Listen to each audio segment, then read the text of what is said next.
Welcome to the Neo Saban era, everyone. This uh Welcome. this is a mixed bag of goodies. Mixed bag is an understatement. So we That was have alright.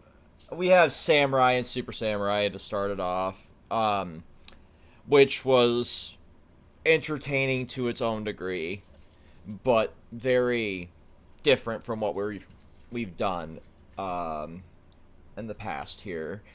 Megaforce and Super Megaforce, which exists.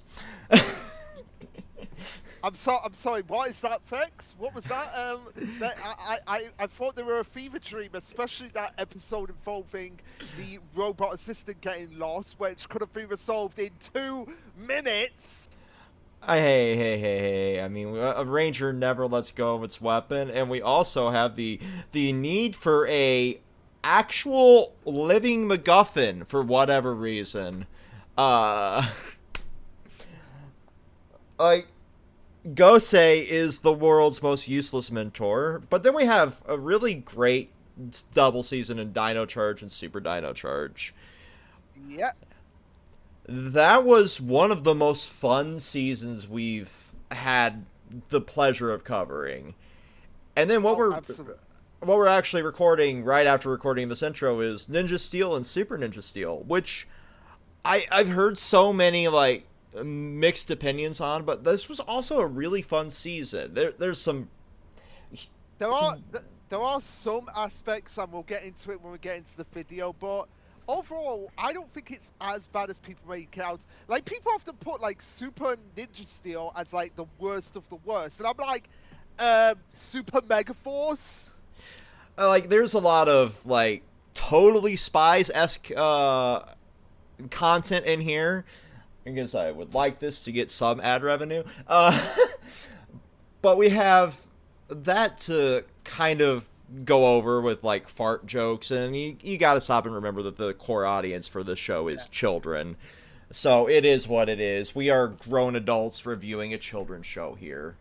But we also have one thing I want to mention here in the intro, because where else do you put an ad that isn't an ad? If you are having like impulse issues, there's a product that I started after a couple of streamers that I watch started recommending it, called Natura Pine. They're little flavored toothpicks.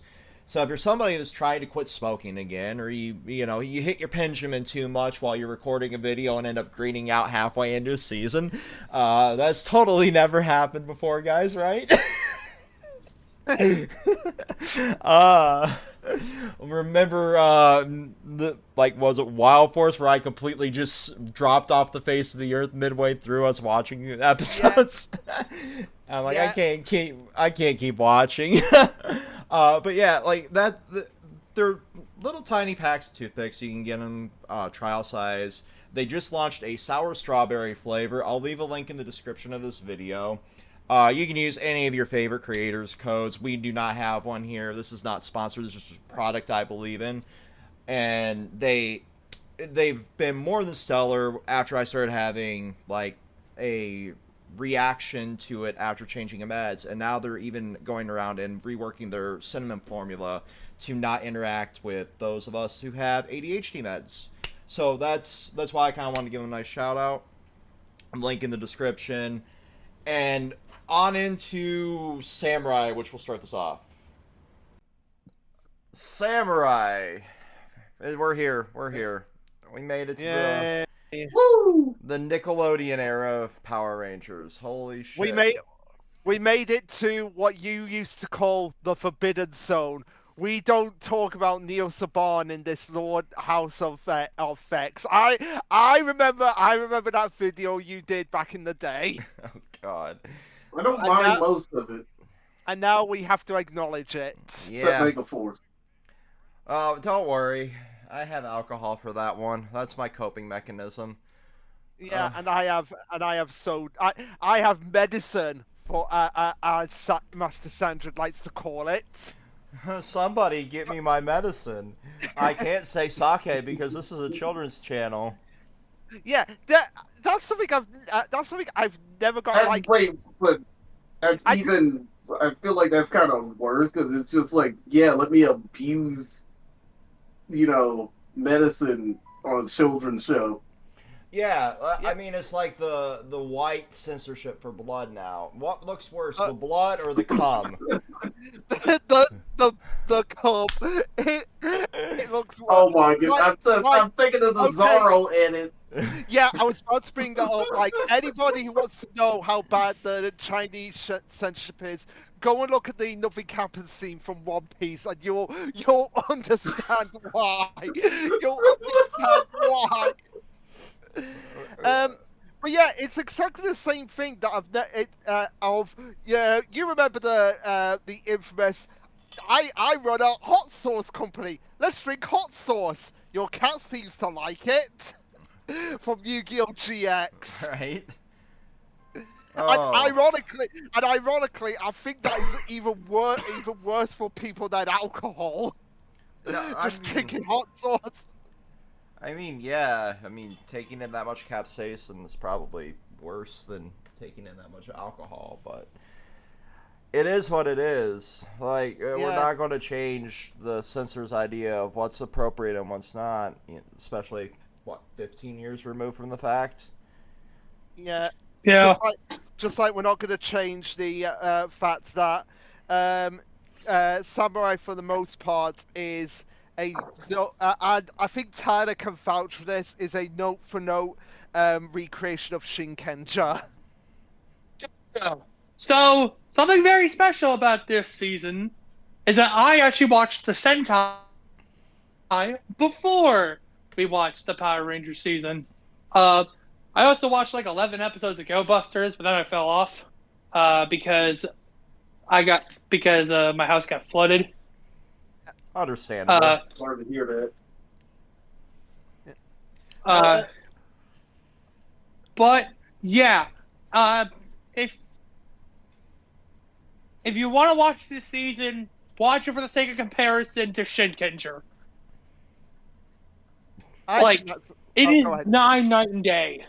Yeah, and this is not like this is not like with Time Ranger and Time Force where like you can watch them you can watch them both and enjoy them both equally as good. Like no, Samurai is basically Diet Shinkenger. And that's the nicest way I can put it. It's not a bad. I wouldn't call it like an horrendous season. Certainly, like compared to what. And this was only 13 episodes, and I know I'm being a dead horse here, but considering I had to sit through whole of Total Drama All Stars, if I had a gunpoint to man that's like choose, I would choose Samurai any day. It's the very definition. Oh, sorry. It's the very definition of mid. Definition of all right. This is Yeah. the middle of the Yeah. road 6 out of 10 season of Power Rangers, where there's nothing offensive about it. It's just it lacks any substance whatsoever. It lacks the heart. Yeah, and yeah. Before you got into the call effects, we watched the Disney Brains video on Shinkenja for Samurai, and he said it correctly. Like the Samurai lacks the heart of Shinkenja. Mm-hmm. Although he did bring up the fact that he did praise one bit that they changed, and it was fair, and it pretty much was most for the part because the writer of one of the writers of the season, like from what I've heard in interviews, wanted to make this like distinct from Shinkenja, but it was like Jonathan Saka, the original producer of Power Rangers back from the Mighty Morphin through Time Force era, wanted it to be like, no, we're just going to make it an adaptation of Shinkenja. And it shows. Mm-hmm. Yeah. But the one thing that was changed from the Sentai was the Dayu and Deka storyline. Consider it particularly their characters, because from what Disney Brain said, their characters were not as sympathetic in the Sentai. They apparently they were psychopaths in the Sentai for the sake of being psychopaths. Yeah, that can make sense. Yeah. like for me, like if you're starting an era out with something, and this is like their resurrection and trying to return to form with everything, right? Was how the Neo Saban kind of gets remembered. Um, and it fails on every level to me. Yeah, the main problem is that this was meant to put Power Rangers back on the map after like being taken over by Disney, and they don't have any of like the aside from Bulk being in the series for some reason, when he doesn't do any when he does very little interacting with the Rangers. Aside from that, there's really not any references to past seasons, which is like a big established law of Power Rangers. I understand like it's for kids and kids will probably be confused by this, but you could make it make sense. If you're gonna go that like, oh, we can't have references to past seasons because of the fact that, oh, the little kids are not gonna care, then why have Bulk in this season? Right, like, and it's the same way we treat kids kind of now, right? Is like we as millennials, those of us that are the millennials here, are kind of the ones putting the kids in front of the media, right? So there's something that our parents had to have back in the day of like something to keep them interested. That's why you would have stuff like dick jokes in a Disney movie, right? Now you have the references for nostalgia slop put into stuff, right? Yeah. You could have had that here with this to keep the parents that grew up with, say, the Mighty Morphin and the fucking all that interested in it, like those older Gen X kids. Were in it. Like here's what you do and how you could have made it distinct from Shinkenger. It's have okay, here's what I would do, because they're still filming in New Zealand at this point. Why not have one of the past Rangers from say Ninja Storm or Jungle Fury be the parents of one of these Rangers? Yeah, like you could have easily tied that shit together and been like, hey, here, remember Ninja Storm? Like jingle jingle jingle jingle. The Markiplier meme, jingle jingle. Like it would have worked because it could have made some sense to the lore. Yeah. But instead, what do we have? We have Justin Bieber Jesus as the Red Ranger. That's the thing I don't not like even, about. Not even Justin Bieber. Freaking Jaden is clearly. Oh, go ahead. Jaden is the fifth reject member of Big Time Rush. Jesus Christ. Don't you do Big Time Rush dirty like that. They're better than him. I mean, this was around the time that Big Time Rush and Naked Brothers Band were a thing, so why not? Like, Jesus Christ. Yeah. I hate that my brain still remembers that. I have no idea what you guys are talking about. You are not missing anything. You had to be there. You are not missing anything. Nickelodeon tried to make their own Jonas Brothers. That's how we got Big Time Rush. Right, I see. The weird thing is, from what I remember, I watched this as a kid. It was all right. Like, it didn't make me want to blow my brains out. They're definitely more entertaining than the Jonas Brothers. Yeah, I said it. Yeah, and ironically, the one Jonas brother that's going to be remembered is the youngest one, considering he's the little boy in the dub of Ponyo. Here you go, Luke. Just play this off stream. No, what am I looking at? What am I looking at? You are looking at a 2015 thumbnail from YouTube. I'll look it off stream. Yeah, they really did not think this through. They did not not think this through. So you have a group of young boys in a band called the Naked Brothers Band. Yeah. Oh, I mean, Dan Schneider thought it through just as much as he did his foot fetish. Ugh. Ugh. Well, A name that is anyway, shockingly not on the Epstein list. Ugh. let's not go down that rabbit hole. Anyway, episode 1, we get introduced to what's essentially the River Styx, which is pretty fucking cool. But for, now I want to address the elephant in the room here. When the season was first aired, the first 2 episodes they weren't shown first. I remember this because I remember being at university at the time when this was the first season when I went away to university that actually aired. Take that what you will, for better or worse. But anyway, the first episode was the 3rd episode that aired, which doesn't make any sense. You wouldn't know what was going on. Like, who are these people? Why are we supposed to care? Yeah, but because we care about order and structure, we're going with the true opening episodes, which reveals that in the opening the 6th Ranger. So that's a spoiler if you're wondering, like, oh, I wonder who the 6th Ranger's going to be.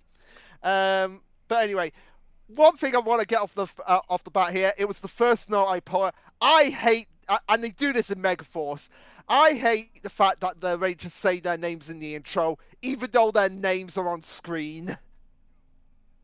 And people complain about like the literacy rate with like children and stuff. This type of shit does not help. Stop treating them stupid. Right. Yeah. Like, what was? I can't say that. Jaden. Oh. But yeah, It hurts. but I did. But I will admit this was a funny joke between Master Sandrid and his sidekick, second in command. It's a bit confusing, not true. You're pretty talented for someone who's able to talk with your mouth closed. Okay, that is a pretty funny line. Oh. I got so tired of that. He deserved better, damn it. Yeah, the villains in this season deserved better. They really did. Sandrid just spent I'll give Sandrid credit.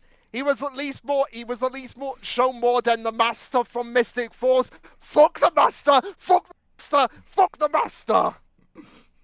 I mean, he did really want to suck very hard, so. Yeah, but that I'll give Samurai credit for over Megaforce any day. At least the main villain was more active, even if he was just sitting on his ass for the most part. He was also sealed away, but we saw more from him. See, Mystic Force. This is what you could have done. You could have just had this, and then hey, the Master gets out from time to time, but because of the weakness of the villains of this season, they dry up easily when they're in the human world as opposed to their own world. Just have them out for a couple of minutes, 1 or 2 episodes at a time. That's all you need to make them at least compelling. But no, just seal it away until the end, and then defeated by the power of love. Or the power of overeating.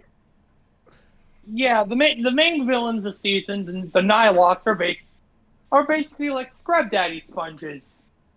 When they're out and about in the human world, they become stiff as a rock, so they need to dip back into the Sanzu River to refuel. Oh, go ahead. Also, we have the henchmen this season, the Moogers. Yeah. Which I'm sorry. I don't know how I feel about that name. Yeah, that sounds derogatory. Like, I know. Yeah, go on, Tyler. Like, it sounds like it sounds like it should be in a book of slurs. really does. Like, I came up with a better name for them, Terracudas, because there, at least it's a fish pun. At least it's a fish pun name, and it makes sense. That makes sense because they're all like aquatic themed. Yeah, so why not just call them Terracudas? Fuck it, that's what I'm calling from now on. They're not the Mugas, they're the Terracudas in my To be eyes. fair, Saban hasn't been known for having like good names for his stuff in his shows. Yeah, I mean, that's literally me coming up on the spot, like, just looking at them. Like, literally just looking at the sign and like, oh, they're fish, like, and they're meant to be Terracudas. There we go, that makes sense. Perfect. So, yeah, that's what I'm calling them from now on. I'm not calling them Nugas, they're the Terracudas. But yeah, I did actually like this note that I put down. How is an arrow able to blast through a portal into a swimming pool when it's giving the call to Kevin? And then I realized, and then I just wrote this and realized how weird this franchise is. But I love it. I love it for its weird campiness. But yeah, also as well, Kevin's dad saying in this season, "Oh, it's your destiny to do the samurai stuff." Basically, yeah, abandon your dream of Olympic stardom to save the world because it's your destiny. When Jaden gives him a choice in this, contradiction much? Well, his father believes it's his destiny. Yeah, well, I would be like, no, because I want to do this. Yeah, why don't you do it? Why don't you save the world? Yeah, why does it have to be the kids? Why can't it be the parents that do this? Like, The parents already, well, in Shinkenger, the parents already did it. Yeah, I mean, here's what they could so easily have done. Like, they could have had one of the Rangers say, "Why can't our parents do it? Our parents have had all this training." And then Jaden or Mentor G says like, "Your parents gave up all their energy in the last war against Sandra. They have no more power within them." There, a legitimate explanation there. But no, it's just destiny. Yeah. Oh god. Yeah, that's the overarching theme for a lot of the season too, is destiny, right? And it's cliche, but it fits well with the lore of like the samurai and everything else that goes into this. The like mythological stories that go into some of these creatures, you know, with the Sanzu River being this river Styx, you know, tied together. And it's really, it's so inoffensive. It's that corporate palatable brand that you need to be like, hey, remember that this will sell stuff for us. That's what it came down to. It feels like it's like, how much money can this brand still make us when they put the season together? Yeah. And we'll get into that as we carry on the season, because we have a whole line of toys that came from some of these that is interesting. Yeah. Also, as well, I've got to say about the Sansu River. When we see it in the Netherworld, it looks like Waterworld on Virtual Boy, and then when it comes into the real world, it looks like Vigo from Ghostbusters 2 is covering the city in the river of slime. I can't believe I've made that comparison. If I was in that world, I'd be terrified because it's just like you're just chilling, and then you see your lakes and rivers and even swimming pools just full of Goo. blood. Yeah. We also meet some of the other Rangers. We already mentioned Kevin and Blue, who's kind of the stickler for the rules. But we have Mike and Green, who's kind of the rebel and a bit of a smarmy jackass. We got Team Mom Mia in pink, who sucks at cooking, and and Emily filling in for Yellow.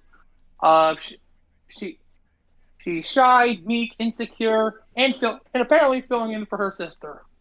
Yeah, and she could have had the most potential, with this season because of the fact, because um, this is something that I will agree with what Linkara said in his video on Samurai. Why not save the revelation about Emily being a falsehood until the end? Like they call her. And even the credits do this. Like, this would be such a cool thing for them to do.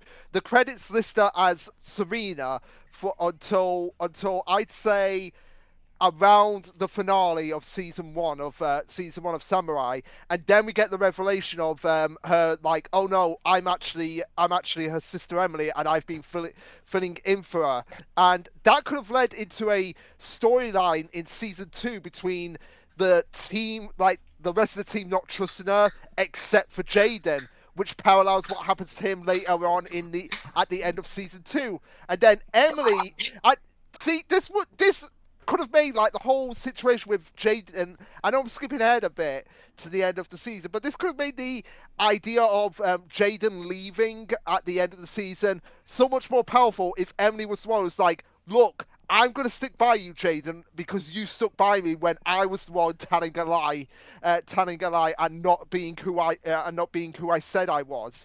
So again, like, they really should have just kept that reveal until later on in the series, because it would have made it so much more sense, and it would have been like, oh, that's why she's like so clumsy and so insecure about herself, because she is like that because she doesn't feel like she's a part of this. Mhm. Yeah.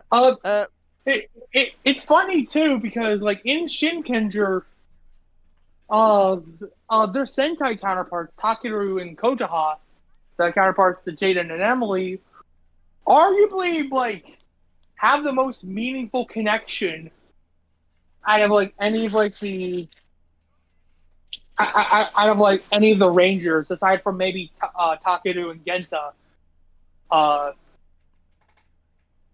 because because uh, because we see like Takeru straight up call Kodaha useless,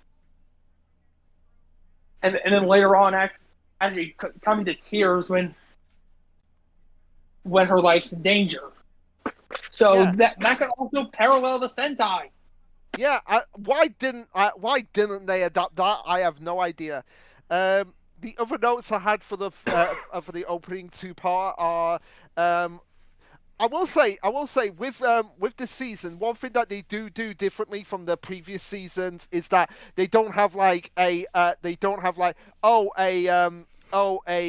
in universe reason for why the monsters grow. Like, they don't have a magic wand, they don't have missiles, they don't have bombs, they don't have peanut seeds to make them grow.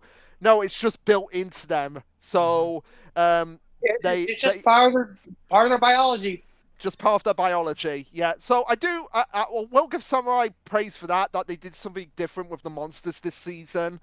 For sure. But yeah, but also as well, one thing I had to note is that because this whole season, the whole theme is like based around symbol power, because the Sentai was based around origami and drawing symbols. But Samurai, why are you painting Japanese symbols when you're not Japanese? Yeah, that was a weird choice. I mean, Also, I mean, they can we could have talk about like the go whitewashing? yeah. What, Yeah, you don't like, mean a 6'2" brown-haired dude? It can be a Japanese boy. What, you don't think that that's offensive to think otherwise? yeah, like I can't Jaden- even grift. I have too much soul. Jaden having a Japanese last name, and yet he's the most white of white guys ever. Like, next to me, he's like the whitest dude ever, and I'm fucking Casper the Friendly Ghost, okay? Come on now. Also, there was one thing I was gonna say, but I'll save it until off stream. I won't bring it up here because it is quite funny. Well, it is quite amazing and funny at the same time. But I'll save that for later. But anyway, So Jaden, oh, go ahead. So the other thing that I wanted to bring up, the link that I sent into fucking the Discord is the first listing I could find that's active for it. This is the season they brought out the cosplay grade toys, right? Because they realized that their audience is growing with them as well. Like they have the adult side of the audience, and then they have the kid audience that's still there. And obviously this was a divisive choice as it happened. But now we see, like, we are almost exclusively marketing toys, other than, I guess, maybe the Playmates line, to just the adults anymore. So, I don't know if it was just, like, amazing foresight from this marketing team to be like, hey, let's get on the ball here, or it was just, like, happenstance. But it is something that's been in the back of my mind since we started watching this. This was the season they first did that. That's the link to the sword. I see. So yeah, the other notes I had for this opening were Jaden commits property damage because he slices a car in half in the first battle with his fire smasher that doesn't smash. And you could make so many jokes with that. Yeah. Smash me, fire smasher. Yeah. There were also a lot of ass shots in general in this show, too. In this season in particular. Like, we focused on specifically the Yellow Ranger's ass more than I was comfortable with. And yet you're the one who usually can't get enough of it. I'm just like, how many ass shots does one season need by the end of it? Like, that the director was just like, one ass shot per episode, please. It's not like it's the typical one in which it's just like the characters like posing in suit and they're like panning around. No, it's just her like talking and the camera's like right on her ass. Exactly. Thank you. I wasn't the only one that noticed it. Yeah. Also, as well, I had to write down this line when the team finally comes together and they're training, and you have Mike asking Kevin like, "Oh, do you ever take a break?" And Kevin says, "Every second you're not training is a second wasted." Like, you have to. I really want to know like more. That one line from Kevin makes me want to like know more about his backstory of just how messed up of a childhood did he have? Like, did he have a combination between Bakura from Yu-Gi-Oh and Bria from the reboot of Total Drama? Right. Because I mean, considering he is a swimmer / samurai, like but with training you also have to know how to rest, because resting is the most important part of training, because you overwork, you overtrain, you become injured. And this is why I always refer to the episode in Lightspeed Rescue when Captain Mitchell and Kara are like having that, when Captain Mitchell says, "Oh, you all get a day off," and Kara's still out there training, and Mitchell says like, "Even I took a break every once in a while." Like, I really want, like, okay, Kevin's dad, go and have some lessons with Captain Mitchell to realize how to show someone, hey, you need to relax. You need to take some time for yourself. Because it's the same. It could also be the fact. Oh, go ahead. It could also just be a fact of like maybe just Kevin's a bit of a workaholic. Because I know people who don't like to sit still and not do nothing. That could be it. But again, it's like if you don't take any time to like just let your body relax or anything, like particularly Kevin, if he's a swimmer and he doesn't take time. I'm not like an Olympic swimmer myself, but I do know like if you don't take time for your body to relax after intense training and you just go in to have more training, your body's gonna cramp up in the water, and then you're actually screwed. Mm-hmm.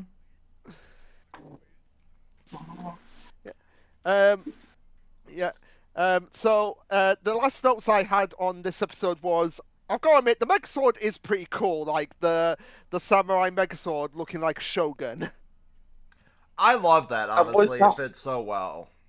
Yeah, I'm it not a does fit. fan of like the other swords so much though. Besides the one that's a lantern. Mhm. Yeah. I also put out the Totem Pole Megazord. Like when it becomes a totem pole for all the previous moments. It reminds me of Mystic Force when we had one of the Rangers being shoved up the ass of the other. And we'll never get that image out of our heads. I mean, I mean, it was fine at that point. They were hive mind. Yeah, it, that's it, true. it fits in the story. That doesn't mean it's an image that will ever leave. Because what the fuck were we doing here? But it's still, like, not even the most bizarre thing we've seen a Zord do. Yeah, no, it isn't. We have No, trained we- penises. We have trained Also- penises. Also, we have Megazord smacking their ass to go through a time warp. Yes, yes, that did happen. Anyone who knows what I'm talking about, go and watch Time Force. You'll know what I'm talking about. The sword has a name, but I just call it the Spank Sword. Yeah, it just smacks everyone. It spanks itself. It spanked itself into the portal. I need to go and help. Well, fuck. There's only one way to get through this portal, and it's me. So I guess I gotta smack my own ass. Oh, is that what it feels like? Man, I'm a monster. Bet you didn't think you were getting a Family Guy reference. Oh my god. But yeah, and also, like I said earlier, we have Bulk back for some reason. And yeah, according to Bulk's actor, it was very last minute, and it shows. And he's not alone. He has Skull with him. Oh no, wait, it's not Skull. It's his son Spike. Do you want to know the depressing part about his appearance in here? What? Having had conversations with him at several conventions, he was paid the least for this. He was paid essentially what a child actor used to get paid. Okay, so you're saying he got paid less for this than in Mighty Morphin? Yes. So he got basically paid less than what Austin St. John got paid for working at McDonald's for. Yes. That's fucked up. Because it was done per scene. Oh my word! Like, I guess in a way it kind of does make sense because he's not in every episode like he was as, you know, the original series, right? He was just a recurring character, so he would show up, do whatever other work that he would do on the side, and then come back to set for the next scene. But it's still shitty. It's still crazy because it's just like because Saban wasn't paying him shit. Right. Yeah, it's still crazy because he's an original cast member. Yep. It boggles my mind. He gets more sitting at a convention table than he got for this entire season. That's and even though they like to pretend it's canon, but I don't personally consider it canon. At least he went on to do Hyperforce, and he was one of the Rangers in that. Yeah. Of course, it's not. It's just a tabletop game. It is interesting. It is a cool one. But yeah. It is considered canon. It is considered canon. Songetsu. They kind of made it canon with the Boom universe that I know of. I don't know if they made it canon to the main universe, but that's it's just cool. Canon. Yeah, reference in comics. It's pretty cool. Yeah. The reason I believe the reason why it's canon is because like they do continue the stories of several of the characters from after their season. Like they get Rancic in at one point, they get Vernon Wells in at one point. I remember that episode was airing when Rancic was fucking at our convention. Like they had pre-recorded shit. for it. Um, yeah. That's before I'd even watched Time Force, though, so I wasn't interested in meeting Rancic. I had known him essentially at that point solely from like Watch Mojo videos. Are you kidding me? I would have met him. I wanted to meet him like even with, you know, besides like Time Force. He's the goat. Yeah, I would have if I met him. There's one line I would have I would have wanted him to say as Rancic, and it's his line from the film Commando, where he says to Arnold Schwarzenegger's character, "You're getting old. You're getting old." I would have loved for him to say, "You're getting old, Luke. You're getting old." My choices at that show were between him or Johnny Young Bosch. I took Johnny Young Bosch. Oh, that is tough. That is tough because on one hand, I wanna meet Vernon Wells, but on one hand, I want Johnny Young Bosch to shout Bonkai at me. I think we used my appearance with Johnny Young Bosch as content in a video at some point. Yeah. I don't remember. Like after 10 years, it all blurs together. I know you used. I believe you used your when Yins met Samantha Ireland. Yeah. Voice of Nora from Ruby. And she booped me with a little hammer that Andy made. I still have that fucking hammer in my storage unit. That's funny. Yeah.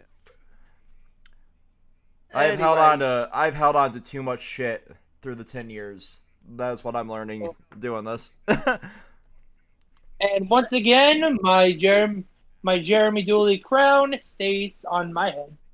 Yeah, no, that will never be dethroned, I don't think. However, we do have an interesting bit here. With episodes 3 and 4, we have Bulk being like a sensei, and we have like the first like face-off with the Sword and Monster for my notes. But I have to admit, we have a ginger in the room with episode 4. Yeah.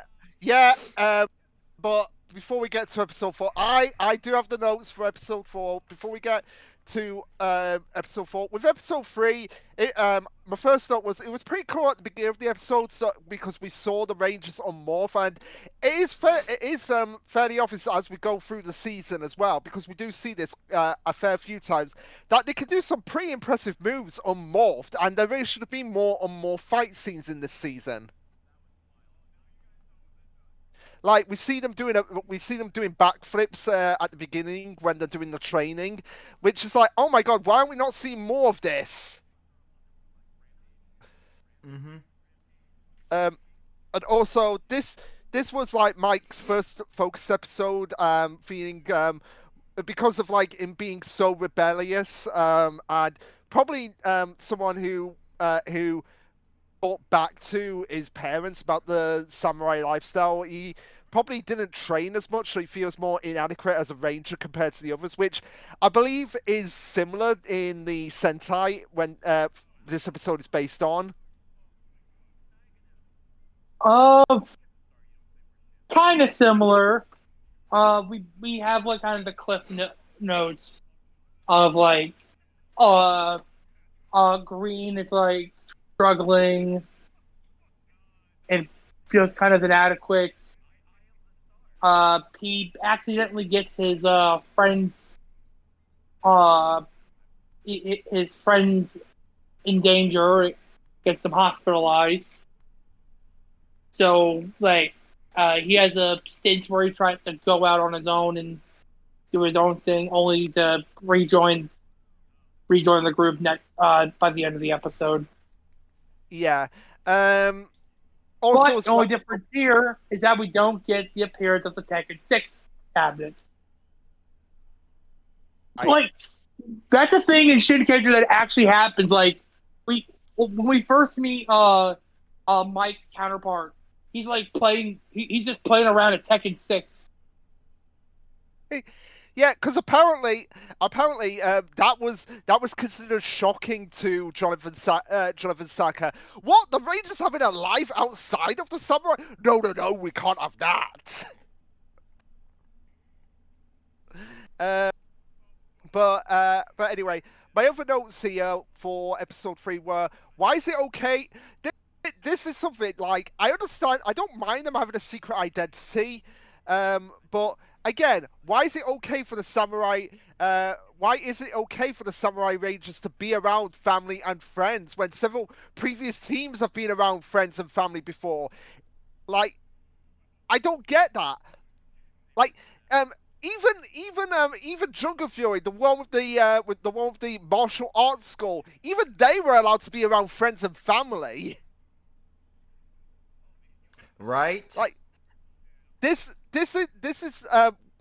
is something like at least in the Mighty Morphin era, there were rules that were put in place to be like, hey, this is why you can't be around your this is why you can't be going on about range stuff around your friends and family because you'll lose the protection of the power.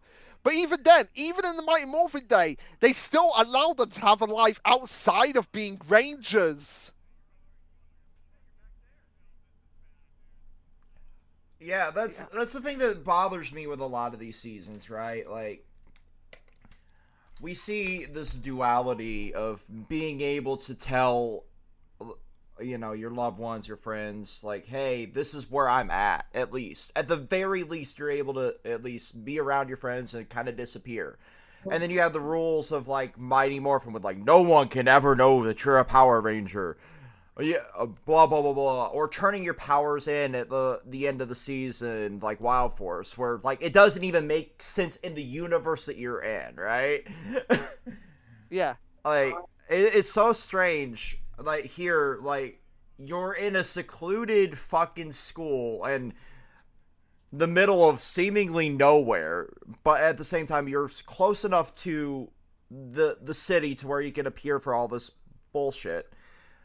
And no one seems to be able to know, even though Bulk and his Skull's freaking kid is over here like, hey, we're also going to train with the Power Rangers, seemingly. It's so funny to me. Like, there's no sense to the bullshit in this season. Like, even in its own vacuum, it makes no sense. yeah. Although I do like in this episode where Mike starts to think a lot more like Jaden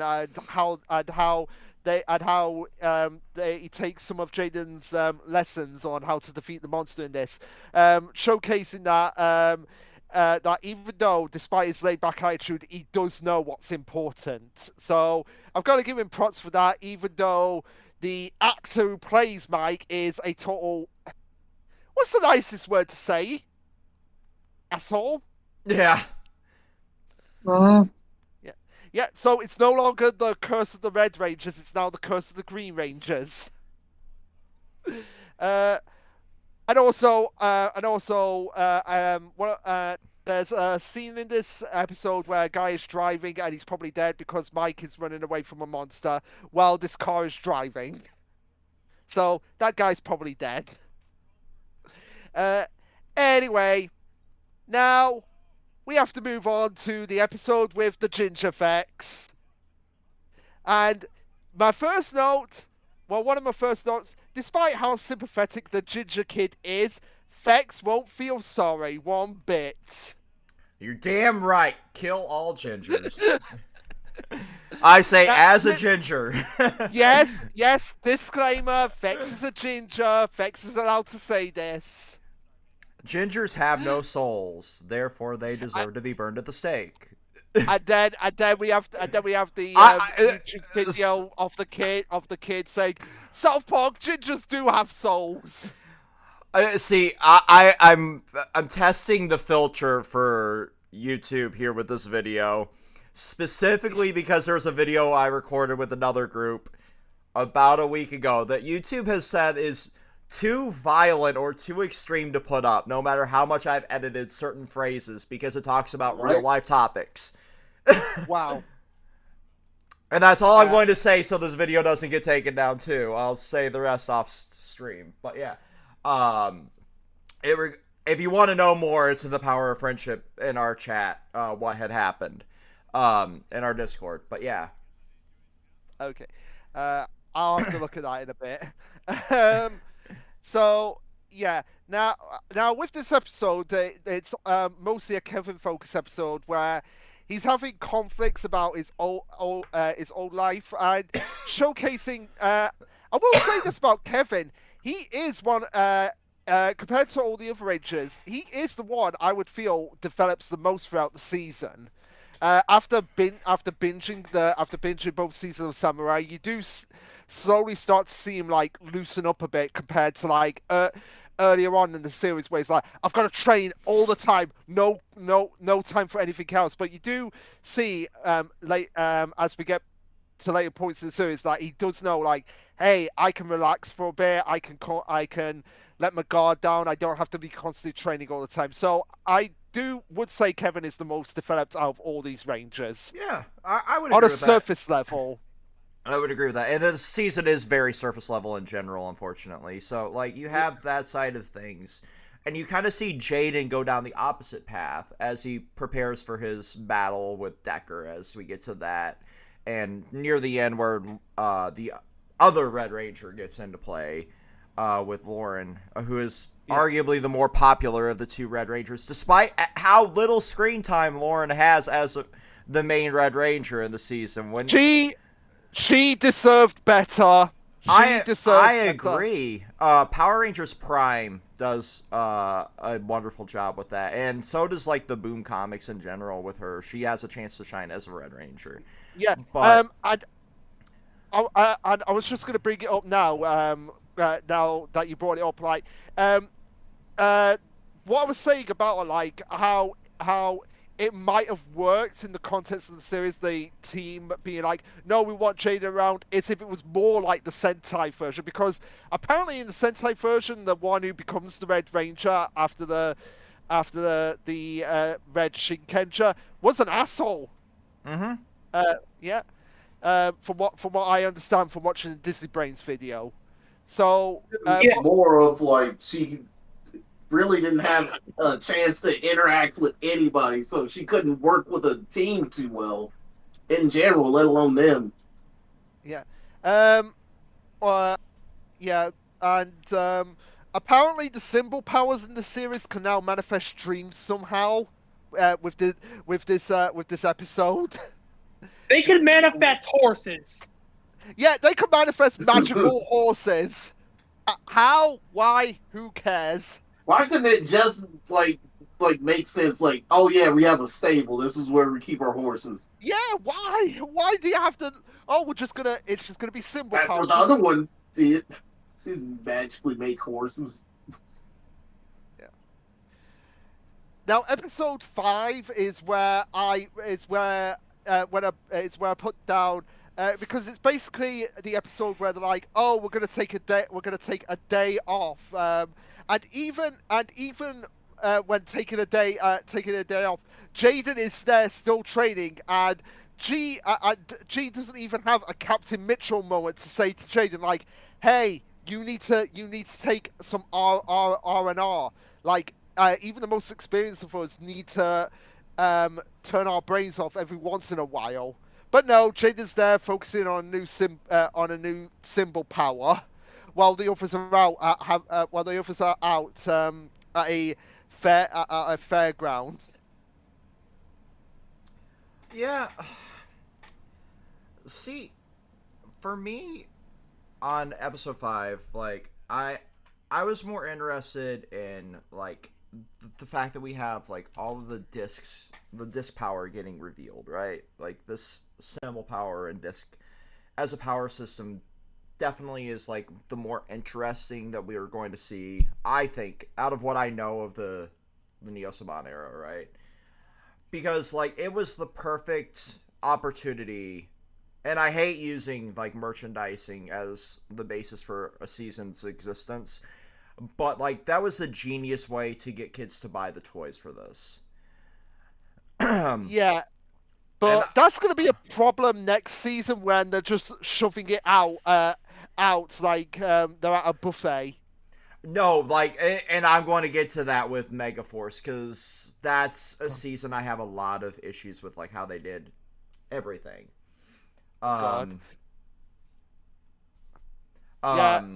because Doesn't help. like Doesn't help that the Red Ranger in that series is an even bigger asshole.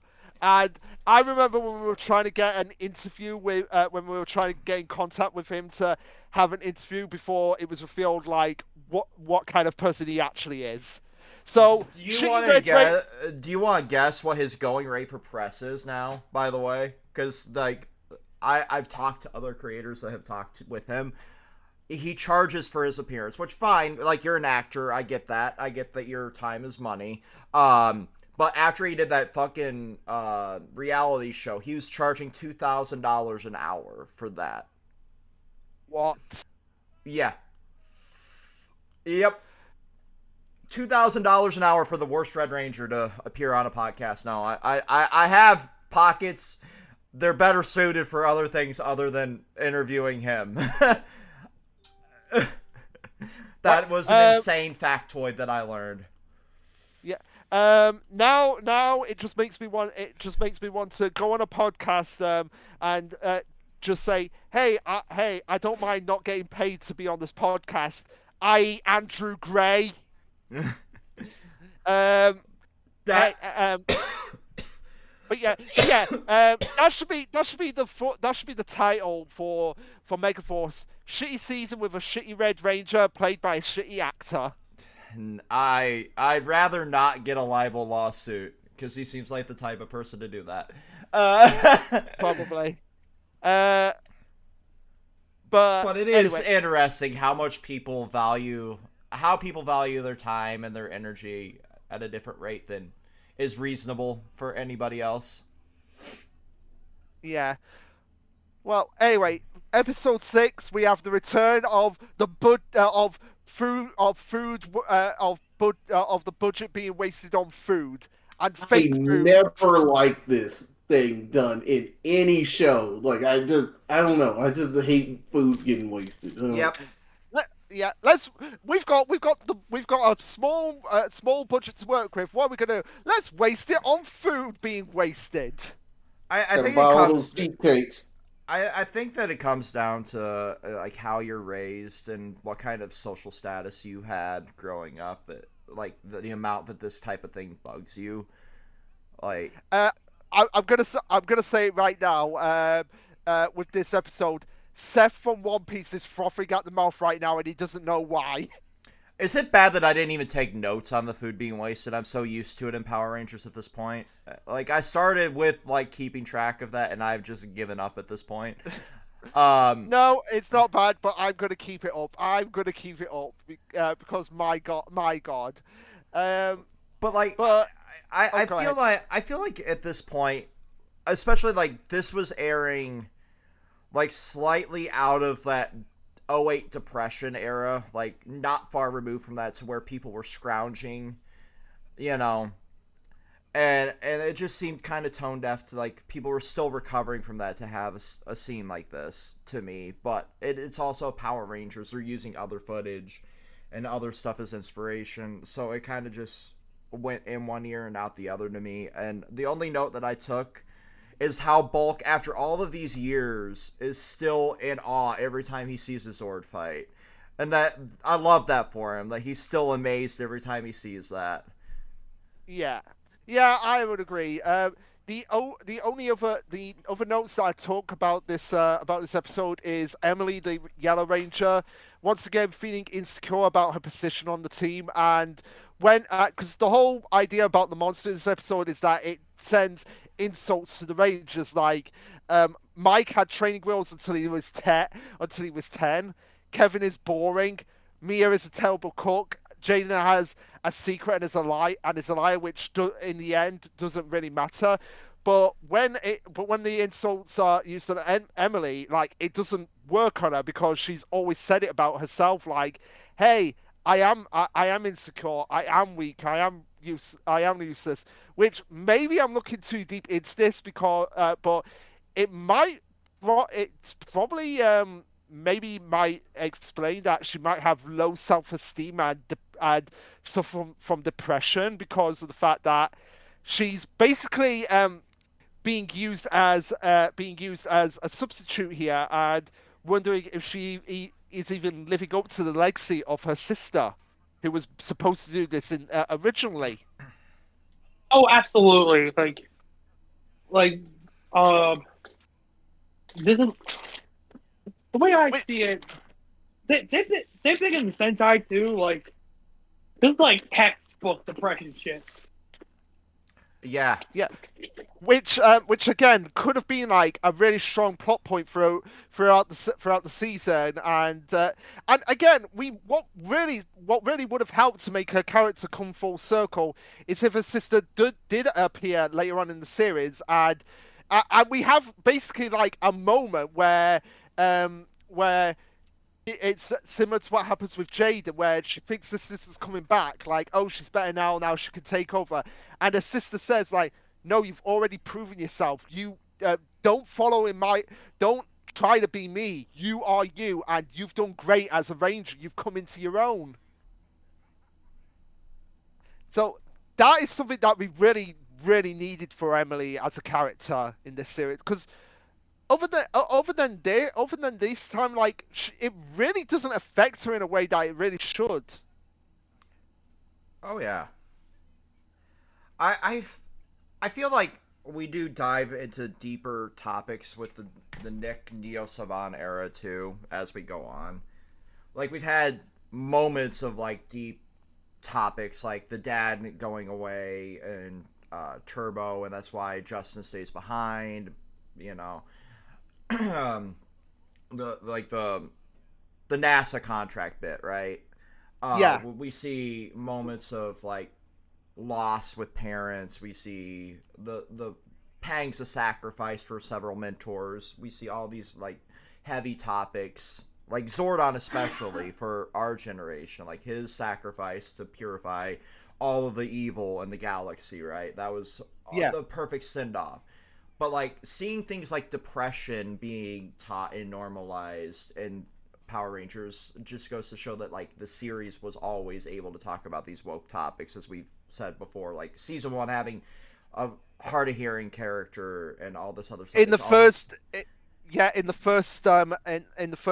batch of episodes, that's always something like when people like Power Rangers has gone woke because of the fact, oh, we have a lesbian couple. Like it's always been woke, even in the Mighty Morphin era.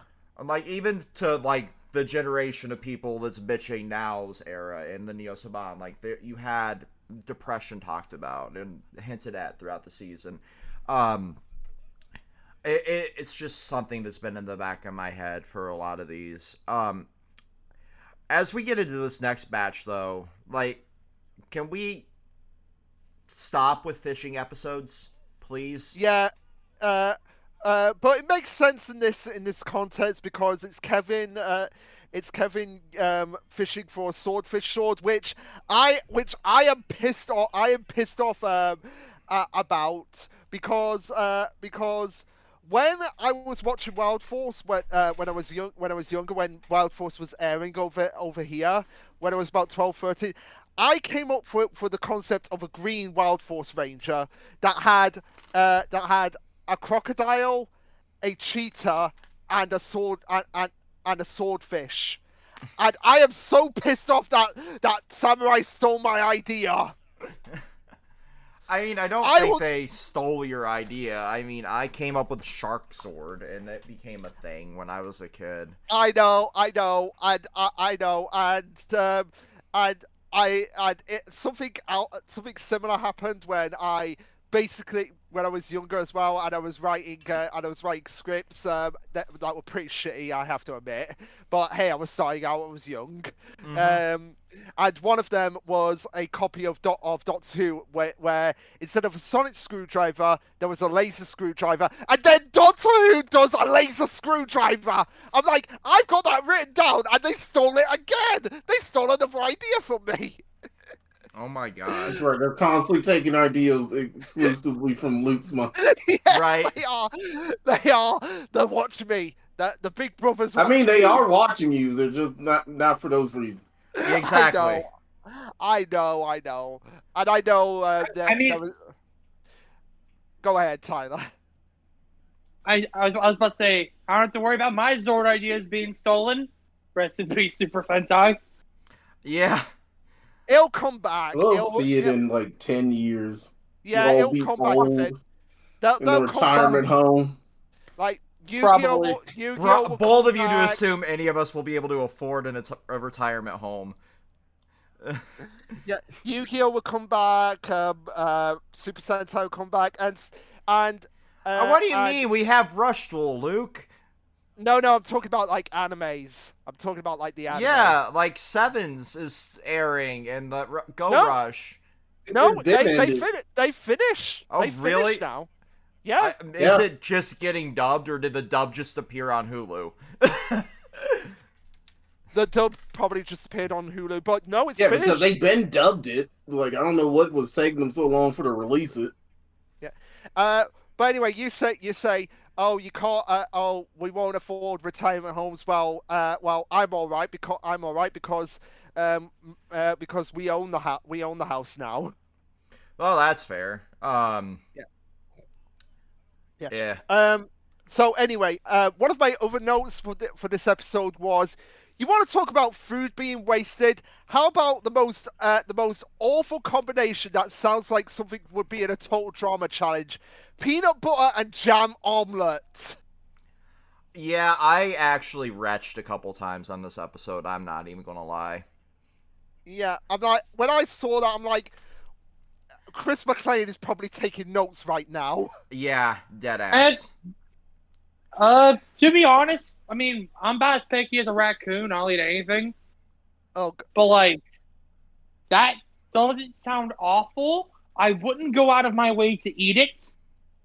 But I have eaten worse. But then again, I'm the guy who... But then again, I don't like mint chip ice cream, so... I don't know if my word holds any water. all right.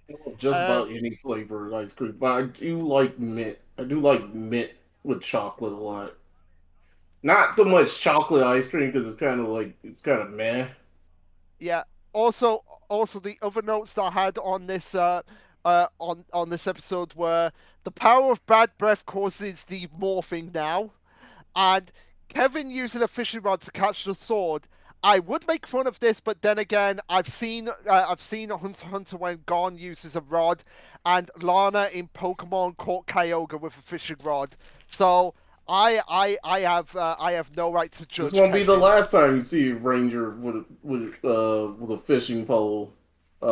This probably would be the last time you see it in Power Rangers, though. Yeah. I guess Connor from Disventure Camp is right. A man's in his happy place with a fishing pole. Yeah. Also Good as old well. the world. Also as well, can we talk about how the swordfish sword penetrates the ass of the monster, and the monster says, "Cut that out." No, we need it. Poking the bum bum. I don't know how painful that would be for someone, but Vex, do you want to comment on that? Like how painful a swordfish sword penetrating the ass of someone? No, would I'm be? good. I'm good. Like, Would we even need that? Like, because there are fishermen who just die like fishing for like sword. yeah, Like, it's They get terrifying. impaled. It's terrifying to even think about something like that. Like, you have the like Steve Irwin effect of things with like the stingray. Think that, Right. but like worse. Like the yeah, swordfish because is one it's of the most... on the ship. You caught it. You caught the fish. Right. It's there. It's And gonna it- kill you now. Yeah, that part. Like, it's terrifying. You know what this is reminding me of? Okay, so I've seen I saw on YouTube Shorts this one clip. It was like a doctor show of this guy. It wasn't a swordfish. It was a marlin, and the marlin's bill was like stuck in his leg. I think that was a Grey's Anatomy episode. I hate that that's even in my mind, but that hit my freaking TikTok feed, and then like 7 other fucking clips from that hit my TikTok feed one day. And then it was the "I am a surgeon" clip from The Good Doctor. I don't know what TikTok is anymore. It's terrifying. Hmm. Um, But at the end of this episode, we get the first appearance of Decker in the background.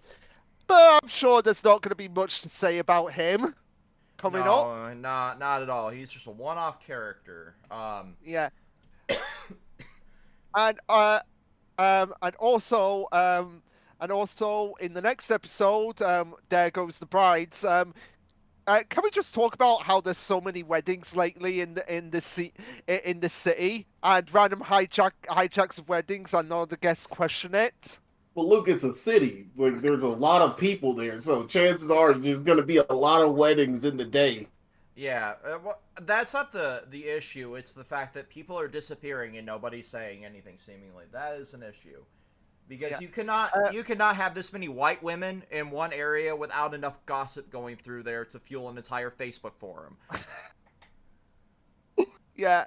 Also as well, Mia say Mia saying every girl wants to wear a gown, talking about gowns on wedding days, and all I have to say about that is that yeah, Izzy from Dino Thunder would have to have a few words with you, Mia, about that. Right? Dino Fury, not Dino Thunder, but you get my But, point. you know, it's Saban, so, you know, you got to have the Yeah, and very on the nose, like, stereotypical everything. Yeah, and I get the idea of this, like with particularly Mia's character, is that it's trying to capture the same lightning in a bottle with Kimberly from Mighty Morphin, because Kimberly was like the stereotypical valley girly girl. But even then, Kimberly didn't go on all the time about how girly she was. Right? Like, she had the stereotypical girly hobbies. Like, she did the gymnastics. She did all the, like, pretty flower bullshit. She had all this stuff that made her gender stereotyped into female. Whereas we see that kind of peel back as time goes on here. Yeah. But here, I never felt that for her. I felt like that was like her general hobby, because she did other stuff that you wouldn't expect her to do. That is yeah, fair. that is fair. That is fair. That is fair. But like in terms of like her personality, it was very like coded in like, oh, I am the girl of the group. But I would agree that yeah, even then she had hobbies outside of just being that, and even like with Mystic Force, with someone like Feeder, who was like the stereotypical tomboy, that was never like her character all the time. She had one moment that it's like, oh, pink's not my favorite color, but then that's never brought up again. Here it's just like, oh, we're gonna Flanderize the Pink Ranger because that's how we believe it was in the Mighty Morphin days. Oh, for sure. Yeah, and also it took 8 episodes for Bulk and Spike to finally be on screen with one of with the Rangers. 8 episodes of them just being in the background, and now they're finally on screen with the Rangers. Know if it's that like most of their scenes were done like after the fact, Yeah. like after like everybody like left or anything. I don't know what was going on there. All right. So anyway, after the wedding episode, we have the favoritism episode where G is favorite is being favorite to Jada because he's this precious boy that needs to be protected because he's perfect in every way. Yeah, perfectly vanilla. G, what a dick move. She just turned into Ruckus. Oh, white Jesus. Yeah. And we have in this episode, instead of the pink and yellow Ranger fighting, we have the red and blue Ranger fighting. Don't you just love these traditions of the Rangers fighting each other? At least it's happening, quote unquote, early.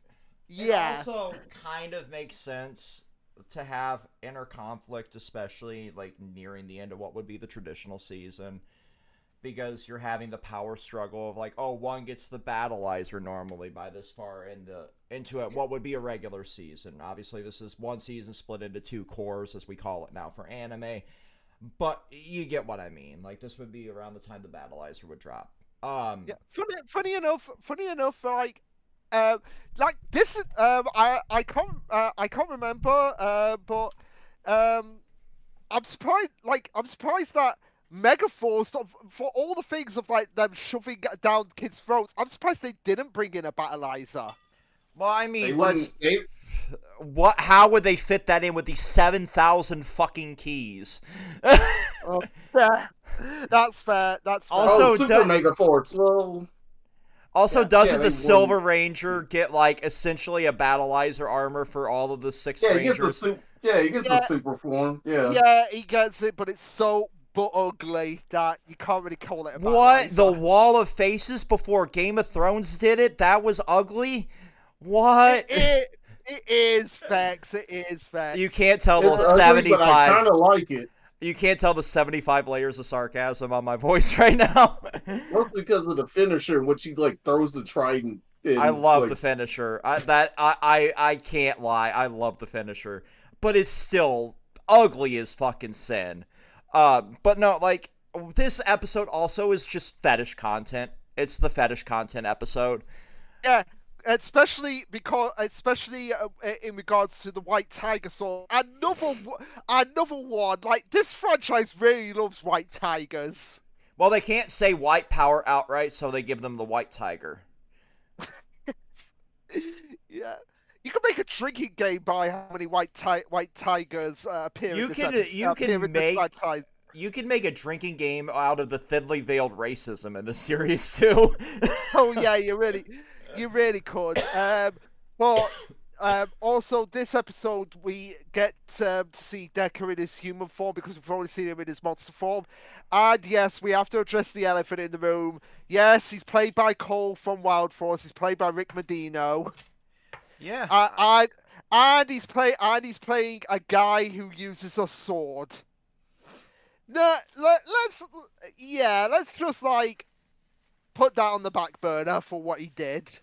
Again, like I said in the Wild Force, I do believe it was accident. I do believe it was like in a emotionally charged moment, accidental. He didn't mean to do it, and he's paid for the consequences of his actions. Mm-hmm.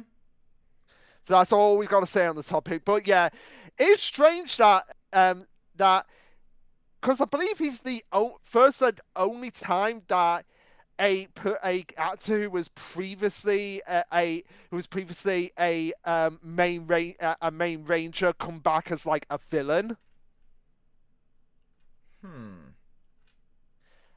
I'm trying to think. Was there any others? Like I know Doggy Kruger's actor was in was the Solaris Knight in Mystic Force. I know that. I don't think we've had one up at this point. No, one that's like, oh, I was originally a ranger and now I'm playing a villain. I don't think we had one at this point. I don't think we actually get another one either, do we? Yeah, no. I mean, you could make the argument like, hey, we have Astronomer as like the villain, then she becomes a ranger in Lost Galaxy. Yeah, but that's the opposite. Yeah, that's the opposite. No, I think Rick Medino is the only one. I mean, we technically sorta kinda get it in the comics, but also not really, because it's still a version of Tommy that's went from evil to good to evil to good to evil to good. But yeah, like, I haven't read all of Power Rangers Prime yet, or Ranger Academy, so I can't really judge on those two, but other than that, I don't think we have it. Yeah.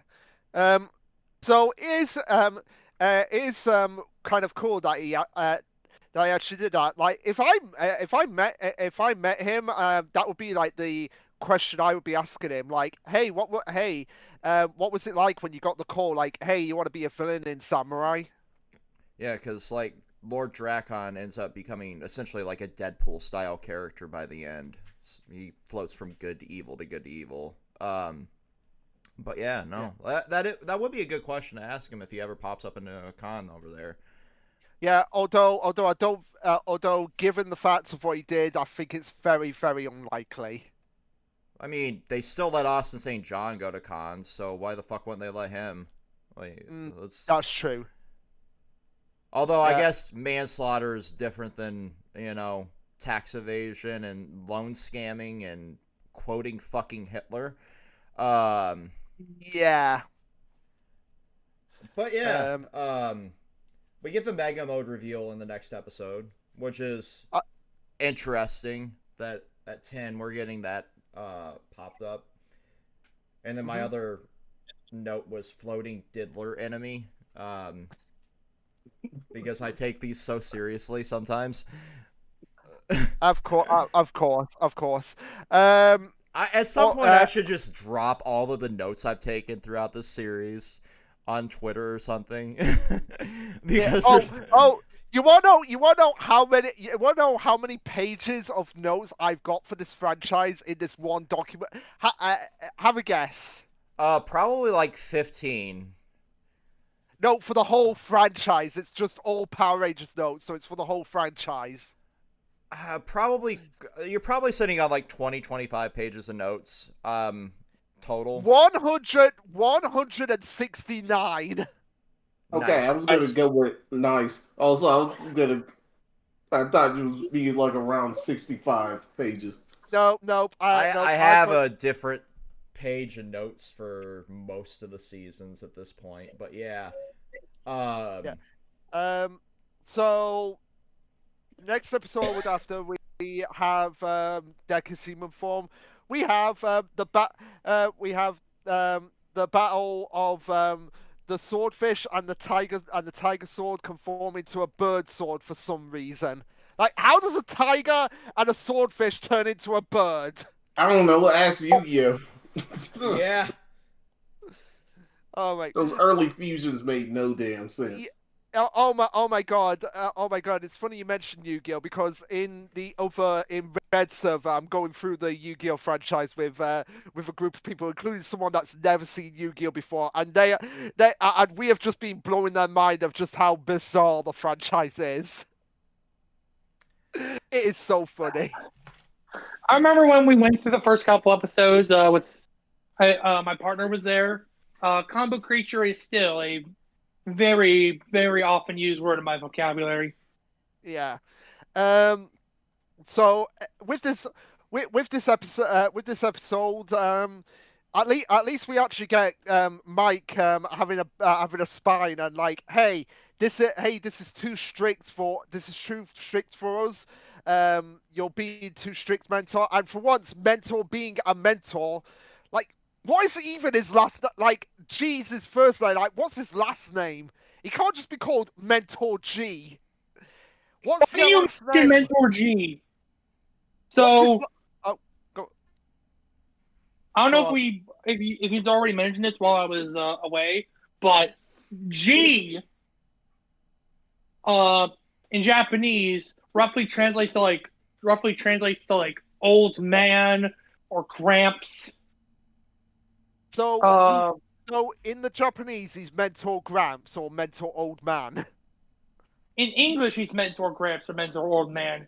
In in English, I mean, in the Japanese version, he actually has a name. They was like Hikoma Kusakabe, Oh, okay, all right.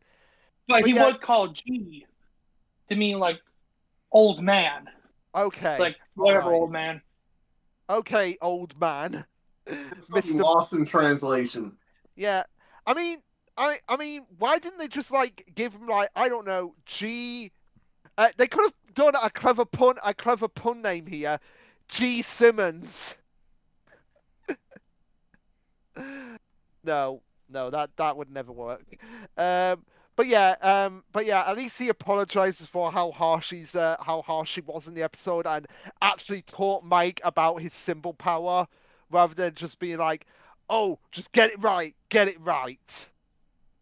And those were all my notes on the episode after Decca's human form reveal. Um, the episode after it, I have to ask. Is this accurate? $10 for parking. Have you It's ever more. have you ever been It's to the Warhol, city though. here? That's average. That's average parking. It is cheaper to keep a parking ticket and put it under your fucking windshield wiper here than it is to actually pay for parking. Wow. Okay. I wish I was kidding, but I know several people that do that.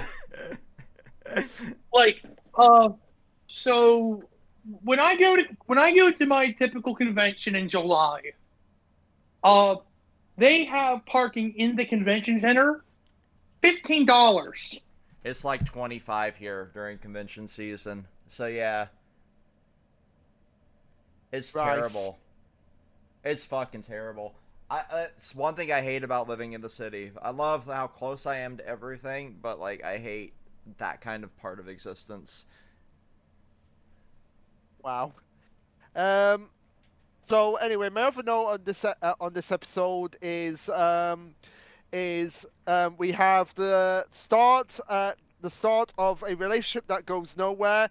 Kind of similar to what happened in Turbo with Kelsey and the Phantom Ranger. Ironically, another Pink Ranger. We have Mia saving Spike, and Spike getting a crush on her, or rather, the Pink Ranger. So yeah, of all the things they could have brought over from the old series, they bring over like relationships that go nowhere. I mean, that kind of fits the narrative, though. Like, you have the damsel in distress or the prince in distress kind of trope playing into everything. We're like, they like me because they saved me, when realistically that's just her job as the Power Ranger, right? Is to save civilians, to make sure humanity is not destroyed, yada, yada, yada, whatever way you want to go with it. It's like the stereotype before we realized, like, as adults, like, cops are shit, you know? Like, we would always assume, like, the cops are there to protect the civilians, or there to protect the property, not the civilians, but you get the drift. Yeah. Sorry to be blackpilled, but that's just reality. Mm-hmm. Also, this starts the running subplot that spans both seasons. Like, the only really like consistent running subplot of Decker coming to challenge Jaden after a fight and causing a three-way mini fight, but also, why is two swords usage such a big deal in fights? Looks cool. Yeah. Real cool, Luke. Yeah, I mean, that's the whole vibe with Kirito in Sword Art Online, right? Is like the dual wielding skill was essentially made for him because it looks cool. Looks cool, but also stupid. He's the only one that could do it. Yeah, no, it's literally. stupid. Yeah. And also, Jaden having to leave because he feels the weight of his responsibility as the leader, and also also wanted to protect his team because, as he says in the next episode, he said, "I don't want to hurt the team." But the team even then are like, "Oh, we don't care about any of that because we'll fight because we are part of your team." Mm-hmm. Plus, it's literally their fucking job. Yeah. But with this episode, we have a romantic comedy. Jaden's challenge, and it involves a romantic comedy with zombies. Shaun of the Dead, anyone? Right? Oh my god, it's been ages since I've seen that film. And really, the only other note I had for that episode was G finally giving the team something nice by giving them whatever they want. So yeah, even G can be a nice guy every once in a while. He's not so bad. I wonder what's going to happen. Oh wait, Antonio shows up. We'll get to that with G. Because I have something to say about it, about that. So yeah, after Jaden Decker's little squabble, we have the arrival of Antonio, the Sixth Ranger, which, as Tyler put it, is the best Ranger out of the group, bar none. Yeah, I like him. It's just like I feel like there's like somebody with like an actual personality. Yeah. Like people rag on, like y'all ragging on Jason, but I feel like they also could like this team could also be Karate Man. Yeah. Jaden is more of a blind karate man than the actual blind karate man, and that's saying. And then the next season, we have an even more blind karate man than the blind karate man, who's even more blind of the blind karate man. It's Really, insane how many bland karate men we got. Jaden's not the bland karate man. He's the bland katana man. Okay, yeah, there we go. We'll have that. We'll have that. He's a different martial artist, yes, but with a different flavor. Yeah. So anyway, Antonio for some reason has exploding fish because why the hell not? and also I did like Emily's line about Antonio. He's so sparkly. It just reminds me of that gif sparkle sparkle sparkle. Because he's the Cold Ranger.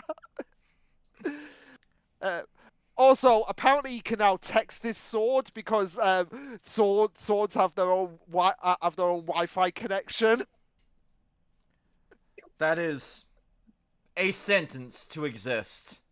Yes. And they are like mechanical, so So viewers soak up that sentence. Antonio can text his sword because swords have their own Wi-Fi connection. And this is where we get to the painful child acting of young Jaden and young Antonio, which is honestly worse than some of the stuff in Mighty Morphin. It's like, did anyone give these little pipsqueaks some direction? no. No, Probably not. But probably then not. again, they're kids, so I don't want to be too harsh on them. I know we shouldn't be too harsh on them because they're No, kids. not being harsh on them, being harsh on whoever gave them the directions. But still, Power Rangers is at times able to get decent child actors. But here it's like they drop the ball with Jaden and Antonio's child actors. So anyway, at the end of the episode, Jaden seems happy to have Antonio back. Yet, this is where we get into the problems with the next episode. When Antonio comes to the Shiba mansion, wants to be part of the team, has proven himself by able to craft his own morpher, being able to communicate with his own sword, save the entire team from a barrage of minions. And what does Kevin say? Oh, he doesn't have formal training. Kevin, so is there only one way to do training?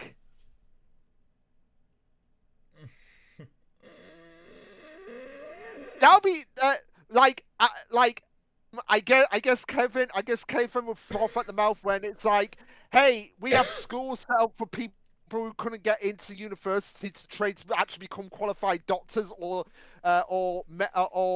firefighters or I don't know, construction workers or whatever.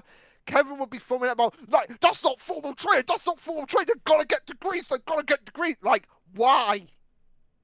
Why, Kevin? But no. The problem is G. G telling Antonio he can't be a ranger because he hasn't had the formal training as well. Why, G? Why is formal training the only method to be a samurai ranger? And to add on to G's dickishness, takes away Antonio's morpher. G, you're not qualified to. You've never given a reason for us to know, like, oh, I get to dictate who is or isn't worthy of being a ranger. And Antonio is the only one of this group who actually chose of his own free will to do this. Yeah, see, I just was defeated at this point with the season because none of this makes sense. No ranger has been, like, up until like a couple of these seasons, Stone Ranger has been spending their entire life, training for this moment, right? They had all been kind of thrust into the role and expected to go with it. Obviously, you have outliers like Operation Overdrive, where it's their job is essentially part of it. You have things like, Ninja Storm, where you have the academy, that kind of thing. And obviously, like here, I guess some of them maybe have trained a bit, but also not really. Because you see them recruiting the rest of the fucking team in the first couple episodes. So why does it matter? Yeah, and I did take a comment from someone called Kyle's Tubes 8867 because it basically gave like it basically summed it up in a nutshell. Because it's so opposite. Think about it. You have someone as the teacher character, aka G, who is super strict, keeps everyone on track, and just hammers home how important their mission is. While there's nothing inherently wrong with this type of character, when faced with the idea of someone who didn't go through the same lifestyle of training, could also be good enough to stand alongside him, he shoots Antonio down and basically tells him he's not good enough. That is an awful message to give to kids, the primary demographic of this show. Mm-hmm. Yeah, I understand the show goes on and Antonio joins the team, but the attitude of this teacher smacks of elitism, whereas with someone like RJ from Jungle Fury, you could argue that he seemed like a slacker who didn't seem to have it together, but he managed to teach everyone in a style that worked better and worked for his style of teaching, using everyday mundane tasks to help them in the fights, and he didn't try to exclude people. But he does admit he'd never watched the show, so he just watched Linkawa's history videos. But he feels like with Samurai, a lot of the problems come up with this underlying approach used by the team. In Jungle Fury, a lot of problems seem to come up with the members learning to become a team and learning to ask for help. I'm sure you didn't want to read a book, but I wasn't sure how to make my thoughts more Chanute than this. No, I agree with this comment because it literally is like the most awful message to give to kids, because it's like, oh, if you don't go through the formal training through an academy, you do not get to live out the lifestyle that you want to live out. And also, like, what gave him the nerve to take his Antonio's morpher that he made it himself. It's not your property. It's not the property of the samurai families and stuff. So you have no right to grab his stuff. Yeah, and I go on with this comment. RJ would have whooped Mentor G's ass for saying only one style of training is worthy to be a samurai, because that was the whole reason RJ ran away from his father, because it's like, I want to find my own style. I want to do my own style of training. Like, why? Why is that? That's like saying only karate is the only worthy type of martial arts. So G in this episode is basically gatekeeping and excluding someone because they went down a different sort of path for training, and it's a terrible lesson for kids. It's basically the problem that I've always had with My Hero Academia as a franchise. Like, the only way in that series to be a hero is to go to a hero school. To be fair, in My Hero, they address that. That gets addressed in shit like Vigilantes. Yeah, but that's like in the spin-off. In the actual like main series, it's never properly addressed. Not to mention Gentle Criminal as well. Yeah, like there's ways it gets addressed, even from what little I read, but at the same time, it is a valid point. I don't understand why a lot of the lore for some of these series now is getting stuck behind a spin-off to a spin-off to a spin-off to a one-off line in a series. Like, look to Attack on Titan, where there's like 8 different spin-offs, or Fairy Tail, where there's like 12. There's no need for that shit. If you have to have that many expanded stories for your universe, you're kind of shit at writing, in my opinion. But yeah, if I did put down, this is how I would have improved Antonio's character at this point. I would have made him like a Merrick type of character, like Merrick from Wild Force, where he's on his own. He's on his own for a while after this moment, like when he gets his morpher back from G, and he's like, right, no, yeah, no, if you because you didn't include me right off the bat when I was more than willing to help, why should I help you guys? And he becomes like someone who helps out the team on occasion, but they have to earn his trust. They have to earn his trust back, and that would have at least led to some character development for these characters. Like, hey, we were shitty to our Sixth Ranger for this, and now we have to work hard to earn his trust back for him to fully embrace this team. And that is my rant about this one episode of Samurai. I mean, it makes sense. Like, there's a lot of moments in the season that just kind of don't make any sense whatsoever.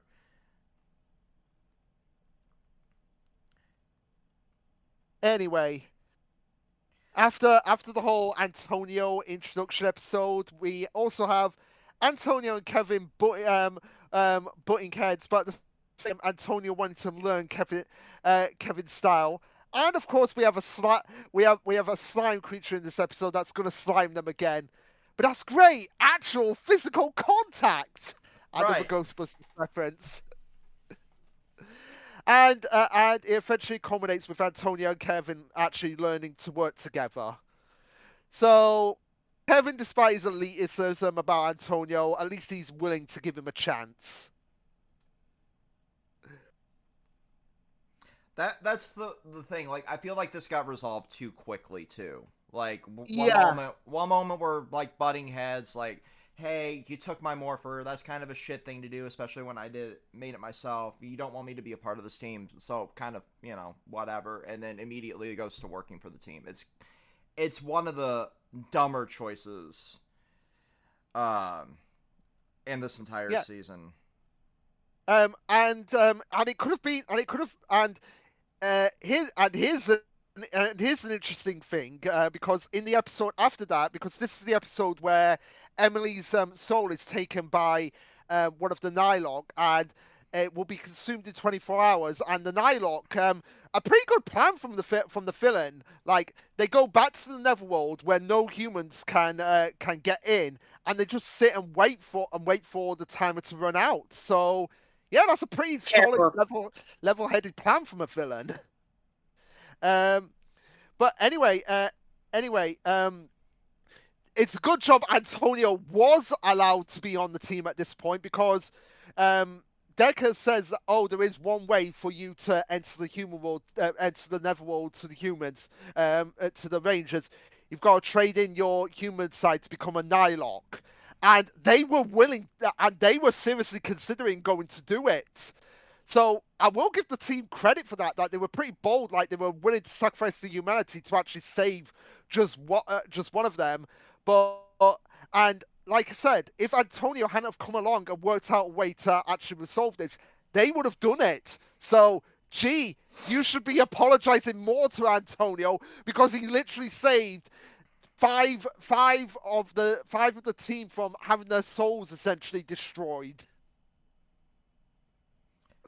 Yeah, but spot on. Yeah. Can we talk about the fact that we have sticky whip tentacles? Oh in this God, one? no. Like, why?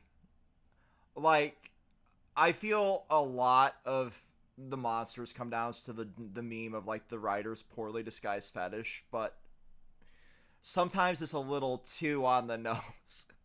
It really is. It really is.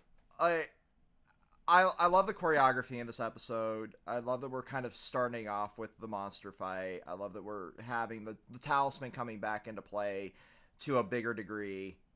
Those were all big points for this episode that I took notes on. But I love that we finally get fucking stakes again. Like, this is where, like, we start to see things matter. Finally. Yes.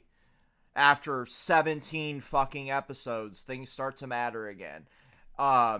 Which is a crazy sentence, because at least most seasons we're still having the plot and what is important going on in the background. It feels like we're watching fucking Dawson's Creek on one side of this, and we're watching Power Rangers on the other side, and they're both conflicting stories for a lot of the season, and it's kind of crazy how poorly stitched together some of the shit got. But yeah, after this, we kind of get into more of the Muramasa driving Decker, like, desire for the ultimate fight, essentially, going on in the background, which is good. We have Jaden popping back up. Yeah, and also we have the foreshadowing story of a man about a man and a woman and a woman's tale. But also as well, can we just appreciate the silliness of Antonio being wriggled around like a rag doll by the monster of this episode? I kind of love that. Like, Yeah. it's funny. We also see Spike and Bulk coming back in this one too. But yeah, they were really the only notes I took for this episode. But the next episode where we have Decker essentially becoming more like Grimjow from Bleach by the second. If you really think about it, because it's like I decided to fight the main character of this season. Yeah.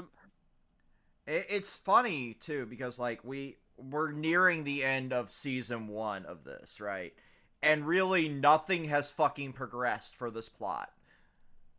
Yeah, and this is where I really think they could have just made because they have Hall back for this season, and this could have been like a really interesting plot point.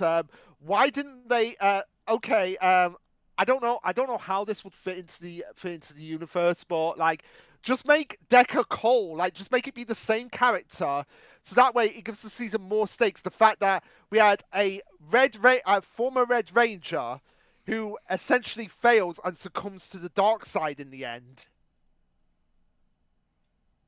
Yeah, no, like that would have worked fine. Like, I don't see why that couldn't have been what happened. Yeah, I mean, like, we just see like after, he reveals that my name wasn't Decker, it was Cole. I used to be like you, Red Ranger, a Red Ranger myself. My team, we succeeded, and I'm just giving like a self put together backstory on the spot here. My team, we succeeded. We went on with our lives. I became I lived out my dream looking after animals, and I ended up getting married. I ended up falling in love, but then it happened. I failed to protect my love. There we go. And Cole and Decker is just Cole. It's just Cole at this point. Because we've never really had that, like, where aside from like the A Squad Rangers in SPD, we've never really had like a former main Ranger from a previous like main team come back and just be like, it was all for naught in the end. I mean, outside of the comics, no. Like, there's nothing that has been done to that degree, and obviously, like, you could have pulled two audiences that way, since this was supposed to be that, again, the refresh for the series to kind of, reinvigorate interest.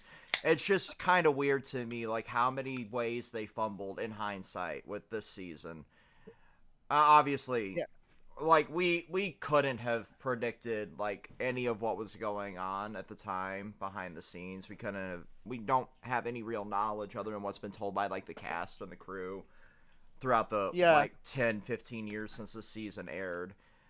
But it's still funny, having that power of hindsight and what has gone on now to where, like, we don't have a Power Rangers, we don't have a Super Sentai, we have, like, maybe a Disney Plus reboot, maybe a movie. We also have, like, leaks of the animated movie happening that was going to go on.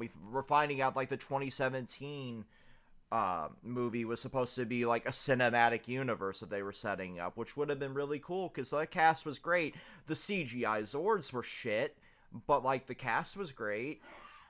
I hated the reason I hated the Zords for that one is because they combined and they looked exactly like Goldar. I was like, what Yeah, is going on? Yeah. yeah. It was certainly a choice for the design, but they could have dialed it back and retooled it with like, well, now we got the Thunder Zords or whatever. With hell, we could have even went to the Ninja Zords. You know, having Tommy introduced with that teaser, but it is whatever at this point. And we have fucking Gavin coming back, which is wild to think about. Yeah. On the Sentai thing. And not to mention we still have Kamen Rider going strong. Like, If you would have told me there- 15 years ago Kamen Rider would outlive Super Sentai, I would have called you crazy. I'm being dead ass. At that time, like, my only experience with Kamen Rider was, like, the shitty Fox Kids version. Well, essentially, Super Sentai's going into the same phase like Kamen Rider did, in which there was like nothing for a while period, and eventually they got movies and such, and then they came back with Yeah. Kuga. yeah. So History repeats itself with these franchises, I guess, is the lesson. I'm pretty sure Ultraman has had like multiple hiatuses. That would not shock me. I know even less about. Well, yeah, yeah, but it wasn't like they were kind of playing. It wasn't like it was like, well, this isn't doing so hot. We're gonna like move on. It's like, no, they're doing pretty well. Let's plan for the next one now. Yeah. Type of thing. It's funny, like, thinking back on all this, though. Like, It really is. So anyway, the other notes I had for this episode, which is the the episode before like the quote unquote two-part um, season finale of season 1 of Core 1 of Samurai, is that we have no one can bring what you bring to the team. It's said by Kevin to Antonio, which is probably the nicest thing Kevin says to Antonio throughout the season. yeah.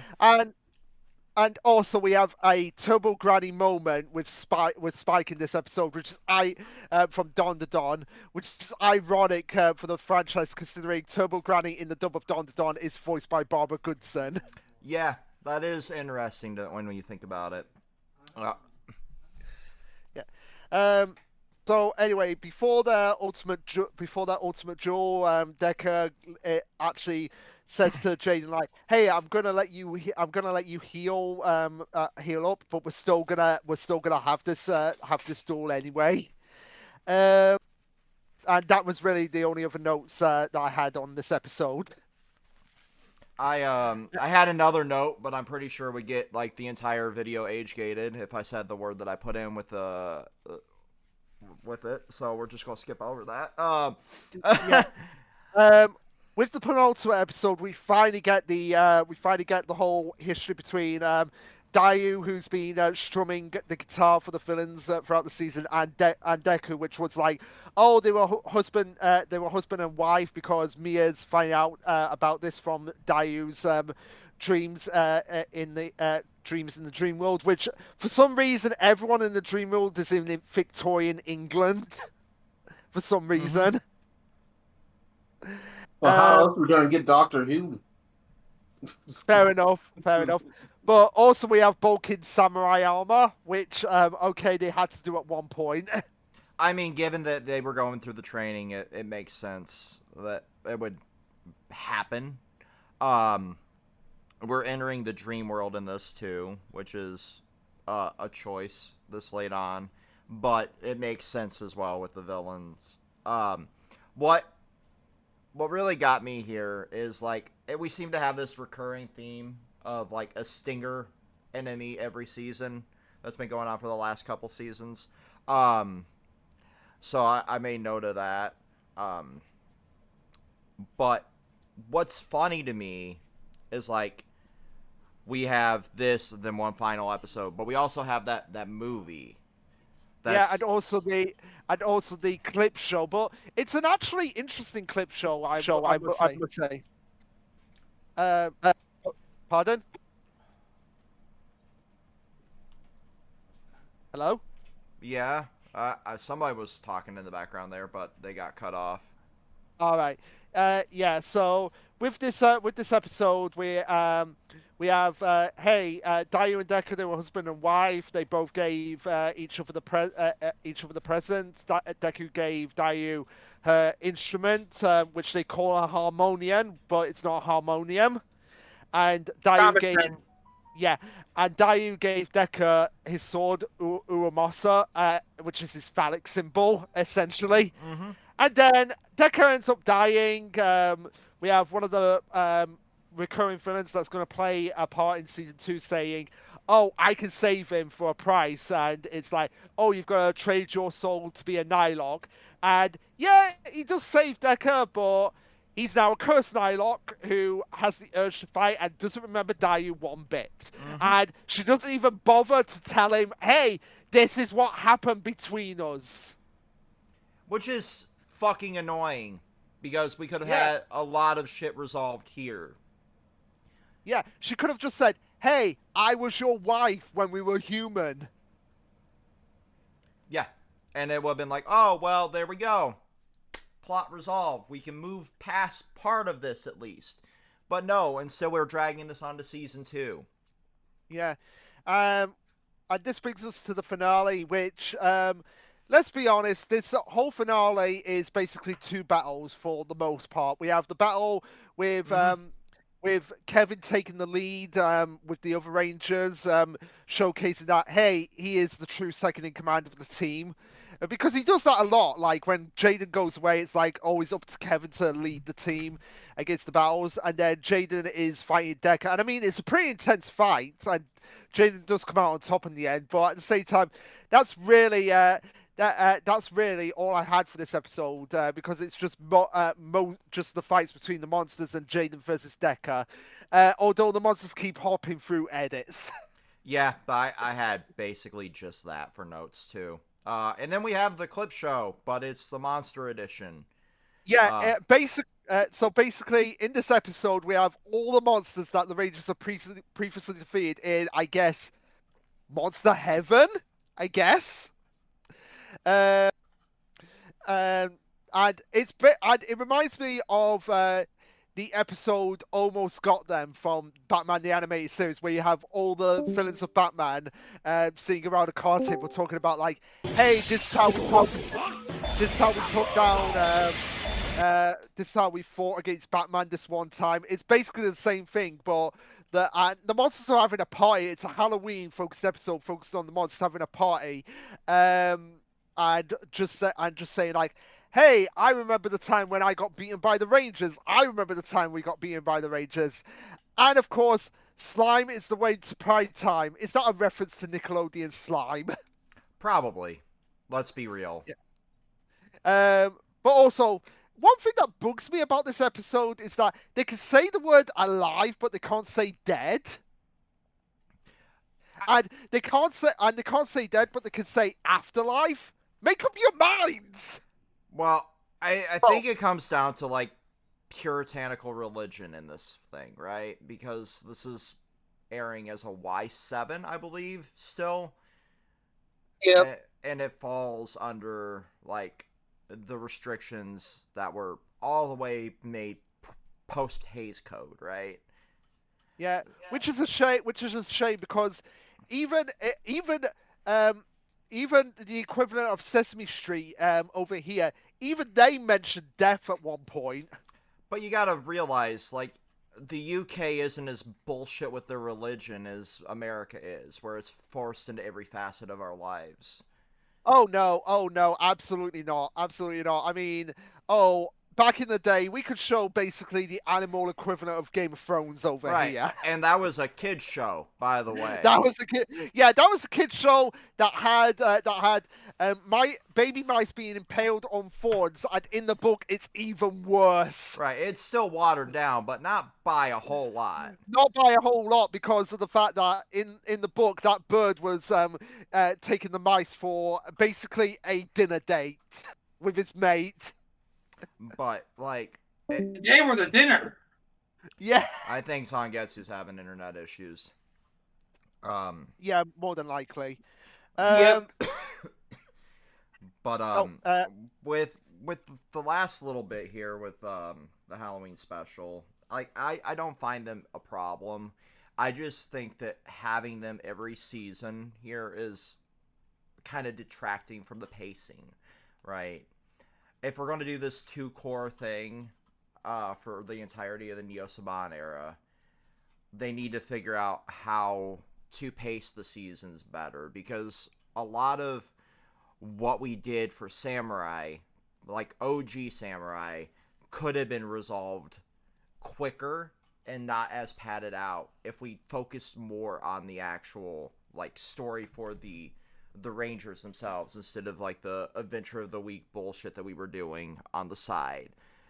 Because like out of the 20 at this point 21 episodes, maybe 7 of them were integral to the actual plot of the season, where the rest of them were just like, okay, we do one thing here, one thing here, one thing here, and then the rest is just filler. It kind of feels like Naruto in a way in that regard.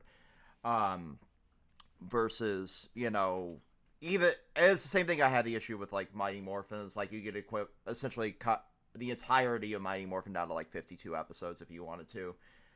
You really could.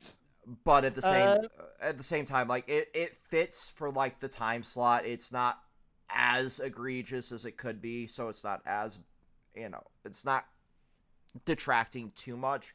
It's just a thought in the back of my head for this era as we move forward, and I'm going to see how it improves as we go through the era of Neo Saban.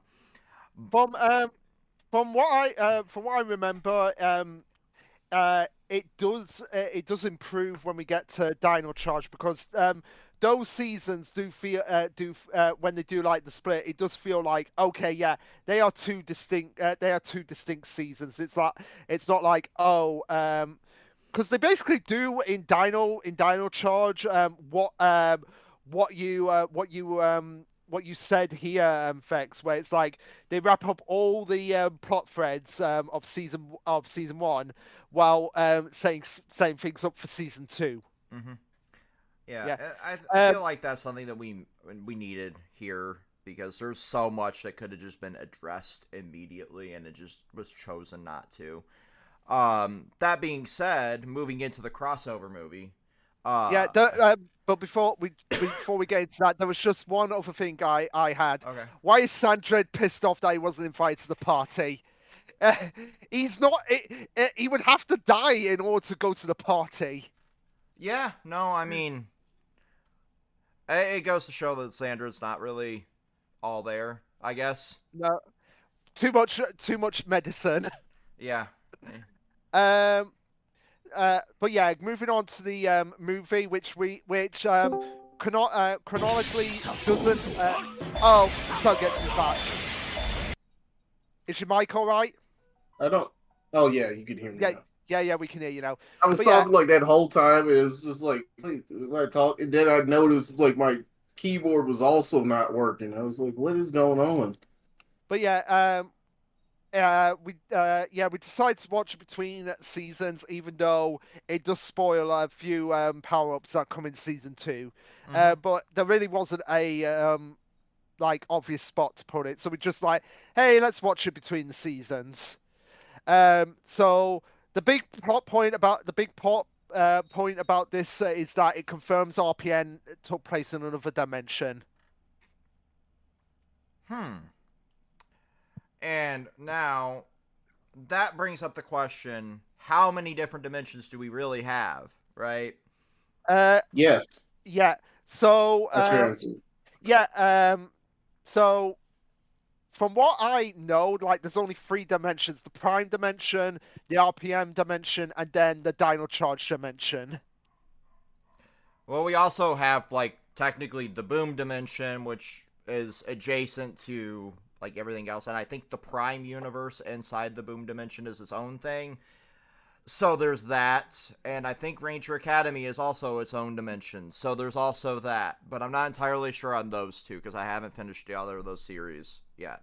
But yeah, that's where things kind of get interesting. And also, technically, the OG Power Rangers movie isn't canon, but it still technically happened. So maybe there's another dimension for that. Let's just call that its own dimension. Because there's the dimensions are everywhere nowadays. It's like, Right. oh, you want to make a season, but it doesn't fit in the prime kind of different dimension. Right, that's the joke that we're getting at. Will the Disney Plus series take place in the Prime Dimension? Will it be its own universe? So we'll find out if it ever happens, I guess. Or they could do something like what happened in Digimon Tamers, where Digimon was set in where Digimon Tamers was our world and Digimon was a TV show, but nope, it was his own dimension all along. So yeah, we have the only returning ranger from the RPM is Scott in this special, fighting an original villain, Professor Cog, and yes, Scott is morphed throughout this episode. He doesn't unmorph, but there is a reason because behind the scenes, apparently Scott's actor had joined the Screen Actors Guild, hence why he's credited under a pseudonym. So, yeah, that it's always going to be union issues with this. Like, why can't we show them on screen? They're part of the union now. Fine. But apparently, you could travel by train through the dimensions. Yeah, like here's the funny part too, because technically the Samurai team has experienced the RPM universe at this point, right? So it makes you wonder how they changed, or if they were allowed to change as characters, having experienced that dystopian side of things, of like how bad it can get. You know, but we'll never know. Exactly, we'll never know. We're not allowed to. Yeah. But So you it was would not, think like experiencing something that dark would make your, at least in your mind, like, oh shit, things can get so much worse than the occasional monster popping up in the city. We have it good, at the very least. Yeah. Also as well, it's nice that we have to showcase the difference in power because of the cogs compared to the Terracudas. Yes, I'm still calling them Terracudas. So yeah, it's nice that that we get that distinction of like, oh, the cogs are not going to be more difficult to take down because like basically they're fighting machines with swords. Mm-hmm. Not only that, like they've been like upgraded like so many times through the years to counter Rangers. Yeah. But the one thing we did point out, like Tyler especially pointed out in this episode, Scott is way too cocky and out of character here. Like with this, he does seem off as a character. Because the reason for that being is because his personality is more in line with the Sentai counterpart Sosuke. Yeah. And is Sosuke's counterpart in RPM Siggy's counterpart? Set. Hmm. Repeat that. Is Sosuke in Goanja the counterpart to Siggy? No, he's the counterpart to Scott. Oh right, huh? Yeah, the season is more of a comedy season, so Yeah, I know. All right, yeah. so Yeah, everybody's Ziggy. Yeah, But again, it does seem like this episode was written with Siggy more in mind to be in Yeah, this episode than Scott, because his cockiness would have actually made sense. That exactly. the footage didn't align with it though. Yeah, yeah, and it's called Clash of the Red Rangers, but still, it really does feel like Scott was taken over by Siggy for an episode. Hmm. Um, It also but does uh, have like this moment in it that it just feels like this was an idea portal for them, right? Like that this was a lot of the things that they had thought about doing kind of just chucked at the wall. Like the horseback fight that couldn't fit anywhere else in it, so we'll put it in this movie. Um we had ideas for like the train at the beginning, for interdimensional travel, that I made a note for. Where it's like good for interdimensional travel but not for sales because we can't fucking get Tokuger and we can't like get anything, train related really done outside of like, oh, here's a morpher or Like here's all the a villains, yeah. I'm still pissed about that. We have moments of like the piggyback ride. We have a yeah, Red Ranger fight to see who can fight the big bad here. Like these were all ideas that they had. Like, well, now we have a chance to do them. So like everything go. yeah, Um, everything go. Um, Also, as well, it was quite a clever way to get rid of the other Rangers so that we can actually have the Clash of the Red Rangers. We trapped them in the RPM universe, mm-hmm. even though I wish we had gotten just one scene of them in the RPM universe. Although, given this franchise, it probably would have just been stock footage from Go On, which is nothing like RPM. Um, so anyway, yeah, you mentioned the monster piggyback, but also, can we just talk about now? Apparently, the horses could turn into a car. What's that? Can we just talk about the fact that horses now can apparently turn into cars? Yeah, I mean it's Power Rangers. It's something that could happen. I guess it makes sense. I didn't even bother questioning it because it's not even the top 10 weirdest things that have happened. No, no, no. Let's face it. The um baby carriage from season 2 of Mighty Morphin is even stranger. Like how on earth can a group of teens not catch that kid?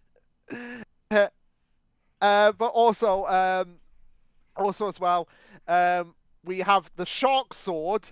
Yes, a sword shaped like a shark that has the power of the gum fruit from One Piece because it super stretchy Luffy powers. And That's the freedom of the sea loop.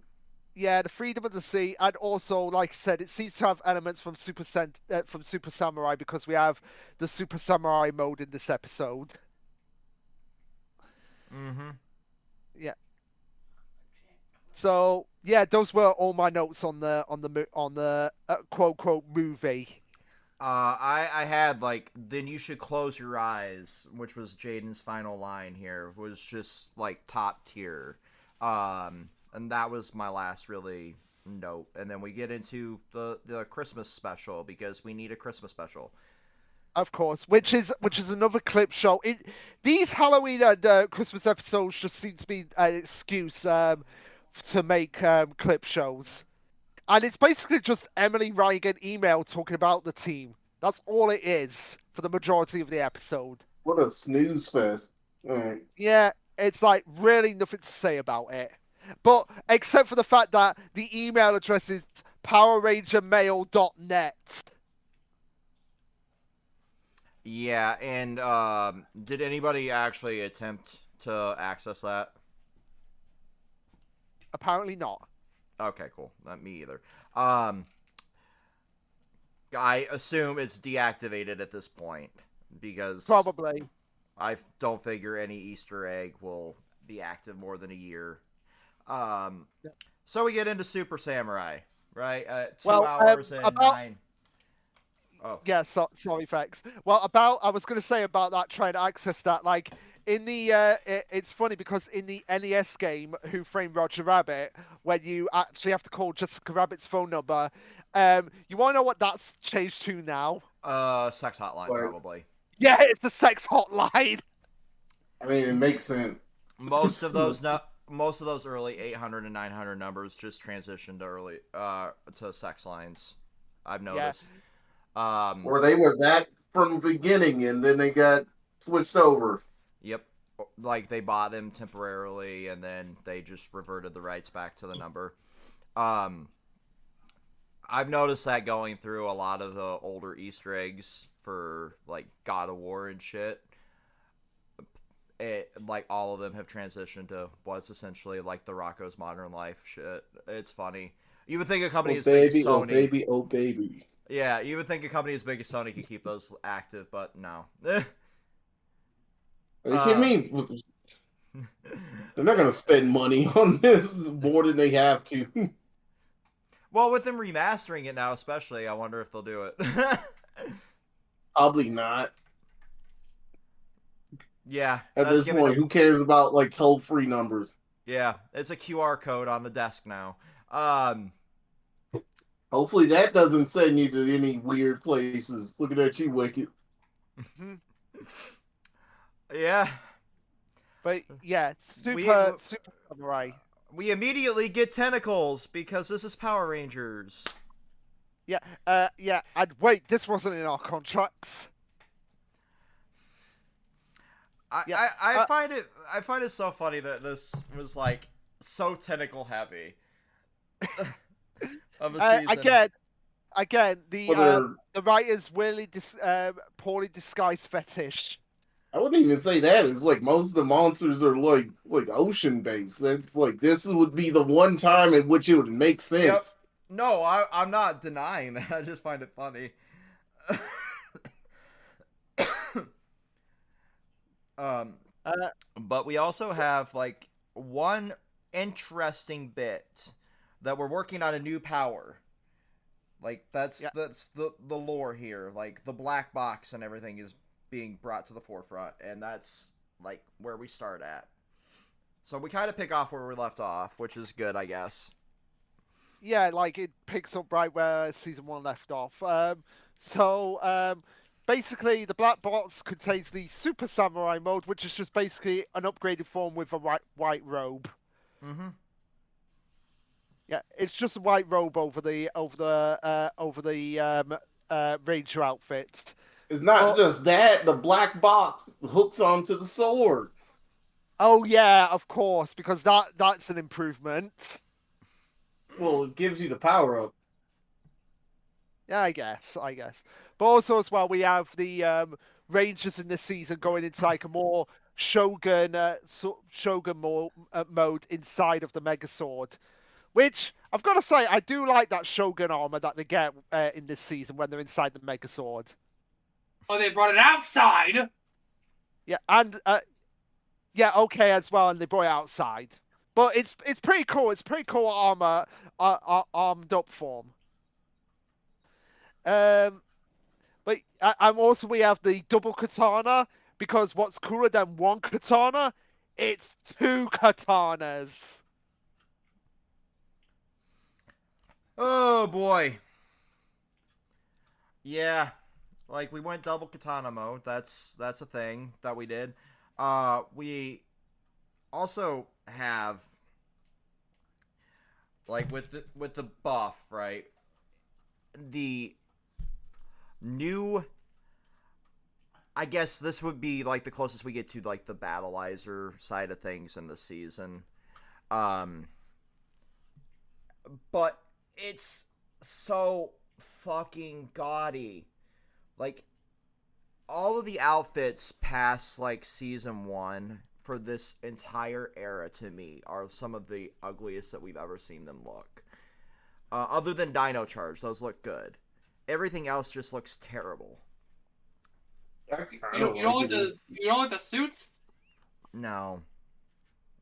I like, I guess like I would say I like the Super Mega Force suits better than any of them besides the Dino Charge ones. Yeah, I will say one of the only positives I will give Megaforce is that the morphers that they have in season 1 are one of the better morphers. Yep.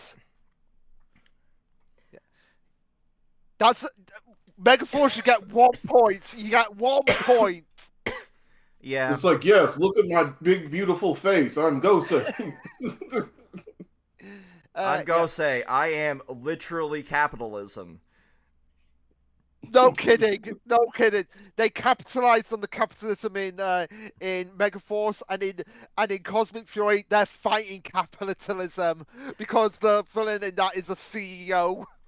And, like, you got no merchandise, really, for Cosmic Fury. Boo. Like, Boo. literally, you got one set of figurines and a morpher, and that's it. Yeah. So anyway, after the premiere of Super Samurai, we have Antonio losing his morpher and Spike finding it, and we have a drug allegory related to water. Yeah. So that's the thing. We have allegories for low self-esteem and depression and drugs in this season. I mean, I'll give him credit. It's something. Yeah, and it's I'll give them credit with because those were really the only notes I had for that episode. But the next episode is one of the I would say is probably one of the darker episodes in such a light-hearted series, where it's the episode where everyone has their mind swapped into different objects. So we have one of the notes I put down was like funny poses after monsters switch places with objects, because we have a guy who becomes a lamp and literally goes into doing a pose as if he is a lamp. And then we also have a guy's mind being trapped in a bike seat, aka Vex's dream position for Step on Me. I mean, yeah. Like, just being a bike seat. I mean, it's such a stupid fucking thing, but it's so funny. Yeah, but this is why I call this one of the darker episodes in such a light-hearted series, because we have the monster switch places with humans and junk that could be thrown away and potentially crushed in a crusher, which is pretty messed up when you think about it. Because essentially half the people in this episode nearly die. Yeah. That's crazy when you think about it, like how many people could have died in this. Yeah. But even worse is when Antonio's mind is put into the body of a fish that is nearly about to be eaten by a cat, and he develops PTSD for fish. Which, wow, I didn't think they would go this dark. Right? Like, it shows that the franchise can do deeper meaning, right? We have stuff like that we get done, and then we have moments where we're just smashing $3,000 worth of sheet cake. Like, it's able to do both of these things, be super deep and super comedic, and it's one of the things I love about Power Rangers. I just wish the writing was better in this season overall. Yeah, I would, because if there were more episodes like this that focused on themes like this of PTSD and like what we mentioned earlier with Emily's low self-esteem, this season would have been better. Right, like I wouldn't have been so pissed about the pacing if we had more moments like this, right? And I think it comes down to like having, and this is a thing that I feel like every long-running franchise goes through. Look to The Simpsons now, or Family Guy, where like we have these really great nuggets in the middle of piles of shit, right? That arguably, like, this season premiere of Family Guy is one of the best received episodes of Family Guy in the last 5 years, right? And it's because you're having the ability, and this is just like a mini tangent, like you're having the ability to have all of these long-standing conversations that have been in the back of your head about the relationship between Stewie and Lois, addressed through the fact that Stewie accidentally eats Brian's edibles and then nearly gets taken away by CPS, because of course we have to have a CPS episode eventually. Those kids should have been taken years ago, by the way, having Peter for a fucking father. But, you know, you have Lois kind of crack down and be more rule heavy, and everybody gets pissed off, so Stewie ends up dosing Lois. Very fucked up, but then they're able to communicate and have this deep conversation that's been a lot of the fans' questions for, like, the relationship between Stewie and Lois throughout the years, right? That's the long and the short of it. You have a moment like that should have been 10 seasons ago, but because you have A teams, B teams, and C teams for writing, you have such a mixed bag of shit. I feel like by this point in Power Rangers, we had gotten to that as well, where, like, you have the good writers that do good shit like this, and then you have the ones that kind of just scrape together a couple episodes of the plot just to kind of make things pad out, so you fulfill that, like, episode counts, more or less. Yeah. And also what I like about this is that Antonio's PTSD doesn't go away right away. Yep. It actually leads into the next episode, which I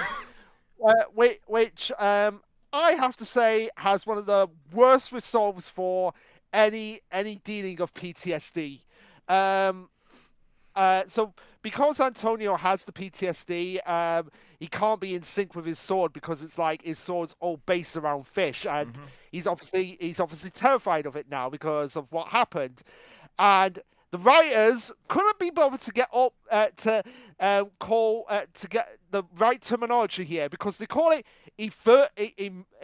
immersion therapy, when no, it's called exposure therapy, where it's like you gradually allow the patient to come to terms with the fact, like, yeah, what you went through was terrible, but it's not so bad now. And gradually over time, as the more around the thing that they're scared of, they realize there's nothing to fear about it.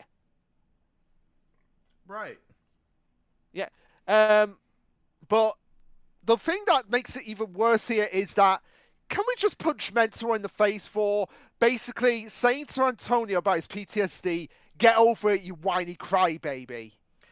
I mean, I get, like, the thought behind that from the outside, right? Like, you have all these duties you have to do. You gotta move past it, right?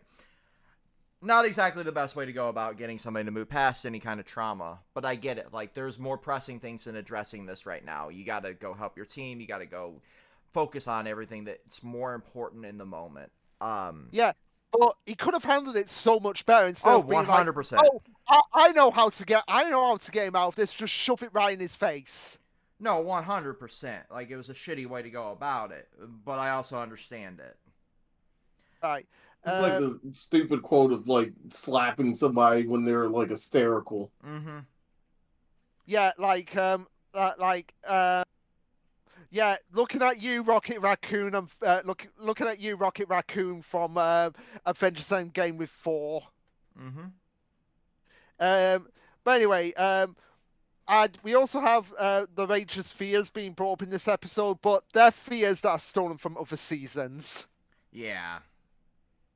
Yeah. I mean, like, some of the fears are, like, very common. It's just like, I wish like some of the fears were like a little bit established more, like from like previous episodes, and we get a little, a little build up. It's like, oh yeah, or just now getting like their fears.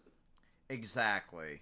Like, there's so much of this should have been addressed way before this if we wanted to set up like a fear-based episode. Yeah. So anyway, the next episode after that is starts off with the same cat that was the cat that was about to eat Antonio, and has been around in several episodes and is still around. It's like, do they own this cat? Right? Like, it just sticks around for a few episodes and then we never see it again. Also, side note, and this is just me being petty, but why is it never a tortoiseshell cat? It always seems to be like the same black and white cats all the time. Because they're more common. Like, torties aren't as common. Fair enough, fair enough. But I really wish it was a tortoiseshell cat, and I'm not just saying that because I own a tortoiseshell cat, but I'm definitely just saying that because I own a Oh, tortoiseshell I know. cat. I mean, she owns over here being a dickhead, so I get you. Um, but it's Oh, just also, oh, go ahead. it's just the commonality of different types of cats. Like it would be too generic if they went with like a basic tabby, but like a domestic short hair is common enough to just go pick one up from a freaking shelter for a few episodes and then have somebody on the cast adopt it. That's how that kind of gets played out. So yeah, we also have Mike pranking Antonio in this episode with dry cat food, which I love let's that be he honest, has to. I love that he has to end up eating it because he's a dickhead. yeah, yes, yes. Also, wow, now Mentor accepts Antonio as part of the team.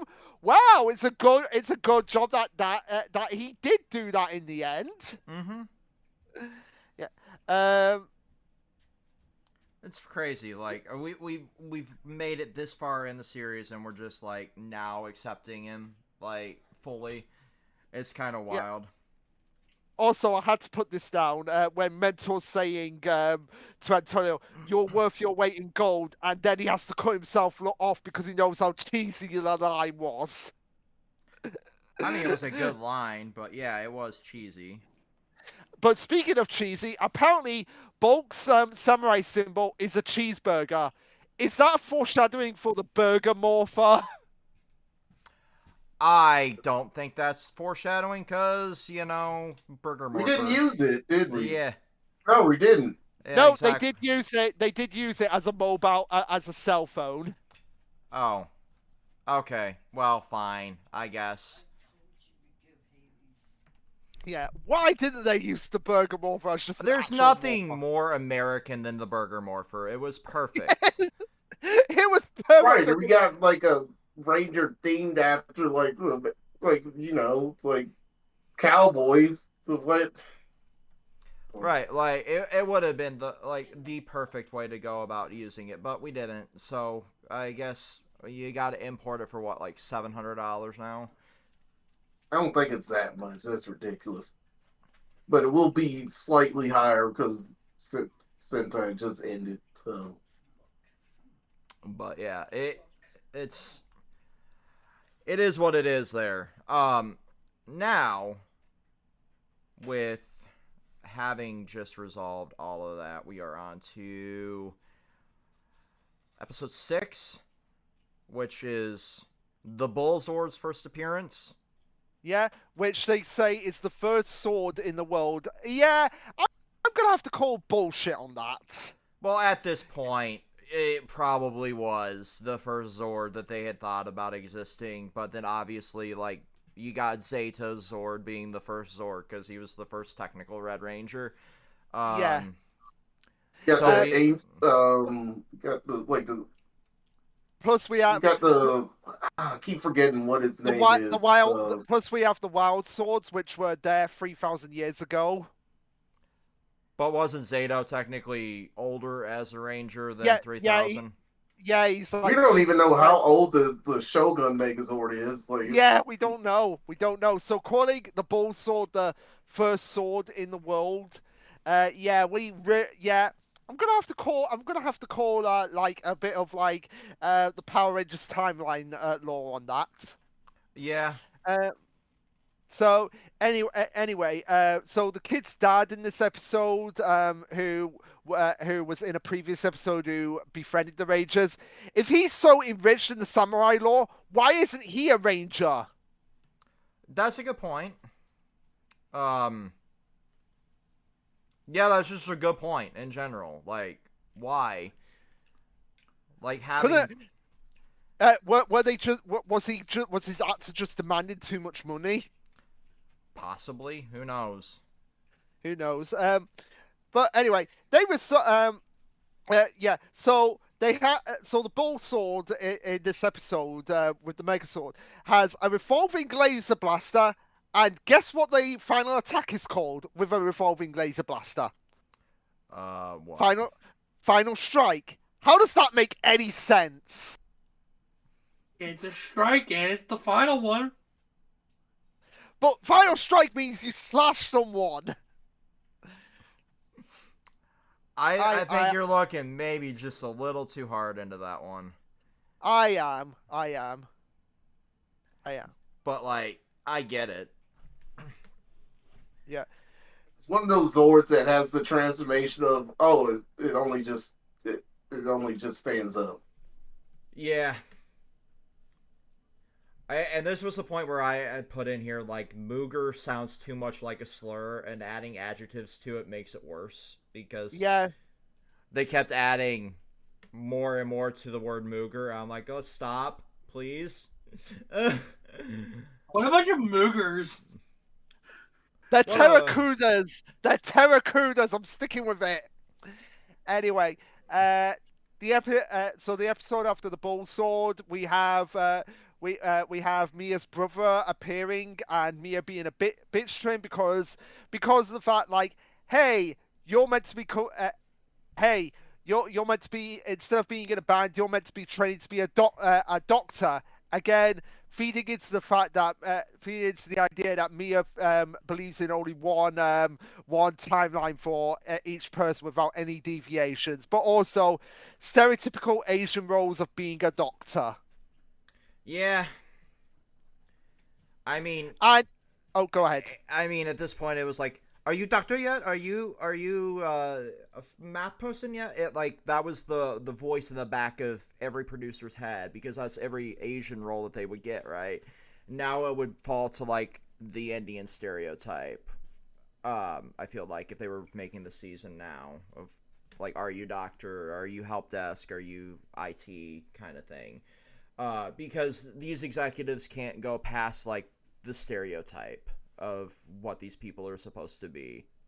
Even back to season 1, where, like, you have Trini and, Zach going black and yellow, respectively, even though, Zach has said, like, I chose to be the Black Ranger. Yeah. But... Because apparently he originally auditioned for Billy. Mm-hmm. And then he chose, I guess, to be the Black Ranger, which was kind of cool, I guess. But it also played into these conversations of, like, Saban being racist as well. Which, obviously, he was, and insanely homophobic, but that's beside the point. For shit like this. I do find it odd that even at the Nick era we were getting into this, but also, given everything that we know about Nick during this time, it makes sense as well. Yeah. Because this was the Dan Schneider era of Nickelodeon still. Okay. All right.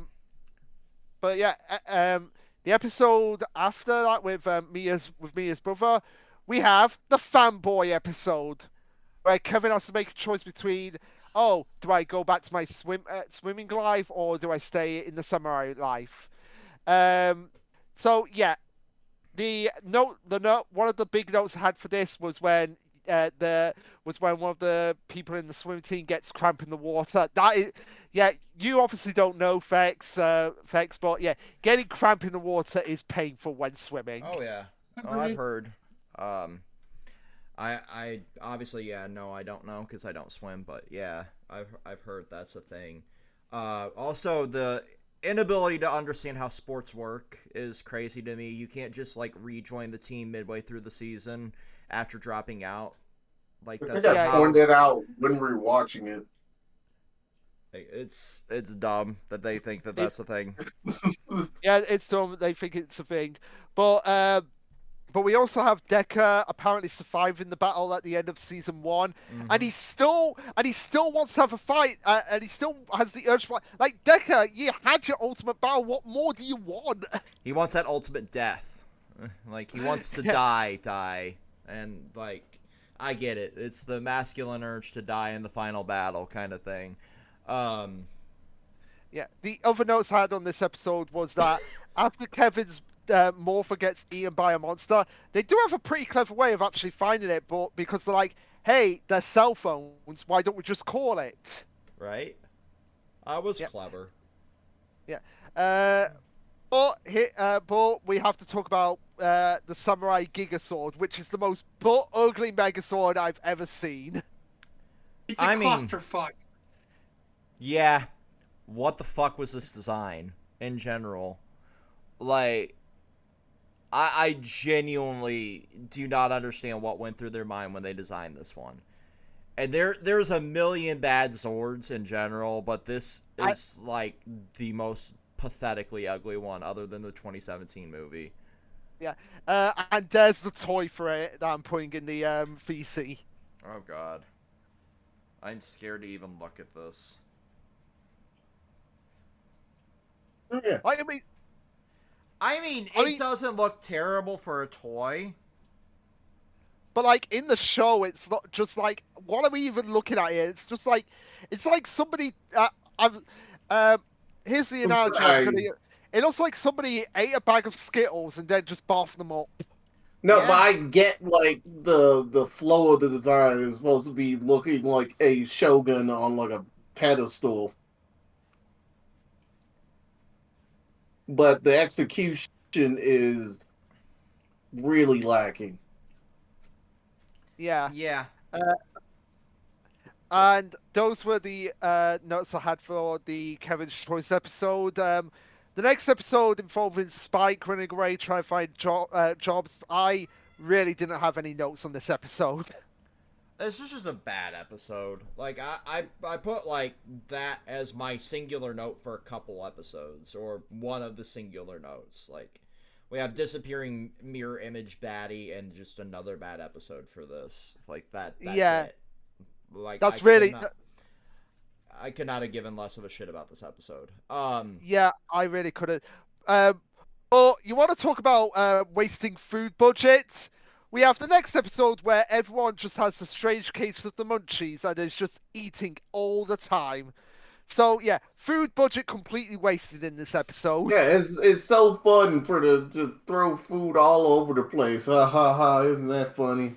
Yeah, this is also your seasonal pink and yellow fight. Uh, The plot beat of Spike still having As a crush. tradition. Spike still having a crush after he got saved by the Pink Ranger. That's still in play here. But yeah, that's that's just it. It's just wasted food. The episode again. yeah. Um. So, but and after we have the food budget wasted episode, we have the Pun for the Ages episode with a sticky situation where everyone gets everyone gets stuck together, and we just have so many glue puns that it becomes completely overload. But Mm-hmm. I because we have Kevin and Mike sticking together, and they have to, and we get comedy hijinks with them, including dancing in public, and um, and uh, and I said Mike and Kevin stuck together going to the bathroom will be a pain, and guess what happens? They end up going to the bathroom. So I put, we were joking about going to the bathroom. Mm-hmm. Too It's bad we didn't get a scene with that because I would have paid them so much money to just film a scene of them in the bathroom just to find out like, how on earth is that gonna work? and like there's prosthetics for this. Obviously, this is a kids show. Like they don't have to show the actual act of it, just the hijinks of them both trying to get into the bathroom. The like, how are we going to do this?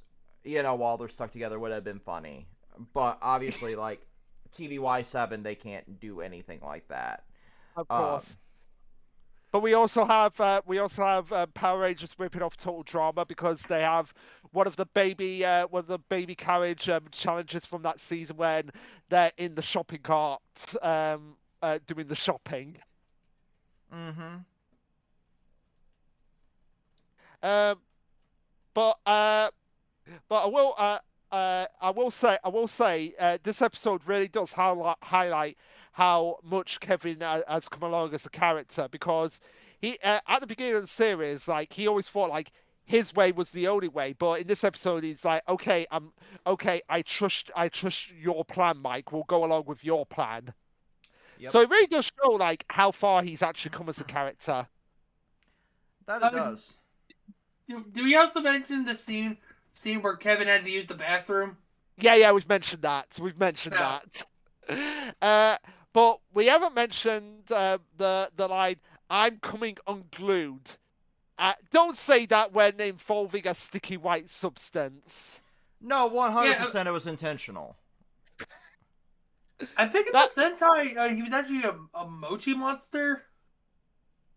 that wouldn't surprise me if it was a mochi, because mochi is quite sticky. Mm-hmm. Yeah, we can't mention the Japanese things in the samurai season. We can't do that. Yeah.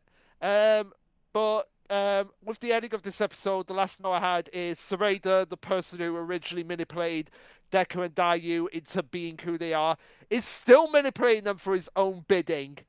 It's like he has basically become the evil stepmother from Cinderella at this point, where it's like, I've got these two people, I'm going to make their lives as miserable as possible.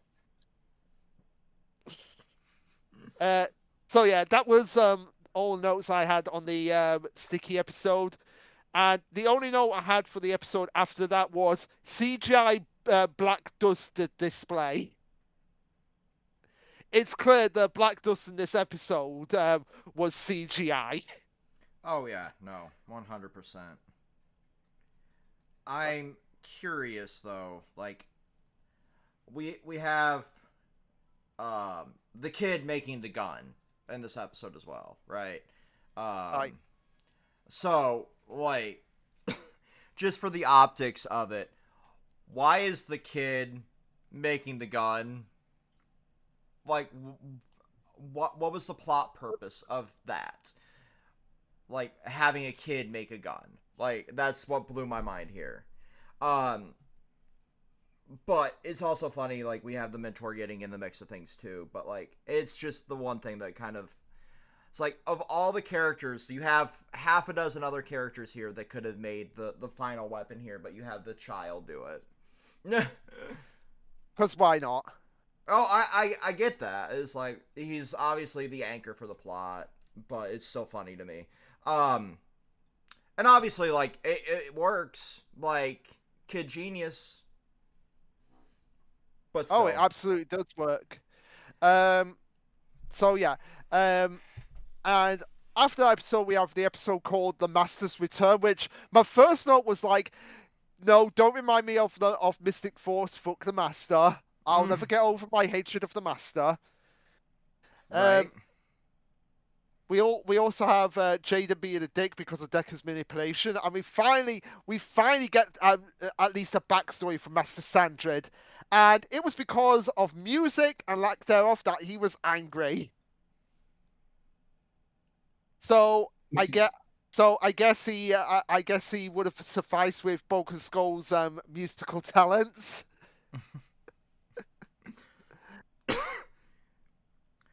We also have like Serrator entering this little coup that we have going on, and Xandrid finally doing something. Were other Yes. notes that I had. Yeah, he finally does something. He finally gets off his ass, goes to the road, fights the Rangers, basically walks through them. But because of that, he dries up quickly and he's benched for most of the rest of the season while Serena takes over. Yup. So the main villain got off his ass, did something for once, and then was like, "Oh, I've done right. That's all I've done. Time to get Robo drunk." Oh no, not drunk. Time to get better with my medicine. Right, with my medicine, right? Because we can't mention alcohol in any regard. Yeah, that's they say that, and then how ironic would this be? Where if the people editing this episode had to edit in like, I'm drinking my medicine here, and yet they're with their kid in the same room, and there's a can of beer on the table. right. There's a non-zero chance that whoever was editing this season was drunk on the job anyway. Probably. Oh, no. I'm drinking my smoothies. Right. I would have at least that would have made more sense than medicine. But No, he needs to Hey get Arnold well. reference. He needs to get well, obviously. Like he's clearly sick. He can't stay out in the world of the living for more than a quarter of an episode, so he's clearly bad. He needs all the medicine he can get. Maybe he has those terrible headaches like Rita. Yeah. Oh, I was I'm amazed From that the medicine drinking. I'm amazed that we went through the whole of Samurai and Super Samurai and most of this video without mentioning the fact that Sandra basically was basically in a party with Rita and they both got a headache. I'm amazed we went that far. Yeah, I am too. All right. Oh my goodness. So the only notes I had for the episode after this, now that Sandra's out of the picture for a while, is that at least Sarada does have a plan. He wants to split the world in two and to be the ruler of both worlds, the Netherworld and the human world. So yeah, he essentially wants to be God, because of course all the villains want to be God. But my other note was, how cheap is that photo booth that Spike and Bulk are in if they can actually lift it from its station? They're strong. Strong the training. Yeah. So those were really the only notes I had for that episode. Yeah, I don't have anything else for that one as well. So we have. Shit, we're almost done. Yeah, we're almost done. Like most of the notes for the remaining episodes are literally just like pretty much because we've pretty much gone through most of the general complaints we've had with Samurai. Mm-hmm. So it's like been easy to get through a lot of these other notes. So the episode after that after this was it was pretty ballsy, because we have Antonio seriously because the whole point of Sarada's plan is that it hinges on having Deku involved. So we have a moment in this episode when Antonio seriously considers for a moment actually destroying Deku to stop Sarada's plan. So it's pretty ballsy for them to go that far, where one of the Rangers is like, do I take this person's life in order to stop the plan of the big bad? Yeah, it's one of the moments where, like, you see how dark the series can get. But obviously, like, we're not going to have the main character killing a villain. We can't have him murder, even if it's to prevent, like, the big bad from doing the big bad thing. We can't have the good guy do bad things in general. Yeah, we say that, but then later on in the season, they say, screw it. Because we'll get to that point.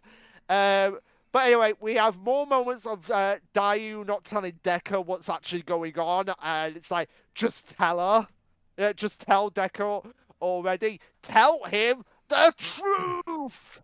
Mm-hmm. And another moment, again, showing Kevin's growth, calling Antonio real samurai, which is impressive considering when Antonio was first introduced, Kevin was one of the ones who was most snobby about him joining. And in this episode, Saraya is finally defeated. So we've gotten rid of one big bad. Now we're just going to get rid of another big bad with Deca. Deca, if only you knew the truth. With Dayu saying that, tell him the truth. Like, that's all I was screaming throughout this episode. Like, just tell him the truth. Don't just sit there and say, if only you knew the truth. Like, why don't you just tell him? Like, what's stopping you from telling him? Well, see, the thing that's stopping is plot. That's the thing, right? Like, plot is what is stopping. As stupid as it is, plot is what's stopping. Yeah. So the episode after Sarada's defeat, we have finally Jaden being sent a letter, which is like, oh my god, the Rangers are going to know my secret, and the secret is that Jaden is not the head of the Shiba family; it's actually his sister Lauren. So we have Lauren coming in to fulfill her duty. She's worked all her life, probably more rigorous than Jaden has, considering what some of the stuff she actually does in these episodes where she's in. And Lauren's morpher is the true Shinkenja morpher because it has the bush on the end. Mm-hmm. Yeah. So we also get like real nice moments between Lauren and Jaden, considering they were separated as kids. You have to wonder, like, have they even seen each other since they were kids? Right. Yeah, that's the thing. Because clearly, we have a lot of conflicted emotions in this bit, with like the one Red Ranger rule being introduced, which is fucking stupid. Because clearly, Well, no, it's not. Well, no, it's not. Energy. It's not stupid. This has been an established plot point throughout the season, because throughout the whole franchise. You can't have a duplication of the same powers. But what I'm saying is, like, it's not even like really played here because we see them both morphing too. Well, again, that have been because in Dino Thunder, when they had the clone of the White Ranger, he was in for quite a while before it started glitching out. So I get the idea that idea is that you can't have duplicate active powers, but you can have them for in the long term, but you can have them in the short term. Right. It will eventually degrade, is what we kind of see is become the established thing, right? Because obviously, like, even Adam morphing, and risking his life with the broken morpher, for example, we saw an extra ranger with that. Yeah. But it's still one of those rules that's kind of, like, I guess, adapted as times went on. Yeah, adapted as time goes on. But one of the things, despite how nice the moments are between Jaden and Lauren in this, Jaden is a bit of a dick to Lauren here. Like that, in fact, because of the fact that he does one of the dumbest Red Ranger things ever, leaving the house and causing misery to everyone. Mm-hmm. Because there's no reason for him to leave. I mean, this could have been, and here's how this could have been handled so much better: is if at this point when Lauren comes to the house, Decker shows up and is like, "I'm gonna have this final fight with you, Red Ranger. Come and join me, or else I kill everyone here." So, and that's the reason he leaves, to protect everyone from being killed by a psychopath who's gone off the deep end. Yeah, that's the thing, right? Like, there was no need for all of the shit that ended up transpiring out of this, right? Like, even if he couldn't be the Red Ranger, he could have stayed as support. He could have stayed as, like, logistics, because he knows the area. He's clearly been in this role for a long time.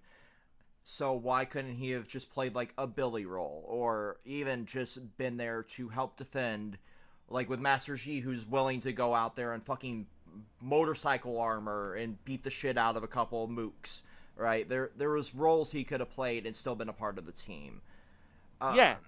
But also as well, he could have stayed at, because Lauren has come in, doesn't know how the team dynamic works. Jada could have stayed and be like, look, this is how I fight with Mike, this is how I fight with Kevin, this is how I fight with, like, taught her, like, the ins and outs of, like, how to be the Red Ranger to this team. Right. Like, he could have done so many other things other than just mope and play Diet Emo and leave, right? That's the thing that pissed everybody off, I feel like, at this point. And obviously, like, we see, like, Antonio, I'm not a samurai, so I can go and do the, like, get my friend back kind of thing, right? And kind of wake him up. But clearly, I gave him come back. Yeah, but clearly, that was not going to be the case. And in the episode after this, I have to question, why wasn't Lauren included in the intro as a ranger? Even the credits disrespect her. That is a weird choice, right? Because even if she's a ranger for what, 3 episodes basically, he's still a ranger, like, right? Yeah, weird. Even Lost Galaxy, whenever Bulk was in an episode, they at least credited him in the episode. And like, you see it with Cosmic Fury, right? With all the Rangers that popped up. You saw, like, just, even if they were there for one episode, or they ended up playing the villain role, like, there was a fucking screen for the Ranger themselves, right? That's Yeah. the stupid thing. Like, even Billy got that. Like, I don't know. It's stupid. Like, a lot of the choices here were just downright disrespectful. Yeah. And also as well, it's speaking of disrespect, Mike in front of Lauren as she's training to perfect the task that she's been training her own life to do, says she's not Jaden, like literally right in front of her face. Like, I it's loved like, him getting his shit kicked in for that too. yeah, he deserved that. He definitely deserved that, because you've got someone coming in here who's trying to save the world, trying to be part of your team, and then all you can say is like, "Oh, she's not like the guy who's just left." Mm-hmm. But but yeah, before I talked about how messed up Kevin's childhood is, Laura's must be super messed up to the fact that, because when they ask her in the episode, like, "What do you do for fun? Do you go out?" "No, I just train." "Have you ever been to?" "No, I've just trained." And the fact that she likes Mia's cooking, is the only one who likes Mia's cooking, really does showcase, like, she must be on such a strict diet that anything different, even if it doesn't taste good, must be heaven to her. Yeah, well, I mean, she was essentially in hell, so, like, I don't And like, imagine the food's good down there. no, and it's like, once this is all over, who is she gonna be? Like, that's seriously something that's something I wish was brought up in Megaforce. The fact that now that Lauren and Jaden are done with the samurai duties, like, what are they as people? Mm-hmm. We'll never know. We'll never know. We'll never know. And also we And- have. Oh, go ahead, Tyler. I do want to mention. Did we cover the Sentai version of this? No, we didn't yet. So go ahead. Okay, so in the Sentai, Jaden's counterpart Takeru, he's not a Shiba. He has no relation to the Shiba clan. He is basically a decoy for Kaoru, who's basically a Lauren's counterpart in the Sentai. So basically, Kaoru and her own version of Mentor of G come barging in. It's like, we're taking over. Takeru, fuck off. Yeah, yeah. So Lauren's counterpart in the Sentai is basically like what happened with Alex in Time Force when he came in and tried to take over. That's basically what it all boils down to, and that makes sense for the Sentai, because Takeru was basically used his whole life, and now he's just being tossed away like an afterthought. Whereas Yeah. whereas Jaden, it's like, this is your home, Jaden. Where are you gonna go? Yeah, that's the thing. Like, where could he even go? Is he going to go rent an apartment on the other side of town to protect the team? Wouldn't he also technically be targeted for being part of the Shiba clan? Like, that, there's a lot of things that you would think would just be lingering there that just never really got addressed at all. Yeah. But The also target as well, on his back, you would think, wouldn't immediately go away just because he's not the Red Ranger, because he still protected the power and all this other random bullshit and helped lead them, and they know it. Like, at the also very as well- least, he'd be good bait. oh, definitely, he would definitely be used as bait to lure the other Rangers out. But also as well, the other note I had on this episode, Jaden committed the cardinal sin of what his father said, because we get a flashback to Jaden's father telling him to stand by his allies, literally after having left them. Mm-hmm. So I guess his father's lessons didn't go to heart. And then we just have him, fight Decker again for the umpteenth time. His sword must have been up his ass because he pulls it out of thin air. I know, right? And again, another idea of, hey, Jaden, you still have your sword. Why don't you just stay behind and help train the others? Right? Because what happens if Lauren fails? They need a backup. You can be the backup. Yeah. But no, prison pocket sword and the master popping in to, kind of defend everything because Yeah. he's not a match for Decker at this point. Oh, absolutely, absolutely. But I will say, this the final fight between Jaden and Decker is a pretty cool fight because it's unmorphed as well. Mm-hmm. And we do, for the most part, and we do get a pretty cool horseback fight between Jaden and Decker. Because let's be honest, horseback fights are always awesome, regardless of where they are. No, literally. Like, I love that we had so many horseback fights in this. Because it makes sense for the story, and it also is one of those, like, well, clearly they thought this through, because something like that deep into multiple layers of footage needs to be planned out so much. Because you have to make sure the horses don't get distracted. You have to make sure, like, all of the extras that are there, all of the scenery is perfect. To where, like, the horse can get through. You can film whether it's, like, on the cage or if it's just one still shot. There's so much that goes into planning a scene like that involves an animal, plus the human and suit actors and everything else. So I give them credit where it's massively due here for so many horse battle scenes in the season. Yeah, and also as well the shocking twist of like Kevin actually killing Decker by literally slashing him in the back. Mm-hmm. So it's like, wow, I never thought they would go through with it, but here we are. Yep. And of course, Decker dies right on time for Sandra to return for the final battle because every other villain has been defeated at this point. And literally, it's literally the Yu-Gi-Oh situation. So it's like, oh, Sandra was sidelined for a while, and now that Decker's defeated, we get Sandra back. Very similar to what happened. Like, oh, Bakura's sidelined in Battle City for Merrick, and then Merrick gets defeated, and we get Bakura back. And here's the thing, right? This is one of the rare instances where the base isn't destroyed in the final battle. Yeah, very rare.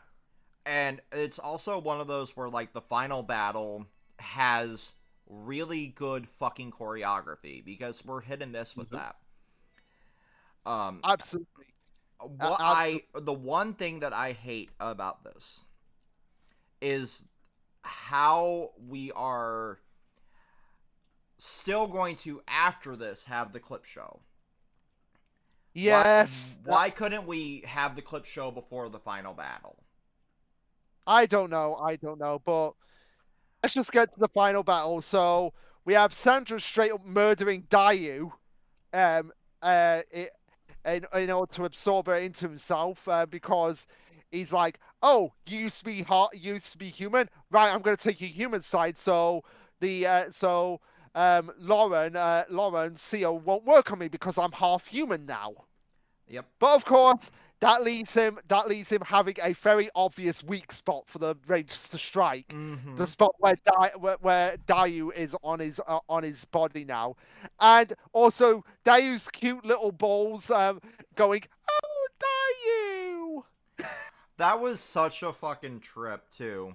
Like, I know. Hearing that, like, I was 2 edibles deep when we were watching that episode. I'm just like, what the fuck? Oh. those little balls, puff balls. So yeah, at this point, because Sandrid is no longer fully a Nylok, he's no longer succumbing to the weaknesses of other Nyloks about aka drying up, and he's easily able to pwn the Rangers. Yep, the plan hit him really, really hard. Yeah, in the final episode. Okay, I will admit the final episode, Samurai Forever, is an okay title for the final episode. Yeah. Uh, so yeah, it picks up right from the last episode where they're all battling the foot soldiers, unmorphed again. A nice unmorphed fight before we lead into the final confrontation with Sandra, which is basically, I've got it. We just have to hit him really, really hard. Which Sometimes the simplest plan is the most effective. Yep. Mm-hmm. So Sandra is finally defeated. The world is saved once again until the next batch of villains crop up. And of course, Spike and Bulk have their final moment where Skull finally turns up to pick up Spike. Mm-hmm. So yeah, it was nice that they got Jason Narvi back for this little cameo. Yeah, I love that we whittled down those Zords here with this final fight, right? Yeah. So, like, during the final Zord fight, we end up with, like, all 11 Zords being active, and then we knock off, like, 3, and then another 4, and then, like, you get to feel the weight of the sacrifice as you're going through with that final, like, no matter what, we gotta win fight, and, like, it was a cool way to actually kill them off. Now, obviously, there's goods and bads with all of this. I love that we got Jason Narvi back for the one-off. I don't understand how we couldn't have had Jason Narvi and Paul Schreier in the same season as OG characters. I kind of have a proper explanation for it. Because Jason Narvi is now a teacher, so he probably wasn't available. That's a possibility. Because that does kind of line up, filming wise. Like, and he was probably like, okay, we're on summer break now. You get me for just this one moment, right? Yeah.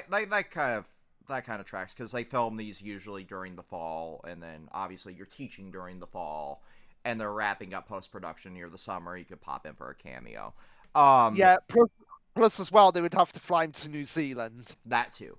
I do love, like, when we got into like the Shogun mode plus the double disc, you know, for the weapon.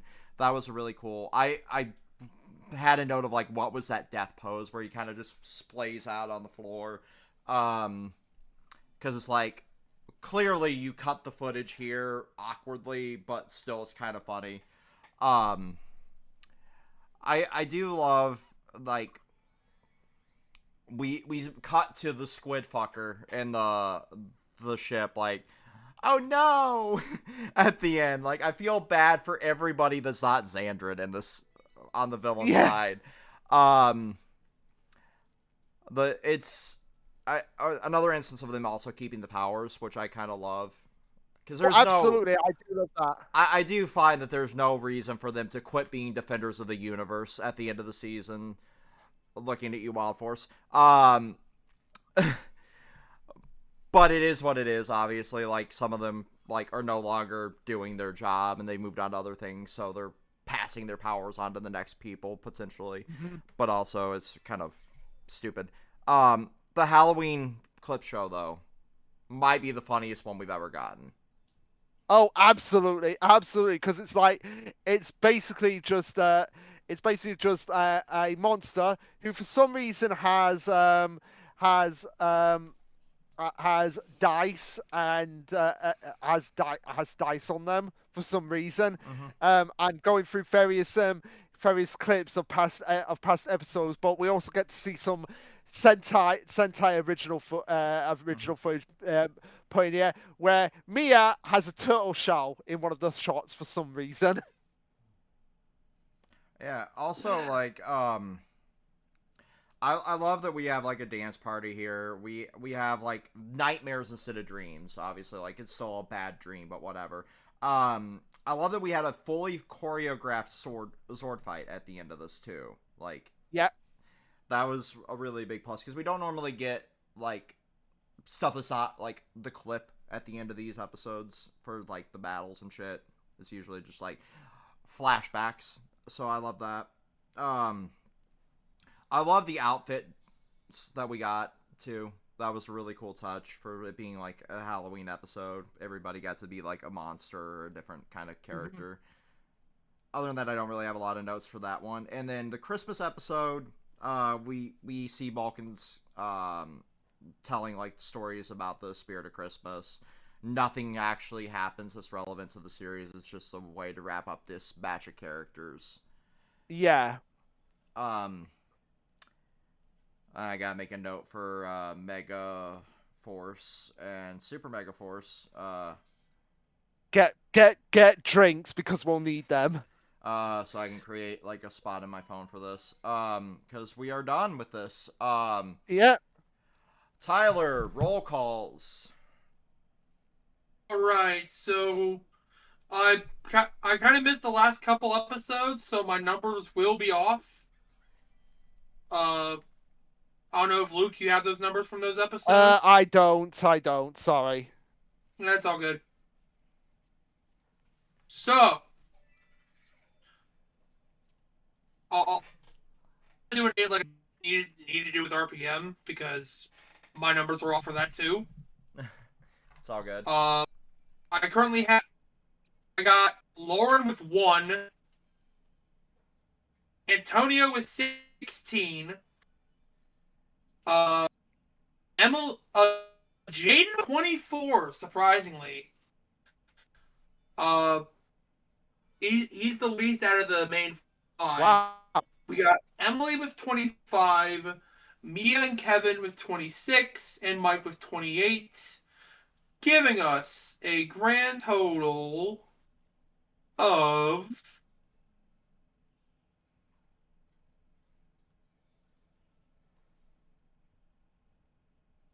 146, Wow.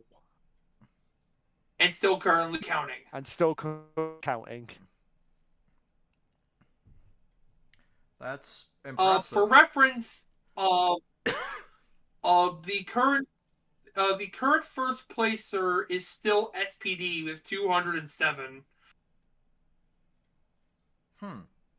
And currently Samurai's under Wild Force, which has 152. Wow. It's actually impressive when you think about it, given, how many certain characters have because they've appeared in multiple seasons. Obviously, characters like Billy, Adam, you got Tommy, obviously being the slut of Power Rangers. But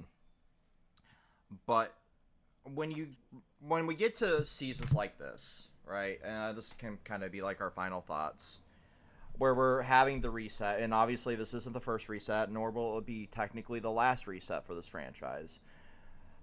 There's clearly only so many missteps you can give before you start to see where the cracks began to fall in a long-running series.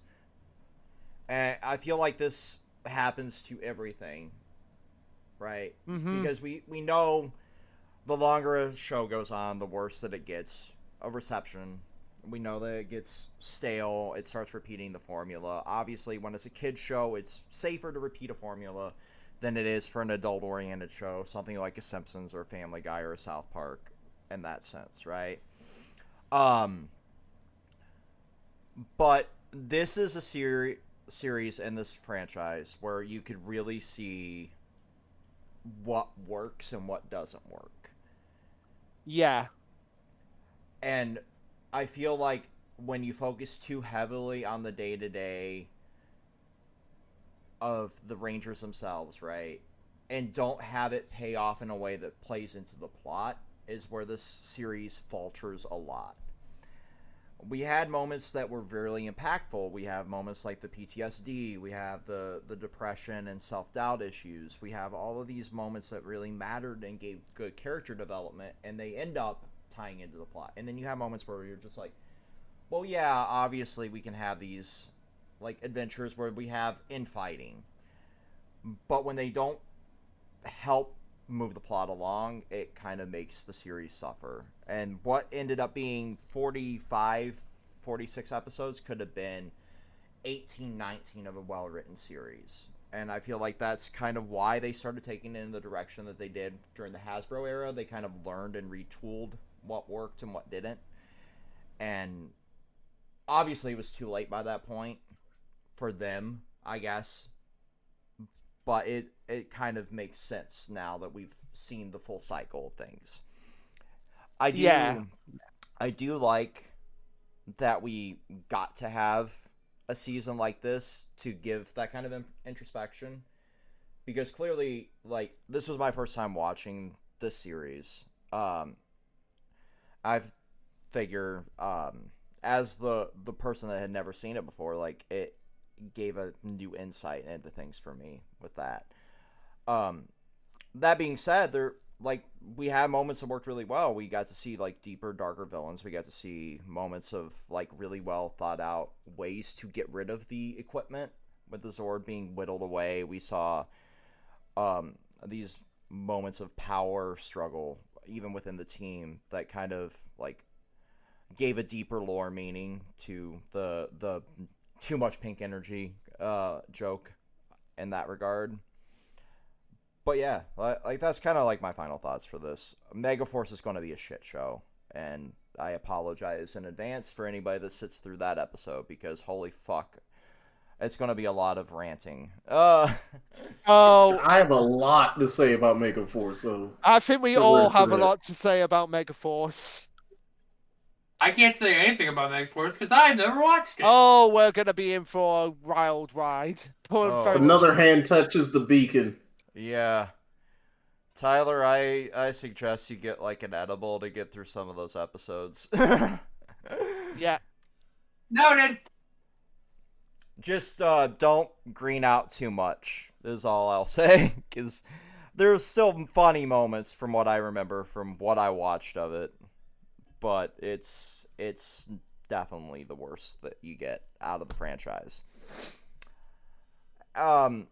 Anybody else got final thoughts on the series? As we approach 3.5 hours. My thoughts on it are that it wasn't as horrendous as it really could have been, but it was certainly wasted potential. Mm-hmm. That's a good way to look at it. Zangetsu, Tyler. Go watch Shinkenger. Yeah, Tyler's just gonna be like, just go and watch Shinkenger. I'd say it's definitely a very okay season. It's not, didn't do anything like revolutionary. Also didn't do anything extraordinarily bad. Just right down the middle. Mm-hmm. Yeah, that's one way to look at it. And then on to the next one, I guess. May Yeah. God have mercy on our souls. Yeah, but until then, peace. Peace. There's not enough liquor and therapy to help me forget the season. How about you guys? Power Rangers Megaforce! Yay! Okay. Disappointing on so many levels. Yeah. Like, the actual layup they had with both of these seasons, and they did fuck and all with them. Yeah. Now, the big question for me is this worse than Total Drama All-Stars? Well, to put it, no, it's not worse than Total Drama All-Stars. That's the only major positive it gets. I will say, it's even better than Chainsaw Man Part 2. But not by much. Oh! I'd give it, like, it's on par with Ben 10 Alien Force Season 3. I'm going to get murdered in the comments for that. You are so gonna get murdered for that. But yeah, Megaforce. I legitimately had to think about this the other day. I was like, okay, Megaforce Season 1 is like a McDonald's meal, whereas Super Megaforce is like the dollar store meal that you would get, essentially. Yeah, that's a fair comparison. Like, Yeah. I'm going to go out on a limb here and say that this was the moment that a lot of people, well, it's not even going out on a limb, it's pretty much canon to a degree, in the fandom. This is where a lot of people started to fall off of it again. It's what kind of led to the gradual decline and shelving of the franchise. Yeah, and also I feel with this season, it's like people had high expectations because they were like, because this was the 20th anniversary of Power Rangers, so they were expecting something more than what we got here. Yeah. And that is fair. That is fair because they're adapting Gokaiger like the 35th anniversary season. So I'm pretty sure Gokaiger is like one of, if not the most popular Sentai. yeah. It's extraordinarily popular, so much so they keep selling the Ranger keys now. That is insane. Well, until the hiatus. You know. Yeah. Now here, before we actually get into like talking about the individual episodes, somebody sent me a comment on Discord that I want to read here.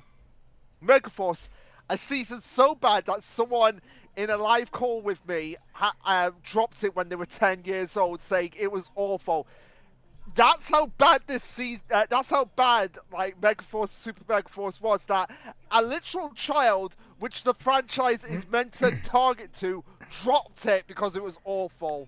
Well, I guess in a way it helped them. It helped showcase to them what bad television was.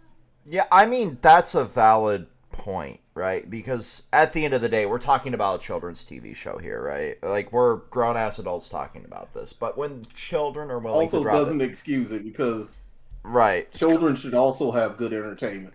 exactly.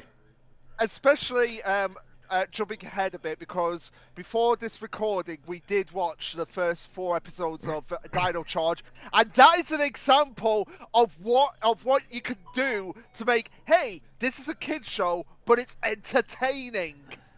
Right. Literally fucking night and day. It's crazy because like we see it now. Like, we have slop of the like actual published variety, and then obviously we have the AI Love Island style slop. With that fucking fruit show that went schizo on TikTok. Like, it's crazy the levels of like degradation in entertainment we see. But like, the span of 3 years from this season airing to Dino Charge, it did a complete 180 in quality. It shows it's the writers and the producers that tend to fuck up badly on this, not the actors, not the like cast and crew, and that it's just falls on who's pulling the strings to what is actually being acted. And the reason I'm bringing this point up is simply because I see that the actors tend to get a lot of the flack for this season when it should fall on the staff behind the scenes, your writers, your producers, that kind of thing. Yeah, because here's the thing. I think it's pretty well documented that even the actors in this season were demanding, like, hey, give us something more than this. And it shows, like, Except for Troy. Fuck Troy. Oh yeah, fuck Troy. And it's kind of ironic that originally we were trying to get Andrew Gray on here until we realized, like, He was hey, a far right nut job. Yeah. What I was going to say was that it shows because there are legitimate episodes in Megaforce and Super Megaforce that are like, hey, this is actually decent, and the actors are legitimately trying here.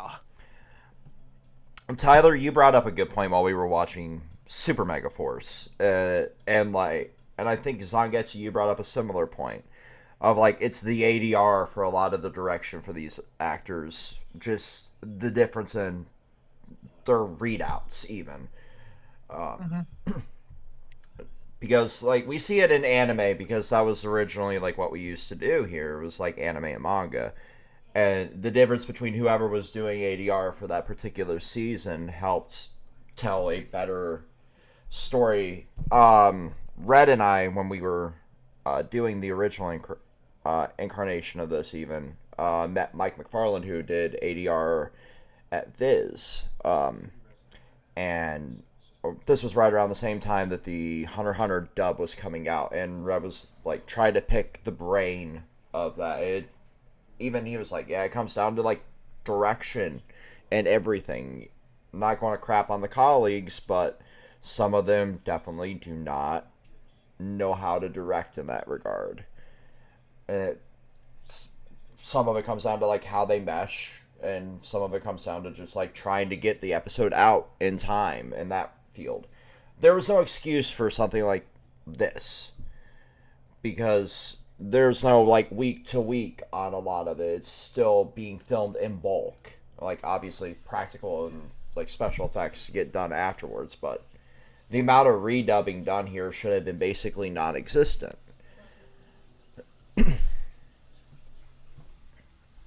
But yeah, let's get into the episodes, I guess. Yeah, from here. so the opening episode, and the writer, like one of the main writers for Megaforce, James W. Bates, has actually done a extensive interview for Den of Geek, where he had so many ideas that he wanted to use, but Jonathan Saka, the showrunner,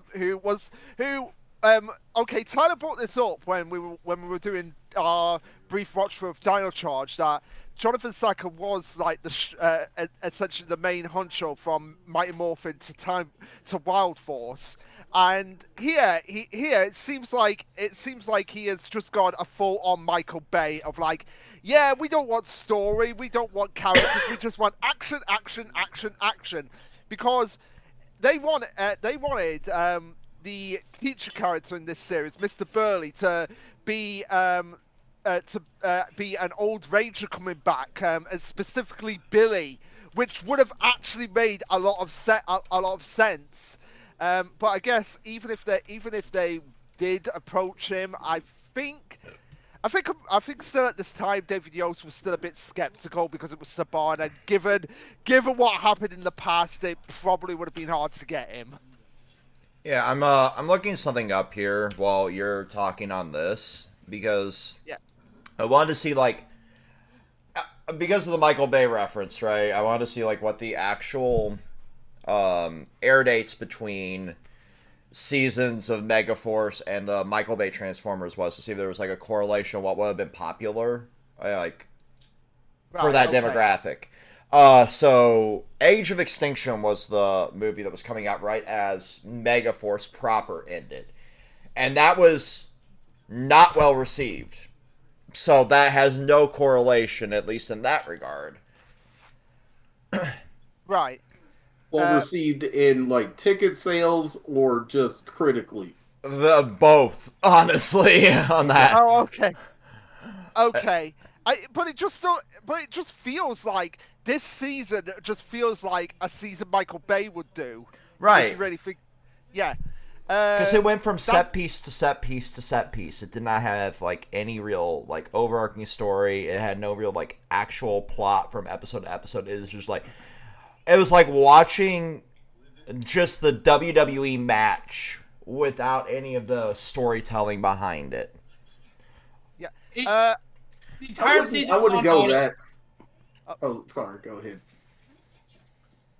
Sorry, I was just saying this season was basically on autopilot.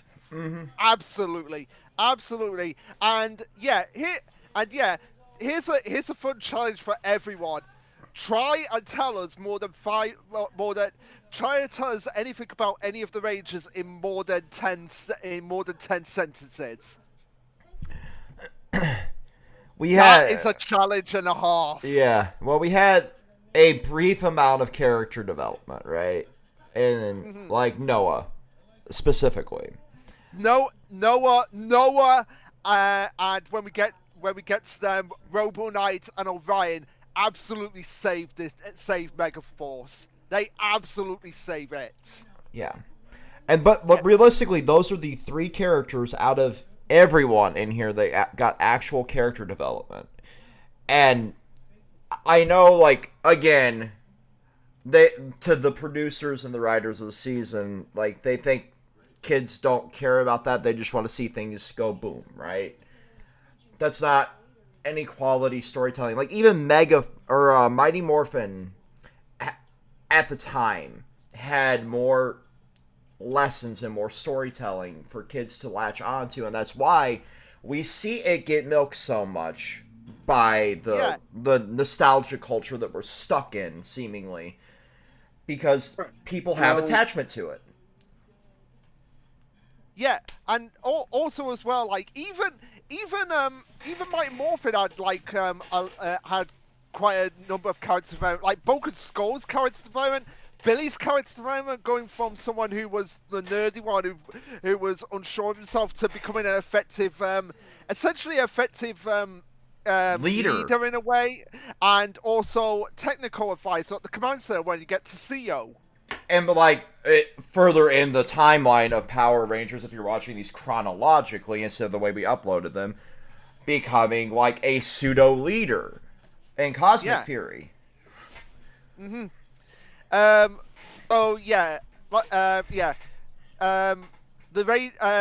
The other note I had for the opening was when the villains go, "Humans can't handle our might, we will destroy them." Yeah, try saying that to the 50 other villains that have tried that and failed. That's one of the biggest things about that I don't like about these seasons is that they try to be like, all right, we're gonna be a clean slate. Well, we can't do that because the next season we're gonna use all the power of the past Rangers. Yeah. So let's not capitalize on any of that. Our like children, like fans or whatever, they'll be too confused about these old Rangers and references to them or building on a legacy type of thing. Let's not worry about that. Which is kind of funny because whenever someone jumps into a franchise and you realize like, oh, there was something that came before it, they usually want to go back and look at that. This is how like Yu-Gi-Oh stays relevant too, is because like the card game itself, it's a storytelling of a lot of the lore and all the bullshit that's behind it. And you, even if you don't really have a series on TV traditionally anymore, you have like the YouTube shorts. Like it still allows people to go back and watch like Duel Monsters and GX and 5Ds. It's the same way in comparison to like Super Sentai up until the hiatus. Is like people would see like Boom Booger and fucking go back to like fucking Flashman, which ironically got its first appearance in this series. Like, I just watched Flashman like. Oh, go ahead. I was gonna say I just watched like Flashman like a few months ago. I liked it. It's very 80s. Yes. 80s to the max.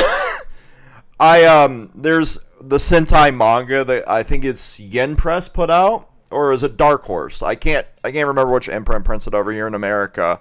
But I started collecting that right before I moved to where I'm at now, and now ironically in the process of moving again, so I get to dig out all of my manga finally. Hopefully relatively soon as we're recording this. It'd be nice to like have them out because I never really got to like read all of them because I bought them right before the move. So I'm really looking forward to that. And there's a Flashman one of those that came out too. And I looked at the art of it when I was like at work because I ended up packing a copy of it. I'm like, this reminds me of the Kamen Rider manga from way back in the day. Do you remember that, Sanketsu?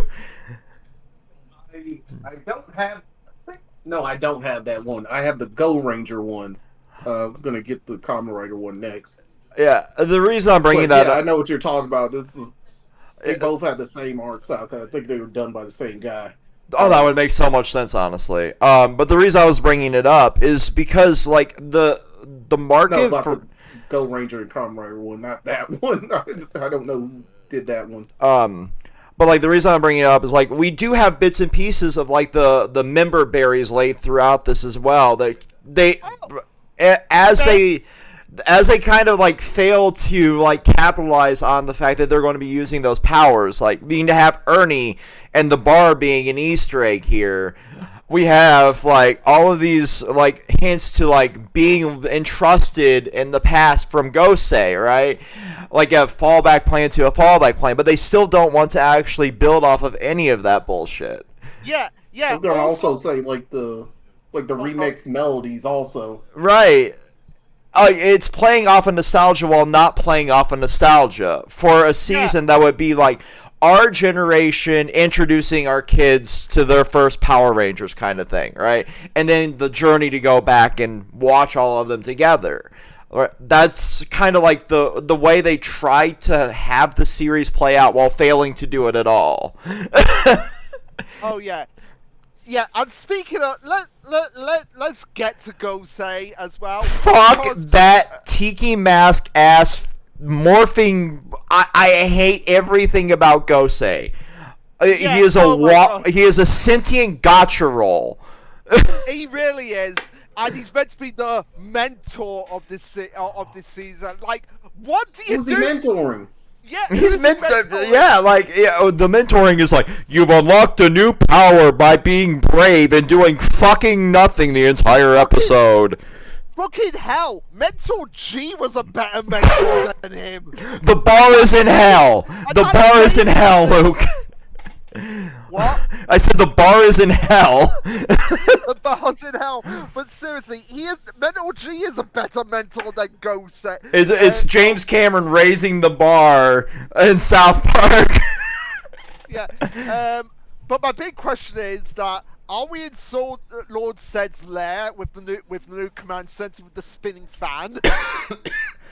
In the fucking realm of darkness, the green candle, like we're like this is a set that's been reused 1,000 fucking times. Yeah. You know, this would have actually been a good twist if Gosei was actually Lord Zed the entire time, just undermining the Rangers. That would require competent writing. Yeah. Also, as well, question: what took Gosei so long to wake up? I only wake up when the Earth is an extraordinary threat. Oh, you mean like with Countdown to Destruction, the end of time, the end of the Power Rangers, all of the events that fucking all the events that led up to fucking all the alternate timelines. If we want to really split hairs here. Like RPM, considering relatively the normal time that would be happening if we're following like human logic. Yeah. Also, he says Zordon was his mentor. It's like, how many backup plans did Zordon have? He's Batman. Zordon is Batman.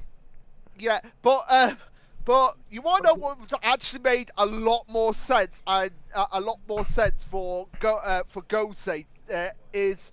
He says he's a guardian of the Earth. Well, who were guardians of the Earth? United We Roar, Power Rangers Wild Force. Why didn't he just say I was built by Princess Shayla or something like that instead of Zordon? The Tiki motif would make more sense for Princess Shayla too. It would make more sense. I get the feeling that it really was meant to be Princess Shayla, but they were like, "Nah, that's too obscure. Nobody's gonna get that. Let's just make it Sword." Arguably one of the more popular seasons as well, which is stupid.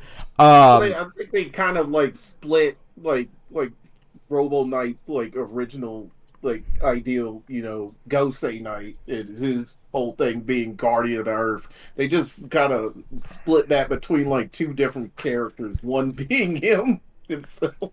Yeah. I guess. It's kind of funny. And can we talk about the qualification of a BMX biker? I know. Emma the Pink Ranger's qualification for being the Pink Ranger is that she's a great BMX cyclist, which. What if you really think about it? Doesn't that kind of go against because she's meant to be like I care about nature and everything, but wouldn't BMX cycling be damaging to nature in a way? Yes and no, because you can technically be like repollinating the earth, but from the speed, I guess, would be like the good side of it. But also, you'd be damaging the earth with the fucking treads of the tires. It's very bizarre all around. Yeah. Also, as well, can we just talk about, you know, how we said Jason was Blind Karate Man? We have the true Blind Karate Man here with Troy. That's right. At least we know a little bit about like Jason, his motivations and stuff, and that's within the first 30 episodes of like season 1 of Mighty Morphin. I don't know Jack's squat about the brave leader, other than he's brave leader. Yeah. Yeah, so it's like, again, like, try anyone who's a fan of Megaforce, if any, try and tell me anything. I figure his actor's the type to search himself online, so I won't be shocked if like his official account comments under this video. Yeah. Try and put an extensive paragraph of what makes Troy a good character without saying that is more than 10 sentences. I dare you. You know, or more that he's of morally sound character. And he never lets go of his weapon, even when he does. Oh God, yeah. But now, like I said, there are some good aspects to Megaforce. Case in point, the Morphers. The Morphers are awesome in this season. Yeah, like the Morphers are really cool. I like some of the like designs for the Zords as well. Like that side of it's like cool, but like it's very bizarre because like I went into the season originally not like for this recording. Like this was a season I went to try and watch again as a fan, right? Because it was on. When I was a kid, young teen, trying to watch, Nickelodeon. I'm like, oh, Power Rangers is on Nick now. Cool. Because I went through periods of having cable and not having cable. So like when I could catch something like this, it was like, oh, that's neat. Let's do that. It's very bizarre to watch this season for the first time then and be like, huh. Like, there's the cool aspects, like the cards and stuff, right? That was a cool thing that they did. And then you see, like, the batshit insane decisions for the actual scripts. For example, why are the mooks boogers? Like... No idea. No idea. Like, but also, as well, I just want to say, the wasted potential, because... They could have gone the Mystic Force route with this, where instead of it being like, oh, we're randomly going to get it as a gotcha, that they unlock more powers through experience. Mm-hmm. Like, they could evolve the cards. They could have done so many other things with it, because there was an actual Power Rangers card game. I'm not kidding. That was a thing that they did. I mean, everybody had a card game. Yeah. At that point. That is very true. Even Dragon Ball Z had a card game. Well, that's an anime. That's a given. But like NASCAR had a card game for yes. I forgot NASCAR had one. That is very true. Here it is. It was a like action card game, and it came out right around like the season of Samurai. And then it went till, I believe, the last season of Super Mega Force. That is a very long Walmart sales link. Holy shit. Well, while you do it, I put it in the mod stuff if you want to actually look at it. Okay, I see it.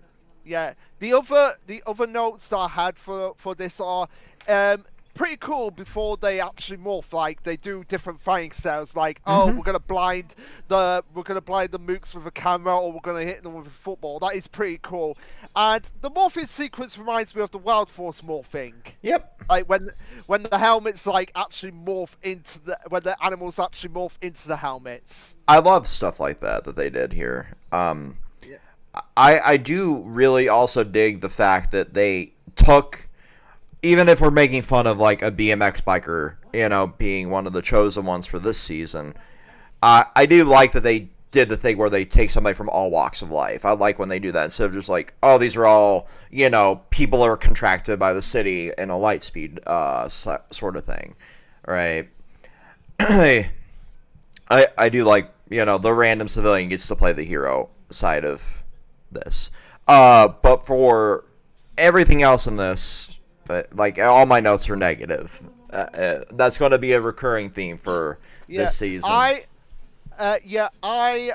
have more. I do have negatives, but I think I have a bit more positive because at the end of the day, like I said, I've seen worse total drama all stars.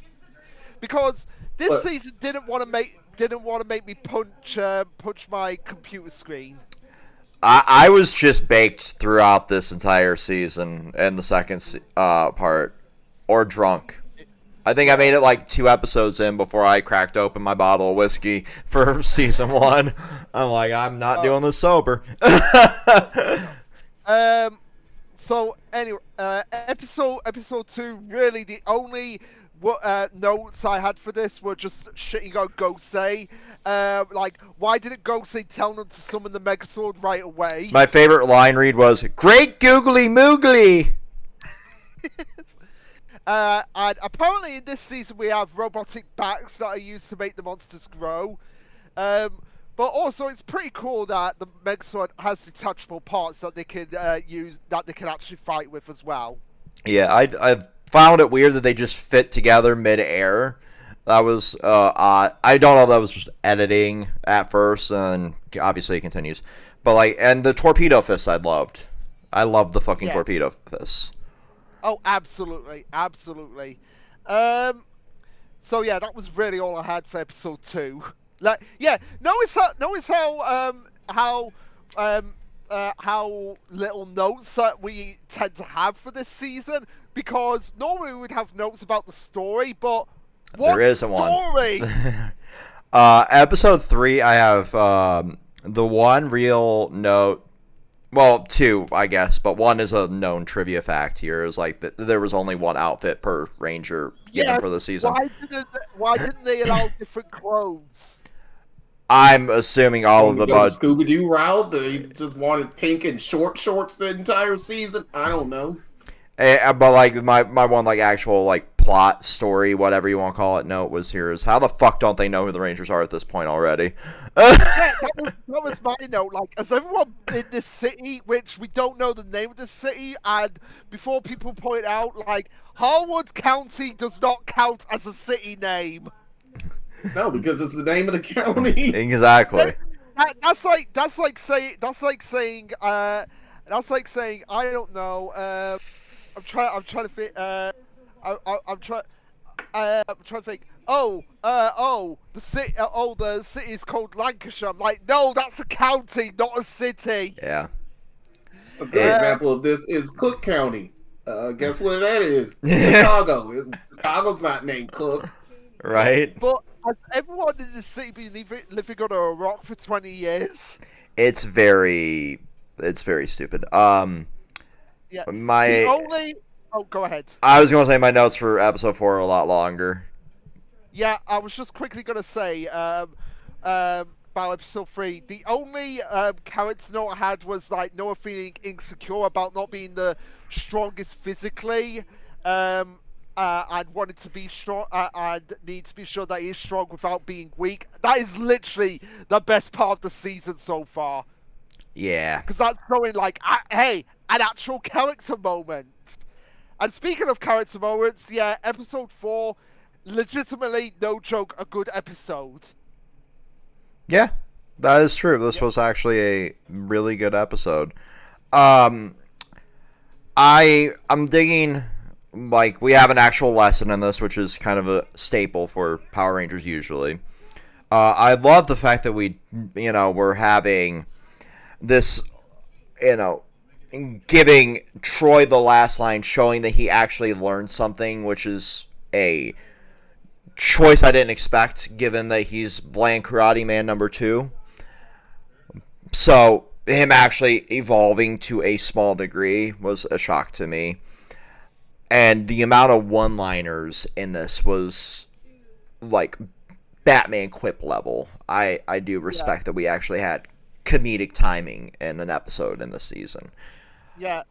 Also, I do like how the guy faking like, yeah, I'm the Red Ranger. He was committed to the part, especially when the monster shows up. Yep.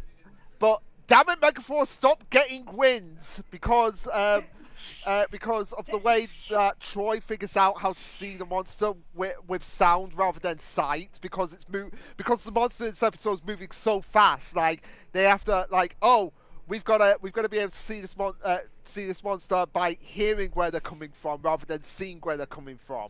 Mm-hmm. And also, legitimately, the Rangers teaching the fake Ranger a lesson about not bragging and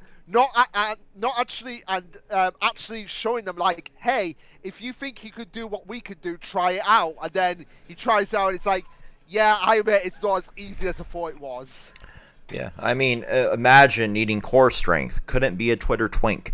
Question: what did the Rangers do to earn the power up? Nothing. Nothing. But now we get to basically The writer's poorly disguised fetish. Royal Jelly step on me for males with her whip. The goth dom fetish is all over this episode, and so is cock and ball torture, which is, just a choice. Yeah, with Queen Bee monster who is legitimately just, hey, Vex. There has to be one each season of Vex step on me material, and it was this episode. The irony is this one would literally kill me because I'm allergic to bees. Yeah, well, but what a way to go out. Vex, It kind of looks more like a wasp to me.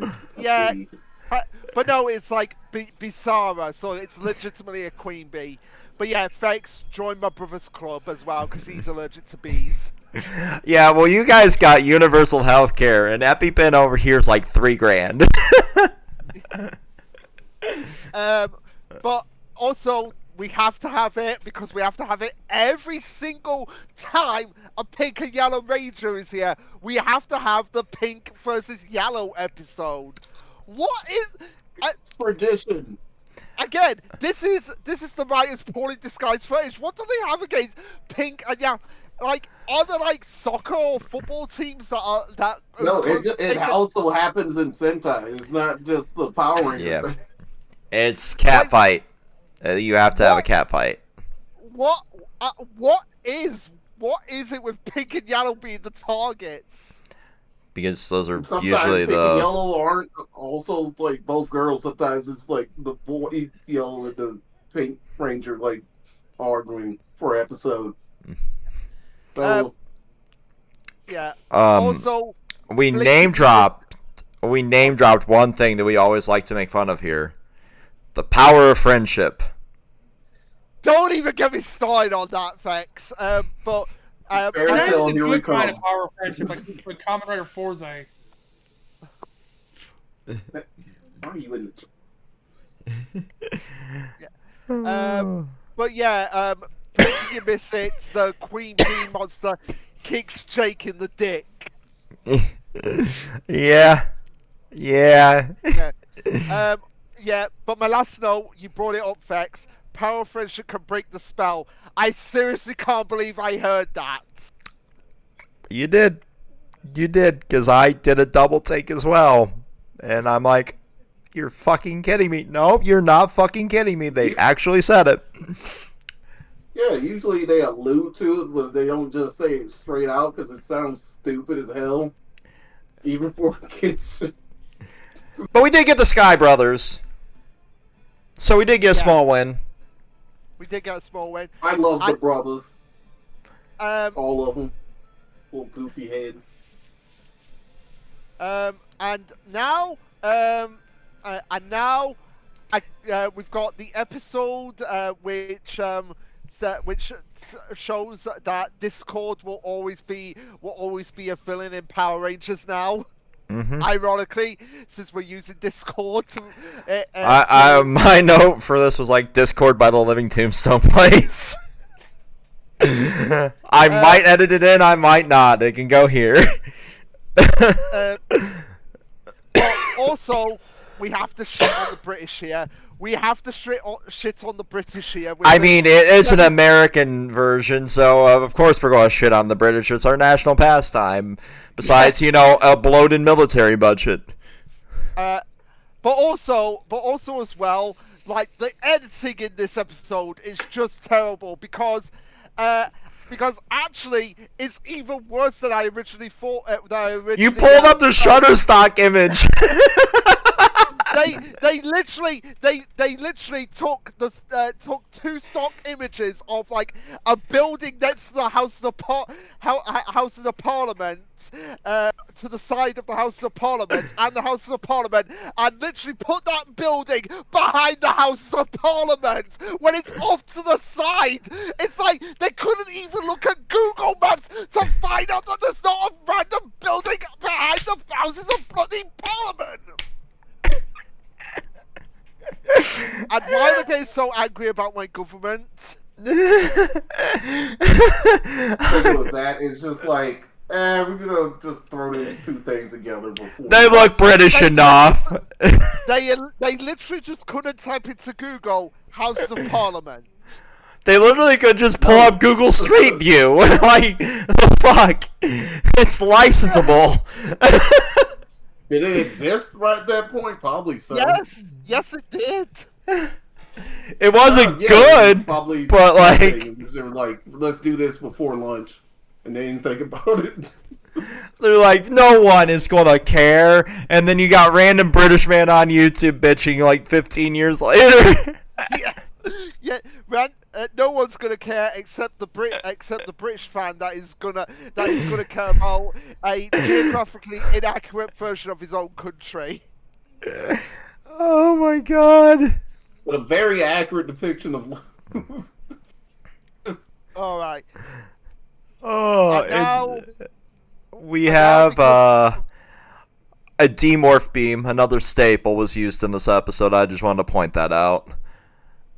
Yeah. But also the next episode, where, as if we can't rip off Mighty Morphin enough, we have the Token Broken Skull characters, except much worse because they don't actually do anything.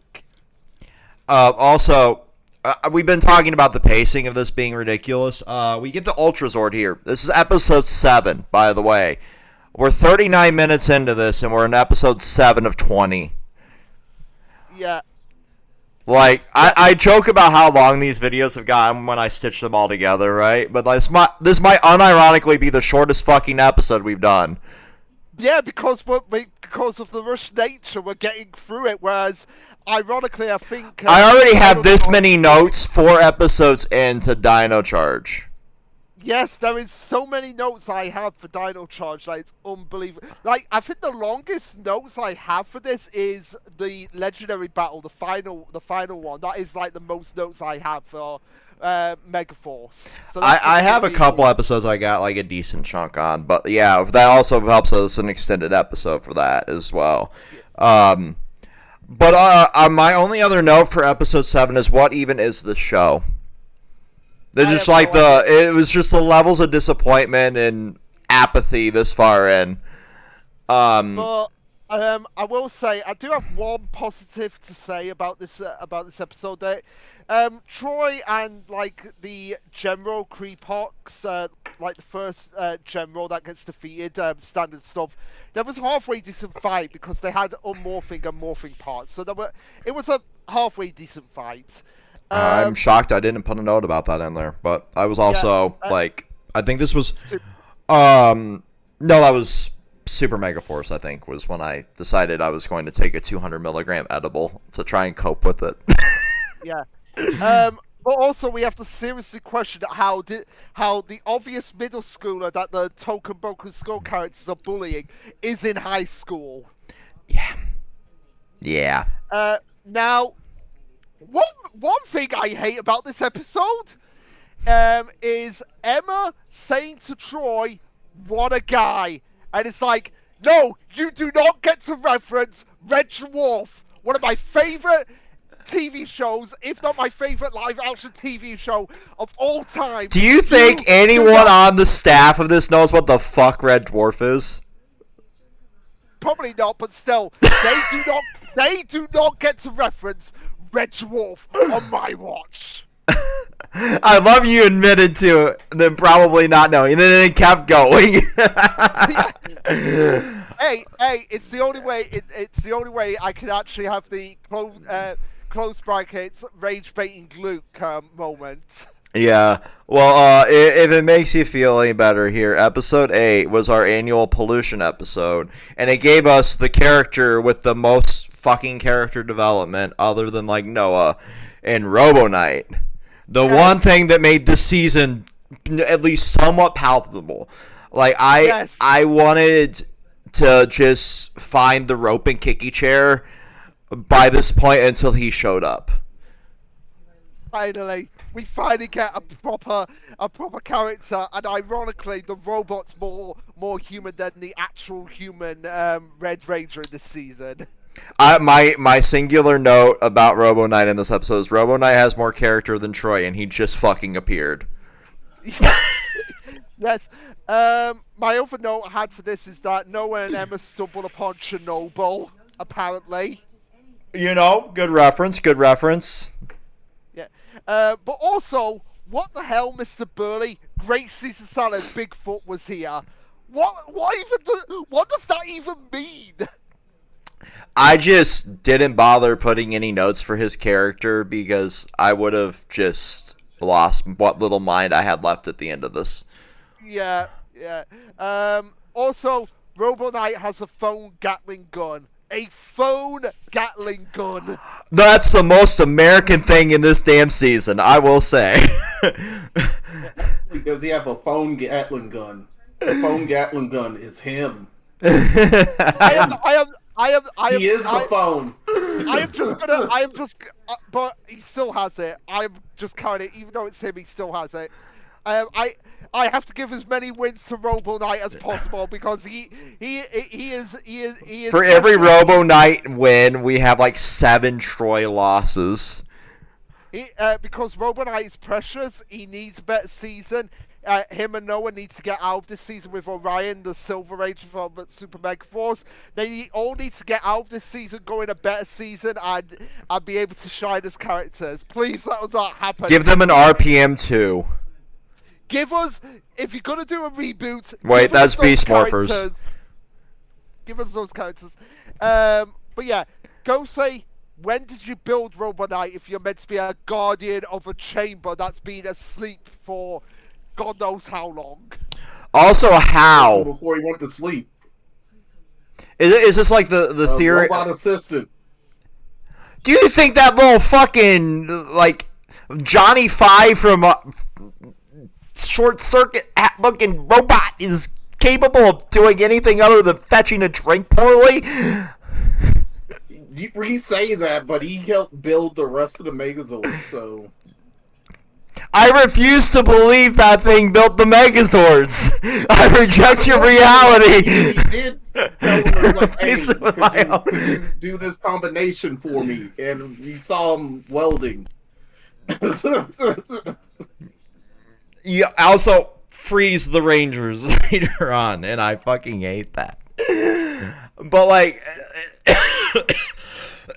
I was going down the route of, like, do you think Gosei is, like, Zordon and just a human being trapped in a fucking sentient thing? No, I think it's just AI. This is what ChatGPT turns into. Save yourselves now. Yeah. Well, no, this is actual artificial intelligence, in which that one is just a thing just built for one purpose, and that's for to either gather data, compile data, but everybody's trying to put it into spots it's not supposed to work in. Yeah. Also, stocks go up. We must produce value for the shareholders. Yes, we must. So anyway, episode 9. Again, what would make more sense for Robo Knight is if he had been created by Princess Shayna to be a guardian of the Earth. But hold up. Again, We start the episode with one thing. I gotta mention this because at the beginning of this season, right, we saw what will eventually become like the legendary battle in a dream. It took them 9 goddamn episodes to fucking reference that. Yes, they did. But that's not even the most egregious thing. We will get to that moment later. But anyway, the monster of the week is called Picotech. But when he says it, it sounds so fast. It sounds like he's saying psychotic. That's his name. But when he says it so fast that it sounds like Psycho Dick. Yes. This is when you need to breathe between the words. Yeah. There's a way to make it. What I'm doing right now is making fun of this. Make it not sound like you're saying Psycho Dick in a children's show. Yeah. Well, this is more on the FCC because they didn't catch it. Yeah, that is very true. Cue the FCC song from fucking Family Guy. I gotta make this goddamn video bearable somehow. No, don't do that. We'll lose all the footage. I know. Well, also as well, my other notes are legitimately talking about like, oh, we have a real win for one of the main villains of Megaforce and Super Megaforce, Frog, who is the best villain by far of all the villains, no question. By capturing Robo Knight and having the Monster of the Week distract the Rangers, while he deals with like, hey, I'm gonna take all of Robo Knight's powers from him. Yeah, I loved Robo Knight's Zord that we finally got to see. That was which is himself. Yes. Yes, and I will love that forever. Still proving why Robo Knight's the best character. That's right. He was fighting with 1/3 of his body this entire time up until this point.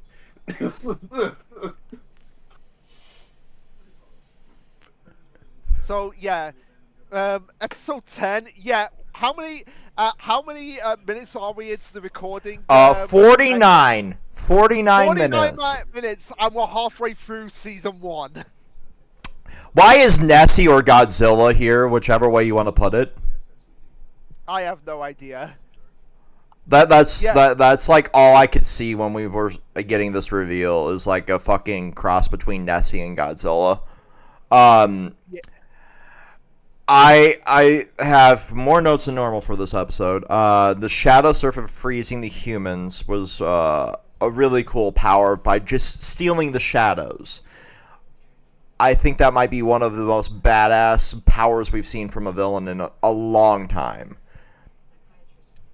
Oh, absolutely, absolutely. And also, Robo Knight still proving he is more human than the Rangers by scolding the Rangers for getting in the way of his mission. Mm-hmm. And the only other note is that the Shadow Serpent not even bothering to fight if the Rangers aren't even gonna try. I love that. Like the Rangers aren't even the Rangers are so pathetic that the monster is like, oh, if this is even gonna be a challenge at this point, I'm not even gonna do anything. Yeah. I love when Robo Knight joins. He takes a fucking jab at Troy and the rest of the Rangers as well. That's all I've got for notes for this episode. Yeah. And I'm looking down the line. I have like an actual like quarter of a page of notes for this episode, and then I have one note for the episode after that. That just shows the difference in the writing. I believe this is one that was written by a Ranger, though, isn't it? Let me look. Let me look it up quickly. Ultra Power, is it? No, it isn't. It isn't. Okay. I remember there was a couple that were written by former Rangers in this season. We'll get to that. I did write them down, so we'll get to them when we get to them. But anyway, my main note for this is that Robo Knight shows that he should have been the main character of the season.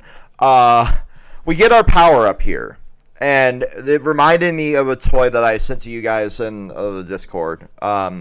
There was this Star Wand toy that they would have at like carnivals and circuses when I was a kid. And like the fucking powered up weapon reminded me of that. I don't know if anybody in the audience has like a memory of that thing, but that was what came to mind here. I I very much like when we see power ups usually. It just felt out of place here. Yeah, it really did.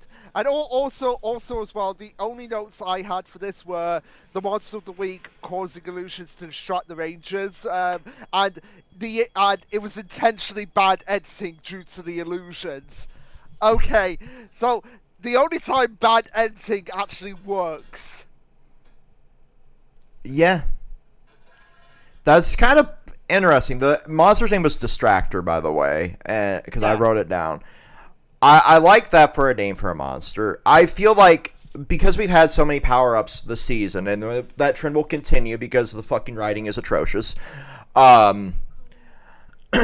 we got so many power-ups so quickly. Like, we should be getting, like, the Ultra Zords here about halfway in normally, right? For a season, or a little bit closer towards the end even. Like, that back, like, quarter of the season. Yeah. Something like this, like equivalent to a Battleizer, is usually reserved for that same, like, a couple episodes after that, normally. But, like, between 7 and 11 is just crazy pacing. It's the same amount of episodes, it's just, like, so much further up the episode count.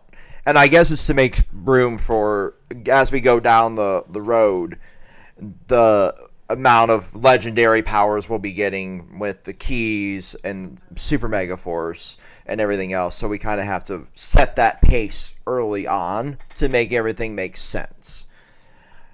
It's just very bizarre. But my other note I had for this was this was where I was starting to notice the main problem with Megaforce is that the Rangers aren't characters except for Robo Knight.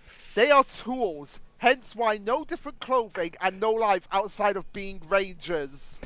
I mean, we do kind of have a life for some of them, so to speak. They have jobs, seemingly. But, like, we don't really know anything. We don't really know anything about their lives at those jobs. We don't really know anything about their lives in their school, which seemingly these should be, like, late high school, early adults, you know, to, like, the way they're acting. If you want to call it acting, like, I'd say it's more like the directors are just kind of like prancing the actors around like puppets. Yes. Oh, absolutely. It's the set piece theory, right? Like, you have certain characters that are just there to move the plot along and not really do anything else. This is a problem I have with Chainsaw Man Part 2. I'm very much looking forward to filming the actual review part of that, because I have a lot of the same rants about that, you know, for that. I mean, you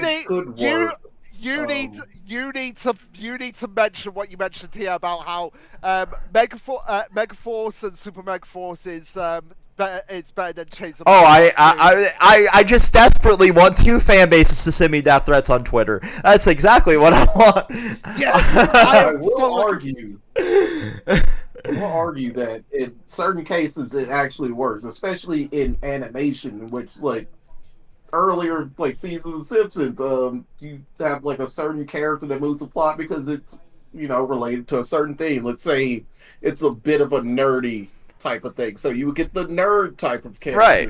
You know, like the comic book guy for to move the plot around. Yes, exactly. I was just going to mention comic book guy is a perfect example of that. You had the fucking burnout cashier. I forget his name.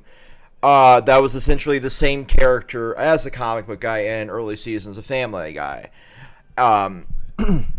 He's, I believe, played by H. John Benjamin in that show.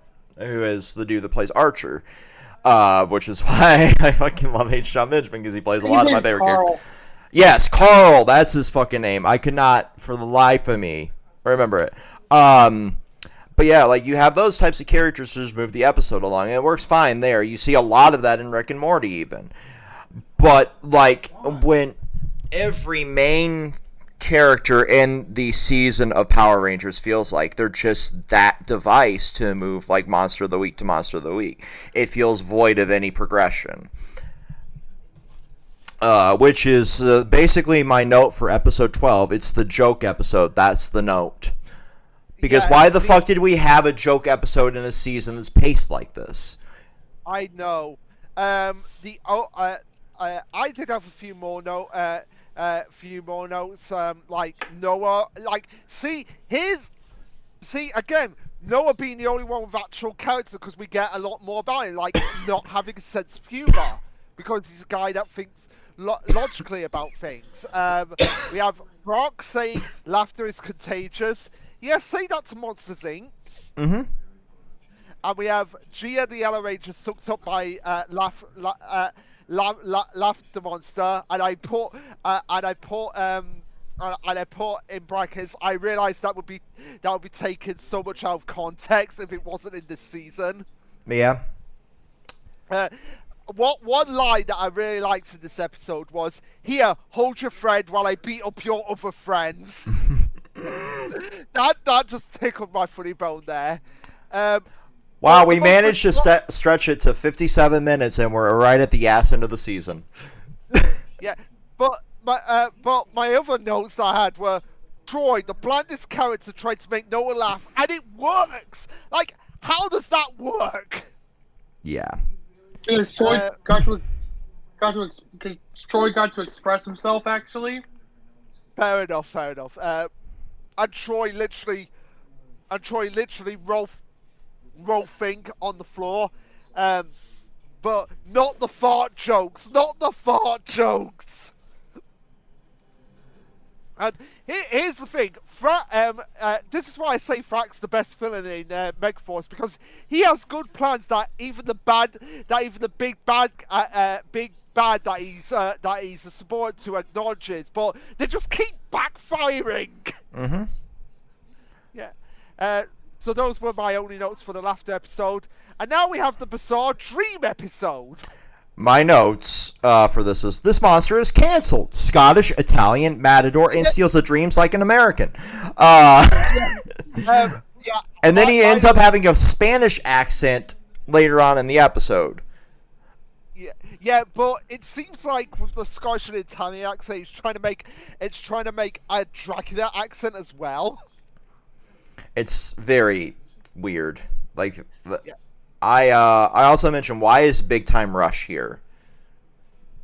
I also mentioned the giant fork as a weapon as well. And 13 episodes in and we now get a reference to one of the Rangers' parents. 13 episodes in. Yup. Wait, parents? I thought they were made in the lab. What? You know, they were made right along with the android. Jesus fucking Christ. I can't believe we're at episode 14 and we're only now at an hour. I'm again, this will probably be like the absolute shortest one, Vex. Whether that's a good thing or a bad thing, take your pick. We always say this, and then the episode gets way longer than we expected. Yeah. I don't think it'll be 3 hours. We might definitely not 3 hours. We'll probably hit like 2.5. Talk about this. 2.5 at most, but I'm gonna say probably about 2 hours 15. Let us know in the comments how long this ended up being, because we're just those type of people. Anyway, episode 14, we have Purple Goo. Do we have Ivan Ooze? Yes, that was my first note, thanks. I think Ivan Ooze is going to sue the mutants for using purple toxic slime. You probably could have put him in this one if Fox wouldn't sue us. Oh, also, Rangers, your bravery has earned you this new power. What bravery? my version of this. What the fuck is the flying base ship, and what bravery have they shown to have this episode? Yeah, like the new Megazord is the command center. Again, ripping off from SPD. Well, see, we Lord, have you to. can't do that. Yeah. We have to borrow from better seasons, otherwise we would be like fully incompetent. I mean, its design is sick. Oh yeah, no, I'm not denying that. That was my other note. It was like it was a good design. Just the execution of getting it. Yeah, sucks. yeah. Like most of the Zords in this season. I need to not take another hit from that dab pen before I'm too high. But, holy shit. Episode 15, if anybody doesn't have more notes for episode 14. I have no more notes for episode 14, but episode 15, we've become like family. How? What do you know about each other besides being Rangers and the bare basics? They all go to the same juice bar. Oh, well, They that... all love Froyo. That's all we know. Oh, well, that's all right then. But one of them doesn't, ever get their froyo. Oh, yeah, that All is like... Crane, That is like my most... That is like except the for one only... episode. Yeah, that is like the only subplot of Megaforce that is actually, like, commendable. Will Jake ever get his dessert? Right? Find out, like, 4 episodes before the end. Yeah, also, my other note was, like, the quote, I wonder how things must have been 1,000 years ago. Oh, during the Great Fire of London, during the Black Plague, during around a time when the House of Parliament was being blown up, attempted to being blown up, which is where we get Bonfire Night from in the UK, and when the Orcs were attacking the Earth in Wild Force. I mean, one of those is not like the others. Yeah. I had 3,000 years ago was better. We have an Age of Robots. Damn for sure wasn't. Yeah, man. we have an Sorry. age. We have an Age of Robots where Frank creates a robot, foreshadowing the threat of Super Megaforce, and it's a woman because of course he needs to get his junk in something, for lack of a better word. I mean, of all the baddies, he deserves it because he's at least got a fucking brain. Yeah. But also, we have a decently competent robot baddie as the warehouse district gets canonized. Yes, the abandoned warehouse district is finally canonized. What are you talking about? They mentioned it in Mighty Morphin. I don't care. That. Oh, go ahead. Go ahead, Tyler. You were talking about life like 1,000 years ago. Yeah. Megaforce came in 2013. So 1,000 years ago. 1 year later, Archduke Franz Ferdinand would be shot, and we'd be plunged into World War One. Okay. Wow. Wow. Yeah, my note was my other note did mention the desserts, like the show shitting on Jake whenever he tries to eat desserts. We also have like robophobic rangers. That's a thing. Yes, that's the thing. We have Robo Knight showing logic, which is more than our rangers do. And my other final note here is he's still the best character in this fucking season. Yeah, until episode 16 where we get Rico the robot. Rico the robot is so precious. It's such a precious little gem that I just want to give him all the hugs. Until he, All the other robots we meet like tolerable except the first one. Yeah. And again, this was my big note for this episode. Why are the robots making me feel more emotion than the actual humans? Because they emote more emotions than actual humans. But yeah, they've got that really one ranger. they got that really good advanced AI in there. That good shit. But like, literally, why? Why do I feel more emotion about a robot that has been on screen for, at the point of this, like, probably 10 minutes? yeah. Than any other fucking character in the season sans Robo Knight? couldn't we? Why couldn't we have just made the raid? This would have made it. This would have made so much more sense if the Rangers, if the big twist of the season was, it was Mac from Operation Overdrive, but on steroids, where all the Rangers were robots trying to learn about humanity. Fuck They already it. did that in Turbo. That require competent writers. Again, yes, it would require competent writers, but it would make sense for why Troy is so robotic. But yeah, Rico, you deserve better. You deserve better. Get him in a better season, please. Just get him in a better season. Coming soon to Control Chaos, a Megaforce rewrite where we actually make this a competent season with this kind of plot. No, the fuck we're not. That's a joke. Do not try to hold us to that. Maybe. How the hell will we transport Luke from the UK over here in the climate that America is in? I'm gonna say right now, until America sorts out their gun laws, I am not stepping foot in that country. You know, you're the most sane UK person for that, but also like immigration here or like even getting a visa here is not guaranteed. Won't happen because it depends on it's state dependent, so it's never gonna happen. And people say like, oh, but the UK has a knife problem. I would rather take my chances with someone with a knife than with a gun, because at least you could run away from someone with a knife. Yeah, there's such a thing as I don't know, velocity. I would rather just be taken out like immediately rather than slowly bleed out. But that's just me. Yeah, I agree with column A and column B on this one. But yeah, I'm staying put until those gun laws get sorted. That's never going to happen. We have that embedded in our culture here, unfortunately. But we have an episode where we have a day off to teach Robo Knight how to be a human. Yes. Also, we have the Rangers sand surfing. Oh.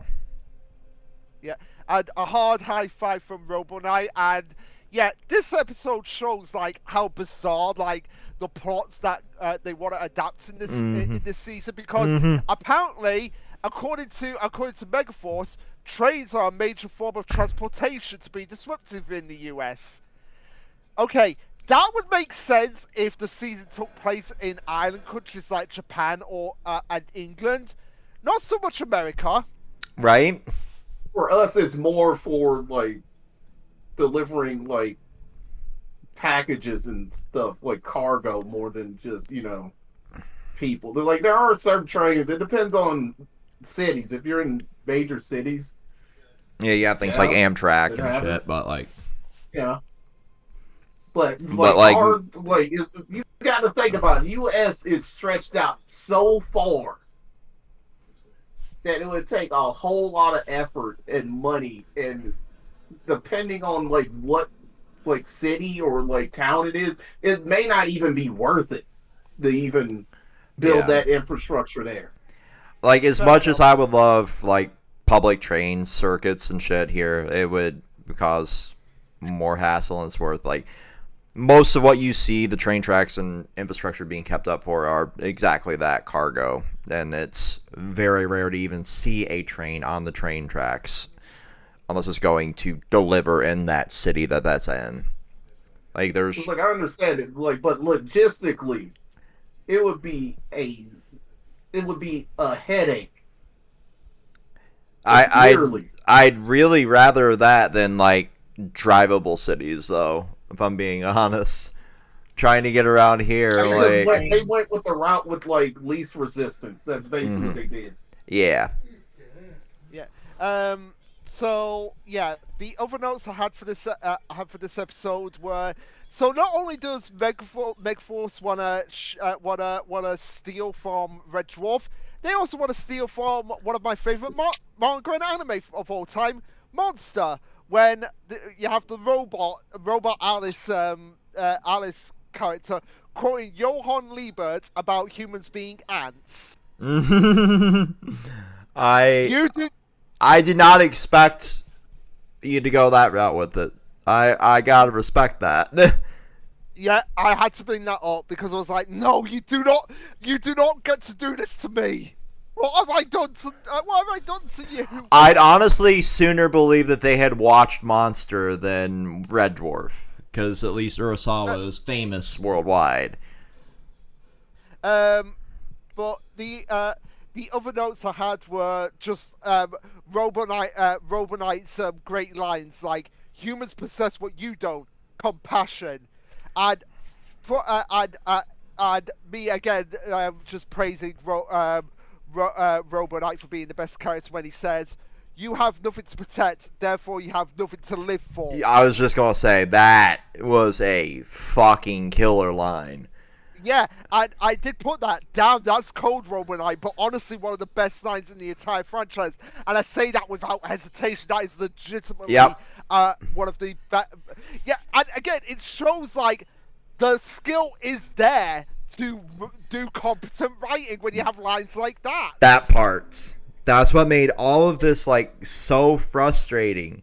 Is we have moments like that, like little pockets of hope sprinkled throughout that. It's like it's like I'm sorry. No, I was just like frustrated. Like It's like a pumpkin. It's like a pumpkin roll, but the outside is shit. Mm-hmm. Yeah. But I don't know if you've ever had pumpkin rolls, but good shit. I have not. Well, yeah, credit where it's due, Megaforce. This is why I honestly put Robonite is the reason why I say Megaforce Season 1 is better than Mystic Force and the first season of Mighty Morphin. I would not go that far. I'd say better Okay, than maybe- first season of I'd say this is better than first season of Mighty Morphin because of just how much shit you could cut out of the first season of Mighty Morphin. Yeah, But like, other than that, like no, Mystic Force is just slightly above that. No, I still prefer this season over Mystic Force, because Mystic Force for the first 12 episodes, again, I was just like, oh, can we get through it? Can we get through? It was a slog. That was me with this entire season, honestly. It was a slog to get through. Whereas with this one, when we got to Robonite, I was like, okay, at least I'm invested in something.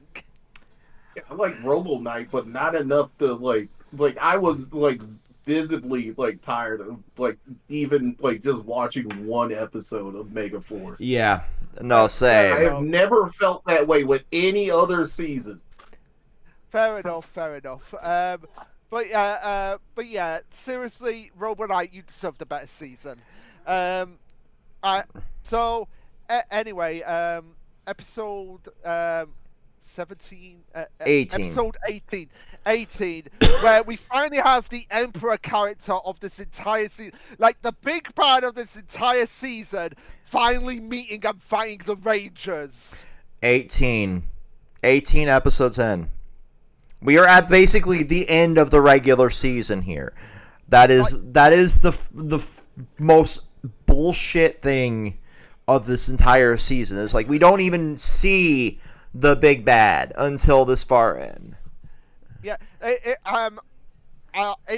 almost made me want to say fuck the Emperor, except at least, well, you say we didn't see it, like, we did actually see him, it's just, he didn't get off his ass and go down and fight the Rangers. That's fair.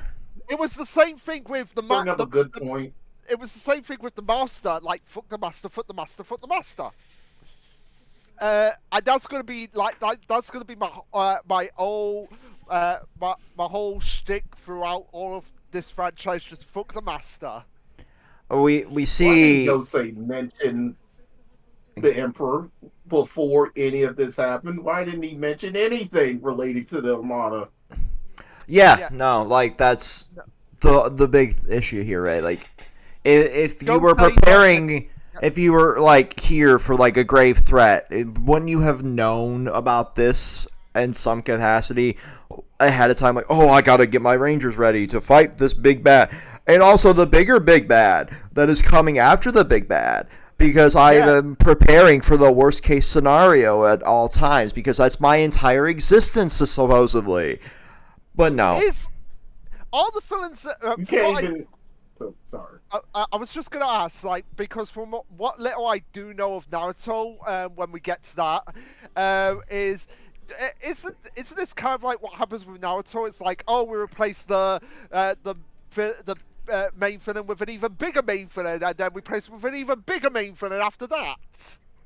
Yeah, but they were like things established in the lore of the world, like all the other characters knew about. The only reason, like the characters like Naruto didn't know about it because they're like less experienced, younger ninjas.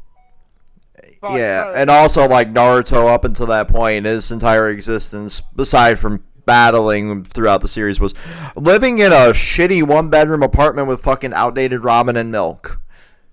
Oh God. Also, fuck the third Okage. Like, Yeah, literally. Don't get me started on him. We'll get to that. We'll get to that eventually. But the only other thing about this episode is Robo Knight just wanting to know about human emotions, goes to study at the library. Everyone's scared of him for some reason, but honestly, I'd love to know why a robot is studying in a library. Where else would you study? Where would you go to study at? Doesn't the Robo Knight have like all of Wikipedia in his head or some shit? No, what I mean by that is like everyone's scared of him, but if I was one of those characters, I'd be like, hey, you're a robot. Why are you here in the library? Yeah, I get what you're saying. They didn't use the right theme in this episode. They used the samurai one instead of the Megaforce one. Yeah, they used the samurai one instead of the Megaforce one, which just shows that nobody was paying attention at this point. Well, maybe they wanted to show off, hey, we could use other themes from other Ranger seasons, but we only decided to just do this one. Such a fucking stupid decision so far in to even tease. Or, like, what happened is some intern just fell asleep doing the final pass on the edit, and they're just like, fuck it. No one's going to notice except some super nerd on the internet. Then we can just laugh at them for being that. Why is there a goddamn clip show 19 episodes in? Don't question it. Because we don't believe the internet exists. Yeah. Also as well, we have Frog being rebuilt as a cyborg, so he's more machine now than man, twisted and evil. And we have a message that, oh, they are coming. The Armada is coming. And they're gonna be just as useless as the villains were in this season. Oh, and Frack is gonna be the only good thing about that season too, villain-wise. Yeah.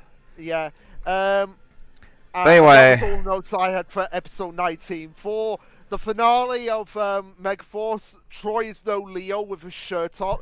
Troy having his shirt off. Yeah, you're no Leo, Troy. One is just like, I hate you. The other's like a generation's gay awakening. Anyway, why? Just why did any of this happen up until the fucking cliffhanger? Yeah. So, yeah, the only noteworthy things here are like, oh, the Morphers get fried and destroyed, so they're preparing for the Super Megaforce Morphers. Robo Knight sacrifices powers to help the Rangers and gets taken away somewhere unknown. And the Rangers know at this point, oh, Frog is a prince, so they should be like thinking at this point, oh, Prince implies that someone higher up than him is going to show up as well. And Frog also goes into hiding because we can't have Frog be the main villain for Super Megaforce for reasons unknown. But credit where credit is due, it is an effective cliffhanger where they have the Armada invading Earth. It is a very effective cliffhanger. I will give credit where it is due. Just like I will give credit for them, including Boris Johnson in the next episode. Yes, which is the Halloween episode, and we have exploding pumpkin pie as well. And that's about it for that. Oh, Texas. Yeah, And I will give them credit as well with the Christmas clip show because it is Robo Night, and Robo Night deserves all the credit. But there is a big debate on whether or not eggnog is tasty.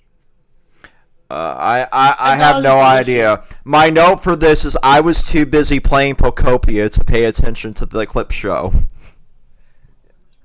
Yeah, well, I was paying. I was paying attention. I'm at least fucking honest with my notes. Yeah. At least you're being honest with your notes. But my notes were like, oh, Robo Night in Africa telling stories to kids around a fire. Why is this more interesting than half the episodes in Megaforce? Because he's an interesting character, unlike the rest of the cast. You know what would have actually been very funny is if this was the opening to the season and Robo Knight was just here all the time, just narrating the episodes for all these kids by the fire. Yeah, it could have been at the start of each episode. He's like narrating a different group of kids around the world. Yeah, Robo Knight Santa Claus. Get your new special edition key right now. Yes. Buy our merch, goddammit. Anyway, Super Mega Force. I actually have a decent amount of notes for the first episode, which is shocking. Well. One of my key ones that are sticking out to me is why the fuck is Vilgax here? Yeah, no idea. But yeah, one of my notes is like, oh, we got rid of Frank, who we're gonna use to replace him. Oh, let's get his brother to be the new main villain. It's like, why didn't you just make it Frank? Yeah. We use the rest of the footage because we don't want to spend monies. Yeah. My other note is that I do like how much we actually see how much damage is actually being done to the unnamed city that people call Harwood County. But my other note is a big rant about what Gose says. The world has never seen an invasion like this before. Countdown to destruction. End of the Power Rangers. They wouldn't know about that. They wouldn't know anything about that, so let's not reference it at all in our show. Me and my ex-stepdad goes out in the public. Jesus Christ. Yeah. Yeah. This season is killing us. Especially when it is finally now time to tap into the power that lines this chamber with the Ranger Keys. Why? The power of merchandising! Why did no one ask earlier? It's like, what's the purpose of these weird things like on the counter over there? What do they do other than like looking neat? Yeah. No one bothered to ask ever. No. If there was just a random thing sitting in my base of operations for 22 episodes, I would have said something before episode 1 of season 2. But that's just me, the inquisitive one. Yeah. So now they can morph into the past Rangers, and the first morph we get is Samurai. Again, I can kind of see why this is Samurai because because apparently little kids were because apparently parents were complaining to the production team from the little kids being confused of like, why aren't the Samurai? Why, if this is Power Rangers, why aren't the Samurai Rangers here? Yeah, I guess that can be the reason why. We also get Mystic Force almost seconds later. 10 seconds later, yeah. I think you're having an identity crisis was one of the lines I put down. No, you think? Yeah. I do like this intro sequence to the new powers because it gives a lot of credibility to the fact that they're still doing stunts and they're still actually doing choreographed fights that aren't just a bunch of explosions too, right? They could still do that. One issue I have. But this just makes me want to watch. It makes me want to watch Go Kaiser instead. Exactly. does. A problem I have with this season is like all the like good moments they have is like them going back and using the old suits. Yes. Yeah. And the fact that they don't just immediately start in like super mega mode. Like those are That like annoys me also. It's just like it's a completely different morpher. Why does it show you in your like OG suits first? exactly. If it's like a different morpher, it doesn't make any sense. Like it breaks almost every rule of Power Rangers, and that's what's so fucking annoying. I love the dual wielding here because we get dual wielding the sabers, and we also get dual wielding Glocks, which I love. It's entirely impractical on any level. If anyone's tried to shoot two handguns at the same time, it does not work the way you think it does from video games. I'm just going to tell you now. Okay. You are not Max Payne. You will never be Max Payne. Thank you. It looks cool, but you're going to land on your For ass. my dreams. So the other more legendary morphs that we get here are Ninja Storm and SPD, which doesn't make any sense because SPD is from the future. So Just go with it and his horrible CGI for this scene, okay? Oh yeah, I will. Bad. Like this is as bad as the Dino at the start of Dino Thunder. That's how bad this CGI is. Yeah. And instead of bats now, the monsters grow with a gun and a laser. Why the fuck not? We've seen literal bombs, so why not? Yeah, we see torpedoes being fired as well at the monsters to make them grow. Said throwing bombs at people. We've seen them freaking like drink random concoctions. Yeah. We've seen playing cards. Exactly. Like we've seen seppuku. But how the hell is the school back to normal after the invasion? No, like that.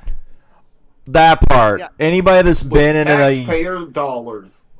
it would still take more than like a day. It would take like the amount of damage there would be like literal entire school years worth of shit. Exactly. I'm guessing. Especially with like American school robot who budgets. built Yeah. And apparently Mr. Burley is the only teacher in the school. Because That is concerning. Because they're going to pay He's the anyone only else. one who showed up because he wasn't afraid of what happened. That could be Yeah. as crazy as his fucking ass is. It could be. Yeah. But my notes for episode 2 of Super Mega Force, Gosei literally sitting there while Crisis is going on. Useless, useless, useless. Well, he can't do anything. He can't move. Yeah. I know he can't. But also, I mentioned in this one that we have the Die Ranger suits and no explanations for their existence. yeah, Nope. and the RPM suits when they're from another dimension. And why are pirates I love how police? they brush off. Oh, sorry. No, go ahead. I was just making the joke. That was my last note. I was just gonna say, I love how they brushed off like the Die Ranger suits, and they only like talked about Mighty Morphin White Ranger. Exactly. Their suits.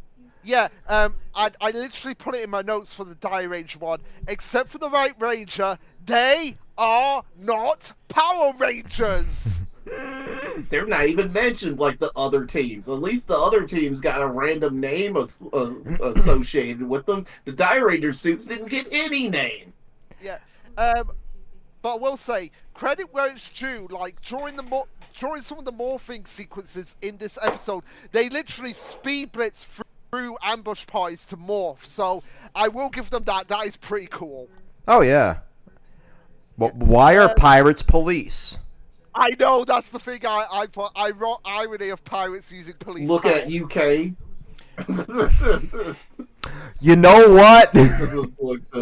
Because they used to hire pirates for the do their quote unquote searching of new lands and whatnot. Well, it was either that or get hanged at the gallows. So Yeah. Also as well, for Prince Fakar being a worse villain than his brother, because he turns at this point into just a whiny crybaby. Yeah. To be fair, it's obvious the Emperor. I'm sorry. Hey, you couldn't out. I said it's obvious that the Emperor had a favorite child. If later episodes or anything to go by. Absolutely. Mhm. And I will say, the skyship the Rangers have is pretty cool. Yeah. Yeah. But now after the shitstorm of the first 2 episodes, we have, in my opinion, one of the better episodes, because this is the first episode written by Jason Smith, who played Casey in Jungle Fury.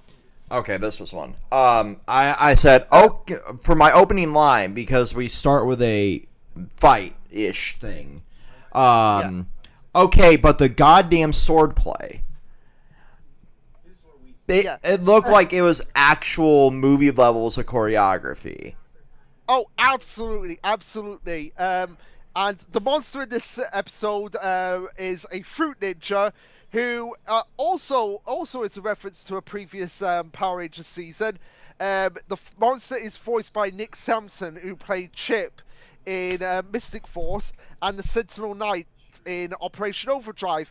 But my big question is that you have Nick Sampson, a previous Ranger. You have an episode dedicated in Go Kaija, dedicated to Magic Ranger, Mystic Force. Why didn't you use that one? You could have had Nick Sampson appear as Chip in this season, do the Magic Ranger crossover, but as Mystic Force, and it would have made sense. Again, this requires competent writers, which we have one this season. And that's because they were a previous goddamn Ranger and they understand their lore. Which we'll get to in the next episode, because my fucking god, I don't know who they have as an archivist, but they need to be drawn and quartered. Yes, they do. But I gotta say, before it gets out of my mind, the attack that this monster uses might be one of the coolest fucking things I've ever seen in Power Rangers. Absolutely, absolutely. So yeah, my other notes for this episode, because this is a Noah-focused episode, and he gets badly beaten by the ninja monster, and now he's suffering from insecurities. And he actually trains to beat the monster by actually setting up the train to be like the monster's finishing move. So, hey, in order to find out its weakness, I've got to set it up to be like how the monster used its finisher move, so that way I can pinpoint like what it is and exploit it. And even then, despite Noah's training, the monster cheats to win. And I really did like how Noah morphed by throwing the sword up into the air before catching it, and how ironic the episode written by a Jungle Fury Ranger uses a Jungle Fury Legendary morph as well. Absolutely. Yeah, and We follow that with Propaganda 2.0. My only other note for this episode was the only time the Rangers you've mastered something by unlocking and you've unlocked this new power. It actually makes sense because we saw Noah training for it. He earned the power, and it wasn't just last minute. Exactly. I said, nah, he gets a W6 Sword Strike and the single Ghost AU, and this making sense here. That was all one note. This is where I think I actually took the edible. Because I'm remembering my notes start to make no sense as we go down. This is going to be fun to go back through. Alright, yeah. I'm paying for past me's choices. My final note for this was like not a bad episode, and I do this quite a few times throughout this because it's so rare in this batch of seasons to get a decently written episode. Yeah, and again, it shows like, hey, there is at least effort. There's at least some effort being put in here. And if more seasons were like, if more episodes in this season were like this, and the Robo Knight episodes this season would have been better. Yes. And then Uh, my opening note for episode 4 is they don't even get their own canon right. No, because it's a tribute to Wild Force, and they call the place Animaria when it's Animaria, not Yeah. Maria. Yes. I made the uppercases and shit in it. And then we have the local Mook 311 union is on strike this episode. Yes. Because we have the Mooks not wanting to do anything, and I kind of fuck with that. Yeah. At least they got the Jungle Sword Savage Slash name right. At least they did something right. But Gosei saying that apparently the only sword on the Animarium is a wild lion. What about the bears, the shark, the wolf, the bison, the white tiger? Yeah. Where are the rest of the Zords? Did they die because they're kind of living? What is going on here? Yeah. It's just. Oh, I can kind of explain this. So with Go, it's just they would just go for a certain theme for a ranger scene, and they would just go with that for the combination with the Zord. So it kind of makes sense because a lot of the material stuff, it is the lion shows up a lot, and he's one of the more popular one of the guys. Okay. So it makes sense. The part that trips me out is that he transforms and becomes the special item for another team. That's crazy. That is crazy. I get it. The samurai is supposed to have the heart of a lion or something like that, but it's just it's bizarre. Yeah, that is very bizarre. I have a note here. Why is the ODX Yeti love child here? This was that creepy ass looking alien thing, wasn't it? Oh, absolutely. Right. And my other note for this episode was because this was the episode where I didn't realize that there was mold on a piece of meat that I was eating and I threw up, but I literally put it as this season is so bad that Luke ate moldy meat and threw up. Don't worry, by the end of this batch of episodes we watched, you weren't alone in the throwing up. But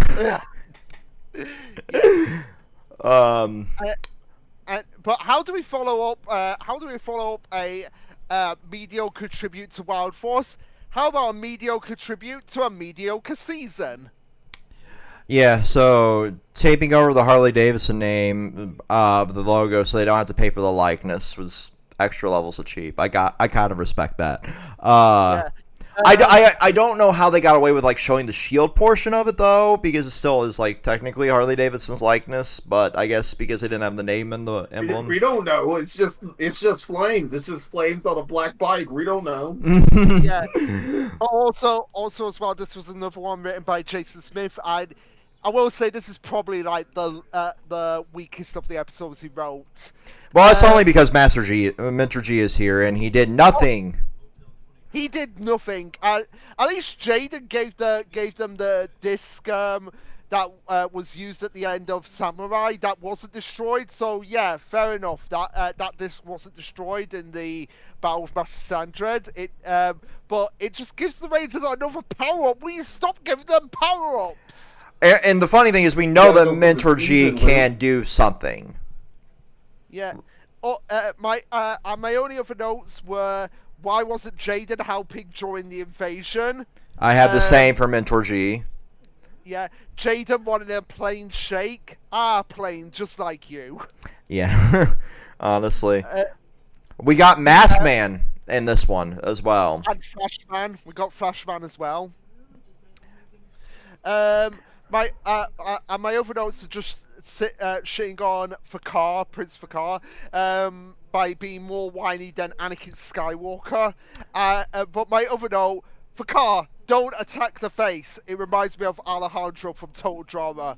You do not attack the face. Which is like a play with Alejandro. It was rumored to be like a play on the Johnny Cage from the movie. Those are $500 sunglasses, asshole. Yeah.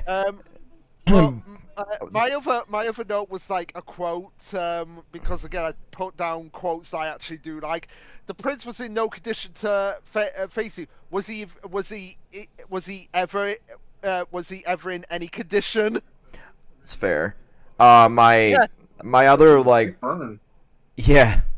My other notes for here is just jazz of them getting the names wrong. I was like, actually, they're the Galaxy Rangers, or Yes. actually, they're the Space Rangers. Yeah. Because like they can't get their own shit right. Yeah. And apparently the prince has honor. He is not Zuko. Yeah. This is where I blacked out. By the way, Uh, episode 6. yeah, We have the my two notes I got here is this is the legendary "Let Go of Your Weapon" episode and Casey cameo. That was Yeah. all I got before I blacked out. Yeah. So I had a few more notes. So. Like Freck said, considering we had Jason Smith writing 2 of the episodes, it makes sense that he would appear as Casey in this episode. But again, why wasn't Nick Sampson appearing as Chip in this episode? And of course we have the Ranger must never let go of their weapons. Literally every team lets go of their weapons. And how about that final shot too? How about that final shot too, bitch? Yeah, Troy, you would have a fit when we get to Ninja Steel if you ever watched it. No, like even within his own season, the Yellow Rangers, one of her best moves is literally the wire trick with her swords. Yeah, but again, there's really that like Casey comes out and says like, "Oh, I'm the Jungle Fury Red Ranger." Like, why can't you go and help them, Casey? And Casey, where were you for the legendary battle? You're one of the writers of this season. Why couldn't you have been there as one of the Ranger cameos? The things that could have been. Oh, God. The things that could have been with this season. Like, that's the prevailing theme of this portion of the video is like there were so many missed opportunities with this back half. It's ridiculous. Especially when we get to the 2-part introduction of the Silver Ranger with Silver Lining, and my first note was Prince Fakar. Who said you could be taller than me? Okay, I do like that line. But also, the Rangers apparently don't care about secret identities because they're randomly having conversations about Ranger stuff out in public. Yeah. Yeah. All the production errors in this episode was my first like major note. It's like, what the hell is going on in this? And they're laying up the nostalgia bait for Zane here. Yes. But my other notes are also Jake never gets his dessert again, and a Silver Ranger, there's no such thing. You have the Silver Ranger keys. Yeah, that was very, very stupid. I put the "take me to your leader" is kind of racist now. Yeah. Yeah, but like we said, missed opportunity after missed opportunity because they build up the Silver Rangers like, oh, who is this mysterious Silver Ranger? And it's absolutely no one we've ever seen before. They keep doing this, and it's always terrible. Mm-hmm. Yeah. And again, The only time it actually worked was with Tommy. yeah.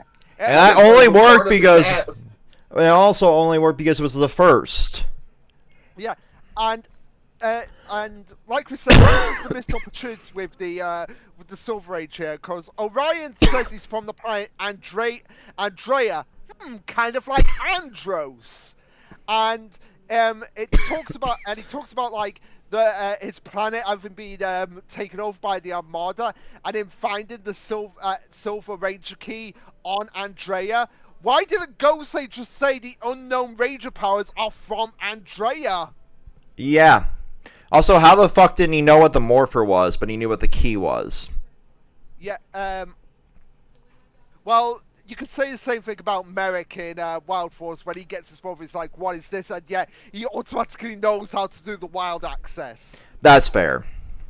Yeah, but yeah, we literally came up, 3 guys talking about this on stream for 5 seconds. Just make Orion sane and say, oh, KO-35 was destroyed by the Armada. It happened again. My planet got destroyed again by another alien threat.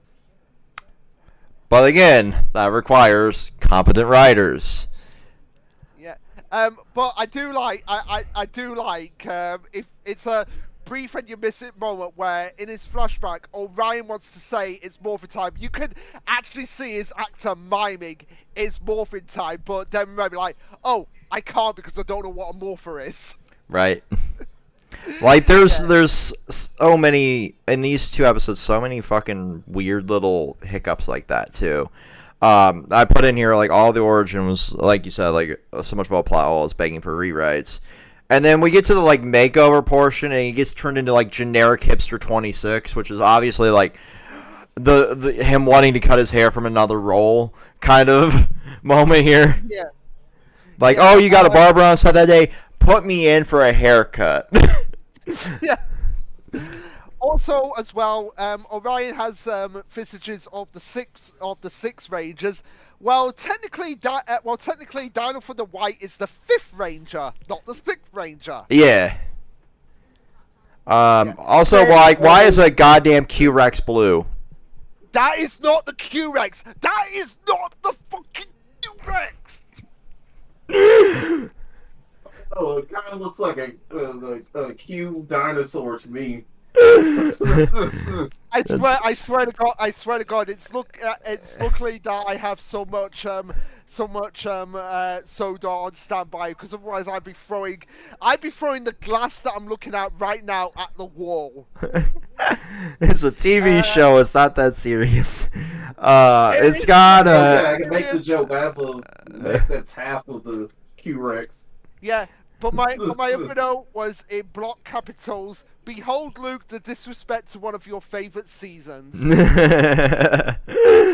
It's got a mode for the Dragon Zord and the White Dino Thunder Zord too, which is like the prime of kit bashing your shit. I love that. Also, I'm sorry about that. I had a random video in the background. It's fine. Although I do like that they do get the continuity right with Time Force, where we see like the future where the Time Force Megazord gets blasted. The only thing that's missing is the slapping Megazord, and we don't even get the notion of the Megazord slapping its ass to go through the time portal. Right. It's fucking hilarious. So they went through that much, and then they still like get so much else wrong in this season. It's weird. Episode 9, I don't have too many notes.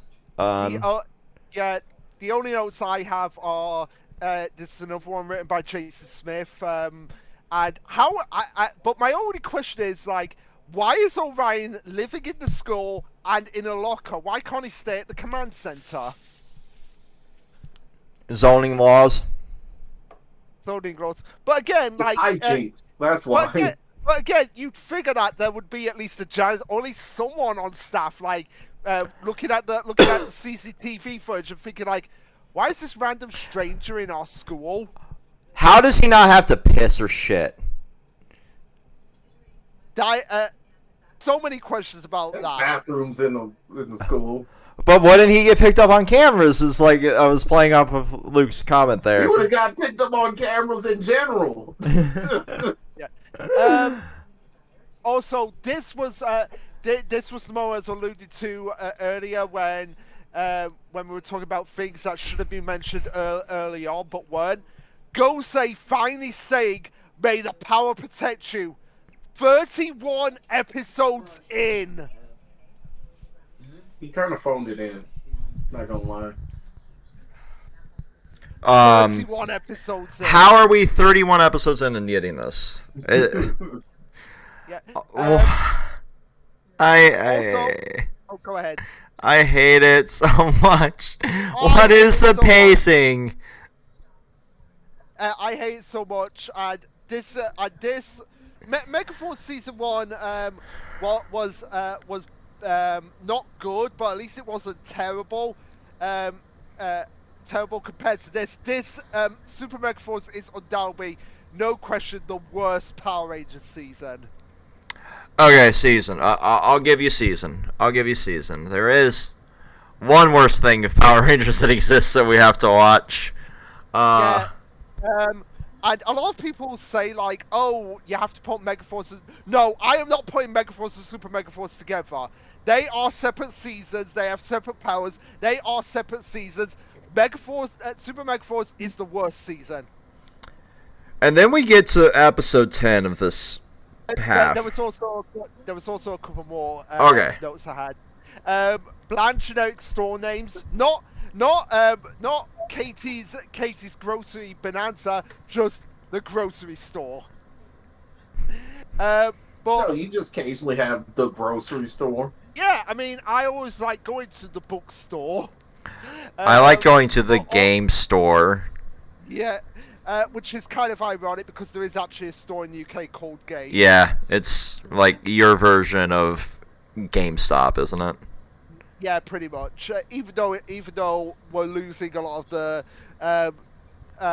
standard game stores and they're being bought out by other companies.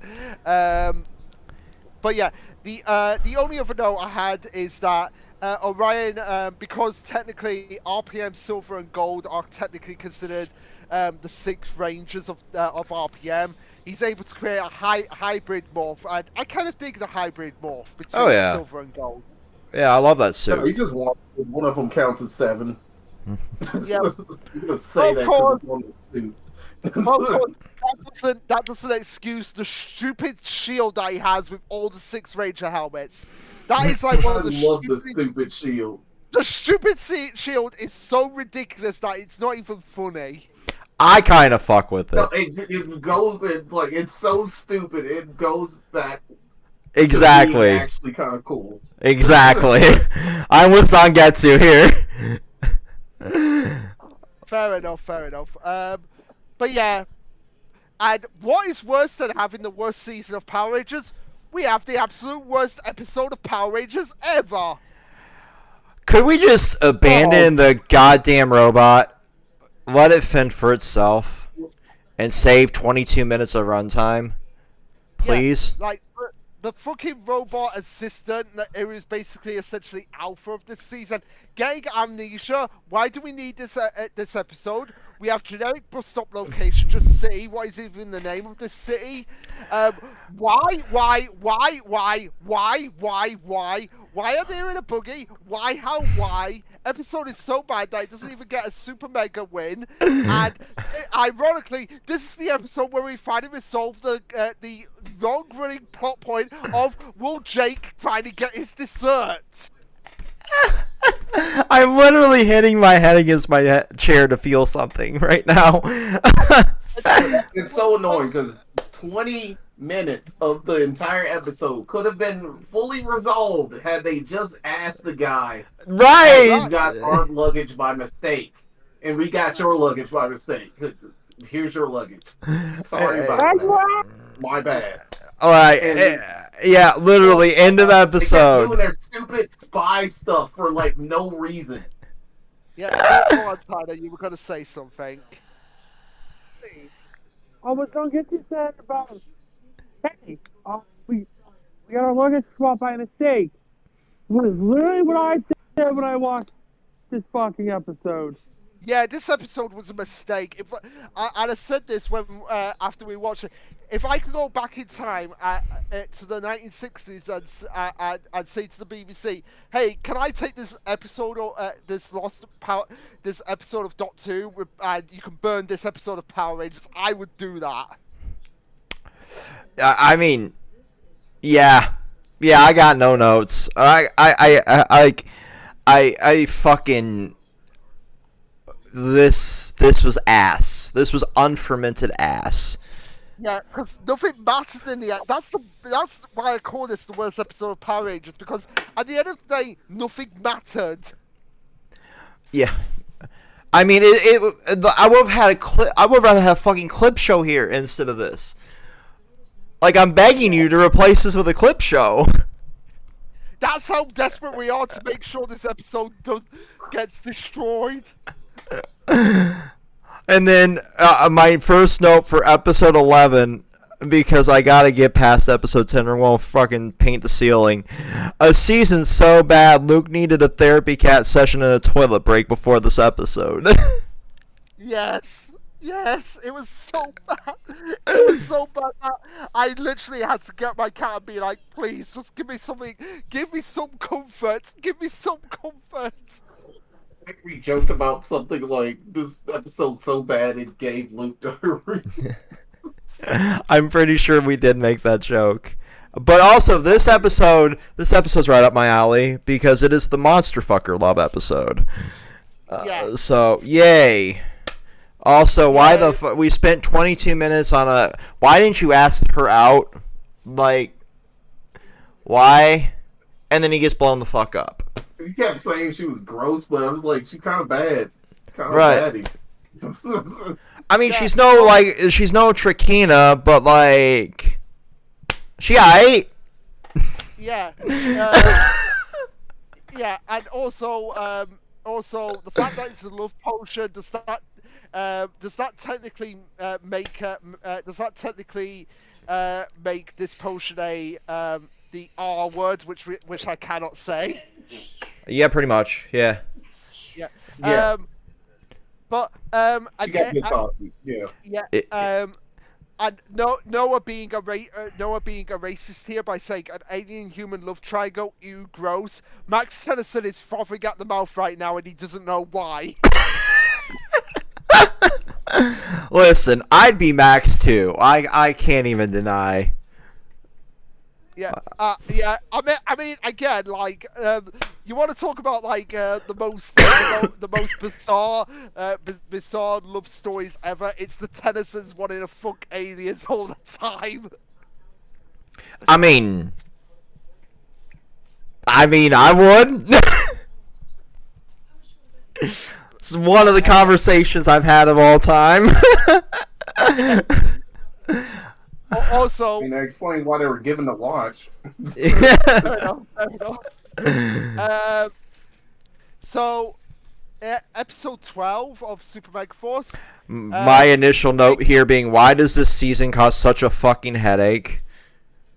Well, it's so bad that it gave the prince a cold. Yeah. And also, we have the Monster of the Week that drains happiness. I imagine it's like watching Total Drama All Stars, Super Mega Force, and Promised Neverland Season 2 on an endless loop. I'm pretty sure that violates the Geneva Convention, Luke. Not that fucking matters anymore. Or matters at all for any of us, because we're civilians, but yes. How many times have you mentioned the Geneva Convention during these retrospectives?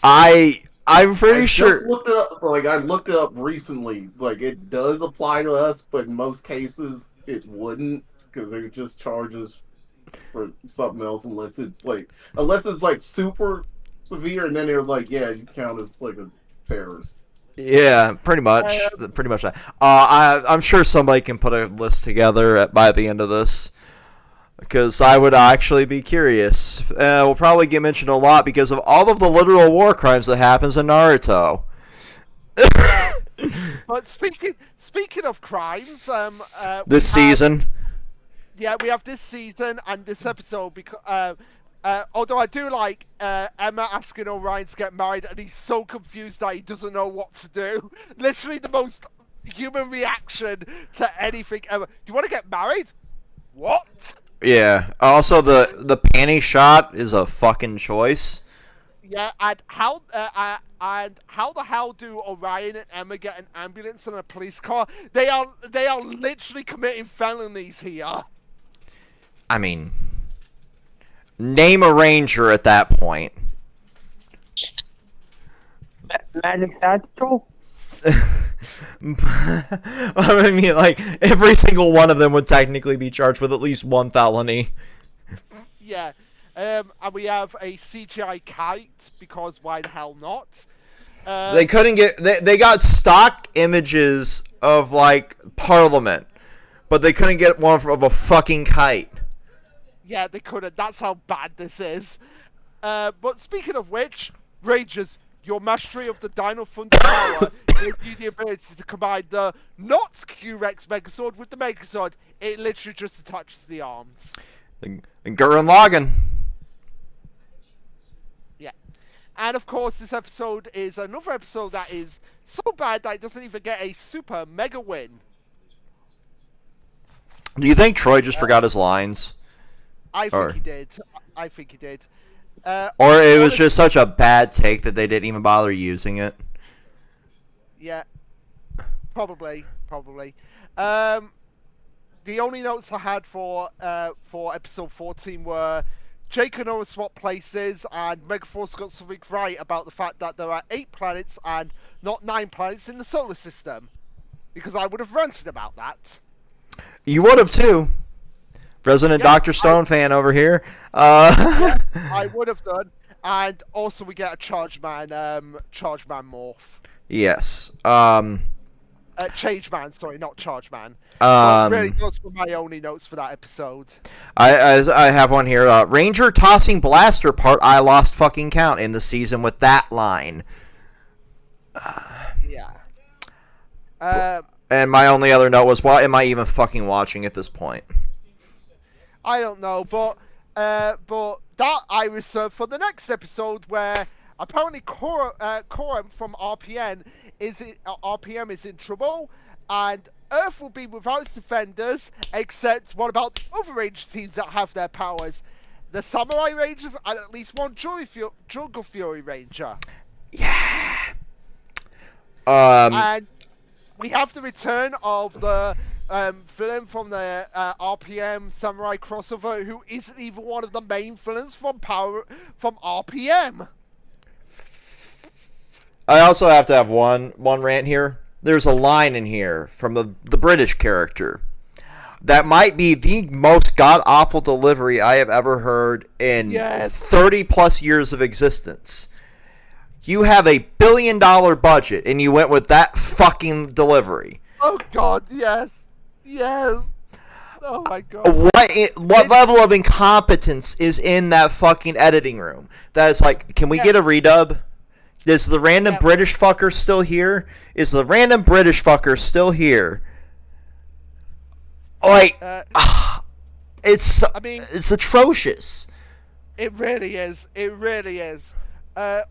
Yeah, that was one of my overnotes. Worst feeling scared moment from Farmer ever. Give me Shotgun Farmer from Dragon Ball. That has more fucking impact in the delivery. And then we get the AO3 Zord like 3 minutes later. Yeah, and Corinth, wow, it looks nothing like Corinth. It's like stepping into Ranger history. No, it doesn't. But Orion, once again, being one of the only Rangers with literal emotions when they're talking about, we're gonna save the world, and you literally see him squirm at that. Mm-hmm. Yeah. The Gosei realizing it was a trap all along. No shit, sentient tiki head. Yes, but my other note as well was, according to Songetsu and Dino Fury, swords can breed. Yes, so yeah, we've seen multiple cases of it. Wild Force. Yeah, My least my Bob note was was like, this sword was conceived quite literally. What in the fucking AO3? And I'm just over here like, yeah.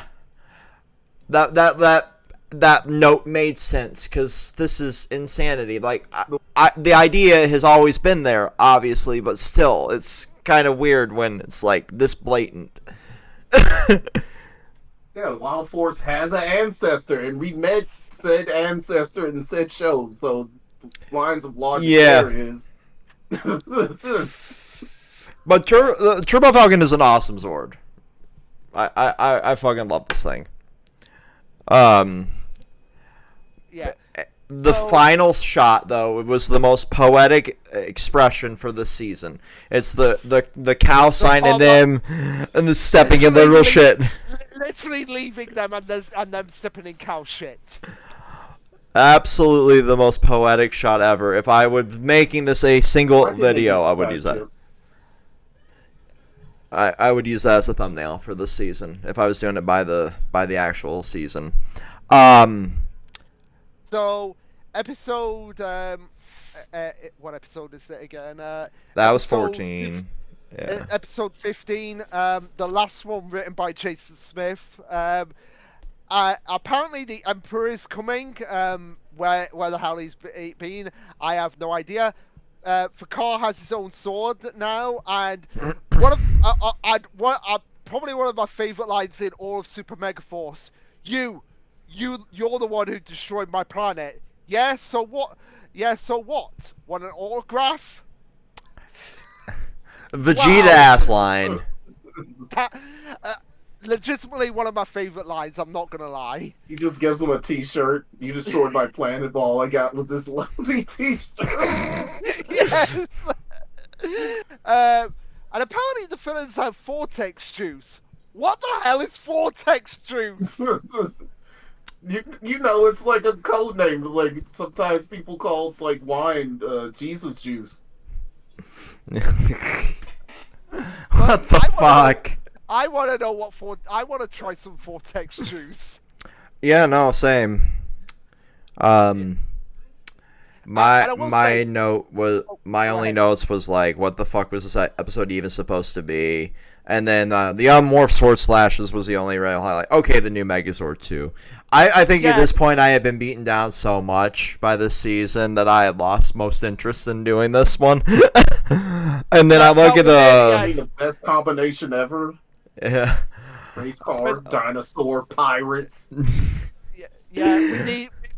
We're nearly at Infex. We're nearly at. How long have we been recording? 2 hours and 8 minutes. Okay, so we might actually go over more than I anticipated then. Yeah. But I was saying that as I looked down at like episode 16, 17's notes, I'm like, I got a decent amount here. Maybe I was just bored with that episode. Yeah. So yeah, like you said, the Slash literally disintegrating the suit. That is pretty cool. Exactly. And but also them saying like, oh, we destroyed the Prince. The aliens have no leader. Prince implies someone higher up in the chain. Mm-hmm. They kept doing this like throughout the series. It's just like they defeat one guy and they think, oh, it's all over. Why would you assume that? You know there's an armada. Do you know what an armada is? Didn't they teach history there? You would hear that term quite often. You know what? Yeah, they got the cryptozoologist for a professor, so it makes sense that they wouldn't learn about actual history. Yeah, fair enough. But anyway, now that we've done with Prince Fakar, we finally get his brother back for quite possibly the two best episodes of Super Megaforce. Ironically, having nothing to do with Super Megaforce. Yeah. Yeah. So I have a decent chunk of notes for these episodes. So, Frock using Orion to disable the Rangers Legendary mode and fight them. That's pretty cool. It's like, okay, we can't use Super Mega Force footage here. What can we do? How can we do to get around this? Oh, we'll just use the Sick Rage to disable the Rangers Legendary mode. And the Rage key's literally turning into stone. Quick, get Senku's revival fluid. my other notes I had were Frock mirroring the attacks of the Rangers and literally draining Orion's life force. Like, yeah, I'm taking the life force of this person and essentially killing them while you fight me. Yeah, that's pretty dark for Power Rangers. Like, we don't really see, like, death referenced too often. So, originally, like, not at all, and then Lost Galaxy happened. But, like, this is actually really dark episode in the middle of a season, or well, at the ass end of a season that sucks shit. So, props for keeping me invested for these ones. And also, we have the best character back, Robo Knight, except he's evil now. Yeah. Because we have to, do that trope. But Yeah, of course we do. it led to some really cool fights. Like, I loved the, like, hand-to-hand fight that we see for everything else. Like, it's one of the best choreographed scenes in the entire season, in my opinion. But, like, I put that specifically here as, like, it was shot infinitely better than the rest of this particular batch of episodes. Just because of how the camera angles worked in it. It was cut perfectly. Yeah. Which is ridiculous when you think, like, the rest of the editing sucks in this season. Oh, absolutely. And again, my note, why didn't they just make Frock the main villain of Super Megaforce? He was the most competent of all the villains. Because the like, other villain here with, like, the two-fist weapon thing, that were two other bad guys, that was fucking cool. Yeah, where he literally uses them as actual weapons for arms. That was pretty cool. My other note was like, fuck it, the Ranger keys come from Master Green. She put them there. There we go, that's my explanation. But my other note I had was there is something that's been noticeably absent, noticeably hasn't been mentioned at all in this season, in either season of Megaforce. The morphing grid, the place where the Rangers get all their powers from. But how many fucking mentions of the quarry or the warehouse district or the power of fucking friendship have we had at this point? But not the goddamn morphing grid that powers everything that they're doing. I don't know. How It's do you weird. They do alluded that? to it with, like, the Sixth Ranger getting his powers, like, to, like, twice with, like, both individual, like, Silver Rangers. But they never said the morphing grid, Just like, say it directly. It's weird. Yeah, it is so weird that. Yeah. And my other note was the only decent things about Megaforce: Frog, Orion, Noah, and Robo Knight. And now we don't have one of those things anymore. Well, we have two of them. But yeah, those were all my notes that I had for the finale with Frock. And now because both brothers have been defeated, we have to have their father take over. My shitty son's couldn't do it, so I guess I gotta come down here and do it. Yeah. Although I do like how Orion thinks a rock concert involves a rock quarry. It makes sense, I guess, being essentially like forced labor in his, universe. So whatever. And apparently, Just his job. yeah, that makes sense. And instead of having the regular coloured ships for the Armada, we now have them purple because purple is more evil. Yeah. My only notable thing I have for the Emperor, the quote-unquote big bad of Super Megaforce, is that he is voiced by the same guy from Return of the Jedi that says, "Copy Gold Leader, I'm already on my way out." Like in the final battle against the second Death Star. That is the only decent thing about him. Which means we finally got the Star Wars Power Rangers crossover. My other notes I had was like you could have just left And Troy no there. specs. Am I still here? Oh. Yeah. Oh. Boop boop. Can you hear me? Yep. Okay. You're here just fine. Okay. So my only other notes I had were like Oh, there you guys are. I thought we lost you for a second. Yeah. I was saying like they could have just left Troy there. Yeah. And then we used stock footage at the end for whatever bizarre reason. Yeah, whatever bizarre reason. Also, despite Troy being unmorphed, Ernie doesn't recognize him. Literally, the guy that's been at your juice bar for the past what? Year and a half, probably 2 years? Question mark. Depending on how long this, spans. But it is bizarre. Like, unmorphed, no knowledge of who that is. And just the fact that the robot walking through the street for the entire episode was completely unnoticed or just normal. Yeah. Again. Only decent thing that robot actually does this season is that he frees Troy from the villains. Was that really a win, though? No, it wasn't. And the one time Gosei is needed, he doesn't speak. Honestly, that was a fucking improvement, though. Let's be real here. Yes. And apparently the rock concert at the end is stock footage of just the rock concert of Mia's brother from Samurai. Mm-hmm. That was what I was mentioning, is like we just used stock footage. We didn't even get a full Samurai crossover. And that is disappointing. But now we're finally at the finale. Okay. Clarification for this part of the video before YouTube gets all pissy. We watched the extended version. So let's put that out there. Because the extended version is better. It is better, but not by much.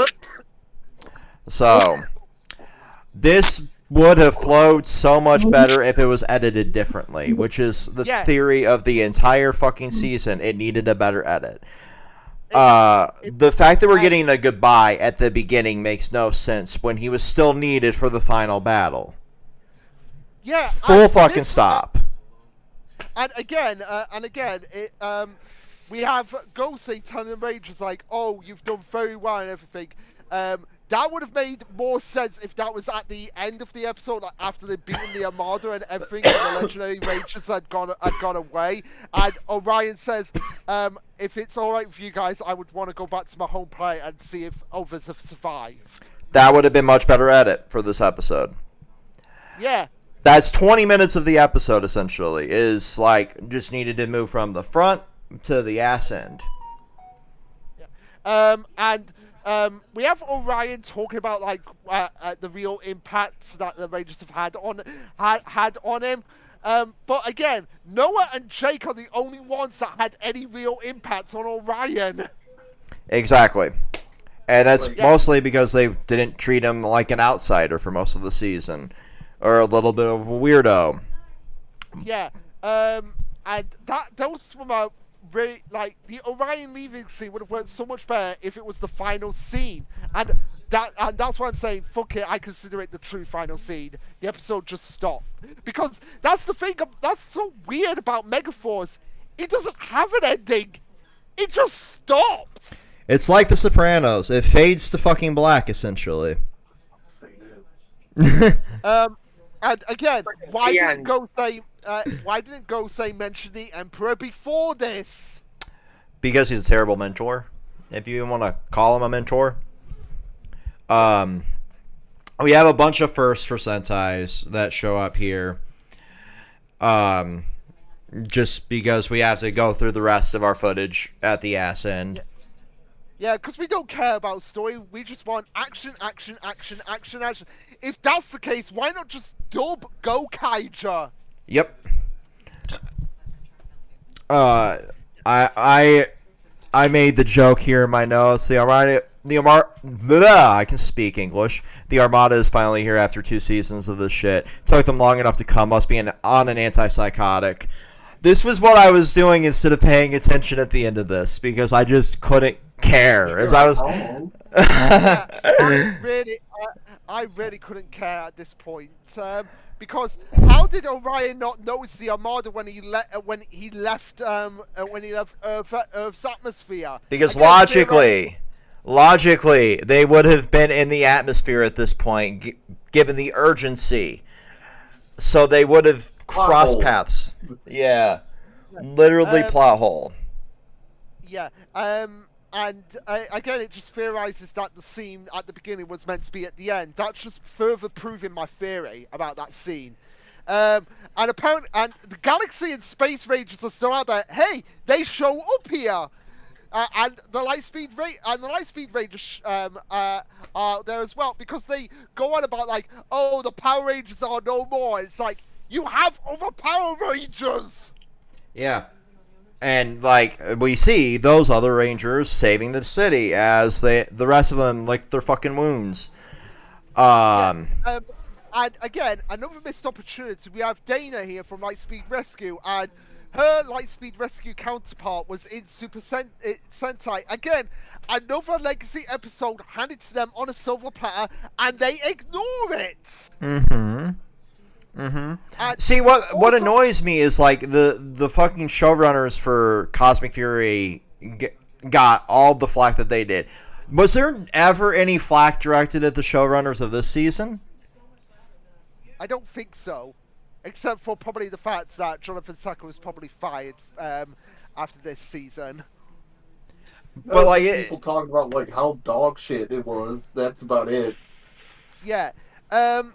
Also as well, what was I just realised this today while I was at work, mentally preparing myself for doing this. What was the point of having Damien from Lost Galaxy in this episode if he didn't actually say a single line? That's a great point. You know, honestly. just so we see him, it's just like, there he is. Yeah, there's that legendary Ranger. Yeah, Which one were you again? Oh, you're not going to say anything? Okay, cool. Also as well, we have, instead of Kendricks, we have Corone here. Now, there is an actual explanation for this, and it does make logical sense. Kendricks' actor wasn't available. Yeah, I mean, that happens, so you just write the other one in. Fuck it, whatever. It don't matter in that case, because they both played the role. Yeah, what does matter is the big lingering question: where were the Legacy Rangers this whole time? Well, if we're going off of, like, the canon, if we're going off the fucking canon, some of these people shouldn't have their powers anymore. Yeah, they really should. But no, there is the they do give that explanation in Dino Fury that this is all Master Green doing this, like with the. It seems to imply that she took the spirits of the Legacy Rangers for this and just put them here, and then it's like, right, I'm gonna take your spirits back. Like that, they're not the actual Legacy Rangers. They're just spirits or just manifestations. Fuck it. That makes about as much as anything else here. Yeah, fuck it, it does. Yeah. But we also have Troy and Orion going to invade the Emperor's ship. Again, Why is it an uncircumcised dick? But again, this shows every ship is. Yeah. But again, this shows why Countdown to Destruction is better, because why did Andros go to the enemy ship? He had a personal stake in this because his sister was being corrupted and he wanted to see if he could get her back. Yeah. Yeah. Yeah. Yeah, but it's pretty funny. I will say it's pretty funny that the villain doesn't even need to stand to fight Troy and Orion at first. It's just again, like, it's a choice is all I'm saying. I get that they want to show the power difference there, but I wish they would have like shown a little bit more of a struggle throughout this. but that's pretty cool too.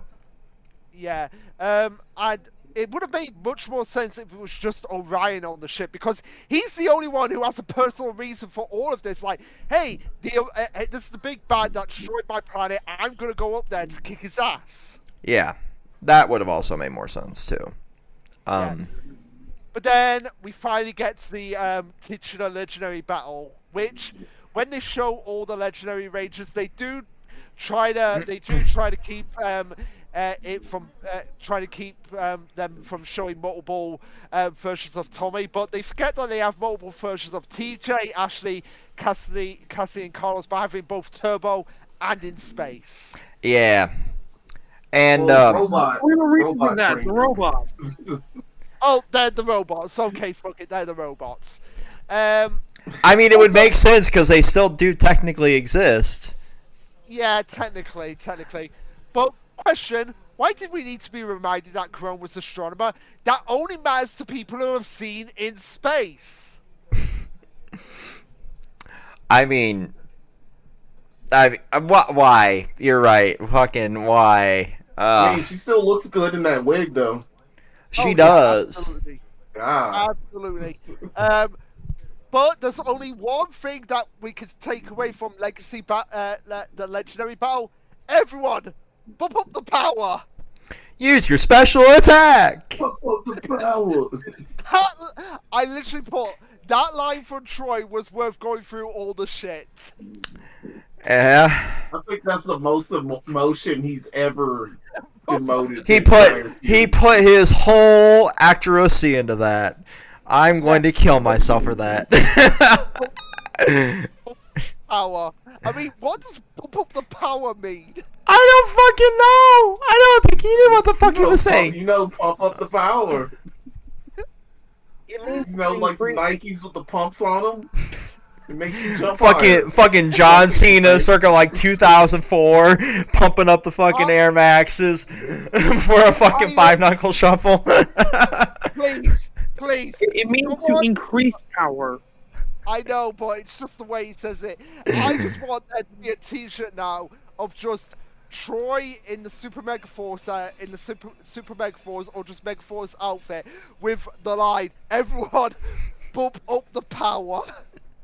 I seriously want that on a It's T-shirt. just so funny how he said it like so fast, like it's bump up the power instead of bump up the power.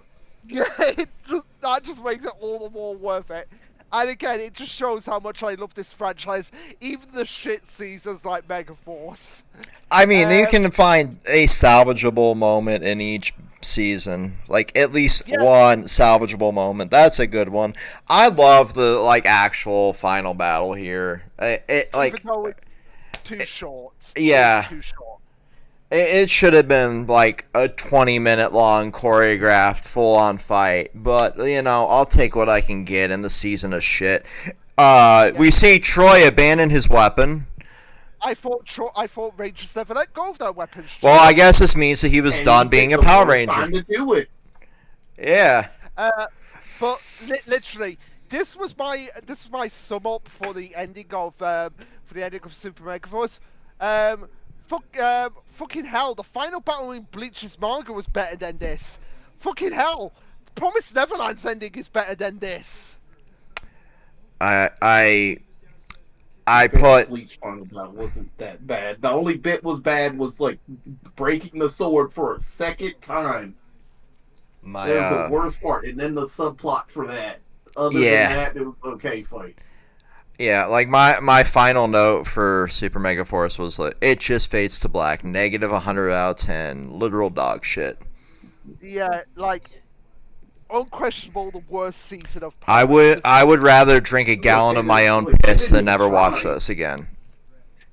It's like, they didn't have to copy like Gokaiger for bar like Samurai did with Yeah. It'll probably be a really long time before I revisit this season again. Quite literally, because in another server, I'm watching Power Rangers with a couple of people, and we are nowhere near Megaforce yet. Why would you do this to yourself twice, Luke? because I like watching it with people. I like here's I why mean, here's yeah. why here's why I've stuck out with it so long. Is that I've loved watching it with you guys. I mean, that's fair. Like, I can respect that. I don't think I could bring myself to watch through fucking 30 seasons of Yeah, anything I'm again never for watching Megaforce again. I Fair enough, fair like let alone this season. But like I applaud that. Like, and I feel like if we do Super Sentai at some point, we'll have the same reaction to some of those seasons. Oh, It's not like just a Power Rangers thing, right? There are bad seasons of everything. Like it's They are, but they're not this egregious. Yes, that's the point. Like, it's never, like, really this egregious, except for, like, maybe the final season of Game of Thrones, right? Like, historically speaking. Oh yeah, the Starbucks season. Yeah, that one. Like, it's something like that. Like, yeah, it's bad. But also, they had adapted all the source material that they had and worked with what they could. They were in the contract for the long haul. So I understand, like, you got to write your own end since he won't get off his fat ass and finish the fucking series. But he will do literally everything else. Never finished in those books. yeah. Although there is a funny video that somebody did about why George R. R. Martin is probably never going to finish the book series because he sold his soul to the devil.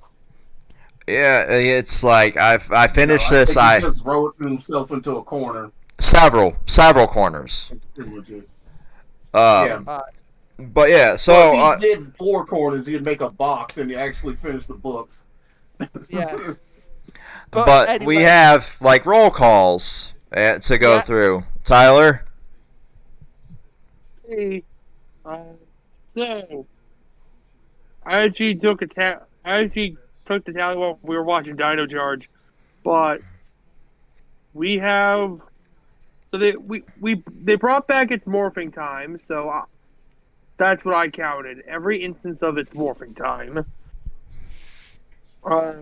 In last place we have Orion with 2.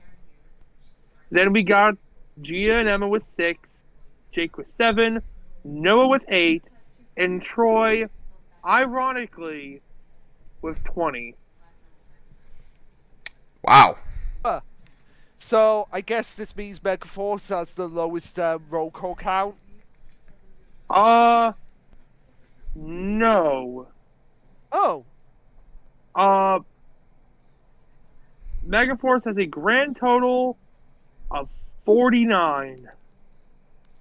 huh. Wow. Wow. In Space had lower, and that was 48. Wow. Wow. Just barely. Just barely. Right. Mhm. Well, anyway. Dino go Fury ahead. also had 48.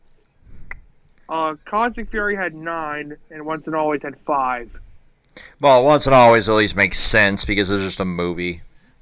But yeah. it's just- but anyway, now that we're past the really shit season, there is a light at the end of the tunnel. Yeah, being Oh, done with yeah. the series. Season. Let's go! A fucking good season! Alright, so until then, I think that is peace for me.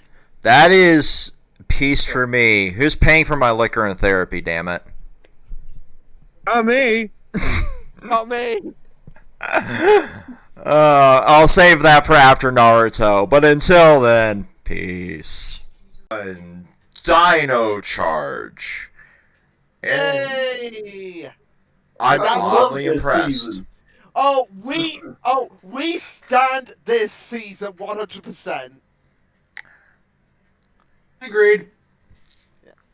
And I think primarily the reason why this season works as well as it does is because they took all what was wrong about Megaforce and Super Megaforce and just be like, you know what?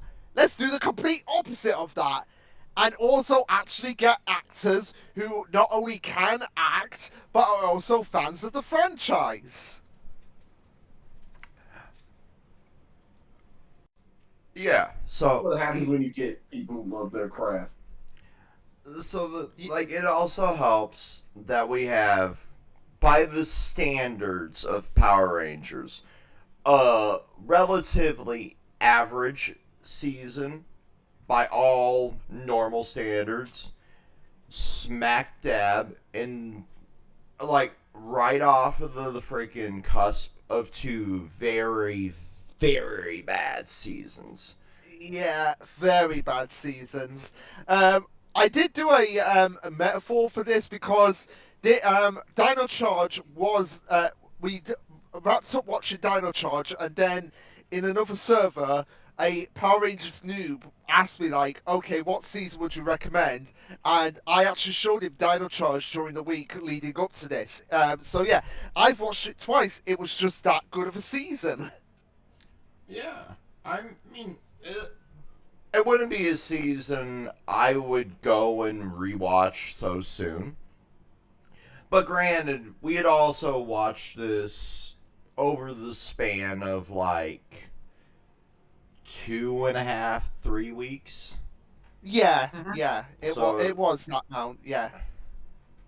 So like, it wasn't bad. Okay. Um, but yeah. So the gimmick for so I guess we'll just jump right into it because we've got episode 1, which starts off with a bounty hunter chasing a chasing.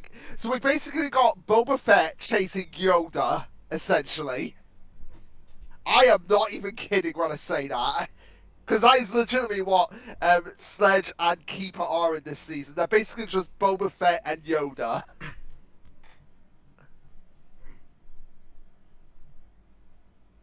Yeah, it Like, pretty much you know is. that, Yeah, I was just wondering, like, was anyone else gonna inject something there?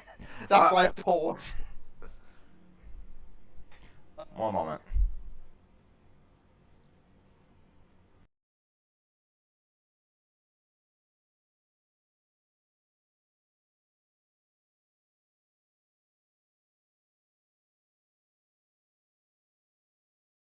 Villain. he is. Correct. Oh right, yeah, yeah, correct. So yeah, he's not in the Sentai. Or, also, we basically have a Goldar-esque character in this series in the form of Fury, which is basically like this just lion cat monster thing that can shoot lightning. And very unique for this season. The first and I do believe only time in like both Power Rangers and Super Sentai where we don't have a Yellow Ranger. That is a very good point. Yeah. I believe there was a reason why there was no Yellow Ranger in this series. Yeah, because of the Sentai, which like it's all themed around bravery, and yellow is considered a cowardly color. Sorry. Ooh. Right. Ooh, But I messed up there. that's kind of like funny if you really think about it, because like most of the time when you get the Yellow Ranger in Power Rangers, they're actually one of the bravest out of the team if you really think about it.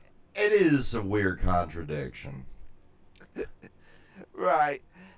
So yeah, that was like generally surprising when we got that. Like, oh no, Yellow Ranger.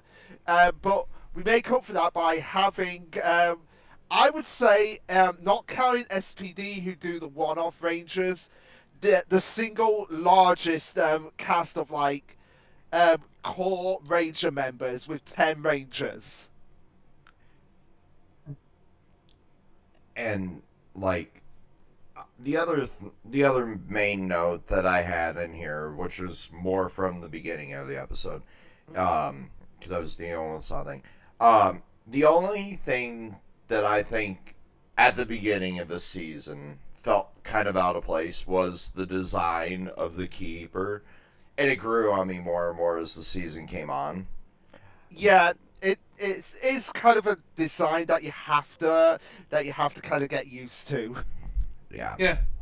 I know you called him Yoda, Luke, but to me he kind of looks like ET almost in a way. I was saying, combination of both of them. Except yeah, I was for- saying, I was saying Yoda because just for the aesthetic of like being this all powerful space wizard. Yeah. Fair. Uh, And I Yeah. mean, the SEO on that's just going to go crazy because by the time this comes out, the Mandalorian and Grogu movie will still be in theaters, and I'm still questioning why that exists. It's a Because the fucking TV special made because so the that Mandalore. Go ahead. I was saying it's more like the same way Moana 2 exists. It was just a TV special that got fleshed into a fucking full length.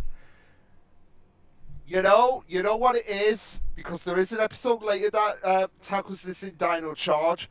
We've got to have money. Ching. Yeah, it's literally just that. It is literally just we've got money as well. We just gotta have money. Get your Grogu sauce at Burger King. Get your fucking Grogu shake and consume. Anyway, I used to be so happy when a fucking Star Wars movie came out. Now I just feel old and bitter because of Filoni. Kind of like Sledge in this season where it's like he's 65 million years old and he's not gotten married yet. Yes, Sledge has a girlfriend and they're like, we'll do it next year, dear. We'll get married just as soon as we get all the Rangers' powers. How long is that going to take? 65 million years. I can't wait that long. I was like, oh, I'm so old. This season of Power Rangers brought to you by Blue Chew. Oh god, no. No. But also, one of the good things about this season, the theme song is actually good. It's so refreshing. It's too damn good. But you wanna know what's funny about this is that apparently the cast of Dino Charge got a fake out because they showed them a demo of an alternate song which was basically similar to Samurai and Megaforce, and they were really disappointed. And the producers went, "JK, here's your actual opening." I kind of want to see the bad opening. Yeah. I want to see the bad opening. Yeah, it's it kind of reminds me how we there's actually a proto opening for Dino Thunder that was 1,000 times worse. I don't know if you ever saw that. No. Oh god. How can it be worse? After the recording, if you could try and find that, Tyler, we'll get to that. And yes, we're finally at that season where one of our members here has a character in the series that shares their name. Yep, the Red Ranger of this season is Tyler. Tyler Navarro. Yeah. His whole thing is that he is setting out on a quest to look for his dad. It's just not gonna come into play later. His dad's not gonna show up later. Like, let's just ignore that because this is Power Rangers in the Neo Saban era. We're not having actual characters. No. Of course, I'm being sarcastic there because literally in this one episode we get more character than the entirety of Megaforce. The whole of Megaforce, both seasons. That's depressing. Yeah.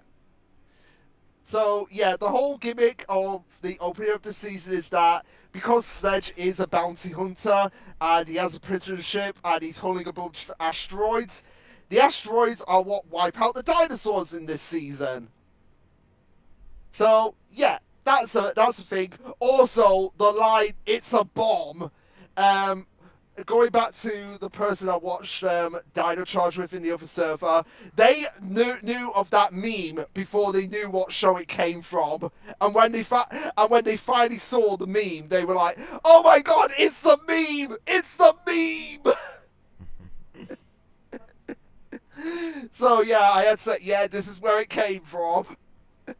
And now we all stand. It's a bomb. We all stand Sledge. Oh god, oh god. And also, one of the only times as well where one of the characters they just say is from New Zealand, so they don't have to hide the accent with Chase. And I'm just gonna say right now, Chase the Black Ranger, a much better Chase than the Chase from Total Drama reboots. As soon as I saw that, I was like, oh my god, I have to bring that up. If they ever like bring back like power, just make all of them from New Zealand from now on. Like, why does it matter? Because we have to have diversity, Songetsu. You have diversity without like with them like being mostly from the same place. It's possible. Yeah. And also as well, again, want to know you want to know how much they thought about this season? Oh, I don't know. How about they give the actual city they're in an actual name? Amber Beach. Yes, the city in this season has a name. Never thought that would be important till this season. I know, it really just goes to show, like, with Samurai and Megaforce, where you don't even know, like, the name of, and people will say, like, well, it said with a driver's license, and where technically it takes place in Harwood County. I'm like, that's not a name of a city. That's a county. I mean, when you have a bus in one episode of Megaforce that just is labeled Destination City and not like hey, Harwood City Center. It's very rare for to have a county in the city like have the same exact name. So yeah. And the other notes that I had for the first episode is how appropriate that the first monster and one of the more recurring monsters in the season is ice themed. What killed the dinosaurs? The Ice Age! Oh yeah. Also, we've got to talk about it. The morpher in this season is like the most American of American things ever. Hey, I take offense to that. Yeah, it's not the cheeseburger. It's not. No, come on. You have to admit the gun morpher. That is like pure American right there. I can't even judge. My Twitter bookmarks alone are all guns. I can't say shit here. I rest my case. You know what? You got a point. I do play Nikkei, so yeah. But yeah. And also as well, I'm not sure how much of this is actually true because I'm hearing this information secondhand, but compared to like Megaforce, which tried to burn through as much Sentai as possible, the first episode of Dino Charge apparently has no Sentai footage whatsoever. It's all American original footage. I believe this was around the time, because we had a graph at one point. I don't know where in the reorganized Discord it ended up. But we had a graphic that showed how much Sentai versus how much original footage was used in each season. I think this was around the time they started pivoting heavily into original. Yeah, which is a 3 route. Yeah. I'm looking it up now. Did that have no Sentai footage? I know Part 2 had some. Yeah, Part 2 definitely had that. Didn't see none in Part 1. The specific episode holds the specific premiere episode holds a notable distinction. It features it features absolutely zero Sentai footage. So every scene in the first episode was filmed from scratch in New Zealand. Goddamn. Well, that is quite impressive. Props to them. So by that logic, the shot of the T-Rex sword in this episode biting the ice monster in its mouth and just tossing it through the air. So yeah, you'd figure that would come from Sentai, but nope. That is from rendered in Maya. The scene happens. So they just redid a whole scene. That's crazy. Yeah. I wonder, since is the morpher a gun in the Sentai?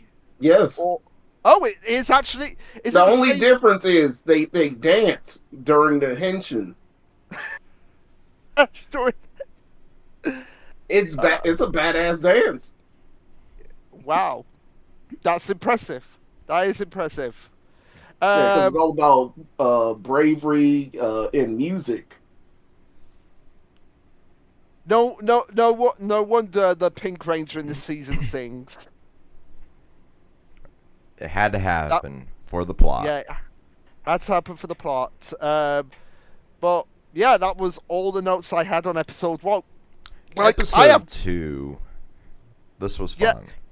this was definitely fun because it's primarily focusing on getting introduced to Riley the Green Ranger, who is a howdy cowboy kind of guy. But My favorite part was the car. oh yeah, the car, which is not gonna have any. I want to know. I want to know what the what's gonna be like the explanation for the people who own that car that is now being wrecked because of the Rangers. Like, how are they gonna explain that to their To be a insurance? fly on the wall for that insurance call. Just lie and say, "Hey, a monster attacked our car and just Now, chucked it." but, and we can actually use this because this is an alternate dimension, even though people seem to know what Power Rangers are, so it's implied that the Dino Charge Rangers are not the first Rangers of this universe. But so Getsu, we've got to be the lady on the counter. Now you know, dear, there's no such thing as monsters. I point at the I point at the TV and the news report. They're That's like funny hauling because- me away to the asylum as I No. fucking say, like, there's a monster. That one's there. hilarious because in that instance, like the Mighty Morphin Power Rangers were already on TV. That's not Right. That's not like it's like, oh, they didn't that like it's a case of it's a blank slate. No, that actually happened within universe at that. Yeah. One thing I do like about this season as well, not as much as like past seasons, but we do get quite a few like early unmorphed fights in this season as well. Like we had unmorphed fights in episode 1, and we have one in episode 2 where we have Riley taking on Fury to save his doggo. And anyone who saves an animal, especially a doggo or a cat, is instantly a good guy in my book. Yeah. Sure. Yeah. I say as Shion tries to eat a cord.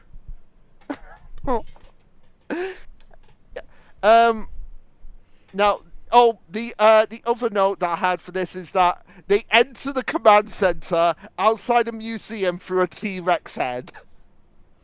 Most obvious hidden base ever. Yeah, most obvious hidden base ever. You want to know the depressing part of this? We're only 20 minutes into this video, right? Right. We are only 2 episodes into this, series. We were already a quarter of the way done with Megaforce by now. That is Well, that's how much we hated it. We wanted to That's get how much done. we wanted to get to the good stuff, and I have so many notes for each episode of this for each season of Dino Charge. There are some that are more than others, but there's like more than one note. I'm watching the audio track, and it's just like already eclipsing the Megaforce file. Oh god, this is gonna be good. So also as well, one thing we didn't touch on in episode 1 is that we have Kendall, who's basically the scientist, curator of the museum, who has been helping keep the power source of the Rangers safe all this time, which is the Energems. And she gets jealous of Shelby the Pink Ranger being the Pink Ranger. And And yeah, it doesn't present her in a good light at first, but Kendall does improve a lot over the season. Like, I would say she changes the most out of all the Rangers. Yeah.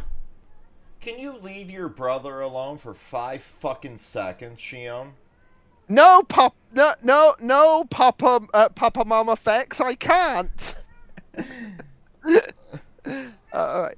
He's trying to sleep. Yeah. Also, unlike Megaforce, where they just call them Megaforce for no established reason, we actually have an actual explanation of why the series is called Dino Charge. Is because they use Dino Chargers to power up their powers. Yeah. Yeah, they're rechargeable batteries. They're essentially rechargeable batteries. Say hi to the recording, Shion. No, you don't want to cooperate? Okay, cool. I'm back. Sorry about that. It's all right. We're talking about episode 2, and also this is where we get a proper look at best boy of the series, Coda. Yes. Coda, the Blue Ranger. Oh, we love him so much. We want to give him all the hugs. Petition to Agreed. make Coda a permanent fixture in all of Power Rangers. Yeah, Coda deserves Replace all the- Tommy with Coda. Yes. Replace Tommy with Coda. I don't care, Mighty Morphing fanboys about, oh, Tommy's the best. Coda Meanwhile, is best my boy. address and my coordinates are posted in the comments of this video because I said something bad about Glorious Tommy. And I didn't even say anything bad. I just said it's time for him to go. The actor is dead. Stop milking his death. Also, as well, another reason why the season works so well is because Coda's actor, he is living out his dream because he was a fan of Power Rangers way back in the day, and apparently, according to behind the scenes footage, behind the scenes news, Power Rangers was one of the seasons that actually helped him to learn English because he's originally from Indonesia. Mm-hmm.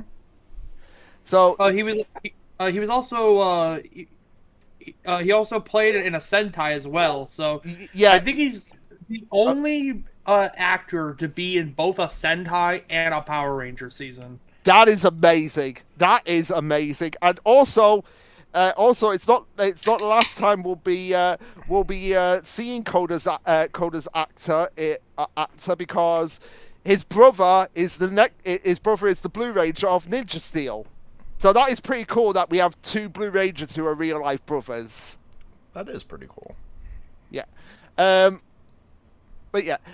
Let me get to my other note. Also, the gimmick of the foot soldiers of this season is that they basically, I don't know how to describe. They're like T-Rex heads that merge together to create an even bigger version of themselves. Yeah. Yeah, they're basically no. That's it. They're basically what's it called? Like the Devastation from Transformers. Devastator. Devastator. There we go. Yeah. Devastator. That's basically what they are. That's a good way to put it. Holy shit. Also as well, when I was watching Dino Charge in the other server, like we did bring up like what I brought up with this episode that with Kendall seems having a bit of classist elitism, considering Shelby says, I know a lot about dinosaurs, I'm very knowledgeable about dinosaurs, and then you have Kendall being like, oh, well, if you know so much, why are you a waitress? Yeah. Again, Kendall, you get better, but in the early portions of Dino Charge, you're not the nicest. Let's just put it that way. I mean, She's been I've- pampered her whole life, it seems like. So she's kind of, Well- used to that. Yeah. So, I was go about ahead. to say, I have seen characters have start off way worse than Kendall, like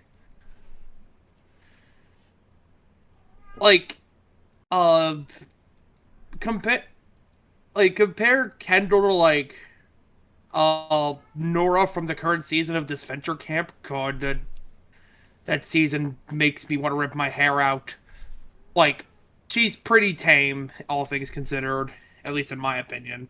Okay, fair enough. It doesn't want to rip your hair out as much as Total Drama All Stars. No, but I know the team behind it can do better. Okay, that's fair. That's fair. So, yeah, that was all the notes I had for episode 2. Episode 3, we get Riley training, Chase flirting. Yeah, Chase is essentially just Brock from Pokemon in this season, just trying to flirt with every girl that he sees. Where's Krogunk when you need him? Well, no, he has his own version of Krogunk. Aren't you meant to be manning the grill? The grill. The grill! The grill! Yeah. Alright. And this is where we find out in this episode that Coda is actually 100,000 years old. He's a caveman. So he is legitimately, he got frozen in a glacier and is now in modern day. And he has a shield for a weapon. Who does that remind you of? Least obvious Captain America replacement. Yeah. Coda legitimately is like just a best boy Captain America. And he's just as much of a Boy Scout. Oh, absolutely. Although he didn't go the Hail Hydra route, so he's already got one up on Cap. Wasn't that retconned? It's comics. Everything's eventually retconned. Unless you're Uncle Ben or Bruce's parents. Although, technically, it's just Thomas that's dead in the absolute universe, so why not? Yeah. And also... Or Hal Jordan. Or Hal Jordan. Yeah. Also, this is the episode where we get the explanation of, like, hey, how can we have a 100,000-year-old caveman here without him dying instantly? Well, that's where the agents come in. Well, not dying, but not looking like a really old, decrepit man.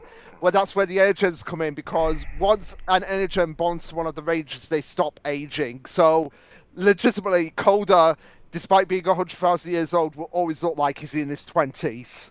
You don't want Imhotep to be the fucking Power Ranger? Come on now.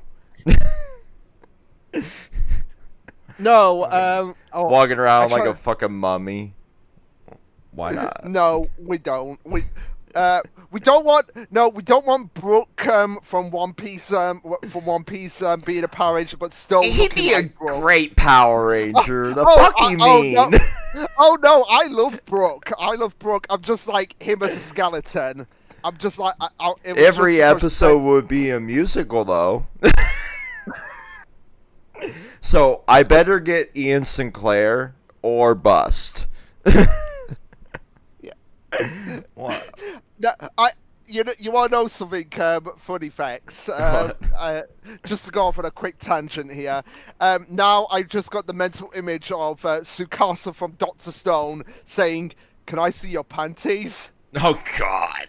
Because it's Ian Sinclair. It's Ian Sinclair. God, that's just wrong on Jesus. so many levels. Yeah. And speaking of recurring voices, Sledge is voiced by the same person who played the White Ranger clone from Dino Thunder and also Kandor the Ninja from Overdrive. Oh, Yeah. Yeah. So now again I've got the mental image of just like all the recurring voice actors from Power Rangers with all their recurring characters just in a room together, just being like, so how did you defeat the Rangers? Well, how did you defeat the Rangers? there's a episode of Batman the Animated Series. That's Yes, just that that. that is what I was referring to. But I want that for Power Rangers. I almost got away with it if it wasn't for those dang colored changing kids. Saved it in the middle there. Not even kids, like, because I think... No, at this point, it's just like fucking young adults, and it's not even kids. Because Tyler, I think Tyler and Shelby are like the youngest. I think that because Tyler's 18 in this season, and I think Shelby's the same age. They figured one way or another they'd have to pay residuals at this point, so they're like, "We're not paying children anymore, guys. No more slavery." Also, in this episode, we finally get our first kaiju fight. And how did they make the kaijus in this season? Fire the Magna Beam! Yes, we have a beam now that just grows the monsters. How does the science in that work? Because we dove so deeply into like natural sciences in this season. Yeah. How does that work? I have no idea. But Radiation. Then again, this is also the franchise that if you slice a monster off, it exposes their DNA that causes them to grow. It has a witch that has a magic wand that makes the monster grow. And a self-slapping robot. Yes, and a self-slapping robot, and a robot that goes up another robot's ass that's also human, and also a orc from 3,000 years ago that basically uses peanuts from her staff to make the monster grow. Well, magic beans. Magic beans. I just find it so funny. In a season that is oddly accurate in its science, that it actually goes this far in depth with like fantasy too. It's cool. Yeah. It is cool. But yeah, so yeah, that's all the notes I had on episode 3. Episode 4 is a Coda episode, so we already know it's going to be good. So we also get, so we start off with the episode with Coda getting the flashback of him saving his younger brother from a CGI Smilodon. It's not a saber-toothed tiger, it's a Smilodon. I am not going to get over that. Like, the saber-toothed tiger is not a dinosaur and not a real creature. Yeah. 34 minutes into this video. Got it. Oh god. Well, only up to episode 4. Could you accept that as the common nickname for the Smilodon? No, I cannot. Because it is. No. Wrong Dino season. I know my seasons. Yeah. But I do like how with this episode we get a look into Coda, like how he's had trouble. Like, it's not a case of like, oh, we have a character who's coming from the past to replace one of the Rangers and is automatically going to know everything about modern concepts. Tanya. The biggest plot hole that still to this day has never been addressed. Yeah.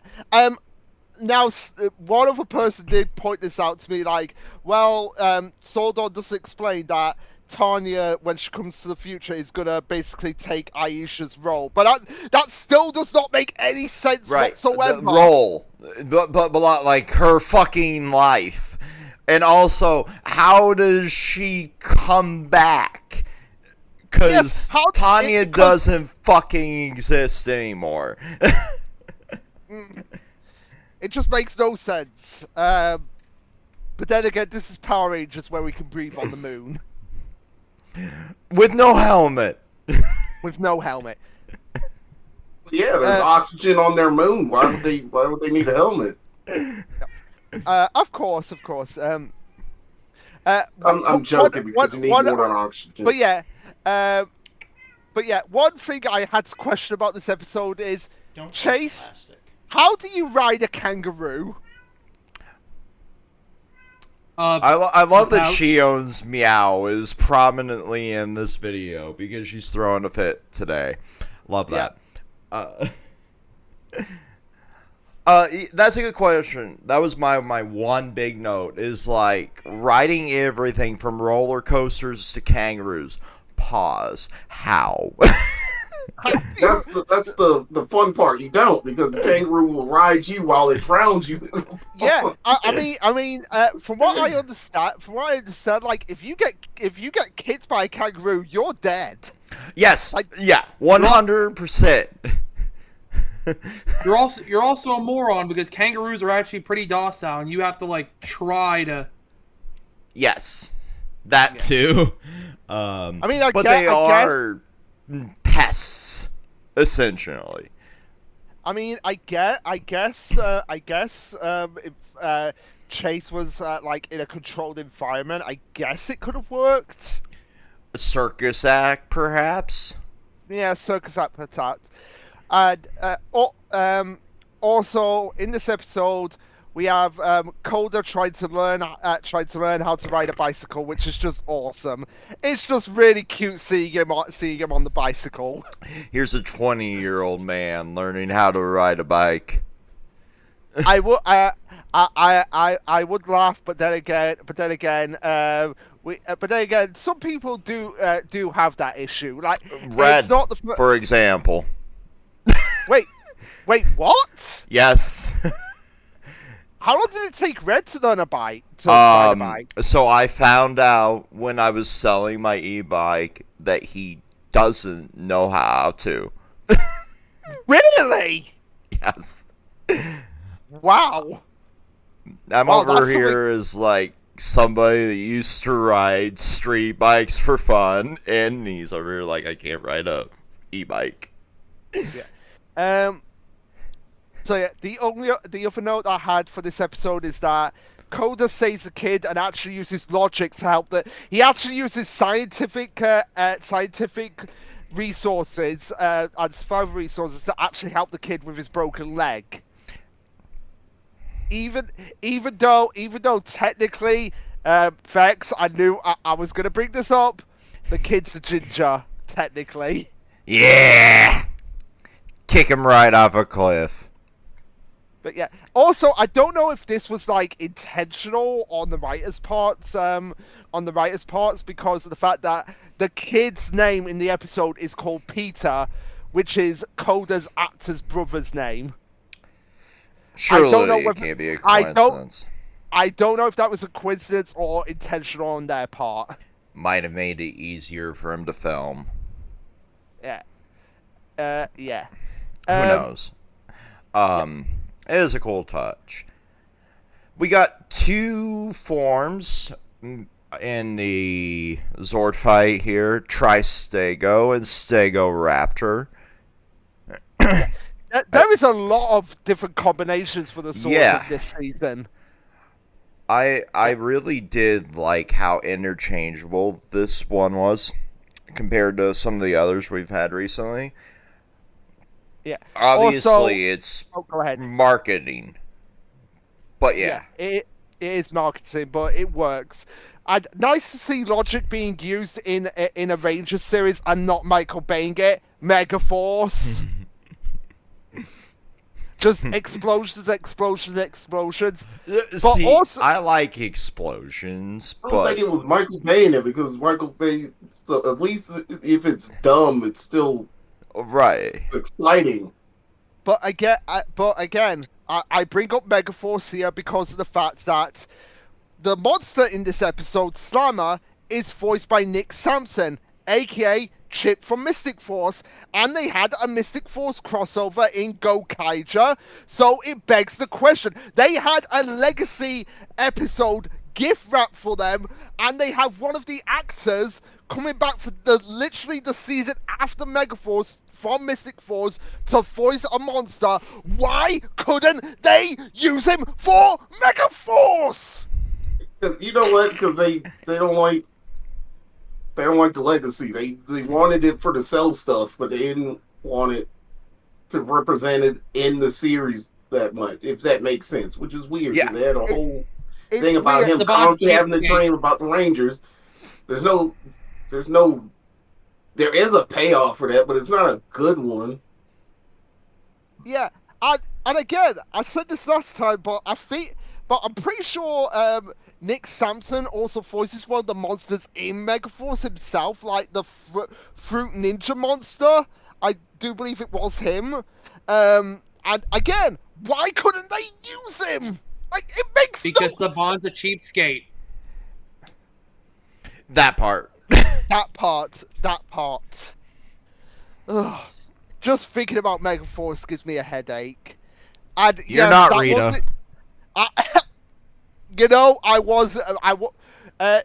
no. I'm being Master Sandra here. I'm gonna have this obvious medicine for my headache.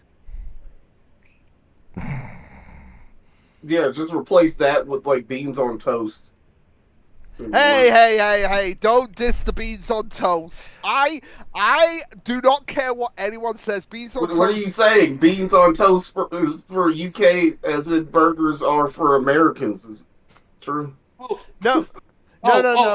Okay. If you want to delve into bad British food, we can talk bad British food. I wasn't even saying bad British food. I was just saying people are addicted. Why to does beans on blood toast. sausage exist? What do you mean blood sausage? What? Blood sausage is pretty based. It's the one thing that always annoyed me in a traditional British breakfast was just like, here's congealed blood. Like, cool. I think you're referring to black pudding. That Yeah. would probably Oh, be it. I might be stupid. Vex, because pig's blood is used in black pudding. But Vex, that's the one thing I'll agree on you. I'll agree with you on. Black pudding is disgusting. Yeah. Yeah. Holy shit. Yeah. I did look it up. Yeah, Nick Sampson was one of the monsters in Super Mega Force. Again, Dude. they had a legacy actor, and they don't use him. Why? No wonder Might as you well suck. use them. You already give them a paycheck. Yeah, and you have a Mystic Force crossover storyline that you could have adapted. Just replace replace Nick from Mystic Force with Chip. Yeah, and you already have the suit. Use it. Yes. Why didn't you use it? And I know this would have frustrated Vex even more because of the fact that Chip's a ginger. So, but still, it would have at least been something. Death to gingers in Minecraft, obviously. Okay. I say, as a fucking ginger. Yes, we've got to reiterate that Vex can say all of this because Vex is a ginger. There's not gonna be a single fucking ad on this video. No, there really isn't. There really isn't. So yeah, episode 5. I had to bring it up with the pun name of this episode, Breaking Black. Ha! Nice pun. This was around the height of Breaking Bad popularity, so it makes sense. Just a choice. Yeah, and this is with a title like that. It's obviously a Kendo episode. Now I'm just kidding. It's Chase.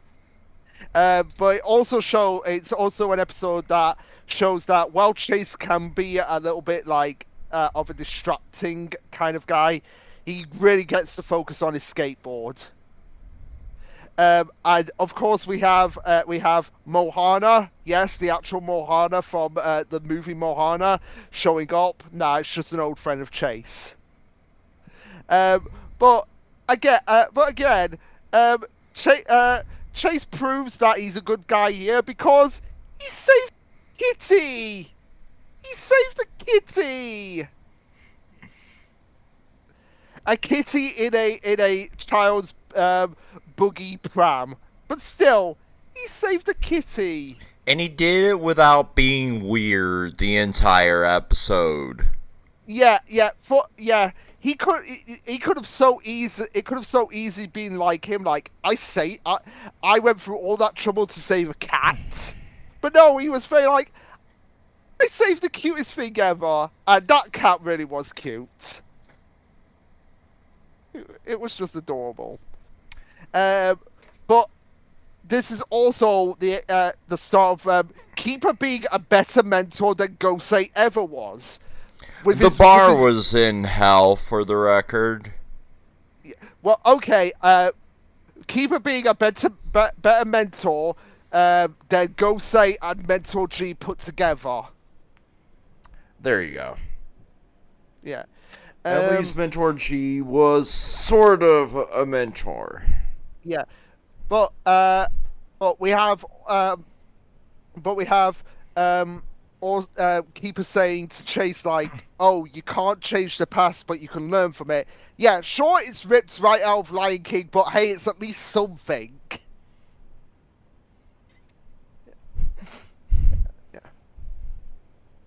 Yeah, and also as well, this is the reason Chase saving the cat from being killed by a oncoming truck is the reason why he gets the Energem and the Energem bonds to him.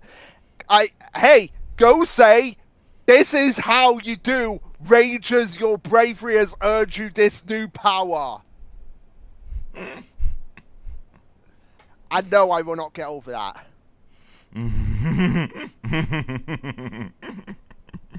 I love that this has become a recurring bit because it's just perfect. Like Gosei was so annoying in that, and this shows how easy it was to do the same goddamn thing and not make it feel empty. No. But yeah, one of the other things that I had in this is that I don't know if you guys have noticed this, but legitimately, even when it's not an obvious final strike, that they're using their guns, and yet they still call it final strike when they're not guns, they're swords. So why is it always final strike for the final attack name? It's a good point. I never thought of that. Yeah, and apparently the Paradactyl sword is summoned from Dracula's castle. For some reason. I don't get it. But one thing I do want to know about this season is what is space bullion? Like the currency for space that all of Sledge's monsters have wanted posters for space bullion. What is space bullion? Like, what's the currency exchange rate of that? Maybe it's like a digital currency for aliens. I don't know. It's what Bitcoin is here, I would assume. I guess. Obviously, they're like criminals. They're not going to take actual currency. Oh no, definitely not. We're putting too much logic into this. Yeah. And also we have at the end of the episode Coda trolling Chase with the schedule. Like, Chase, it's your turn to do the cleaning up. Coda, it's not his turn, it's your turn. I'm just gonna go. Also, Chase called it rugby, not American football. Ha! In your face, America. Well, yeah, they're two different sports. I know the two different sports, but I'm sorry, I couldn't help it. That's not like I'm gonna just like bring up that like baseball like in the middle of like a what's that sport is with the flat Softball. bat? Softball. No, Rounders. Cricket. that's it. Cricket. Oh, cricket. Yeah, fair enough, fair enough. But still, that's actually a good point now that I think about it. Like, why do we have like baseball, softball, and rounders when they're literally all three are literally the same sport? Well, the rules are slightly different for each one. Okay. Because someone really liked seeing other people play with balls. Yeah, they really do. They really do. So yeah, episode 6. Now, if anyone doesn't like the dentist, don't watch this episode because you're gonna get a toothache. Already there. Yeah. So apparently, Poisandra, for her wedding cake to Sledge, wants a cake that's so awful that people will remember it. Okay. I get Such an odd character. but I guess that's creative. Like, if you're gonna have a wedding, and you want people to remember it, I guess that's kind of like one way to do it. Like, make one element that's so bad that people are gonna be talking about for years on end. Yeah, that's definitely a choice. But again, why the wedding cake? Why not go for something like, I don't know, like create a mocktail that looks so delicious when looking at it, but then when you taste it, it's just like the most horrible thing ever. I've been there, and I can still remember that mocktail. So again, I guess it works.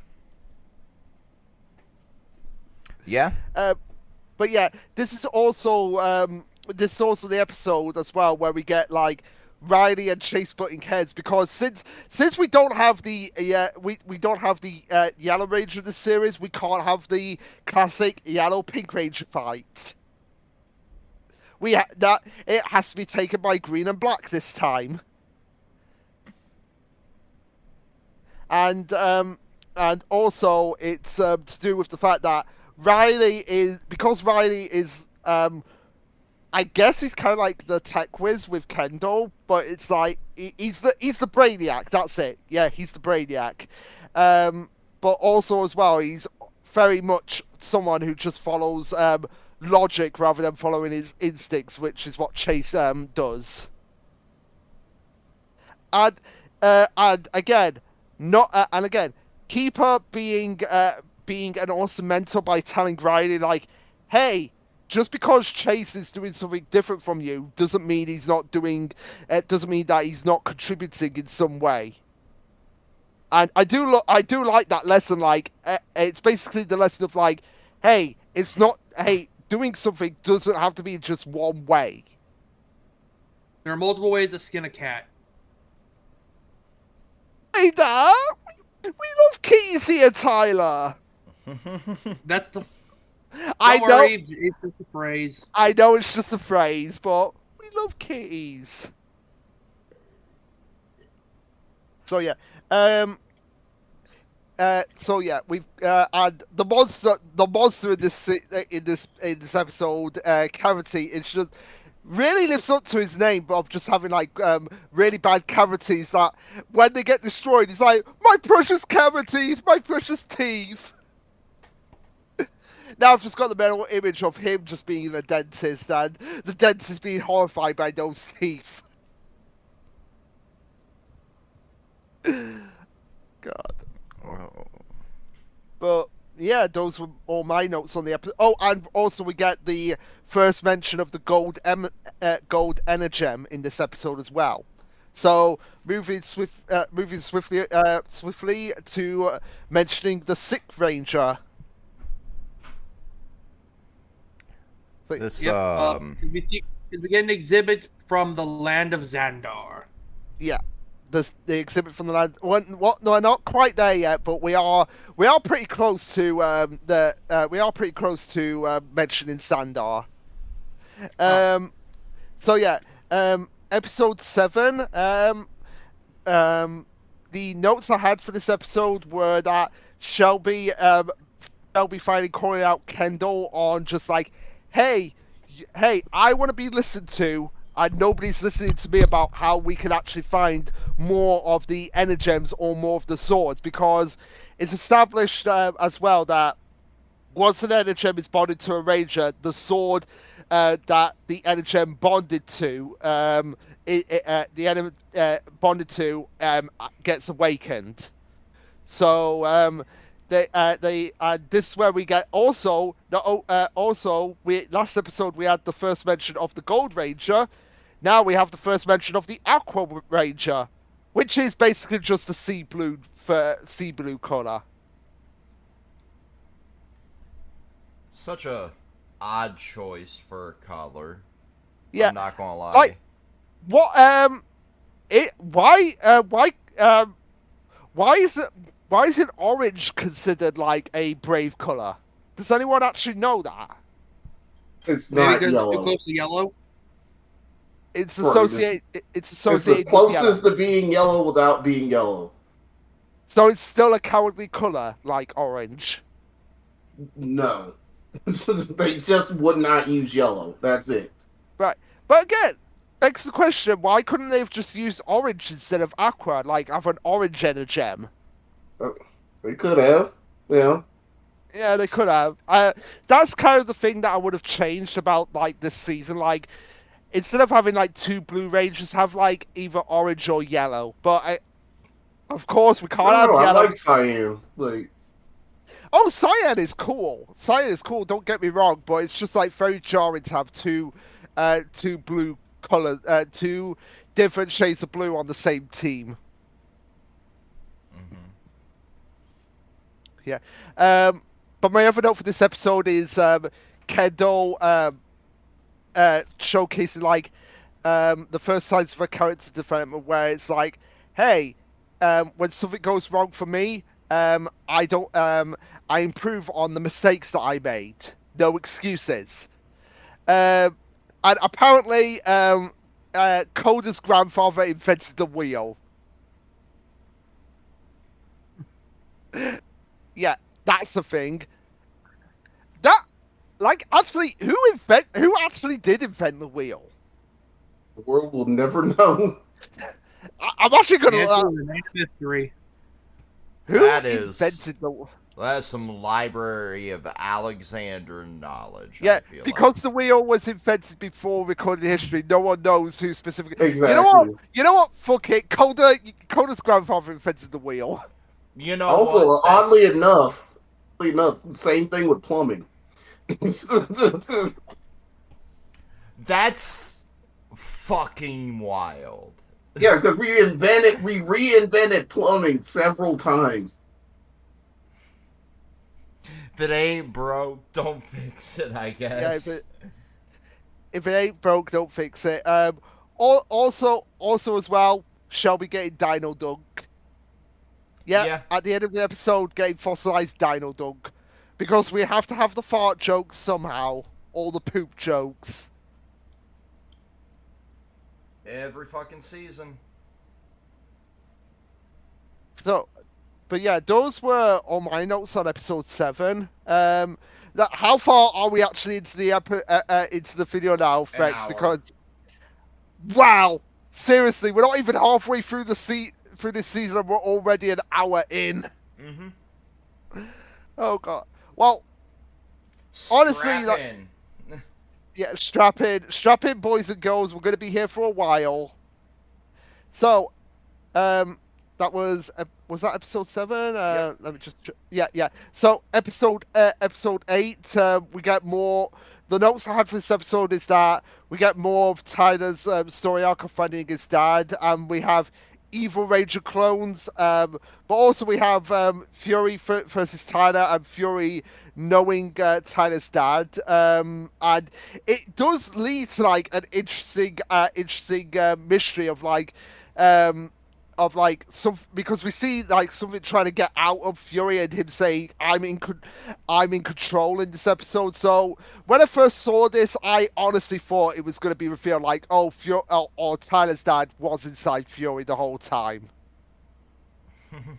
It and that is like the guy I was watching Dino Charge with in the other server. That's the conclusion he came to. Like it was going to be revealed that his dad's inside Fury.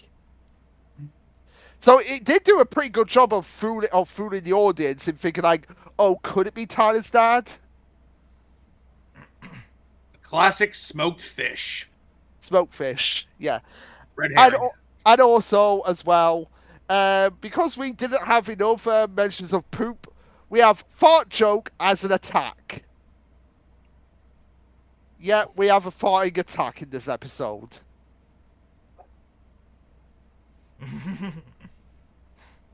I have no words to describe it. But yeah, those were really all the notes I had for episode 8 as well, unless you had I some big didn't fact. really have a lot here. I'm trying to see what would even make sense to say here, but I really don't have anything. Yeah, fair You enough. Fair enough. You Yeah. covered the bulk of it. Episode 9 starts with Fury getting expelled, essentially. Yeah, you are off my ship because you failed so much. You said at this point you've got to do the Thanos thing. Fine, I'll do it myself. This is like redacted for YouTube's filter, screaming "You're fired" into his Yeah. face. And also in because this is like episode also focuses on like puzzles and games games in this episode, which I still want to find one of those, like, because we see like a couple of kids in this episode playing with like those giant that giant chessboard with the giant chess pieces. I so badly want to find one of them and do that, like actually do something like that. Kind of reminds me of the chess set from Kingdom Hearts in a way too. Yeah. Which they made that, but I refused to pay $700 fucking dollars for it. Seriously? Yes, that's not counting importing it from Japan either. Wow. But this is also where we get the most angry moment from Chase in the entire season, and it's not because his skateboard gets broken or that somebody insults something from New Zealand. It's because pizzas were dropped. How dare they? How dare they drop the pizzas? Yeah, so bizarre.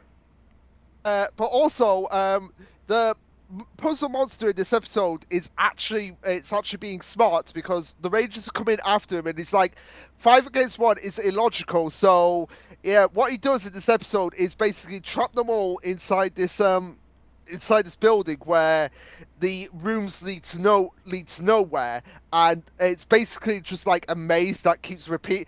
It's like, okay, you remember Super Mario 64 effects? Oh, where- Jesus Christ.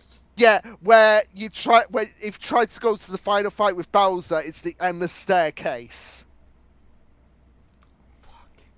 It kind of reminds me of that. Yeah. Yeah. Now I just want like that episode to have the music from that little bit, like the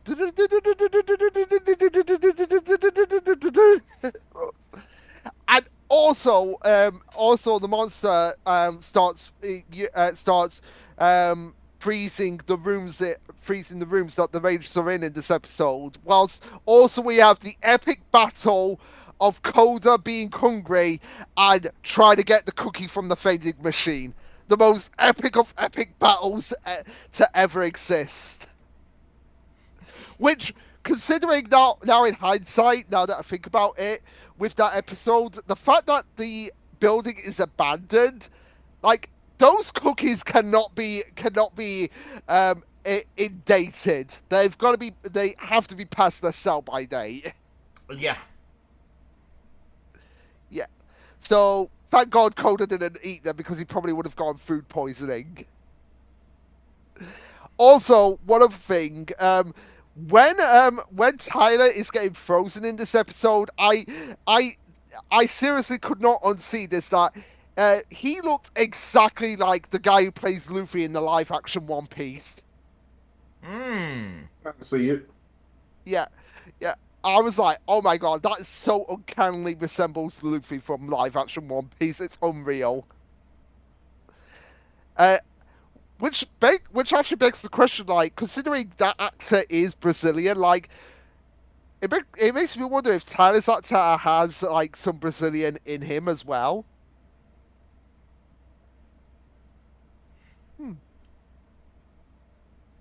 Uh, that's something. That's something that I'll probably have to look up later. But yeah, and it's Riley who's actually the one that actually that actually takes that actually takes on Chase's advice from the previous episode. It's like, hey, follow your instincts more rather than following the logic, because they say the logical thing here is to like it's like ignore your friends and just deal with the monster. But no, he actually takes the time to like, oh, how can I save my friends? It's not the most logical thing, but it's like the instinctual thing. Like, I've got to save my friends from dying, essentially. So it's nice that Riley actually did take on that advice. Hmm. But yeah, now episode 10, we have now Tyler the first appearance of Sandar. Yeah, because we got an exhibit featuring a special stone that was apparently passed down to a a Xandarian prince from their knight Ivan. Yep. And also we learned that Fury has the charger for the pterodactyl Megazord. So yeah, the Gold Ranger's sword becomes its own Megazord in this season with all the lightning powers you can muster. um, and and this is also where we get like more of the hints, like, oh, Shelby has a crush on Tyler. Shelby has a crush on Tyler because she doesn't want to, because the whole thing about this episode is that, okay, we've got to get our hands on the terror charge from Fury. So we're gonna set up this elaborate plan to have him come and take the gold energem. How are we gonna do that? So we have Tyler dressing up as the Prince of Sandar and Shelby being the Princess of Sandar. And legitimately, the only reason why Shelby agrees to this is because, hey, it gives me a chance to have some moments with Tyler. Right down to the moment where it's like to get the ruse going. They're like, okay, I'm gonna kiss you on the cheeks, Tyler. Wait, what? At that point, Tyler should have like been clued in, like, oh yeah, this girl really likes me. Okay. Yeah. Um, You alright, Vex? I'm just trying to figure out how to condense this into like another 2 hours so this doesn't go too long. Okay. Yeah, well, that was all my notes for episode 11. So, not episode 10. Not episode 11, episode 10. So, episode 11, we continue the story of the Stone of Sandar and Sir Ivan, and how he originally fought Fury, and we get the introduction of Prince Philip III, who is the current Prince of Sandar. And when he comes in, he starts something like the pompous, like a pompous, kind of a stereotypical pompous, um, pushy prince, gitty kind of guy, but right away he establishes like why he's rightfully pissed off at the Rangers, because legitimately he saw the ruse that Tyler and Shelby were making, and he comes in and is like, okay, you guys impersonate me, I'm gonna take all my shit back. Yeah, no, like he's justifiably angry, and this is a rare occurrence in Power Rangers where something that's seemingly one-off, like mentioning another city or another town or country, is explored more because the prince and Xandar as a whole continue through that second season and their importance. So I'm very glad that we get this establishing moment of like, okay, the Rangers have rightfully pissed me off, and we get to continue see them work together towards the end of the series. Yeah.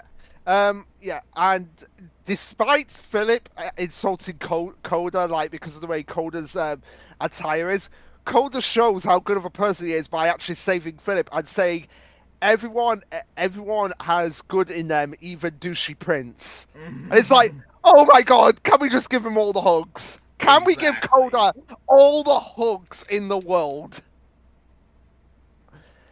But this is where we actually finally get the confirmation of who is actually inside of Fury, and it is actually Ivan, the Knight of Sandor, and it's not Tyler's dad, and Ivan is the Gold Ranger. And I love the way he morphs in this episode. Like, he literally takes the gold energem, flings it up in the air, puts his morpher out, and lets it land right in there. Like, he literally positions it right where the energem is going to land. And his morpher is the repeater crossbow from Berserk. It is literally just that.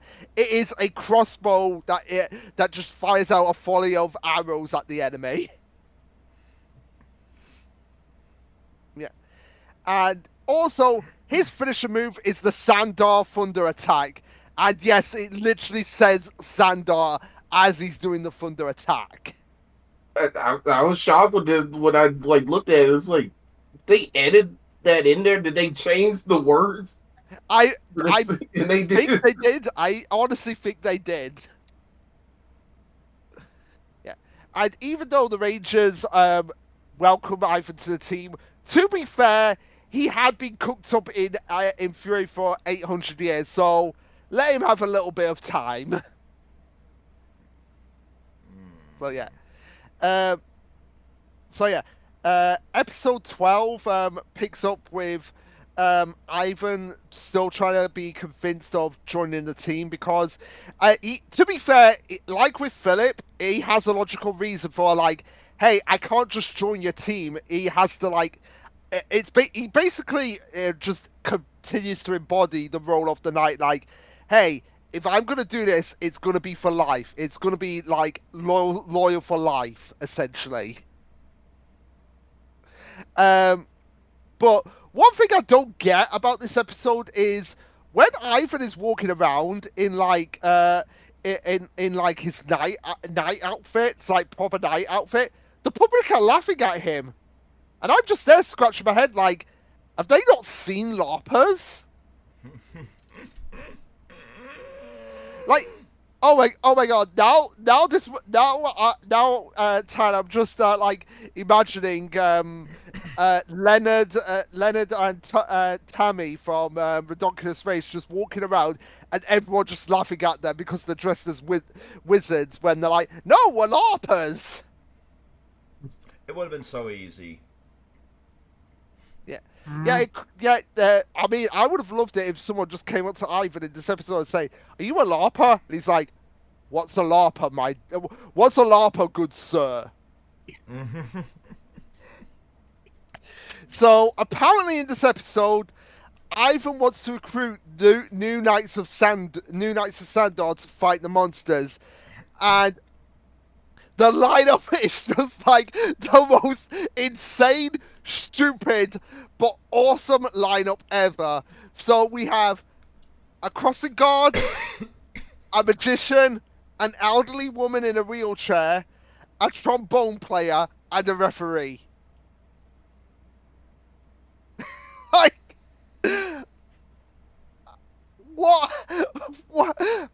Okay, we get explanations for the crossing guard and the magician and the elderly woman, but what was the reason why Ivan would recruit a trombone player? Yeah, no, this was so goofy. I mean, I guess the referee could. I guess the referee, you can kind of already imagine what that would be like. Oh, I But can kind of get it. I get it. Like, legit. Sorry. It's like it's just people playing music during like wars and combats was like a thing that happened very commonly around that point, and Yeah. okay, usually that after like the okay. Civil War. Okay, that makes sense. That does make sense. But again, they try to make. I love that they try to make it look like the most badass thing ever when they're walking. They're doing like the walk in a straight line. We're gonna look so badass towards the monsters. It's just like the most so goofy, but I love it.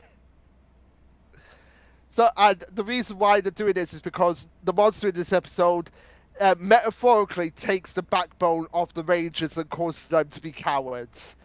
And the Jeremy Keeper has come in and say like, "Hey, yeah, you've lost your bravery, bravery, but part of game bravery is facing your fears. Again, again, go say, take fucking notes." See, he needs arms to do that, and he's kind of stuck to a wall. He can make mental notes. I mean, for being as old as Zordon, allegedly, he should be able to. He's got nothing but time, like Singu. It's like, 1, 2... Oh yeah. I've got the joke later on about involving Senku from Doctor Stone, considering what happens in a later episode. I have to bring it up. I legitimately have to bring it up, considering it is just basically like Doctor Stone here. But yeah, the episode has like one of my funniest moments where you have Ivan at the cafe at the museum telling the story about his battle with Fury, and then when the burger comes down in front of him, he's in the middle of his sentence, like being so heroic, and as soon as he sees the burger's like, "Oh, what's that?" He's just like so in tune with his story that a burger is the thing that like distracts him. Again, so American. I'm about to send something that's totally American to the chat. Yeah. Oh. Now I just want there to be a scene in Dino Charge where Ivan and someone just walk into a McDonald's, and Ivan is just aghast by it. Like, so this is the kingdom of what they call these burgers, and it's literally just McDonald's. I would kind of get it if it was like Burger King, but Yeah. I guess it'd be funnier if it was Burger McDonald's. King. Burger King would make a lot more sense for Ivan. That would make a lot more sense. Are you serving horse as if it was cow? Chink. Out comes the sword. Fucking disgusting. Why would he pull out the sword? You're deceiving your customers. Also, why would they be selling? I feel like horse would cost more than Well, serving no. cow. Well, no. Fex is referencing the whole horse meat scandal, Yep. where it was actually confirmed that horse meat was being used in lasagnas and in burgers. This, like Yeah. 3 or 4 Oh my years God. Hey, weird. I Yeah. feel like they lost money there, but It was okay. it was a few years ago that happened. Like, actually, I'm gonna look that up quickly. When did the horse meat scandal happen? Oh wow, it was like it was in 2013. So Time isn't real. It was literally. I am looking it up right now. It was 2013. Fucking 13 years ago. Holy shit. Which, considering the season did come out around that time, I'm surprised they actually did not do a story about that. They actually didn't do a joke about that. Considering Ivan rides a horse in episode 13, ironically, that scandal happened in 2013. I'm surprised they did not do a joke like that. Like, you better not be using this horse's luscious mane for what are those burger things. And one of them says, "No, we use cows. We don't use horses." That would have been a funny in joke.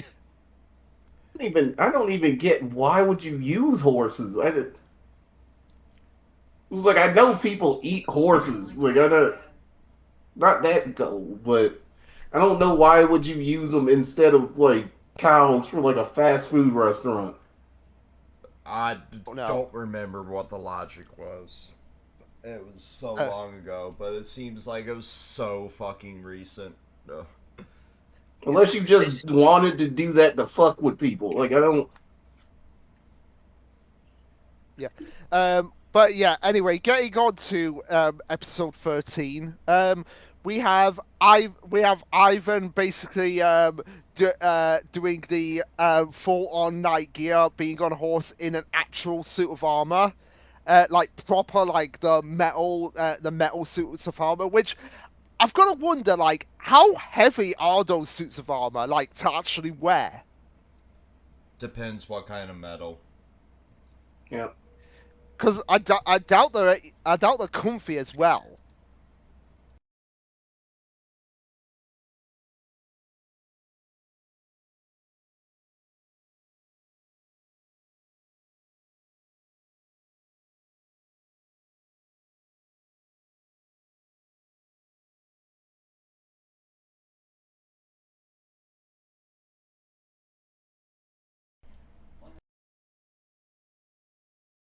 To far.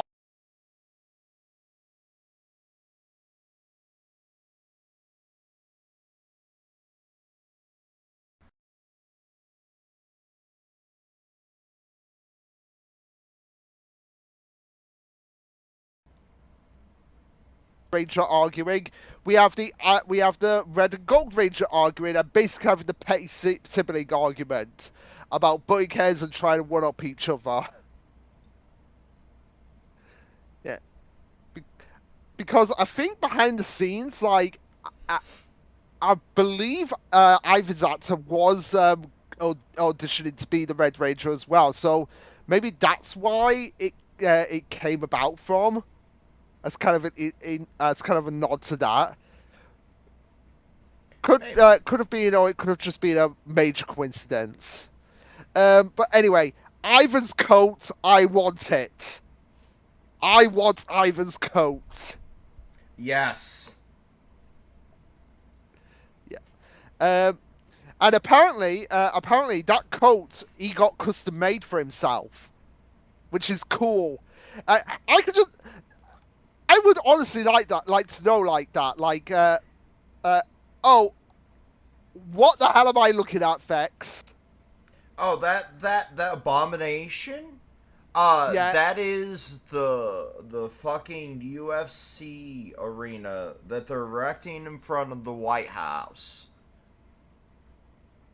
Why? What's it for? Because fuck you. We live in a country of clowns. Okay. That's my tax dollars at work, and the rest of the call is U.S. based tax dollars at work. Yeah. Yeah.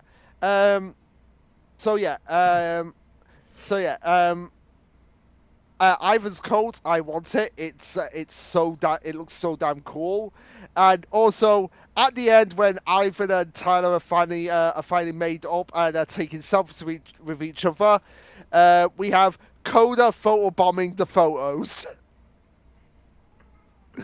because why the hell not? Yeah. Now, episode 14.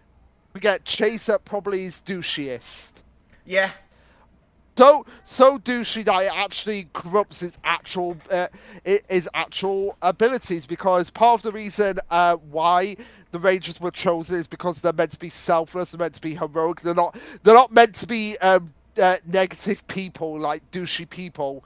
But Chase is really douchey in this episode because of the fact that, hey, Shelby likes a boy band from New Zealand that Chase is not particularly a fan of. Like him saying like, "Oh, they're not good. You're not good. You're not." Basically, preventing Shelby from legitimately going to get tickets to the Boy Band concert, and not even having a care in the world of like, "Hey, this might be." This might be affecting her feelings in some way, and maybe should apologize. Yeah. And also apparently, power-up drills in this season are so powerful that they can go through concrete walls. Like, how strong are these Rangers? I mean, we know on the basic level that the powers of the grid give you super strength, right? I guess that's open to interpretation. Yeah, that makes sense.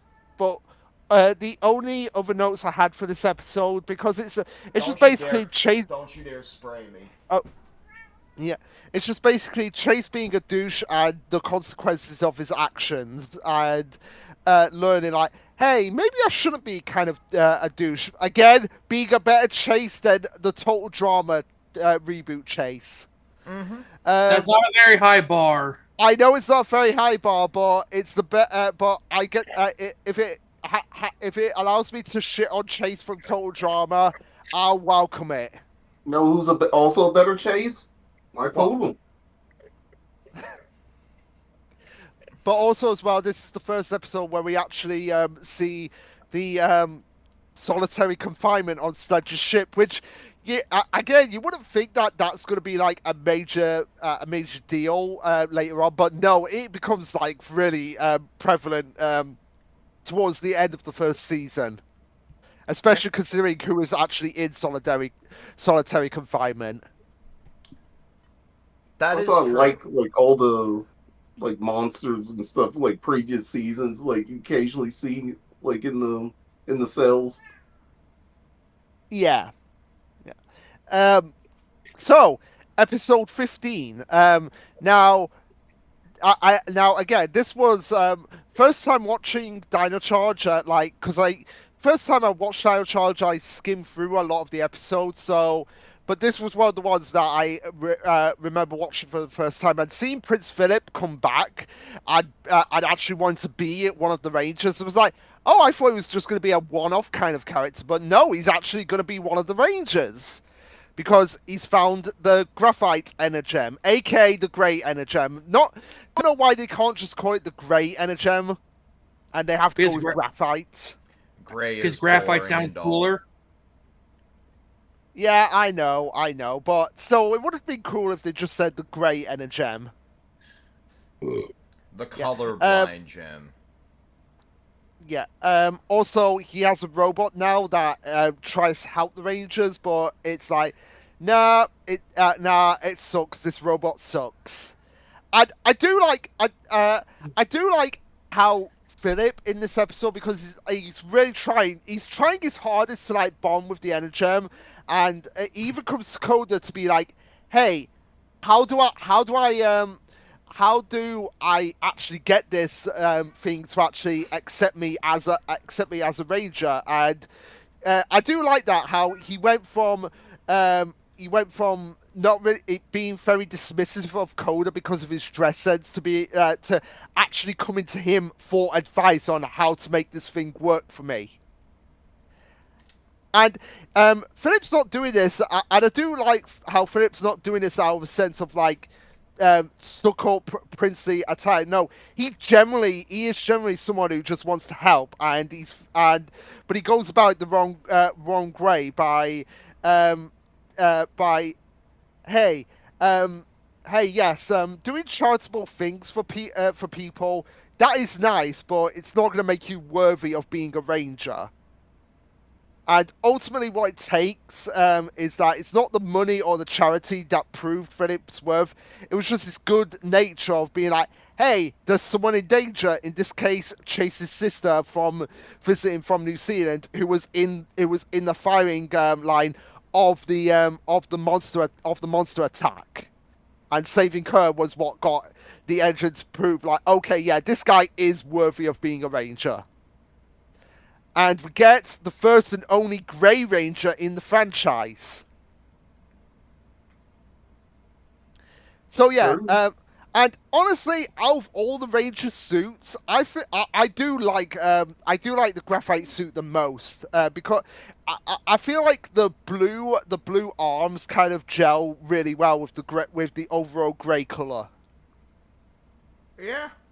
I agree. Not to mention his Zord is the Pachycephalosaurus, and that's one of my The favorite hardhead. dinosaurs.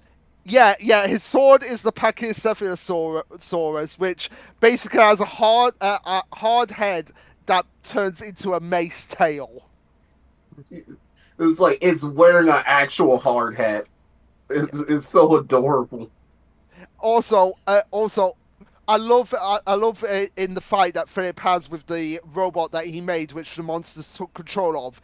He confirms that he gave the robot the Energizer Bunny batteries because he says, "I should have not given you such long-lasting batteries." He basically 100% confirmed he gave them Energizer batteries. I love that. But yeah, because Philip is a prince of another country, which probably takes him a while to get to.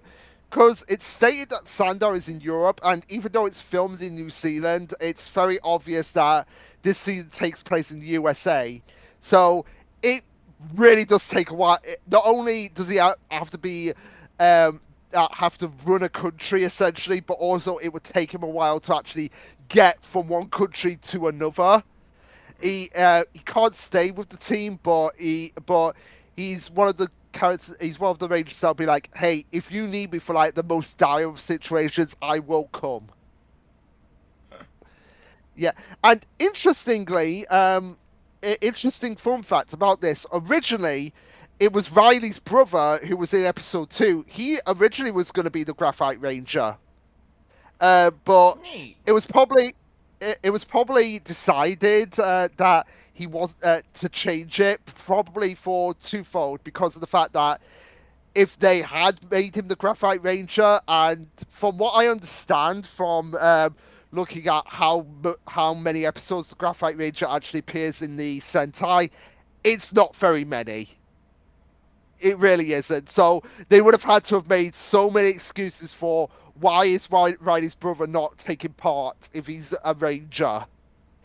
It would have been like it would have had the Tommy effect from Mighty Morphin season 1, where even though Tommy is the Green Ranger, they have to keep new him because of the fact of the Sentai footage. So I think that's why they could avoid that with Philip, because they could say that because they don't have to make a reason like, oh, why isn't he helping out? He's off doing That's true. yeah, he's off doing other things. He's off like taking care of his own country. I love that we kind of had like the go web go style. Yeah. Oh learning yeah. curve here too.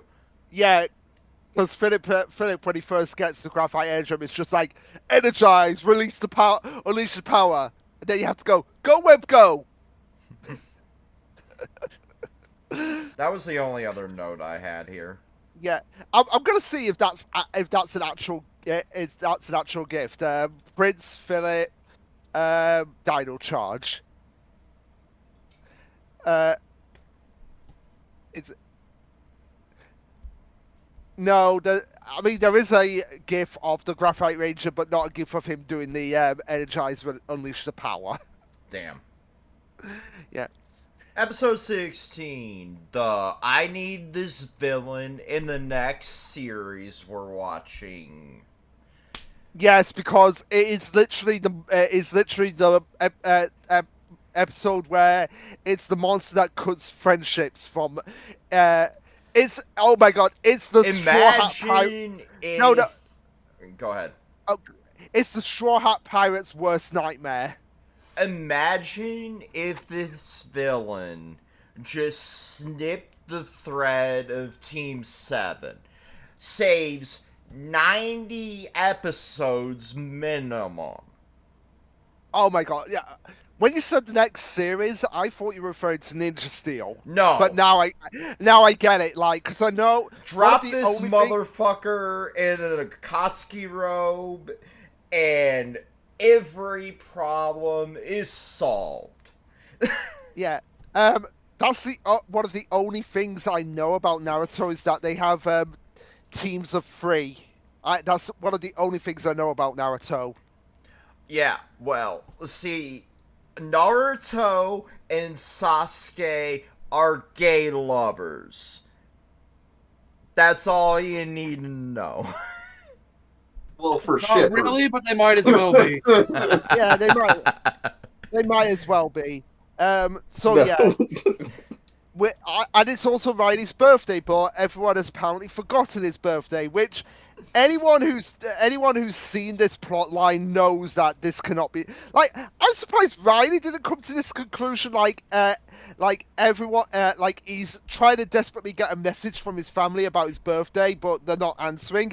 I'm surprised he didn't just say like, "Oh, they're probably just busy."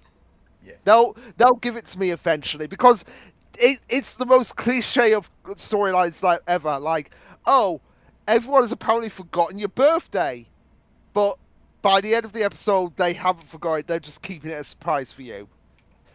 And the Rangers go sand surfing on sand dunes. Have you guys ever done that? Like, gone sand surfing? No. No. No, but it looks so much fun. It looks so much fun. It does. It does. Yeah. Still Now- sand gets everywhere. So cool. I don't like sand. It gets everywhere. Yeah. So yeah, everyone except Koda and Riley get their friendships snipped, and the affected Rangers want to leave because of this, which causes their Energems to start freaking out, like, oh my god, they've turned on us, we're gonna die. But the reason why Koda's friendship ribbon didn't get cut, in my opinion, this is like the most heartwarming. Just like, oh my god, we wanna just adopt Koda so much. The reason why it didn't do this for Koda is that to him, the Rangers aren't just friends; they're his family. And it's like, oh, manly tears for Koda. And this probably helps with like the idea, because the thing with it goes back to another thing about Kendall with this season, because the whole thing about Kendall is that she's very professional. She's very much like by the books kind of person, to the point like, hey, we're gonna do this professionally. You are gonna call me by my surname and not by my actual name. But for Koda and Keeper, it's actually different. She allows them to call her by her actual name, and I feel like that's because of the fact that because they're both like, even Keeper, despite the fact like he's a wise sage, space wizard, he really is like a character out of his time. Like he who doesn't really have any friends or family. Same thing with Koda, and I feel like that's kind of the reason why Kendall allows them to call her by her actual name, because of the fact that, hey, they don't have any family, so I'm gonna be their family. I'm gonna be their family for them. Yeah. Yeah, and it does help, like when Koda says that they are family. Like you do see Kendall like crack a smile there of like kind of implying like, oh yeah, she definitely did need to hear that, like to have reassurance that that Coda views her as family. And it did add to a theory that I had about Kendall being an orphan. I mean, hey, kind of still is because, but we do later learn that she does have a grandmother, but we don't learn anything about her parents. So maybe her parents died and like her grandmother was the one who raised her.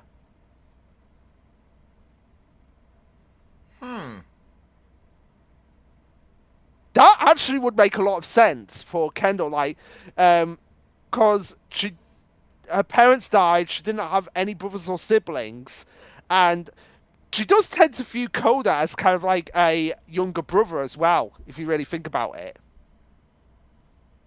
Yeah. That actually makes a lot of sense. Like why Kendall is not as harsh on Coda as she is with the other Rangers. Like, hey, this is my little brother. He's out of his time, so I'm gonna be the big sister to him. And to do that, yeah, probably drop the formalities with him and like, hey, you can call me Kendall. Can I call you sister? You know what? Actually, you know what? I think Kendall would have been all right with that with Coda. Literally. I wasn't doing it as a joke. I could actually see that being like actual in moment there. Yeah. Oh my god! Now I just want to hear that now, like Coda being like big sis Kendall. Like oh, Like my heart. my heart. So yeah, and the way the Riley and Coda are able to trick the monster here is by switching outfits, like literally switching outfits, because the monster is more like, hey, if you try to cut the ribbon, the friendship ribbon of the Blue Ranger, your scissors are going to get broken again.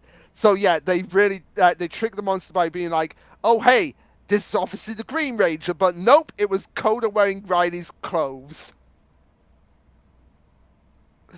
And eventually the other Rangers basically get the reverse spell done on them, so they end up becoming friends again, and everyone celebrates Riley's birthday with a message from his family. But also as well, this is where we discover like, hey, we know where the purple energy gem is located, which leads us into episode 17, world famous in New Zealand. So yeah, this episode starts off with a UFO being spotted in New Zealand. So the Rangers have to travel there. Wow, they have to go to New Zealand. They must have to travel far. Remind me where this season is actually filmed. It's like Ash trying to go to Viridian City. It's just like it's just 2 blocks. Why is it taking you over 30 episodes? Right. No, the most egregious one is in Sinnoh, where it takes like over 50 episodes to get from one gym to another. But we needed to pad it. Yeah, we need to pad it. But I do like how Chase, when they actually do get to New Zealand after traveling from New Zealand, but bottom line is Chase is the tour guide for the group on New Zealand, which makes sense because he's actually from New Zealand, so that makes sense. And question: have you guys ever wanted to go to New Zealand? It's fine. Yeah. I wouldn't Yeah. mind going there. What about Australia? Like, if you had a choice between Australia or New Zealand, which would you pick? Australia's New Zealand. more fun. But oh yeah, that remind. But Vex, we've got to remember. According to some people on the internet, Australia's not a real country. They're all actors. Right. Yeah. Yeah, the kangaroos are all paid actors. Yeah, and I add to that. And To that, everything that wants to kill you there is a paid I- actor. and to that, I have one question: where is the Oscar for my aunt, my uncle, and my 2 cousins? Is this a serious thing or is this just a meme like the bird? No, it is. Like It the is bird thing. It is legitimately a serious thing. Like people online have the conspiracy of Australia is not a real country and they're all paid actors. Look it up. Look it up, Songetsu. I am not even kidding. What? I mean, some of them were paid to definitely bring other people, especially for the UK, to Australia. Yeah. Um. But when, Oh, so anyway, the Rangers go to find the person who spot the UFO, who turns out is a local called Albert Smith, and he when we first get to meet him, he's a little bit cocky, a little bit eccentric, but clearly has a good heart.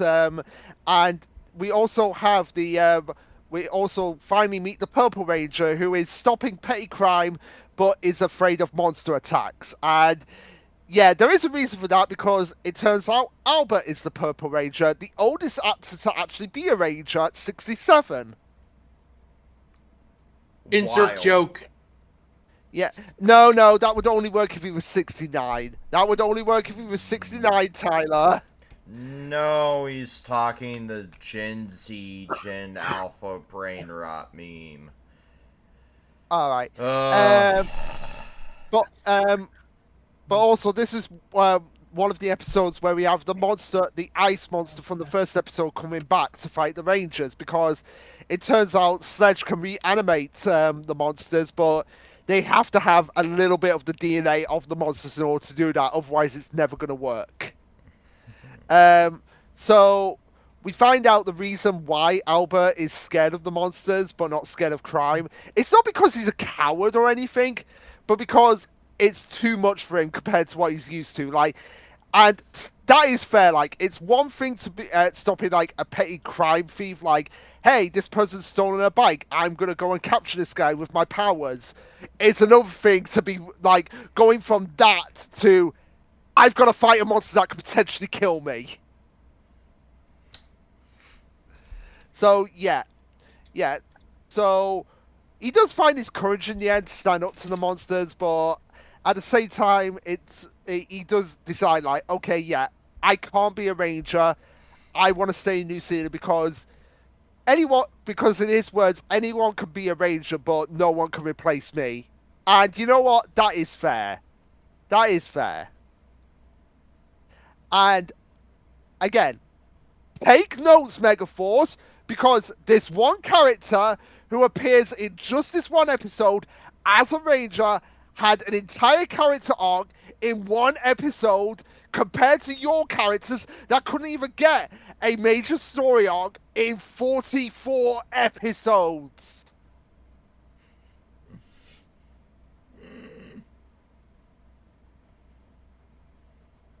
oh. Yeah. Now,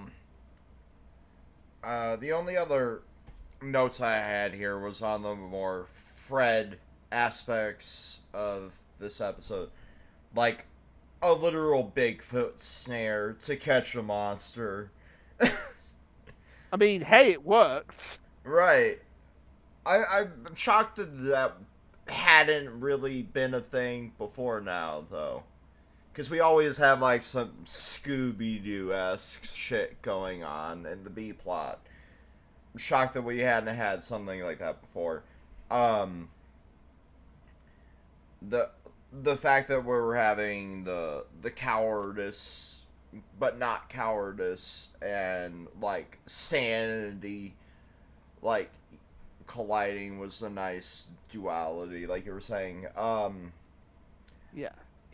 But, like, I'm realizing that the only other real thing for this was the the fact that he's a conspiracy theorist, sort of, in their universe, right? And that's a Yeah. recurring thing because we see like the if only dinosaurs were real later on, Mhm. but we're also playing on like stealing research too in that episode, which is a great topic to actually tackle here. But yeah, Yeah. Yeah. we So see that we can pass the powers on, and we go right yeah, into the next episode. which has them still in New Zealand until they find the because since Albert did bond to the purple energem, the plesiosaur has awakened. So they're actually trying to, which is essentially just the Loch Ness monster, if Yep. you really think about it. It is legitimately just Loch Ness monster, and we went from one of the most likable characters in the series to one of the most insufferable characters in the series with Dr. Runga, who Shelby is a fan of, who is basically just Diet Alan Grant. I am not even kidding. He is legitimately just Alan Grant from Jurassic Park. Um, and the only other notable things about this episode is that Fury threatens him. It's like, hey, I want to find that dinosaur. You're gonna find it for me. And him just being an absolute jerk to Shelby, stealing her footage, trying to just be like, hey, it's all about the money. It's all about it's all about the fame. Before Shelby has to like basically just tell him like, hey, I'm a ranger. I'm here to get this dinosaur that's not a dinosaur, but it's just a sword.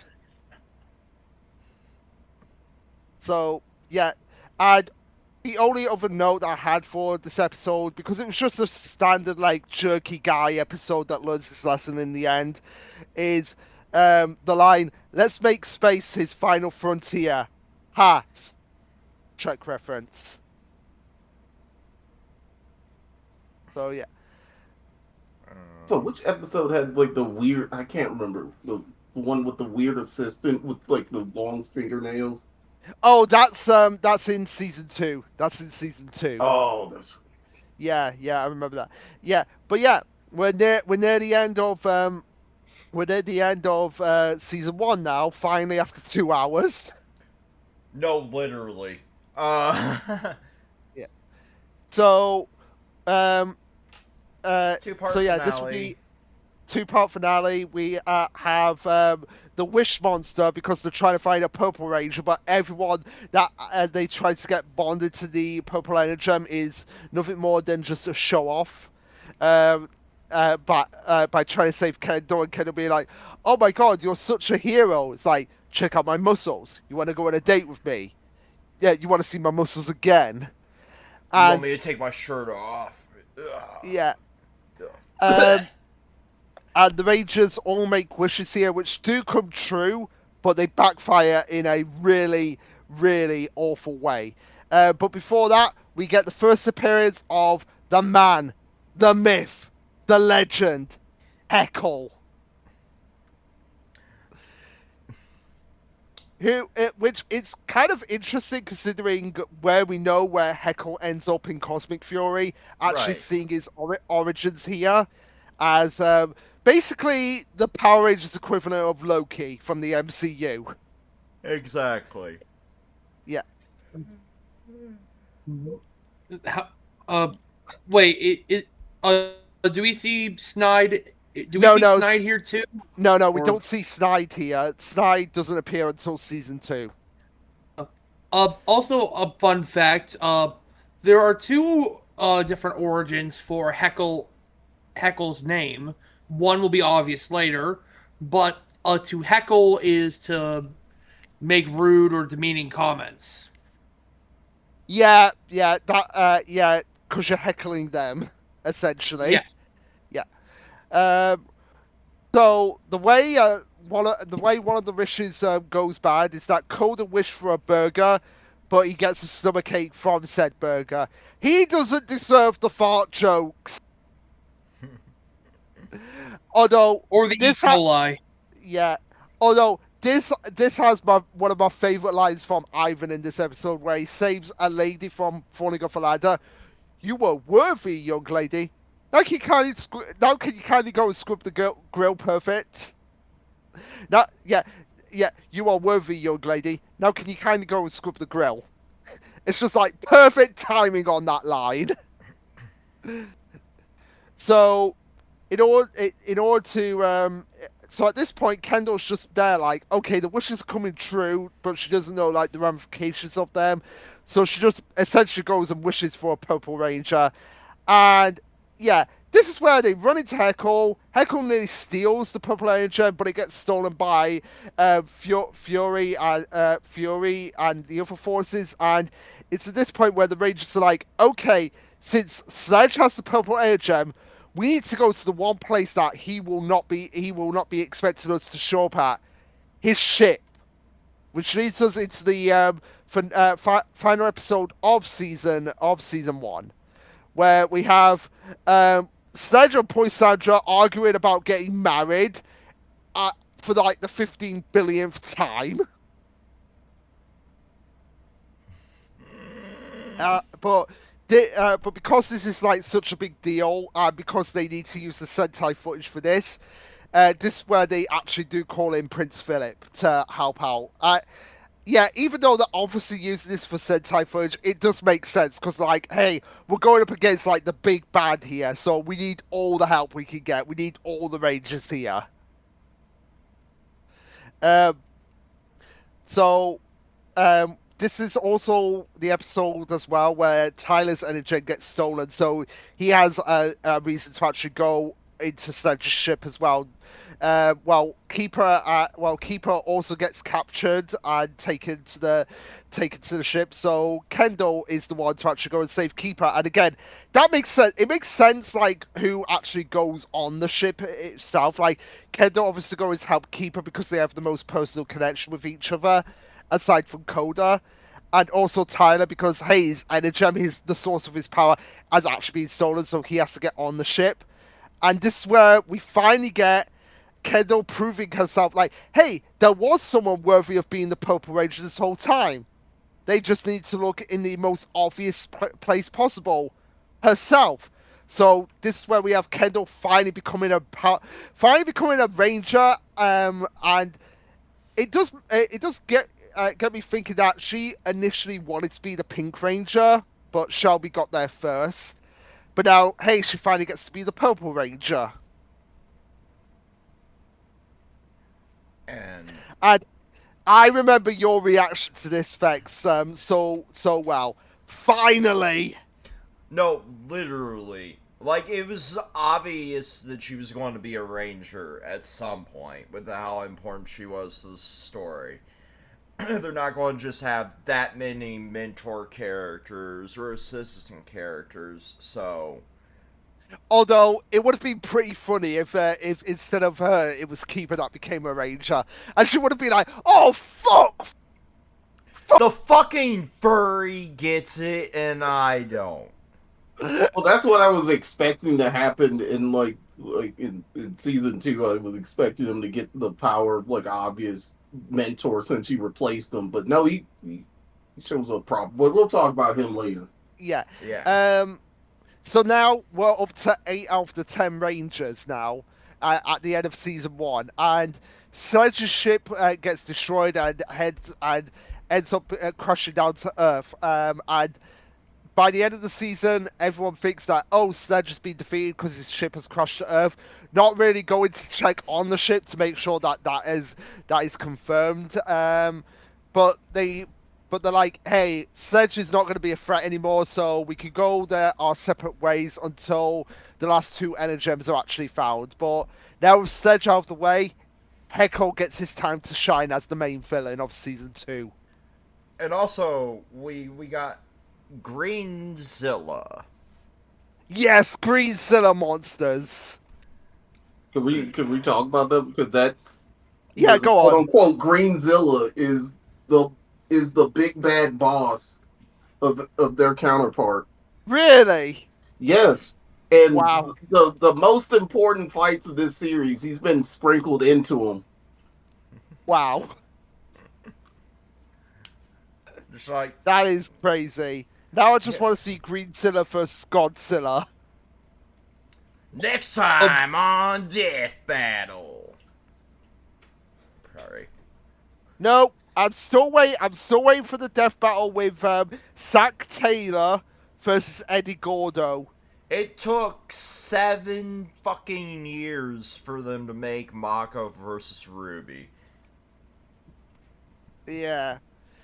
But yeah, still waiting for that, and I'm still waiting for the most obvious. I think it's so obvious that they're probably not gonna do it, but Darby from My Hero Academia versus Asuna from Avatar. Honestly, I'd just love to be somebody watching the internet that day. Yeah, because it's such an obvious death battle to do, because Darby and Asuna are legitimately just the counterparts. Like, they're both. And we've already done they've already done Suko versus Todoroki. It's only a matter of when they're gonna do Darby versus Asuna. Yeah. Well, let's hope But- they get more Kickstarter or whatever funds Yeah. that they're using now. Yeah. But anyway, before we get to season 2, we have, of course, the clip shows. The Christmas one, which is just Santa feed with Santa's naughty and nice list, and the monsters trying to determine, like, oh, are the Rangers naughty or nice? But one thing we did point out is that Santa feeling confused about how he feels about Poisandra on his lap. That image alone just made it all the more worthwhile. It's the but one good also, scene from the clip show. yeah. Also, another nice touch, because a lot of people don't do this when they have characters like this, but it makes perfect sense that Coda doesn't know who Santa is. Yeah. Yeah. It's So older than him. yeah. Coda is older than Jesus. I have to do the nostalgia Yes. break. Now.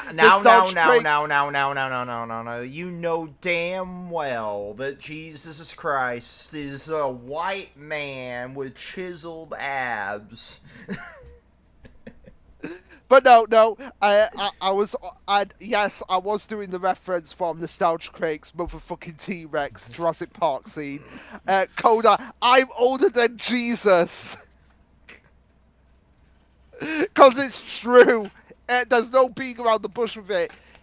Oh my god. Keeper, Sledge, Keeper, all of Sledge's crew, Sato, Solon, the Morphin Masters, Coda, Merrick from Wild Force, they're all older than Jesus, if you really think about it. They're also way older than Zed, which is Oh yeah, wow. said and Rita and like basically half the monsters in Power Rangers are older than Jesus. It's fucking Oh my- insane. Yeah. Oh, I forgot. And the ancient, Oh. the Shogun Megazord is older than. That's actually something I would. Although it might be a bit blasphemy for YouTube, but like, how many characters in Power Rangers are older than Jesus?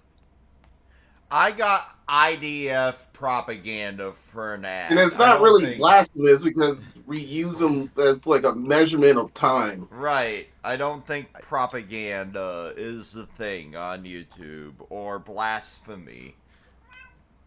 I mean, it's on there. Yeah, Yeah. both. I don't think it's something they Not want. doing it. But a 17-second cyberpunk AMV, that's dangerous criminal organization. I mean, companies do stupid stuff all the time. Yeah. Can't. Yeah, companies do.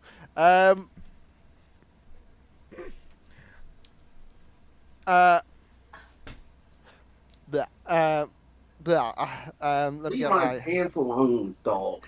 All right. So the last episode of season 1 of Dino Ooh. Charge is another clip show, but probably one of the most original ideas for a clip show. So it's a Halloween episode, and we have a memory monster and a duplication monster, and every ranger has a ghost, as basically like the same cheap ghost costume, like the Charlie Brown ghost costume. Yeah.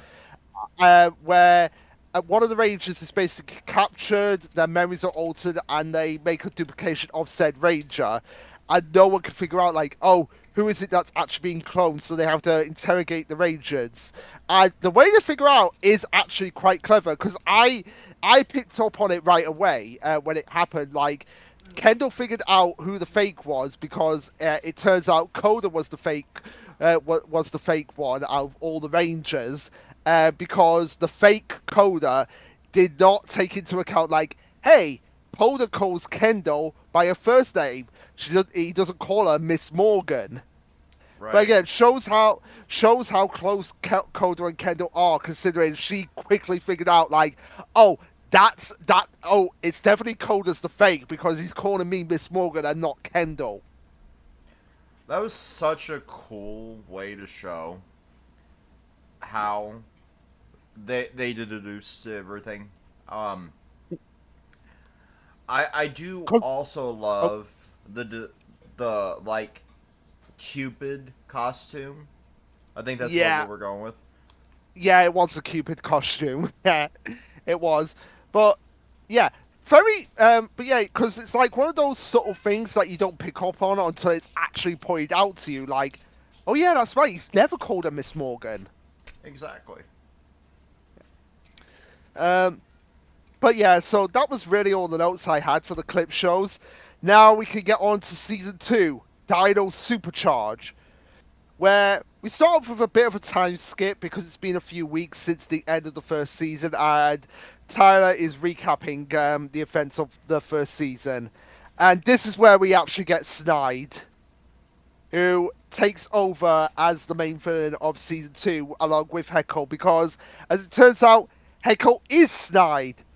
Heckle and Snide. Jekyll and Hyde. But also, Snide's name comes from Snide remarks. Mm-hmm. Yeah. So you're heckling someone with Snide remarks. Clever word puns.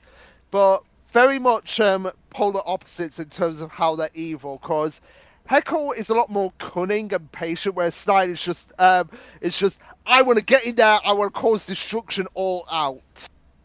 So they're always constantly butting heads with each other. And the way Heckle tries to get the Energems is, I'm going to go undercover as a new waiter at the museum where all the Rangers are right now, so it gives me a lot of opportunities to steal their Energems. And in the first episode of season 2, we learned that Shelby is going to business school, and this is where we meet her dad, who who, if people have watched the season and watched another season that has another series of Power Rangers takes place in a different alternate universe from the main series, you may find that Shelby's dad looks eerily similar to someone. It's the same guy who plays Colonel Truman, aka Scott's dad from RPM, which is kind of funny. It's kind of funny that we have him play. Hey, we've got we need a guy to play the dad of a Ranger in this season. Who are we gonna get? Yeah, who was the guy who played the dad of a Ranger in another season? Let's get him. I mean, he's got that on lock. Yeah, he really has. Now all we need is just for him to come back to the. Okay, we need a retread of the main universe, but have him play one of the dads for one of the Rangers from the main universe, so that we can have the Triforce of this actor playing Power Rangers dads. Well, that would require them to actually give one of the original parents some level of death. Yeah. And not only do we have the return of an actor from a previous series, but we also again have the return of the Ice Monster. How many times now have they faced this monster? Like 3 times now. I mean, yeah, he shows up a lot in. Yeah, he shows up a lot in the Sentai counterpart too. So yeah, they recycle monsters a lot. Yeah, they really do. They really do. But because we have the Ice Monster here, Koda has PTSD against ice because of what happened to him in the past and how he got frozen for 100,000 years, which makes sense. We gotta give Koda all the hugs and all the pets in the world because he's overcoming fear of ice for friends, and his biggest fear now is not ice; it's losing his new family. Like, I just want to give him. Can I give him all the hugs? Can we just go? Like, if I met his actor at a convention, that would be the thing that I would be asking him. Can I give you a hug? Because I want to give Koda all the hugs. And I don't care. I don't care how. I don't care how lovably gay that is. I want to do that. I mean, I don't think he would be opposed to that. No. He seems to Yeah, be very into his role. Yeah, because. But also, speaking of head pats, I did point this out, and I think Songetsu, you explained it. There is a weird head pat from Tyler to Kendall in this episode when they're morphed as the Red and Purple Ranger. Yeah, because because in the Sentai, like, they know each other, and Purple's like not like super, but she is like inexperienced as a ranger, and she definitely like looks up to Red a lot. Fair enough, fair enough. It's still kind of it is still kind of weird that they included that shot, considering There's different contexts. there's different Yeah. there's different context, and considering we know what kind of character Kendall is at this point, to just see that is like just so jarring. Exactly.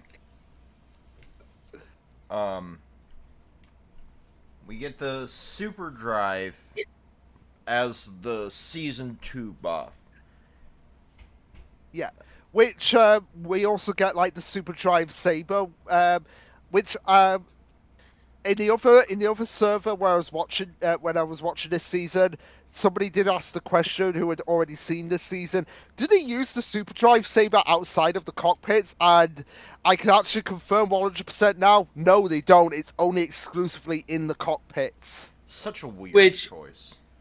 I It's kind of get stupid. what they're doing there. It's like it's kind of a roundabout excuse on like how are we defeating like stronger monsters with the Zords we already have that aren't like upgraders. Oh, this suit and this saber is giving them a slight buff. Yeah. But also, I remember pointing this out that the Super Drive Saber looks eerily familiar to the Dino Fury swords.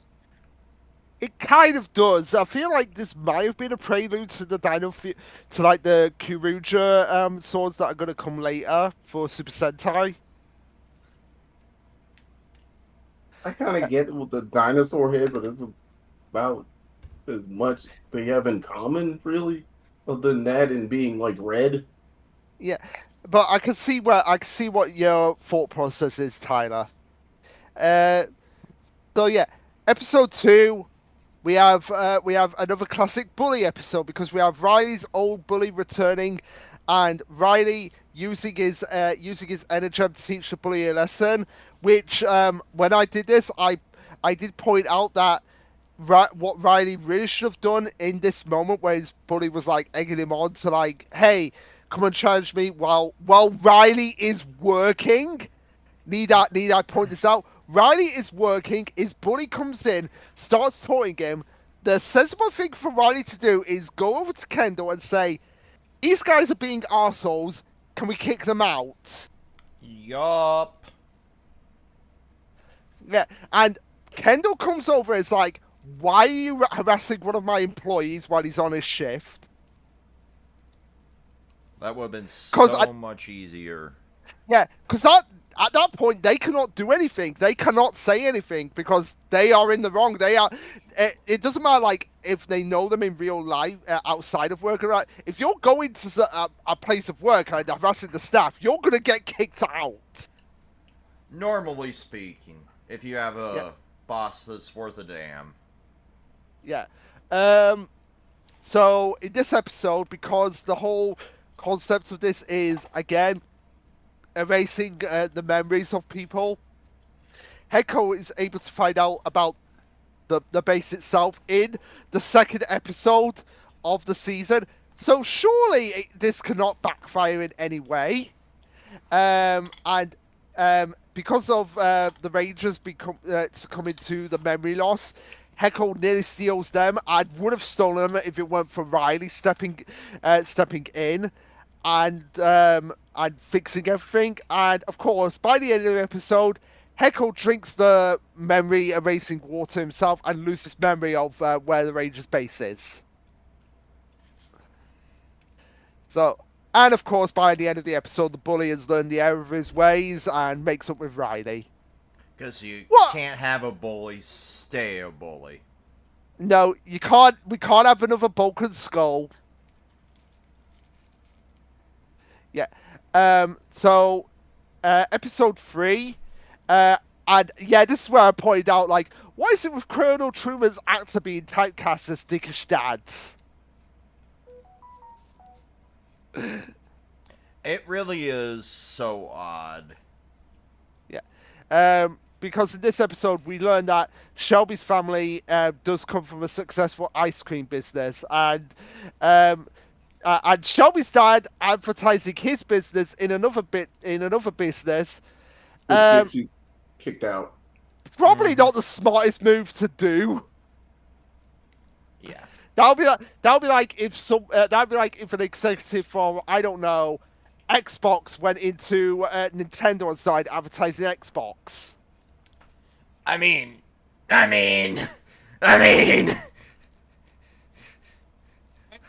think Nintendo themselves are already doing that. Yeah. Probably. But also, You can can we play talk about- Halo on your Nintendo Switch at this point. Like, Man. they straight up campaign and evolved is going to the Switch 2. What? Yeah. Yeah, I Tommy, learned that today. I'm like, what is reality? But Hey, No, they let that this is slide, the but world they, where like, Bugsy can fuck have a Power. decent game. Yup. Very good. I don't get this company. no. But one thing I do get is that Power Rangers from time to time have some of the and Super Sentai as an extension have some of the freakiest monster designs ever, and this episode is no exception. Can we just talk about how freaky this monster looks? It looks like it's out of a Meat Canyon video.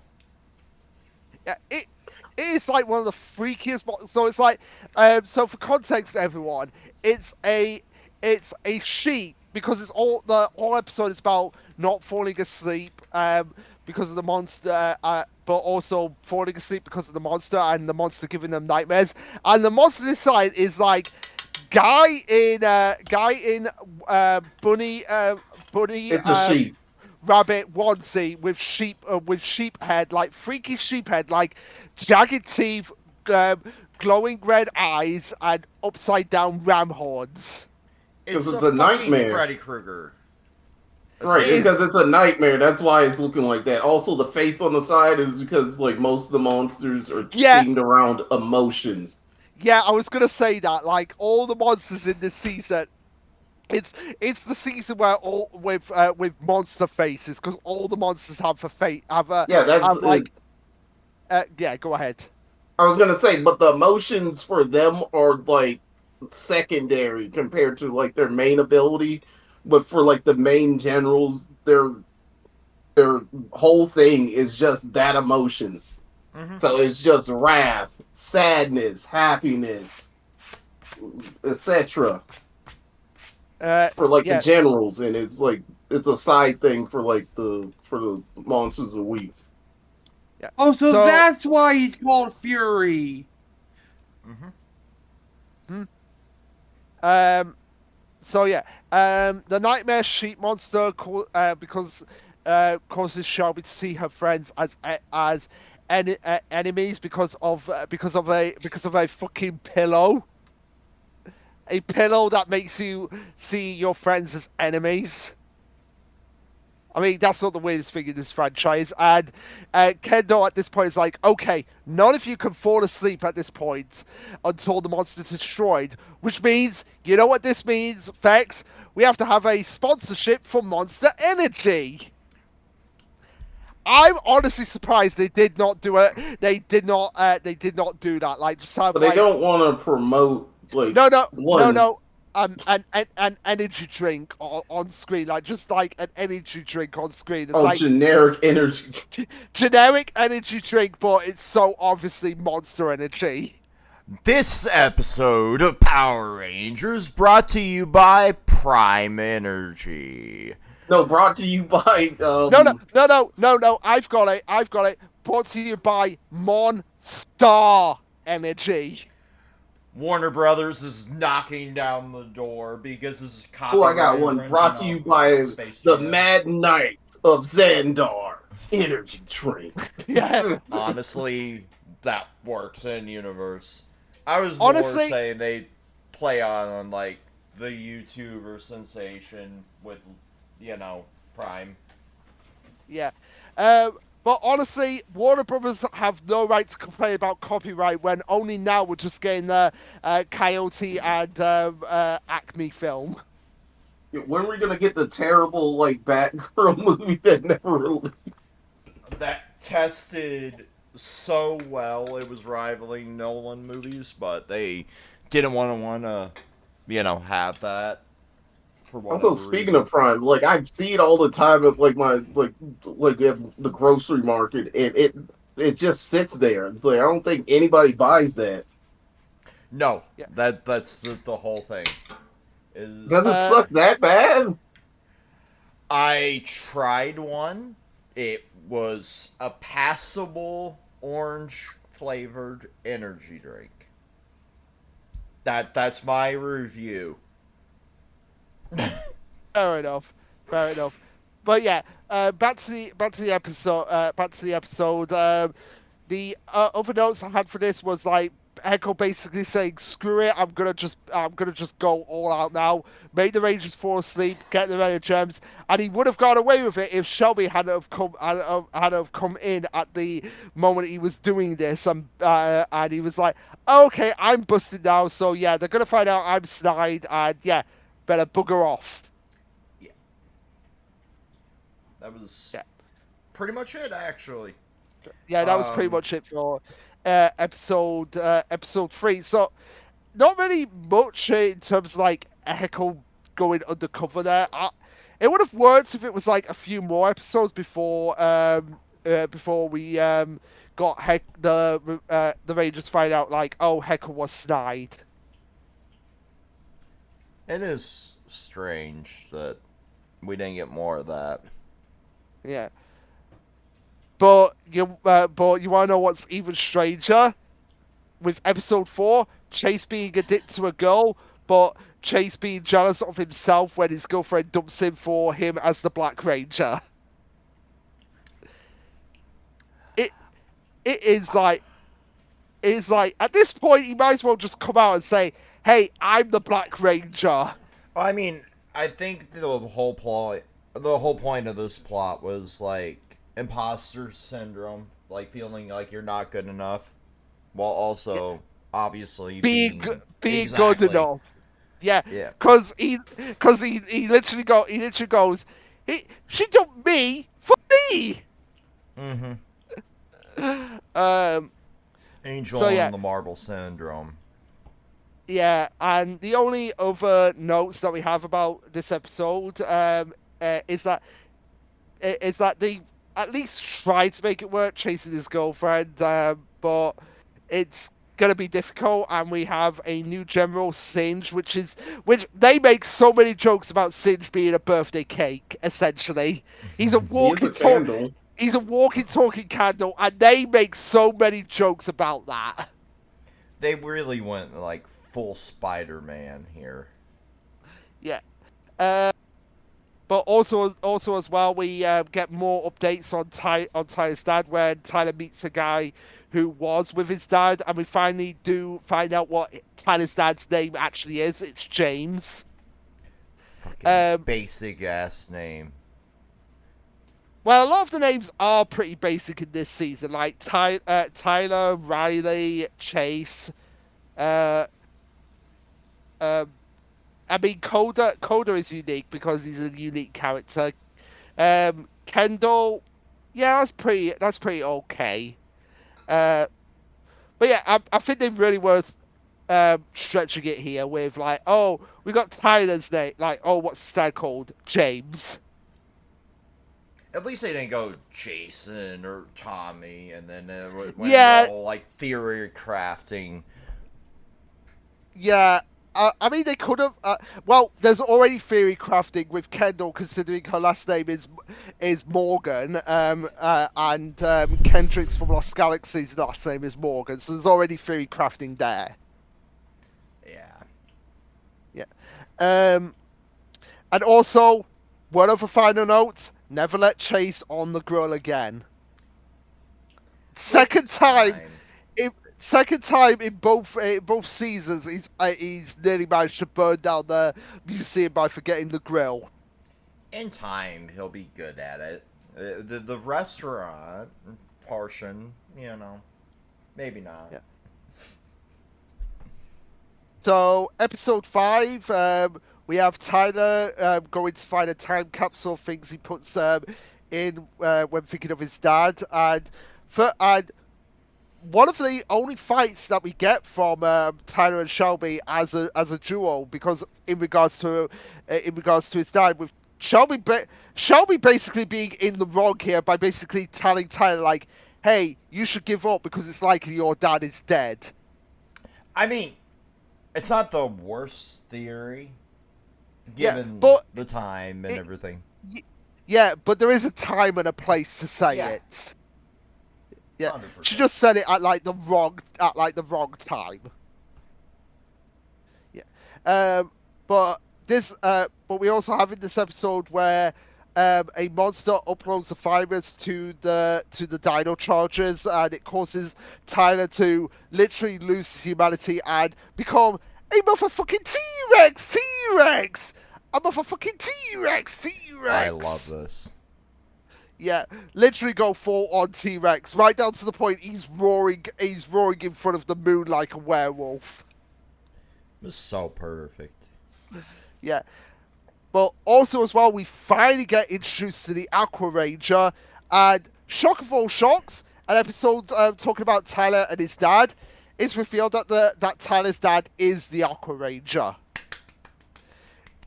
Who we had to be reminded, like, yep, the energem stop a person aging once they're bonded. So Tyler's dad, I assume, like, is in his early 30s when he got bonded to the energem, because he even though Tyler's 18, James does look like he is still in his early 30s. Fuck. What? No, like logically, I'm still coming to terms with I'm a whole different box in a drop-down menu now. In what way? Like, you get like 24 to 34, and then you get 35 and over. Aha, I'm not there yet. Oh, right, I get you. So like James is gonna be like, oh fuck, I'm not the man who was frozen in time is younger than me, technically. Technically, yeah. So fuck you, morphine grid logic. Yeah, so James was the Alka Ranger the whole time, and finally gets to come back and be a proper dad to Tyler. Because to be fair, he does explain, like, hey, if you were alive this whole time, why didn't you come home? Like, Fury was on his ass the whole time, so it's like, okay, yeah, maybe it's best I don't go home because I have a young son at home. If this monster finds me at home, he's probably gonna kill my son. Let me just run away for 18 years And then Well, no, it was 10 years. It was Yeah. 10 years. Get the milk while I'm there. Yeah, he went on the longest getting the milkshake. But okay, fair enough, James. You did have a legitimate reason. It's not like you did a Yasop from One Piece where it's like, oh, my wife is dead and my son's an orphan. I'm not gonna go home and look after my son. I'm gonna be a pirate. That pissed me off because where Luffy was at was not that far off from Usopp's village. Yeah, that actually is a good point. Like, why didn't Yasop should have known that his wife like someone should have sent a no, message. they know how far away it is from there. They just never did, and oh my god. Yasop be debated with Gene Freaks for worst dad in anime and manga. He's I gotta say, not Jay. the worst, but he's definitely in the top 10. Yeah, Speaking of, James already being a better father than Gene from Hunter x Hunter, because at least James had a legitimate reason for not going home, like to stop this monster from killing his son. He's just like, yeah, I banged a woman, but I don't want this kid.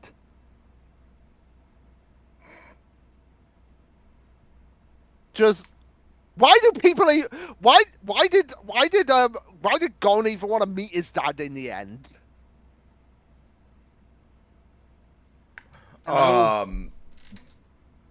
That's a good fucking question.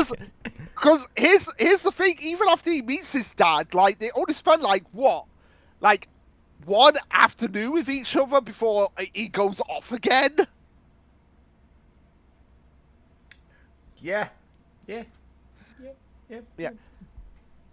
Anyway, back to episode 6, where I said, Tyler having long overdue dad bonding, and I do love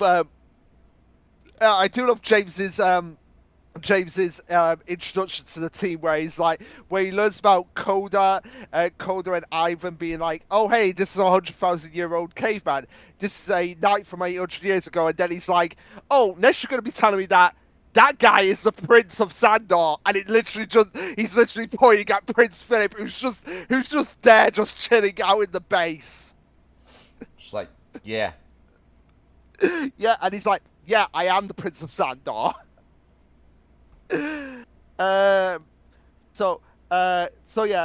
James's actor, and I also did point this out because it is actually quite a funny fact when I think about it. So, James's actor is a year older than my brother's, like he's 1986. And Tyler's actor is a year older than me. He's like 1990. So that is kind of funny when I think about it. But also as well, this technically means that in universe, like Tyler and his dad are only like 4 years apart now. If we're going by the age of the actors.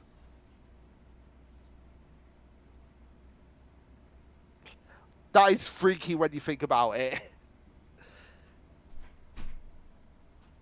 So, yeah. The only other notes I had for this episode is that Tyler's powers are a little bit damaged, so they need to be reforged by literally throwing them into lava in an active volcano. Alright. I mean, it's not the strangest way to recharge powers, but it is like, why? Why does it have to be a volcano? Heat plus Volcano's rock. cool. Sure, why not? And really, the only other note I had for this episode is that James decides to leave to search for the Silver Energem because we can't have him around because we don't have enough Sentai footage of the Aqua Ranger. Mean. Yeah. That also, as well. tracks. Oh, go ahead. Yeah. I was saying also that as tracks. well. Yeah.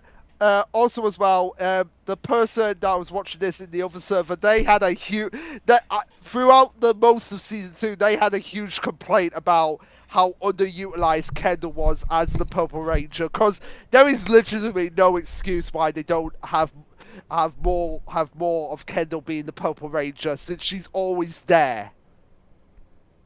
Did they want to do original footage, or did Maybe they they have blew- more?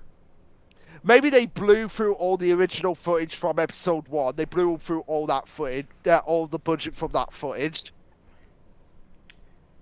I mean, it's Power Rangers. If we try to logic everything, we're gonna die. Yeah, if we try to do that. Also as well, Power Rangers blows their budget on food. That's It's also always on, Cheesecake. it's always on food and diapers. Gotta buy that sheet cake. It's not gonna buy itself. Yeah. So, episode 7, we have our baseball episode, because of course every Power Ranger show has to have a baseball episode. It's tradition. Yeah.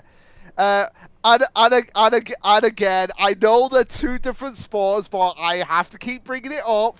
Rugby mentioned, but not American football. In your face, America. Well, you gotta have way bigger guys. a lot of steroids. Yeah, because football, like they're massive.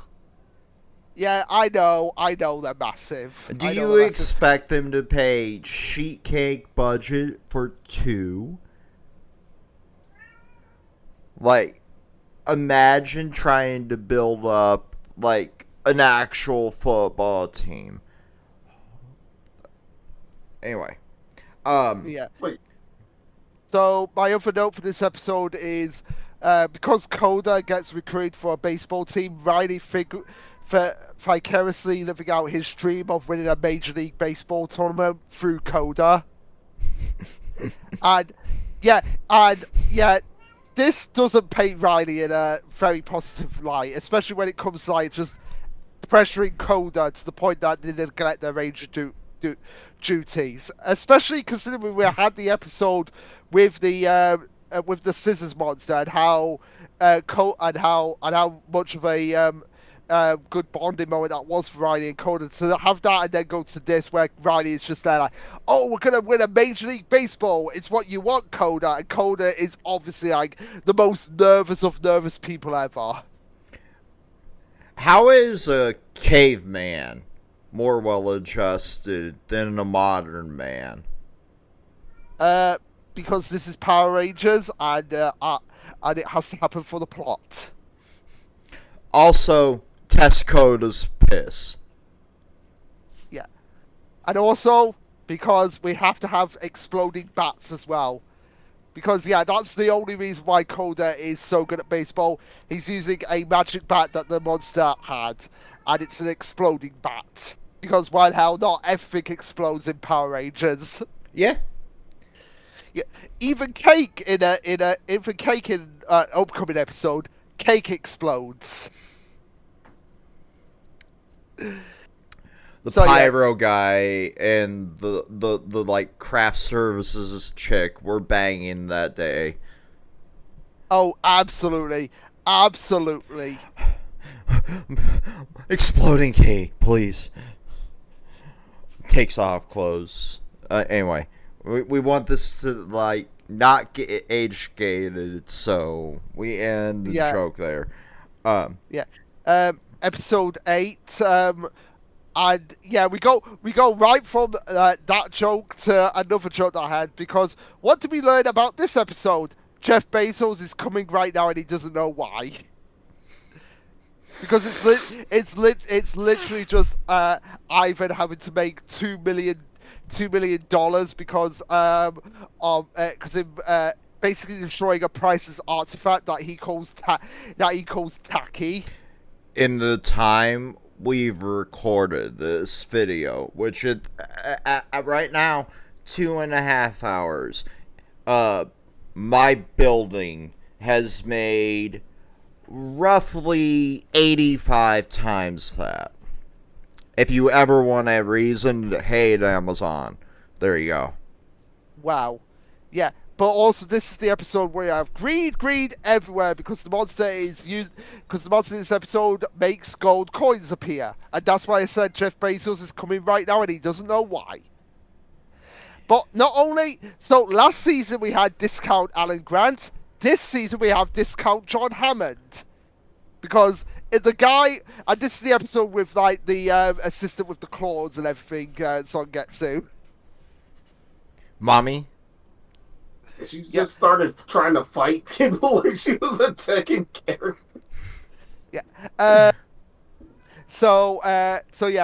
We are the guy who wants the $2 million because Ivan destroyed the Price's artifact, and Ivan goes to the bank to try and withdraw the money that apparently Hades, he left. you don't have balls. What are you doing? That Ivan apparently left in the Sandonian Bank 800 years ago. By the end of the episode, Prince Philip comes in as a Deus Ex Machina because apparently Ivan did leave a bar of gold in the bank, and it's been sitting there for 800 years, and it's got so much interest that it's become 2 million. It's basically, when we watched this in the other server, they said, the person said, "Oh my god, are they really going to do the Futurama joke here?" I was just thinking as soon as you Of course, reminded me.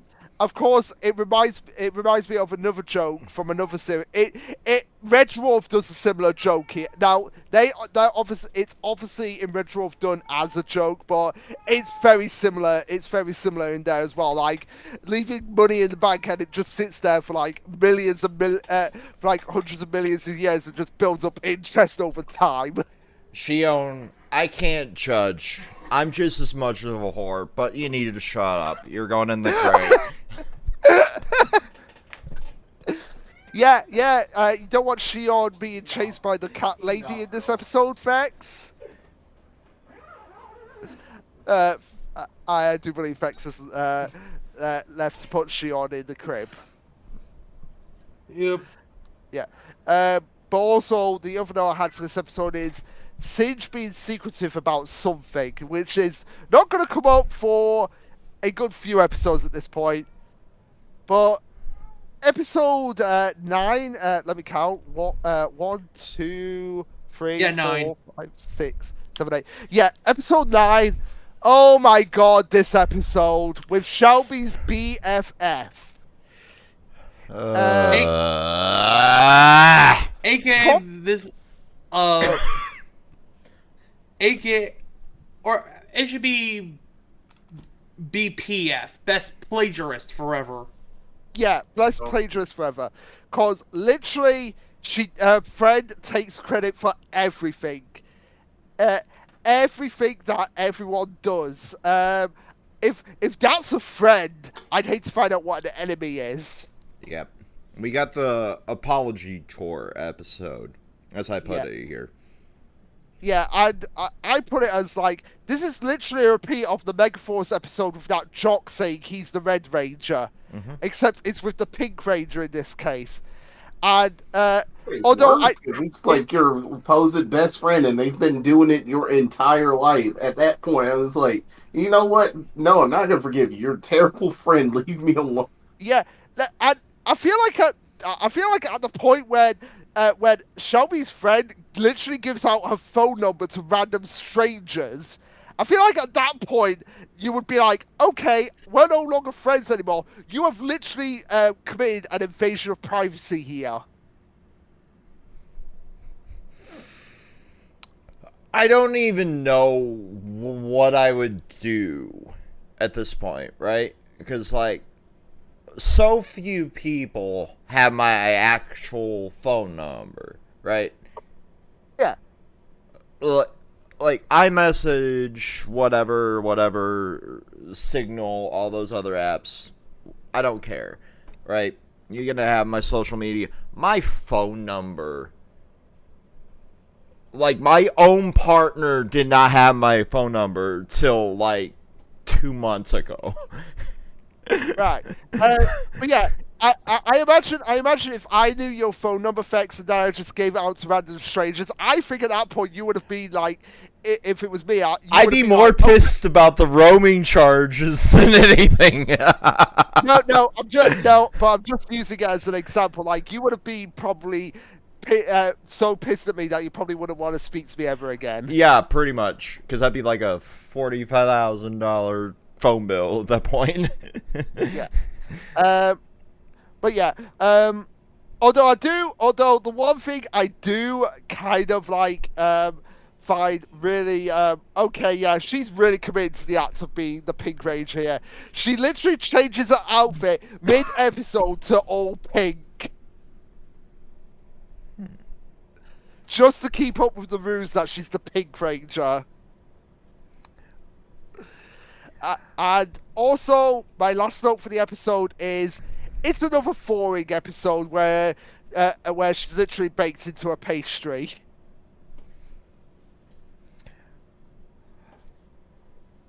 What is it with Power Rangers 1 and 4, everyone? I don't know. There's even the gif. There's even the gif of Power Rangers for, like, if you type it in, Thoring. Toad Monster Thoring. Yeah, it's literally it literally has it on.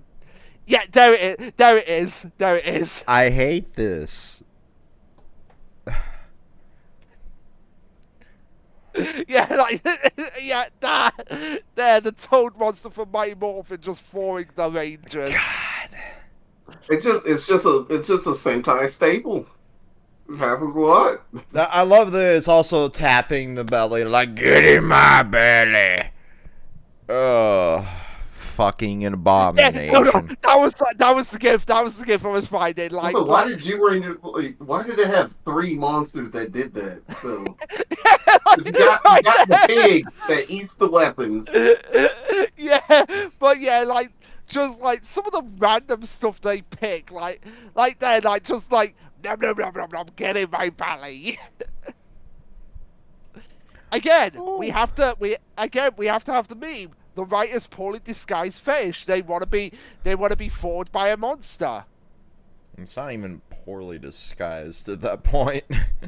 No, it really isn't. Also, another funny thing. Well, not funny, but it's just odd. It's like cannibalism, like is alluded to or just happens in One Piece, and it's just. Oh no, it's not alluded to. It legitimately happens. I mean, that's why I said alluded to or happens. Like sometimes they're like, I guess it happened, and then other times it's just like Luffy is actively trying to eat somebody. Yeah. But no, what I was thinking of was the Big Mom scene, the Big Mom flashback. Oh, I'm talking about the scene in which Luffy tried to eat Crocodile. Oh, no. When I said, like, oh, no, it actually happened, proper cannibalism, like, I was thinking of, like, Whole Cake when, in the flashback with Big Mom, when they have that birthday for her, and she's crying so much that she's happy, and then when she stops crying, everyone's disappeared. Also, when I mentioned, like, alluded to, is, like, with the fishmen. Because they weren't recognized. Oh yeah, that makes sense.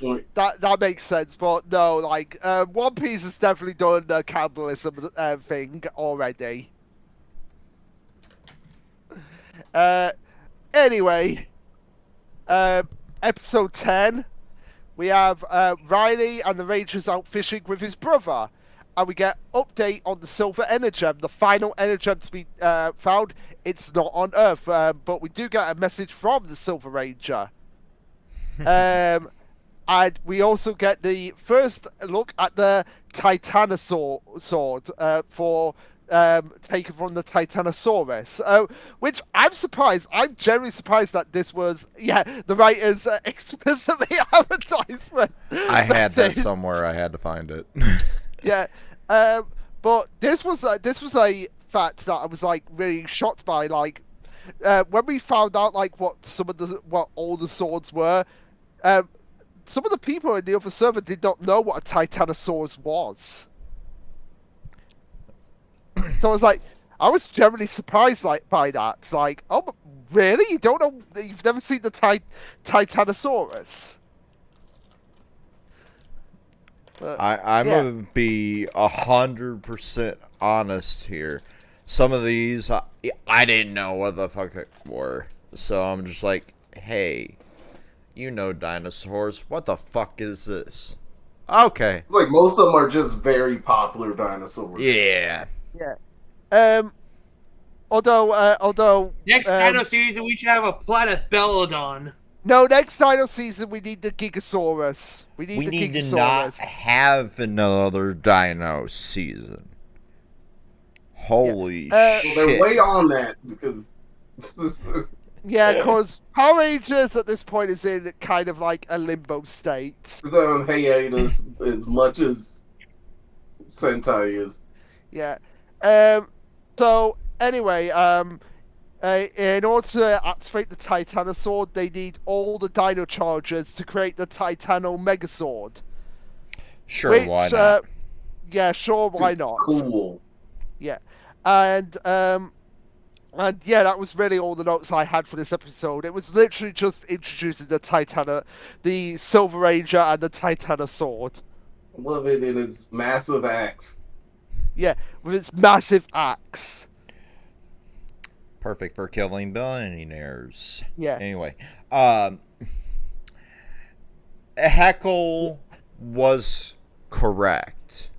I'm starting this episode out with that. Heckle was correct. Heckle did nothing wrong. We'll go with that as well. Heckle did nothing wrong. If I made like individual season episode thumbnails, that'd be the thumbnail. Heckle did nothing wrong. Anyway, Yeah. that move hideous. Neither did. Oh yeah, sure. Neither did Edelgard. Yeah. So It's yeah. a joke. Yeah.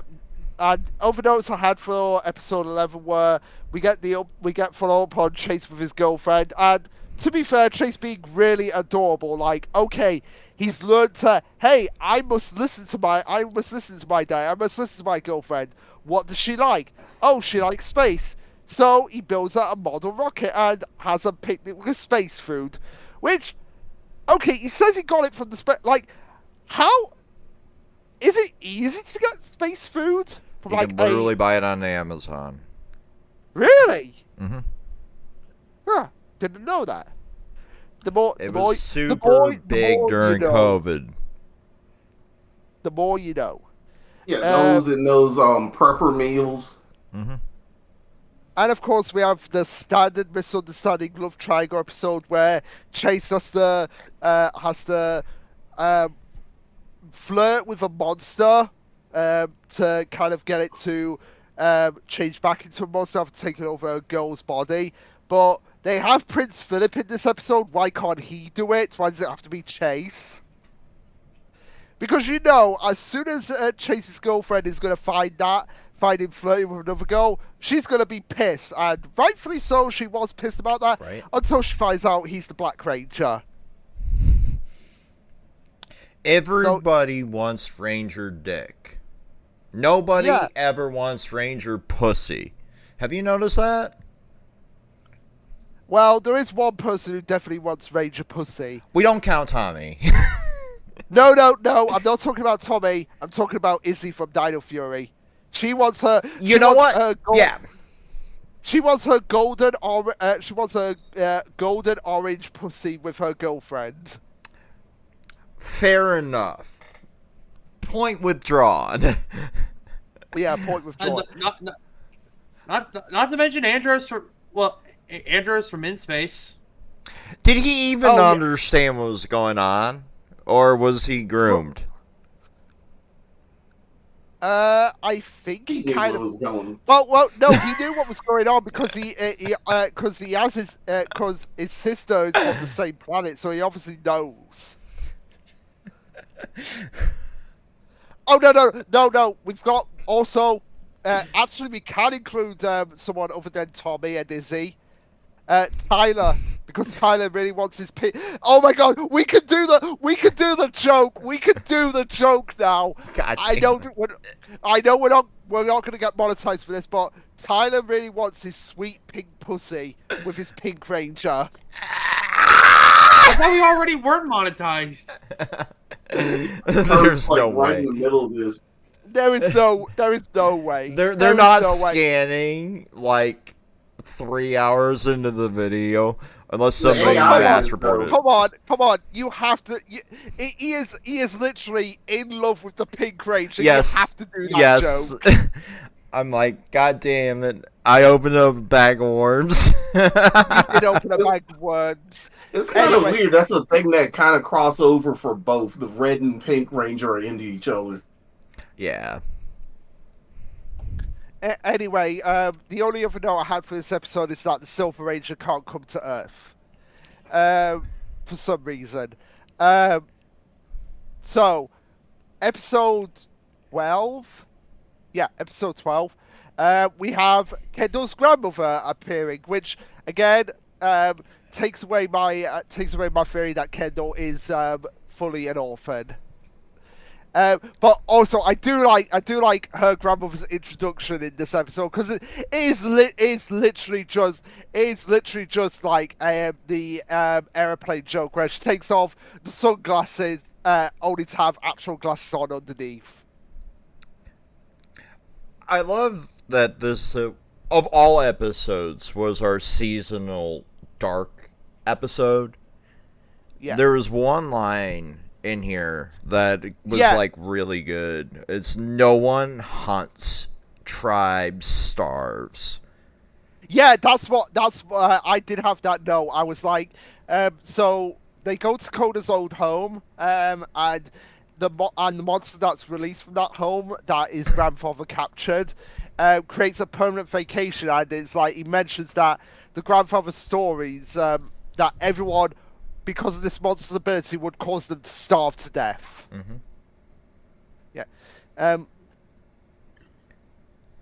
And also, Heko uses the monster to its advantage by using it to steal the energems from the Rangers, but the Rangers kind of figure out a way to get around this by just vacationing the monsters to death, essentially. Yeah. That is legitimately how they get by the monsters here. Like, they vacation them so much that they need a vacation to get over this vacation. Vacationception.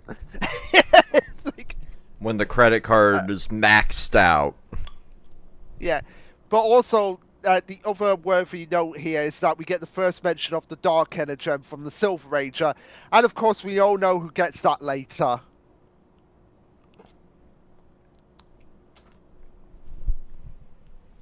Bum, bum, bum, bum.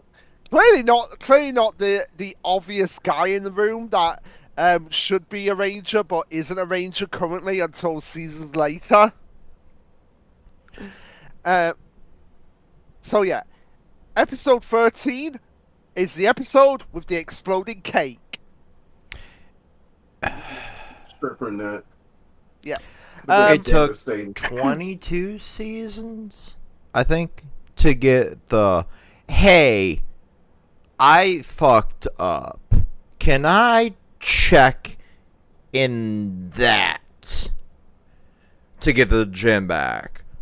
Yeah. Out of all the, like, let's stretch this plot to the furthest reaches of an imagination, right? Let's have an entire episode on a suitcase for no fucking reason. Yes! Oh my God. Pact, let us never mention that episode of Megaforce ever again. I'm gonna mention it till the day I die on how stupid that is. Yeah. Yeah. Again, finally, that was one of my notes. Finally, someone just telling the truth without taking a full episode. Tensu is lost from Super Megaforce. So yeah, the other note I had was that the Dark Energem was stored on Sentai 6. Ha! pun What pun a name. Yeah. But also as well, Chase, why wouldn't you take the energem off when you're making the cake dessert thing? Yeah. It's literally the same situation Mr. Bean has in the Mr. Bean Christmas episode where his watch gets stuck in the turkey. Do people just not take jewelry off? Apparently not. Like I understand like a wedding band or something like that, but like even that. Yeah, it's like the only piece of jewelry that I have, and I'm looking at it right now, is my watch, and even then, I take it off when I'm not going outside, or if Right, I'm doing if I'm doing something that involves messing up my hands, I'm like, hey, I'm taking it off because this is a really valuable thing, and it's priceless, and I don't want to wreck it. Right, if you got Like, like even my certain smartwatch, jobs, I you take got off. to take the jewelry off, or otherwise it's gonna cause some damage Yeah. to your body as you're wearing it during work. Most people don't wear like a full set of jewelry just every single day. Otherwise, they just get robbed all day. Yeah, but no. In all seriousness, though, the watch that I just mentioned, it is priceless. It is too sentimental to me because I got it for my 18th birthday from my parents, and it literally has my name engraved on it. Yeah. So I'm like, okay, yeah, that is like the one thing. Like, okay, we are not wrecking it. Like, if I involve any dirt on my hands or anything like that, we are taking that thing off. Like it just makes sense to me to take something like that off. But anyway, anyway, we have the food critics in this as well because that's a staple. The worst kind of critics. I'll wreck your career with a Yelp review. Oh no! That are terrible, but the ones that are just giving out like criticism for to help people from not getting food poisoning. Yeah, like food undercooked. You know that kind of note makes sense. Yeah. Also, as well, in this episode, we get introduced to the final batch of main villains with Arcanon and Doomwing, and Arcanon being the one that actually originally hired Sledge for the for collecting all those prisoners on his ship. But also with this episode, it's we get another fight between two different villain factions using the Ranger's sword. So it's not every day we do get that. They made original. Obviously, it's original footage, but they made original footage of them controlling the Zords, and their counterpart is just the Rangers fighting the monsters. That is crazy. But yeah, we don't really get. That's one of the things that I really wish we got more of that, like where we have like different groups of villains fighting each other. But also as well. The other notes I had for this episode were we get the first appearance of the Ultra Sword, which I'm going to be honest, the thing I don't like about the Ultra Sword is like the big, giant golden chest plate on its center. Well, it's similar to the one that's on the back of like the main Megazord. Also, it shows off all the dinos. So it's supposed to represent all of us together, but obviously not. But they are in the batteries though, so it makes sense. Yeah, it makes sense, but I just don't. It just doesn't appeal to me in the same way as. I just like big, bulky Zords. That's my thing. That is fair. But yeah, it's not my favorite Ultra Sword. I would say my favorite one would probably be the one from Ninja Storm, like a Hurricane Mega Sword. Yeah, that's a good one. Because it's screaming.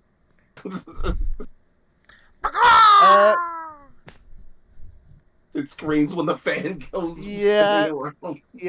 But also as well, by the end of this episode, Heckle is captured again, because we have we've got to have what is essentially the big bad of Power Rangers come and take over. It's like, oh, Heckle, you've served your purpose. Now we're going to capture you again.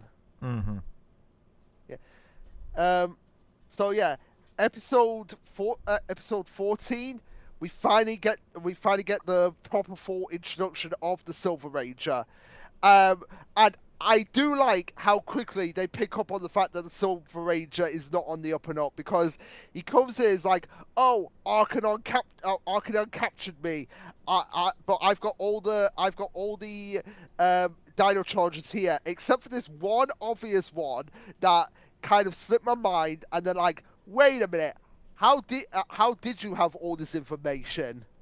So I do like how the Rangers are like, okay, we're not stupid. This guy, we gave the power source to our powers to the Silver Ranger, and now we find out that something is going on. Yeah, who was the only other likely person that could have done this? So this is where we also find out that that the Silver Ranger is Doomwing, but he's not, because it turns out the true Silver Ranger is Xenowing, which I've got to say, what do you feel about Xenowing's design as a character? I don't hate it. I don't love it either. Yeah, a lot of other people in when we were watching this in the other server effects had the exact opposite. They love Xenowing's design. That's fine. Yeah. Also, I don't think, rest in peace, Xenowing's VA. Yeah. Yeah. I think part of ahead. it for me is like, we have two split personality characters in the same season. That might be it. Yeah, that is fair. That is fair. But now we finally get the acknowledgement. Oh, Tyler and Shelby are finally a couple at last. 5-ish episodes from the finale. Yeah, 1, 2, 3, 4, 5, 6 episodes left from the finale. So yeah, and they do quickly get the plot point with Xenowing and Doomwing resolved, because they used their tech to basically split Xenowing and Doomwing apart from each other. So it's nice that this didn't stick around, because obviously in the next episode we're gonna have Xenowing finally morph into the Silver Ranger. Mm-hmm. In episode is it 15? Yep. Episode 15, and we learned that Xenowing was the one that actually built the swords, which is not going to come up later on in any way. Nope, this is not foreshadowing for a later episode. He's this version of Ninjor, essentially. Yeah, essentially. Ninja! I am the great Ninjor. I fucking love Ninjor. Yeah. In the same way, I love the Blue Centaurian from Turbo, especially with his cardigan that he wears. Oh my I thought god! you hated Ninjor. Oh, I'm being sarcastic. I'm not being sarcastic. If it wasn't for the accent, it would be so much more bearable. But it is what made him unique, you know. But yeah, I'm not being sarcastic when I say I love the Blue Centaurian. I genuinely like him because he gave us the most awesome line in Power Rangers. The evil pizzas were no match to a simple stoplight. But like, for me, we are gonna defend the pizza episode until the day we die, Vex. Yeah, for me, it's just a very funny episode. I love it. I think the only way I would have done the Xenowing bit differently is have this like 2 episodes up the order so we could have more time with him as a Silver Ranger. That is fair. That is legitimately fair. And I feel like that's kind of like the detriment of Dino Charge, because there's so many Rangers that a lot of them do kind of have. There's only so much screen time that we can use. Exactly. Them. And this is where I kind of sympathize with the what became Cosmic Fury. Yeah, I was about to bring that up because of Q Ranger having 12 Rangers. Yeah, but they show up a lot. It's not like the case with like this season's like counterpart, in which like the Rangers are like shown sparingly. Yeah. Like they show up a lot, and it's just like occasionally the team has to split up because of plot reasons, but they're never like missing for a long periods of time. Yeah, it's not like you have half the cast being essentially glorified auxiliary rangers and then the rest just being there. Actually, that would be kind of something to do. Like, pick out like a few of the Sentai series that didn't get adapted into Power Rangers and see how Like they. Lupin v. how- Pat. Yeah, like Lupin Lupin versus v. Power Pat, Ranger. Kira Major. Q Ranger, Tokuja is definitely one I would really love to have a look Although, at. how are they gonna do that? Because it's like most of their monsters were like poached for like 3 different like Power Yeah. Rangers Yeah. seasons. They would Yeah. have to make new monsters. No. Do you I mean, want like, Zootu?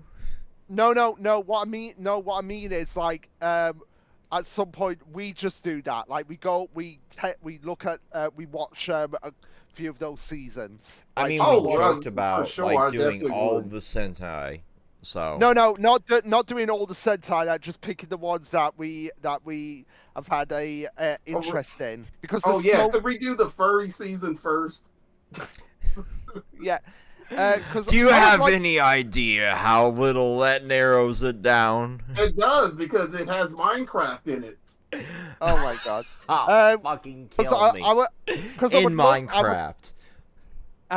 Because I think we would love to do Senkaja as well, especially with Boxing Nun. Boxing Nun is never gonna get old.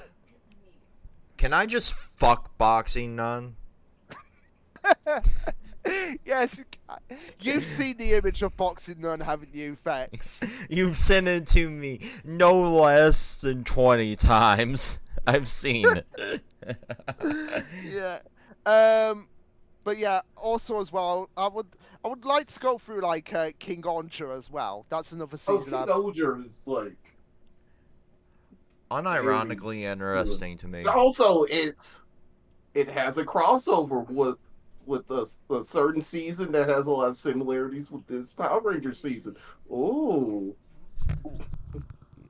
Yeah, but that's the thing. Like I was saying, like Kuroja with like to see how they handle the 12 Rangers. That's something I would love to see. Yeah. I could see like the hesitance with feedback from this season being overcrowded. That it was like, let's do our own thing. But yeah, the other notes I had for episode 15 were that we learned the Dark Energy actually created Doomwing, and yeah, this is where we got the question.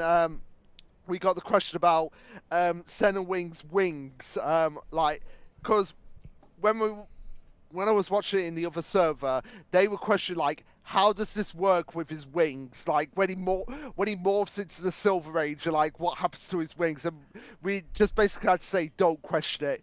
Don't question it. How do we have a ranger that is a child that gets morphed up into an adult, or a dog that gets its With head snout, shrank? yeah. Yeah. But yeah, no, Senna Wing, that really does need an explanation. I'm sorry, like, yeah, there's only so much you can take before you have to like question, like, okay, yeah, what Reconstituting, you know, like, Oh, you mean the Birdman? Well, he is the mentor for the counterpart, which yeah. Reconstituting DNA. Jesus, I can form a fucking sentence. Yeah. So yeah, that's I've been really filming this entire episode with my monitors giving me feedback for whatever reason. So that's why my sentences are like, am I hearing myself? Yes, I am hearing myself the entire time. Yeah. So anyway, the only other note I had for this episode is that we get the theorization that the Dark Energy created Snide when Heckle touched it. which is later confirmed that that is exactly what happened. Now episode 16, we have the Freaky Friday episode because of course we do have to have the Freaky Friday episode where where everyone's bodies get swapped. But where the really shoehorned in is Ivan's descendant showing up. No, on the clip, we know he fucks. Oh no, we know we know he does do that. Like we know he obviously fucked someone in the past, but it's like it just feels random. Like it's at this point in the series that this is actually brought up. Yeah. The super strong is like all these years later, he looks exactly like him. Yeah, this I feel like should have been like maybe A season 1 episode. A season 1 episode. It just feels it's. I don't mind this being an episode. I really don't because it does make sense. Like, cause when cause in the other server, when we were watching this, when we found out about Coda being the caveman, they were saying like, okay, when are we gonna get the episode where we meet a descendant of Coda's brother? And I had to hold my tongue because, like, I knew the episode with Ivan's descendant was gonna come up. It's like I hate the like its counterpart does this also, but it's for that one it's kind of plot relevant. Yeah. It's another one that like it should got shuffled. The next one just got scrapped completely. I only had one other note for that episode, this episode, and it's that Heckle finally getting separated from Snide. Yeah. So yeah. So now Heckle and Snide are two different characters. Kind of would have been go with the idea of like, hey, if this had happened in Yu-Gi-Oh! Season 4 with Dark Yami, like really Dark Yami, and just being split off from Yu-Gi-Oh! It's like, what happened to you? Monster Cardo! Monster Cardo! Yeah. A minute and 37 seconds of it. Yeah. So, episode 17, 18, 19, 20. Yeah. Episode 17. Caveman based on Coda is creepy. Yeah. Yeah. And we also have Shaun of the Dead, Power Rangers edition. Why? What are we Except doing? it, What are we doing? except it's not with dead zombies. It's just zombie music. And yeah, and of course Sledge is back and Arcanon is destroyed, and that really is all there is to the episode. It's just caveman based on Coda is creepy. Zombie music episode. Sledge is back and pwns Arcanon. That's really all there is to it.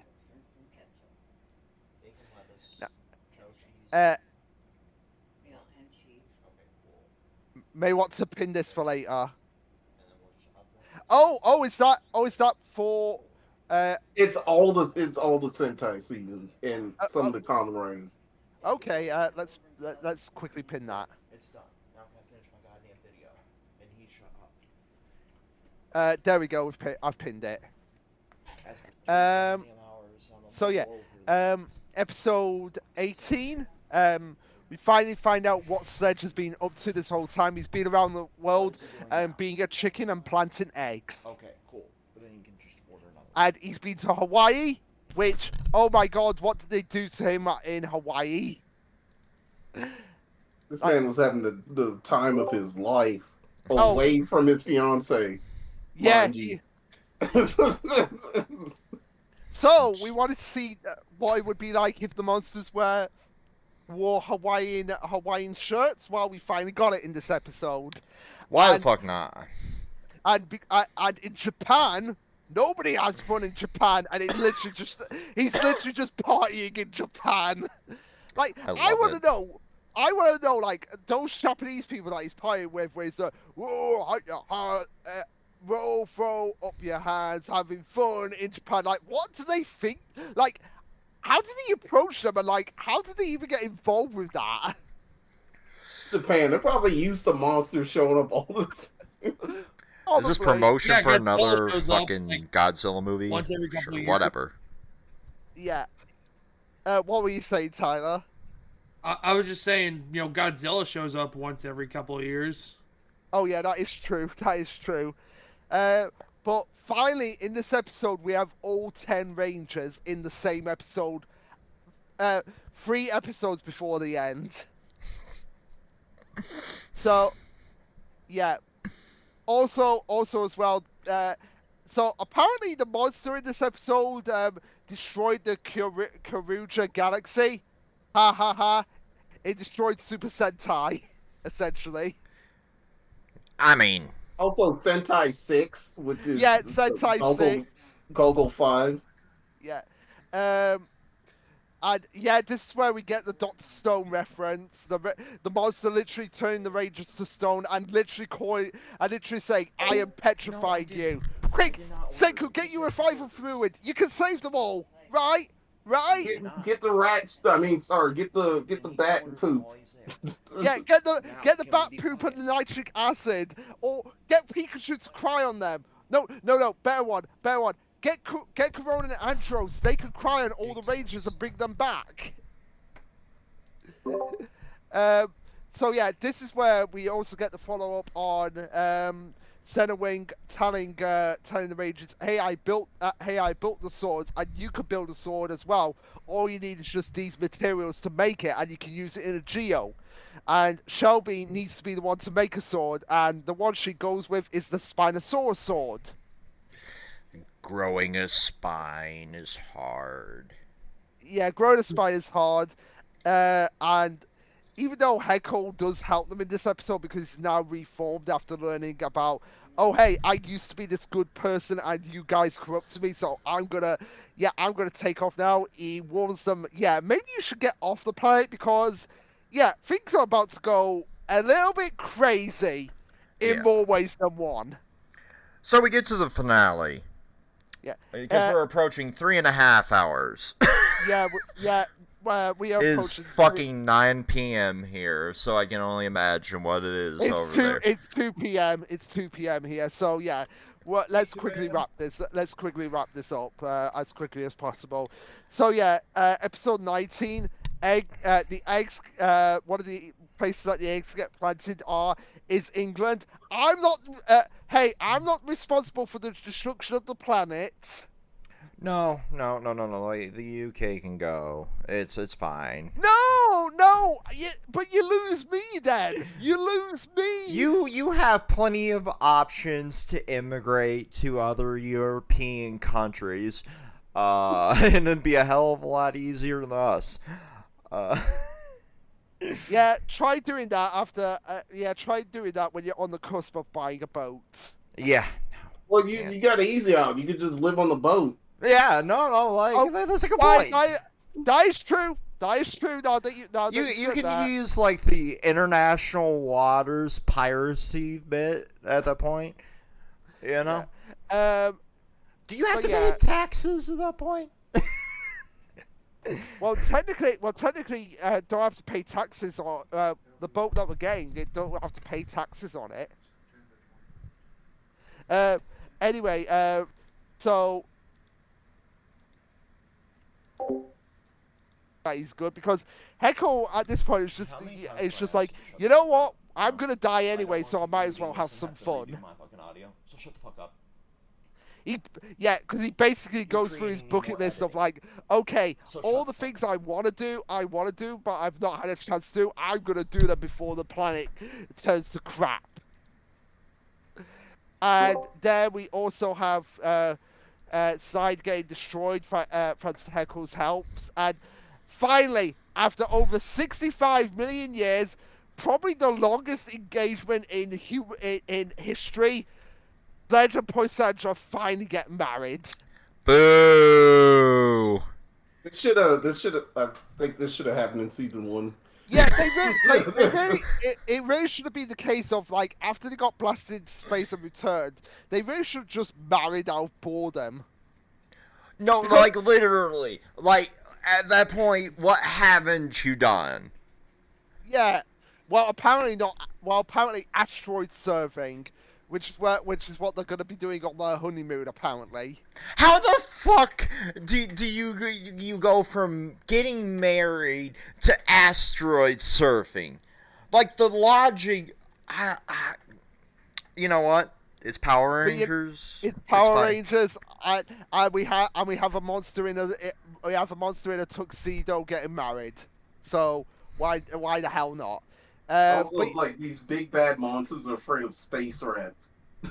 yeah, they're afraid of space rats. But yeah, Are again, they bigger than the obviously- ones in New York? Probably. We saw them. They're not.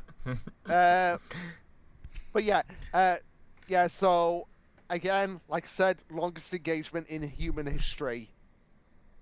So Well, yeah, alien history. alien history. But Also, still, let's not forget, go ahead. we actually had a full-on state of emergency declared here. Like, globally. Globally, because in the finale, which is one of the craziest finales I will say, is that the eggs or anchors decide to pull the Earth out of orbit. So literally, this is Sedge's main plan. It's like, okay, if the Rangers are too hard to deal with, I'm just gonna pull the planet out of orbit, wait for them to freeze to death because they're so far away from the sun, and then just take the energy gems that way. The thing is, we wouldn't even need to freeze to death. There's other stuff like associated with us being in orbit Yeah. that keeps us alive besides just Feel like temperature. Season 1 Yu-Gi-Oh! Tackled this. Yeah, but I mean, it is. I will say it is creative. It's like he's just because like even so, I feel like the temperature on them would just like drop to. Can like, we just say negative that, like, 500. Oh, we would die long before the temperature drops. Yeah, he would have a great run in American politics. Because Oh, we're he selling really the planet for scraps here. yeah, yeah. And in order to destroy the dark energem, the Rangers are gonna have to use a really, really bright light source. And how do they do this? They literally contact every person on Earth, and are like, okay, everyone's gonna hold a mirror up to the sky, reflect the sunlight and the light of the Rangers' attack to destroy the dark energem. Yeah, how many mirrors did they have to get? Considering it's everyone on the planet, Billions of mirrors. billions Yeah. of mirrors. Let's just hope none of them drop their mirrors. Somewhere, someone did. We need to know what happened there. Yeah, and after the dark energem is destroyed, it creates a wormhole black hole that sucks in the Earth. So, yeah, basically everyone on that planet is dead now. Yeah, so literally, the Rangers in this season have committed genocide against against all of humanity by sucking them into the black hole. Yeah, And they essentially had to pull a Trunks and they went to an alternate like dimension of Earth and saved that because the original one that they had died. Yeah, it's basically the bit that happens in Ben 10 Omniverse where I believe it's like the black. Correct me if I'm wrong, Tyler. But isn't it like the black box that gets activated and then just everyone gets wiped for a few seconds before coming back as perfect copies?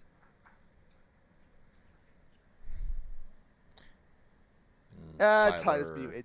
Muted. Tyler is muted. It's Pandora's box, essentially. Yeah. So because this has happened, and also Sledge's Sorry about ship that. I'm went- back. I had to look for something. Okay, yeah, but I was just saying about like the Earth getting sucked into the black hole in the finale of Dino Charge.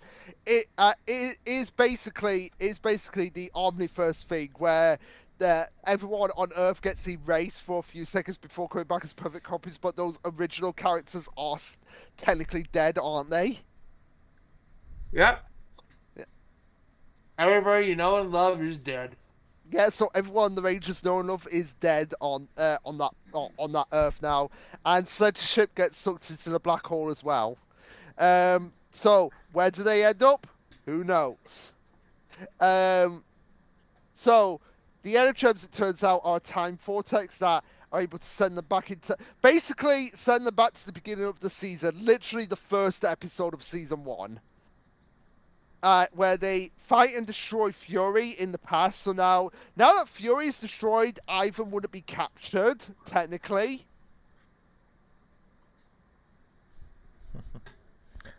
Mm-hmm. Yeah, and I did put this in here. Like, does this mean that technically in the past now there's another Heckle on the ship? But correct me if I'm wrong. Is this before Heckle was captured by Sledge? If they're in the past, if they're in like 65 million years in the past, Is Heckle 65 million years old? that's actually a good point. We don't know exactly how old Heckle is. So yeah, let's just assume this is before Heckle was captured on the ship, and there's only one Heckle at this point. It's easier on the brain. Yeah.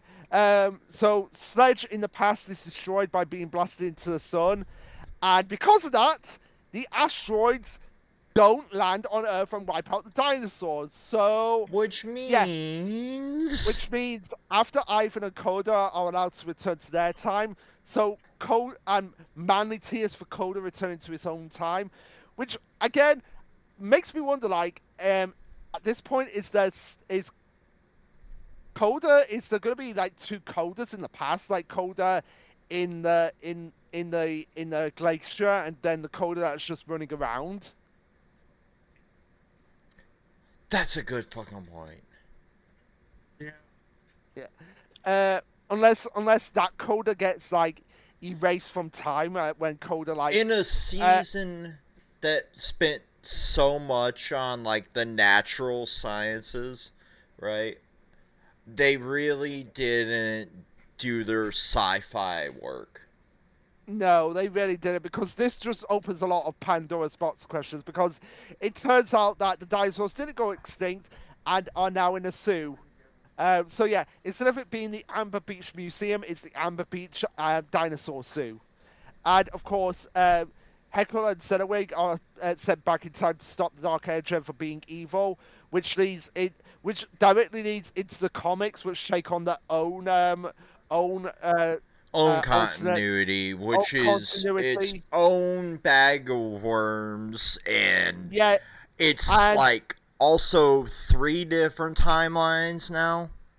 Yeah, so go figure. Now. Yeah, but it also leads into Heckle being the Dark Ranger.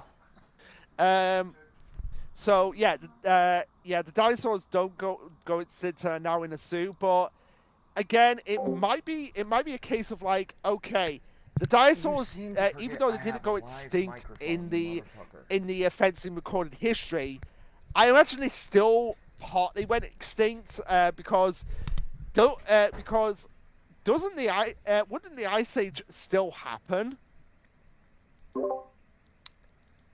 Probably. Like, yeah. It Yeah. technically would.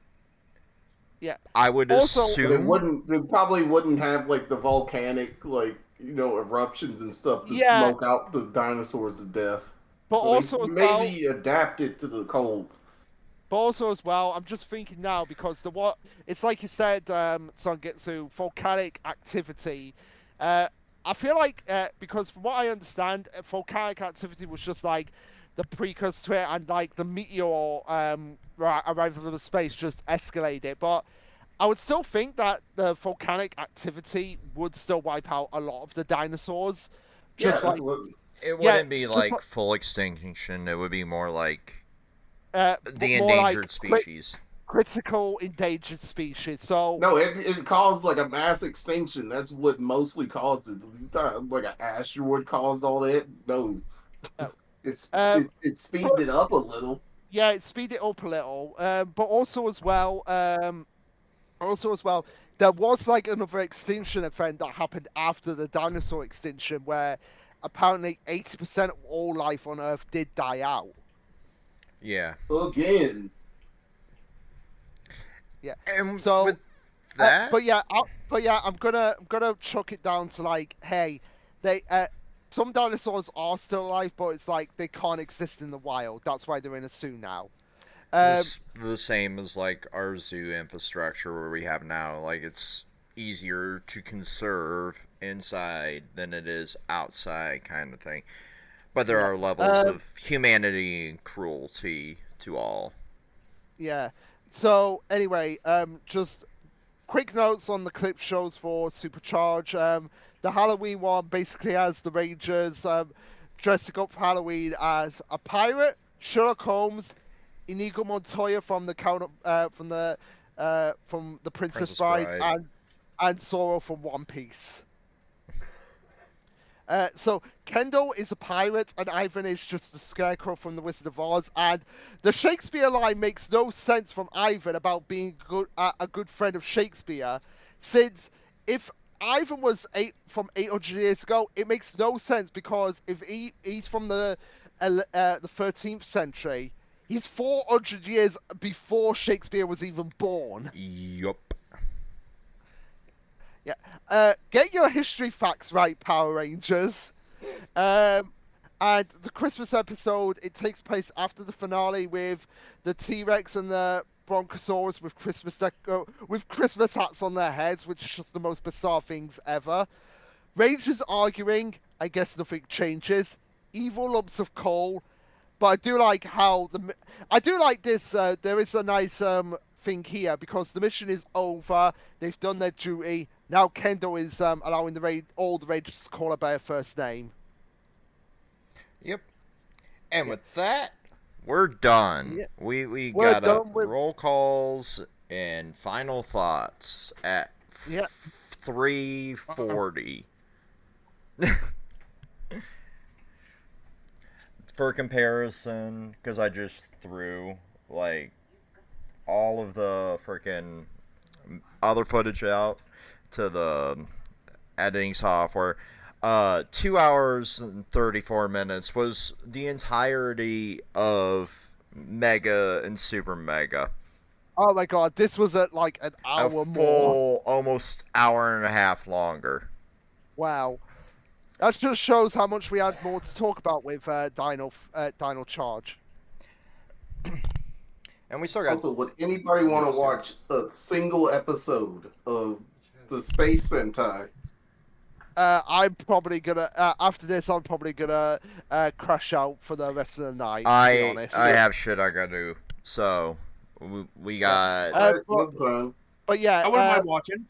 But yeah, final thoughts for me are that Dino Charge was a breath of fresh air after Samurai and Megaforce. It literally ironed out all the flaws of those seasons, and I am forever grateful for that because it is literally like, okay, Samurai is a McDonald's meal, Megaforce is a dollar store meal. Dino Charge. That's insulting to brokey budget meals. Yeah, Dino Charge is a Pizza Hut meal. I'll give it that.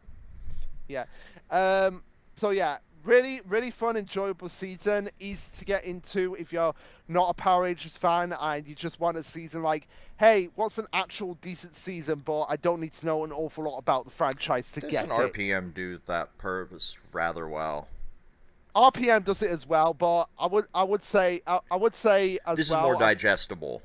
This is more digestible than RPM. Yeah. I think my final thoughts before I hand it over to you guys for whatever else, roll call and everything. This was nice. This as a season that I knew jack and shit about, other than like there was a bird. And that this was where Heckle came from.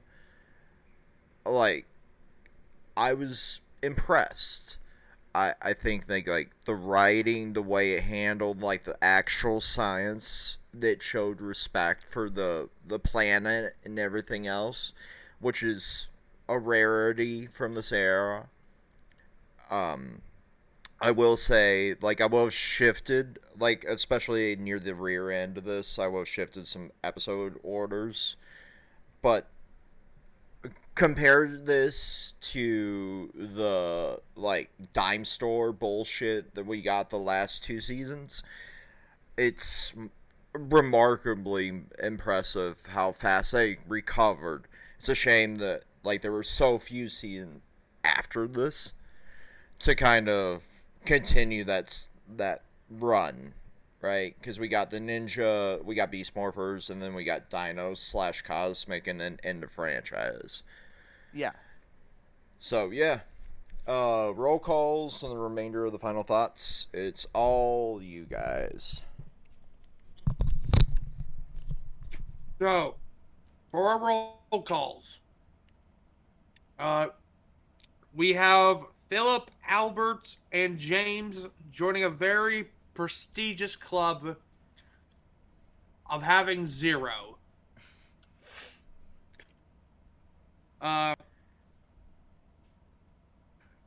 We got Kendall and Zenowing with 1 each, Ivan with 2, Riley with 4, Shelby with 5, Chase and Coda with 6, and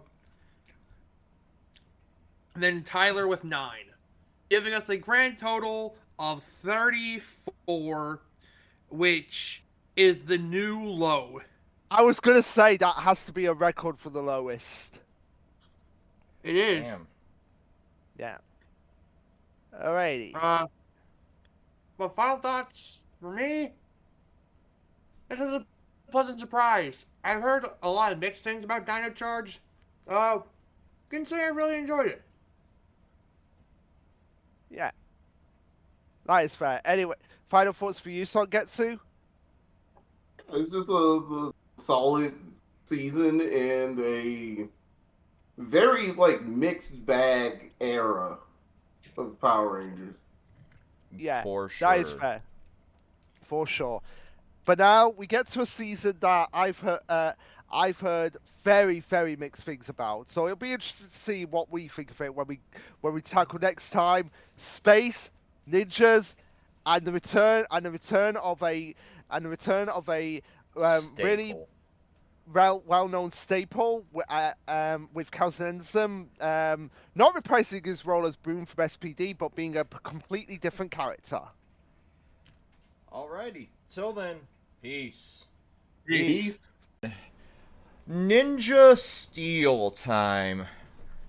Yeah, this was a interesting one coming off of what is arguably, well not arguably, what is the best of the Neo Saban era, Dino Charge and Super Dino Charge. There's no contest. There is no contest there. I definitely do agree. This was, however, a lot more fun than people had made it out to be, because this is, like we said in the intro, one that actually gets pushed up there with the like worst seasons out there, and it very much is not that. I still stand by with Luke here on Super Mega Force being the worst, and Mystic Force. Super Mega Force, Mystic Force, and I'm sorry, Ninja Storm fans, but I still feel like Ninja Storm is not that great of a season. I liked it a little bit better than you, but I do agree it is a weaker season. But yeah, I don't think it's that bad though. But I do like the designs in it more than the designs here. Okay, that's fair. That's fair. I do, to be honest, I do actually prefer the Ninja Steel outfits that we get here. Like the grey on the compensates really well with the outfits. See, I do agree. Like they complement each other really well. 1 second. Like they complement themselves really well. It's more. I like the powered up version more. When we get to what is essentially the Battleizer here, I like that version more. And that is fair. That is fair. But yeah, overall, this season was quite an enjoyable ride. There are a couple of aspects that we'll get into when we get into it, but like we said, we don't think that this is a bad couple of seasons. Yeah, we start off with the classic missing dad plot here. Uh, That's tradition. Although this does have some weight to it as well, Oh, yeah. because I feel like this is probably the first time in the Rangers' history where like the villains have actually kidnapped and kept as a prisoner for 10 years, like one of the Rangers. Well, two of the Rangers as well. Well, no, one of the Rangers kept a prisoner. And yeah, I think this is one of the first times that this has actually done that. Probably the only time that's actually happened. I think it is. I mean, obviously we've had like kidnappings before, even into the dark dimension and MMPR, but like we've never had like prolonged kidnappings. No. I love how we start here on the ship. That's the prison transport that also has this like pseudo American Gladiator knockoff as the backdrop for like how the villains get powered up and everything. It's really great I set was piece. going to say more like yeah.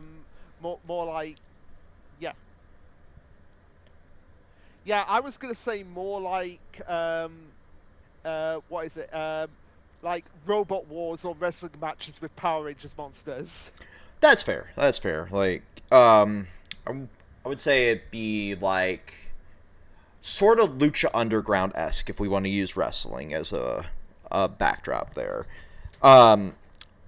We have a rebuilt Venjix and a Fear Cat as the first like bad guys that we fight. Yeah, and also as well, we also have the return of the GOATs, that is Kelson Henderson, playing Mick here, who's like the pseudo mentor of the Ninja Steel Rangers. Yeah, and obviously, since we had some context given to us in Cosmic Fury, which we covered as like the pilot for this, we knew Mick kind of had this moment here to be, I guess, powered up as we get towards the end of the end of this double season. With how the plot progresses, so we at least had context for Mick existing and everything beforehand. I guess the fun part of doing this sort of in reverse, but there's something here that isn't very common, Luke. And this is one of your personal gripes, and that's why I kind of wanted to bring it up before you did. We actually have a name for the fucking setting. We have Summer Cove. Yes, we have Summer. Like, this was one of my main gripes. This is like one of my main gripes with like Megaforce and Super Megaforce.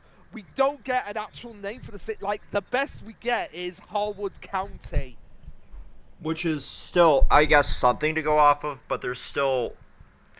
It takes 13 seconds to show a screen of, like, hey, Summer Cove High School. Yeah. And hey, yeah, we know where the setting is. Summer Cove. That is the name of the setting. I feel like Megaforce is the only season of Power Rangers where it's not canonically established, like, where the season takes place. Like, there's never... I mean, Samurai you could say, but then we had the shot of the Pink Ranger's driver's license, so you could actually see, like, oh, this is where the city takes place, but not really anything for Megaforce or Super Megaforce. But, I was going to say Turbo, but we all also still technically are in Angel Grove. That's in Angel Grove. That is technically in Angel Grove. Even though it's like the outskirts with all the like car shit, is still technically Angel Grove because we see the school. It's still technically, and we still are at the juice bar in Angel in Turbo.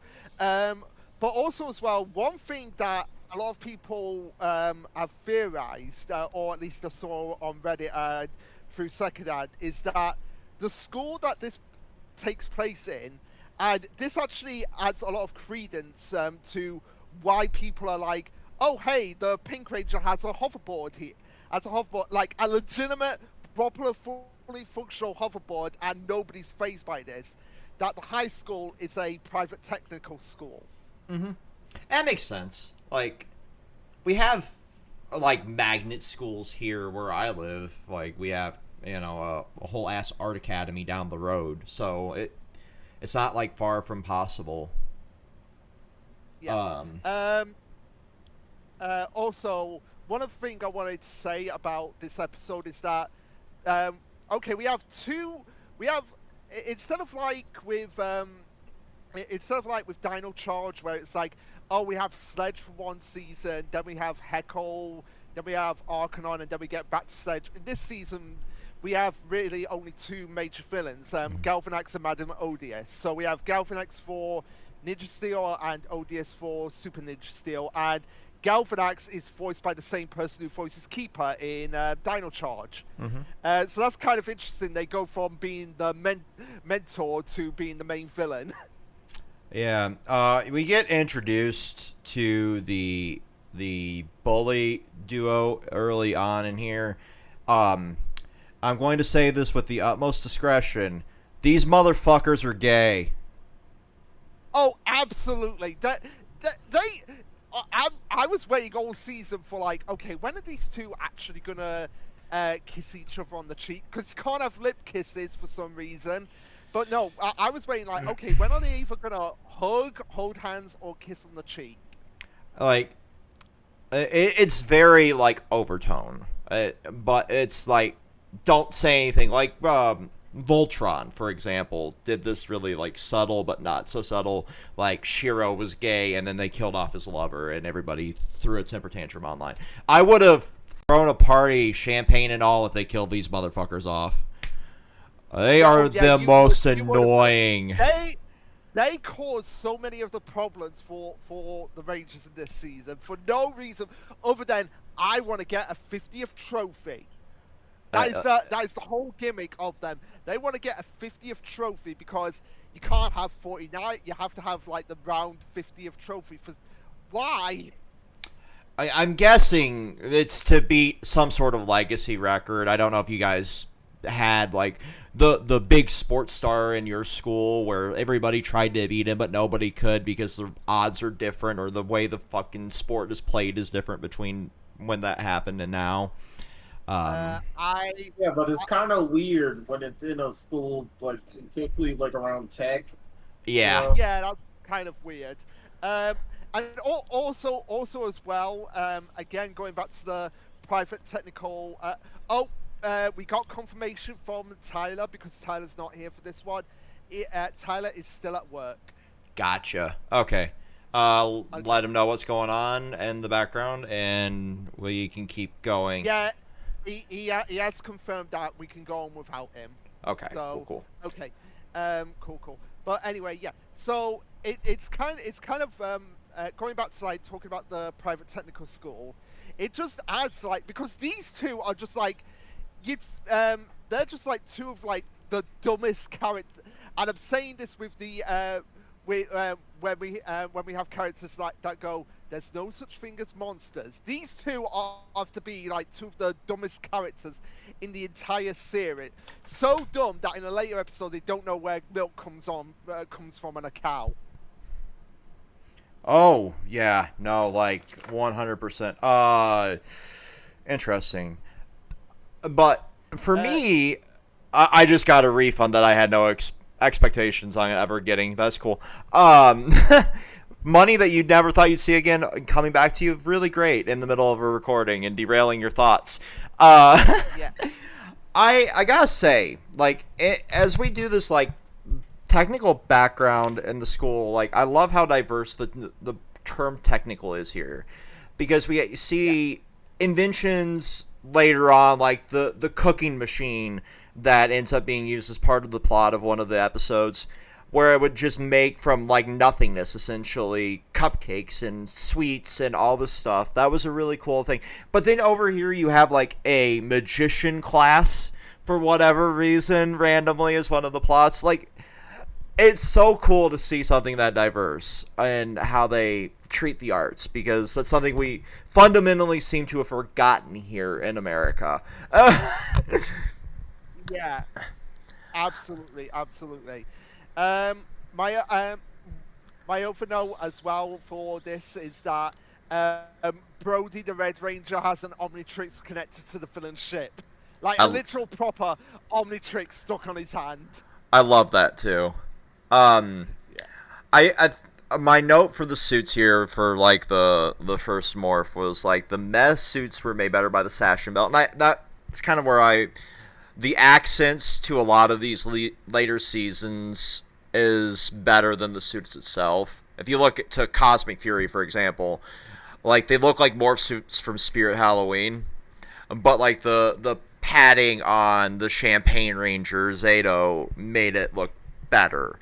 The same thing with like. I love how we still call it the Champagne Ranger. Give me a better name for it, comments, and I'll start calling it that. But until then, I'm calling it the fucking Champagne Ranger. But like the accents help bring out a lot of the personalities of these teams as well. Also, as well, I do like how when we go into like the helmets, we see like they have their mouths covered like a ninja as well. Exactly. It is just a subtle little accent that they have that makes it look more realistic. And I love the Morpher. I'm still sad that we don't get, what we all kind of expected here in the friggin' hamburger Morpher, but Yes, yeah, the Gold Ranger does not have the hamburger. He has the hamburger Morpher, but it's his phone for some reason. it's such a dumb change. Then Like, again, it's America. Why wouldn't you have the hamburger Morpher? no, it's not just like why wouldn't you have the hamburger Morpher, but like why wouldn't you make it like a big fat fucking burger, like a beer cheeseburger? Fucking bring back the pretzel pub. Yeah. But also as well. I'm making myself hungry and I hate it. I want to make the joke here. I thought we weren't allowed to let go of our weapons, Troy. You'd be having a fit watching this season. Yeah, no kidding. So yeah, those were all my notes for episode 1. Episode 2, we get introduced to the White Ranger and the Yellow Ranger, who are actually dating. An actual Power Rangers couple. Who would have thunk it? I mean, we really haven't got a couple since Tommy and Kimberly, which is funny to think about. My first note is I hate Victor so goddamn much. Please kill him. Oh my god. Yeah, well, Victor and Monty are the bully character, like the Diet Bulk and Skull, essentially. Or as I put it in my notes, Gaston and LaFleur from Beauty and the Beast. Like, Victor is just on the cusp of just like breaking out into song half the time. I just love that is in all caps as my first note. My second note is Mick is still best boy, and yeah, Oh, absolutely. Yeah. So my second note is the joke that they made. Where Mick is trying to explain, like, oh, I'm from Galaxy Warriors, like, and Brody, you should know Brody, he's Smurf, and they're like, what galaxy have you been hiding in? The Milky Way galaxy. Okay, that was pretty funny. that was. I have in here like the steel, like the ninja steel itself, right, is one of these big plot pieces as we go throughout the season. It was entrusted by the dad to be hidden, which is such a unique little tiny speck of keeping the missing parent in there. That's something that we haven't really done too well before. I love that it's a finite source of power for them too, which is something I don't think we really explored ever, as having that, other than like the green power, right, with the candle. Yeah. And as we learn in Dino Fury, like this, the whole thing with like the Nexus Prism, which is where the Rangers get their powers, that was all from the Morphin Masters. So all of this is from the Morphin Masters. Which is funny, right? Because the Morphin Masters have kind of become like retconned into like even deeper plot points throughout the comics, even. Which is something like we're not going to. Go ahead. Yeah, because I was going to say, haven't they been retconned to like every known power in every Ranger season comes from them now? Essentially, if we want to take the Boom timeline, and depending on which Boom timeline we're going off of now, because that's the thing we can't have. There's just one fucking timeline in this franchise. They've also kind of retconned into like even being in the generations of Eltar, right? So all the way back to where Zordon is from and the original Power Rangers that way, right? That is how deeply they've embedded the Morphin Masters into that side of things, which I guess makes sense if you want to get into how fucking weird Power Rangers is when you dive into like the Eltarian side of things in the comics. And how that war kind of brought in the fucking Zeo Crystal, and everything starts to make more sense when you treat it that way. So it's a sensible retcon, unlike what you get from a lot of comics and media, where it's just retconning to fit one little tiny thing in. Go ahead. So I guess Gosei was right. There was a simple explanation for it. It was the Morphin Masters. Yeah, like, do you really want to give Gosei credit though? No, I don't want to give Gosei credit, but sometimes a band-aid is needed. Yeah, that's fair. That's fair. But like, it's funny when you bring the Morphin Masters into this, because we kind of get what they look like here, not too far from where we're at in the grand scheme of things, but not them technically. It's funny. Yeah. My other notes for this episode were Mick randomly becoming the shop teacher without the principal of the school even meeting him. You know, with it being Nickelodeon, that could have deeper implications, but we don't want to go in there. Because I don't know about you guys, but every single interview that every single job or person that's coming for a job at my place of employment, they've at least met with the manager or the assistant manager, so someone at least knows, like, hey, what this guy looks like. Yeah, it's so weird. Like, but like, it's a technical school, so maybe he just passed qualifications on a Zoom call. Who knows? I guess. But it's very strange, because you have to go through, like, especially being around children, you would think you would have to have a fucking proper interview. Yeah. Oh, absolutely.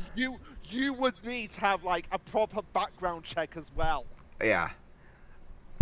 This isn't working in some random warehouse. This is a place of education. Yeah. My other note as well is that Haley and Calvin, they have a dog. They have a husky. Yeah. And we all love Cody the husky. We want to give him all the pets. But also the monster in this episode. How is this not the coolest thing for a monster ever? White tiger chainsaw monster. It is definitely a white tiger with chainsaw arms. It is I definitely know what you're talking about. So yeah. More of a weasel. Oh, more of a weasel, but still, it's got chainsaws for arms. Yeah. Ash from Evil Dead, eat your heart out. He doesn't really have to worry about it too much. He's retired fully from the role, which kind of sucks as a fan of the franchise, but I get it. But, I mean, isn't he getting on a bit? Like, is Bruce Campbell getting on a bit?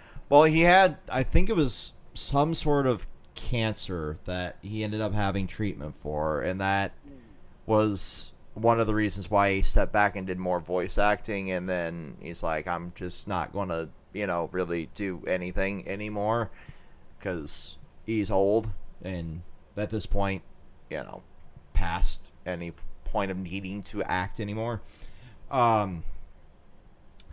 But yeah, Um, I have in here but- like power up is giving Dead Man Wonderland, uh, which is a reference that I never thought even I would make. So I'm very curious how intoxicated I was when we watched this episode. Wow. Um, my other two notes that I had for this episode were that hey, yeah, there's meant to be there's meant to be 6 ninja stars, and they acknowledge in the second episode, hey, the gold ninja star is not there, and the seeds have been planted in the background because Madam Odious is the one that actually has it. Mm-hmm. So I'm glad that was brought up early on, and it's like, hey, yeah, wasn't there meant to be people thinking like, hey, yeah, wasn't there meant to be 6, and they're not even acknowledging the 6th one yet? No, they are actually acknowledging it right off the bat. Mm-hmm. I going into episode 3 here, I have this is our like training episode, which we have to have a training episode every season of some sort, right? But the very next thing I put in here is Red soloing a monster is dumb.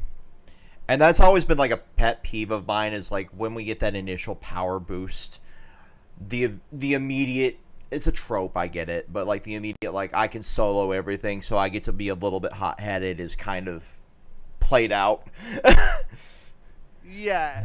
My other note my other note for this is that we get the element stars, which are fire, water, earth, air, forest, and metal. Mm-hmm. So, I mean, okay, fire, water, earth, air, fair enough, because they're the 4 elements. But wouldn't forest technically come under earth? It's going by like the Chinese element. Oh, right. So instead of forest, it's wood. Yeah. Oh, okay. Fair enough. My other note was Victor being annoyed that a 1,000,001 video has a million more views than his, and Mods was the only one who actually viewed his video. Because he's that in love with Victor, if it wasn't made clear. I find that kind of wholesome in a cringy way, but it is what it is. Yeah. I have in here Victor is the absolute worst type of human, and oh, absolutely.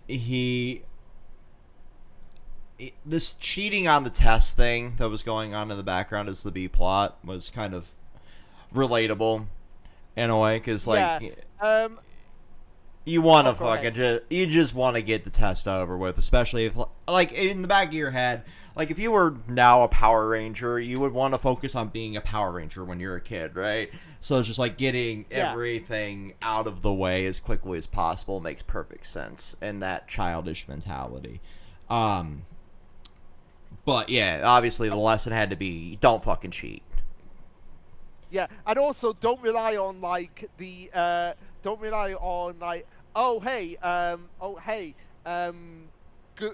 computer, can you analyze this for me? Okay, what is it? Just use your brain. Computer, make them super gay. My other note for this was make shape-shifting into a skeleton dummy is horrifying. I put the mixed skeleton is creepy. So we were on the same train of thought there. Yeah, we were on the same train of thought there. And my other note is that the Rangers now get Ninjacoms, which are very reminiscent of the communicators Billy made back in Mighty Morphin. I love that we have these little subtle callbacks the further along we get. And again, it just makes me so upset, but also happy at the same time that Billy doesn't make a cameo until doesn't make a physical appearance without being morphed until Once and Always. But still very happy that at least things that he created are still being referenced like years later. My last note I have for this episode that really matters is in regards to the monster that we had. And the monster blade is dope. A flaming chain sword for a final attack is really like that was like hell yeah. I love. Oh my god, yeah, we were. Oh, go ahead. like, as a Warhammer fan, seeing the chainsword in any capacity always gets, yeah.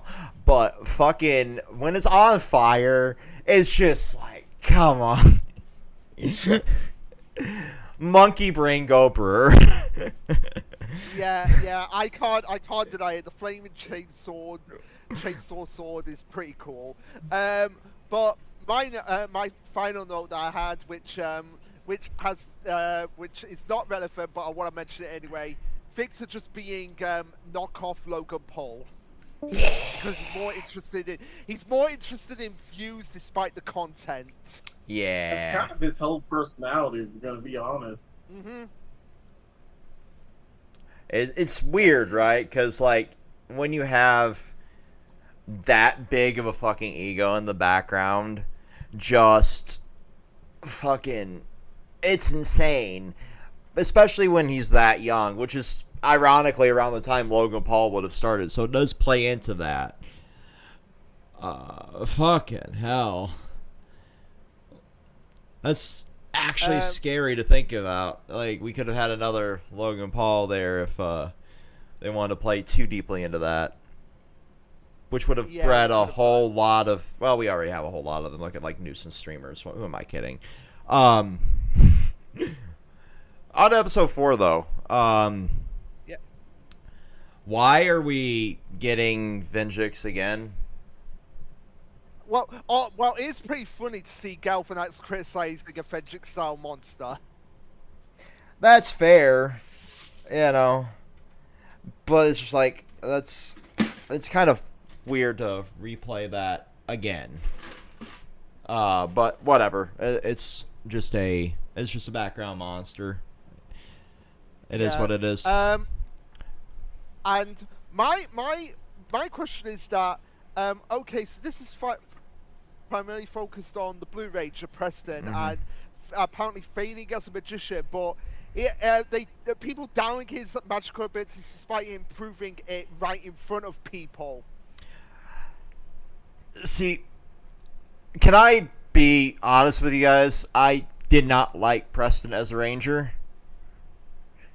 too much. Like, he has his moments, but like, he was the weakest link for me in this season.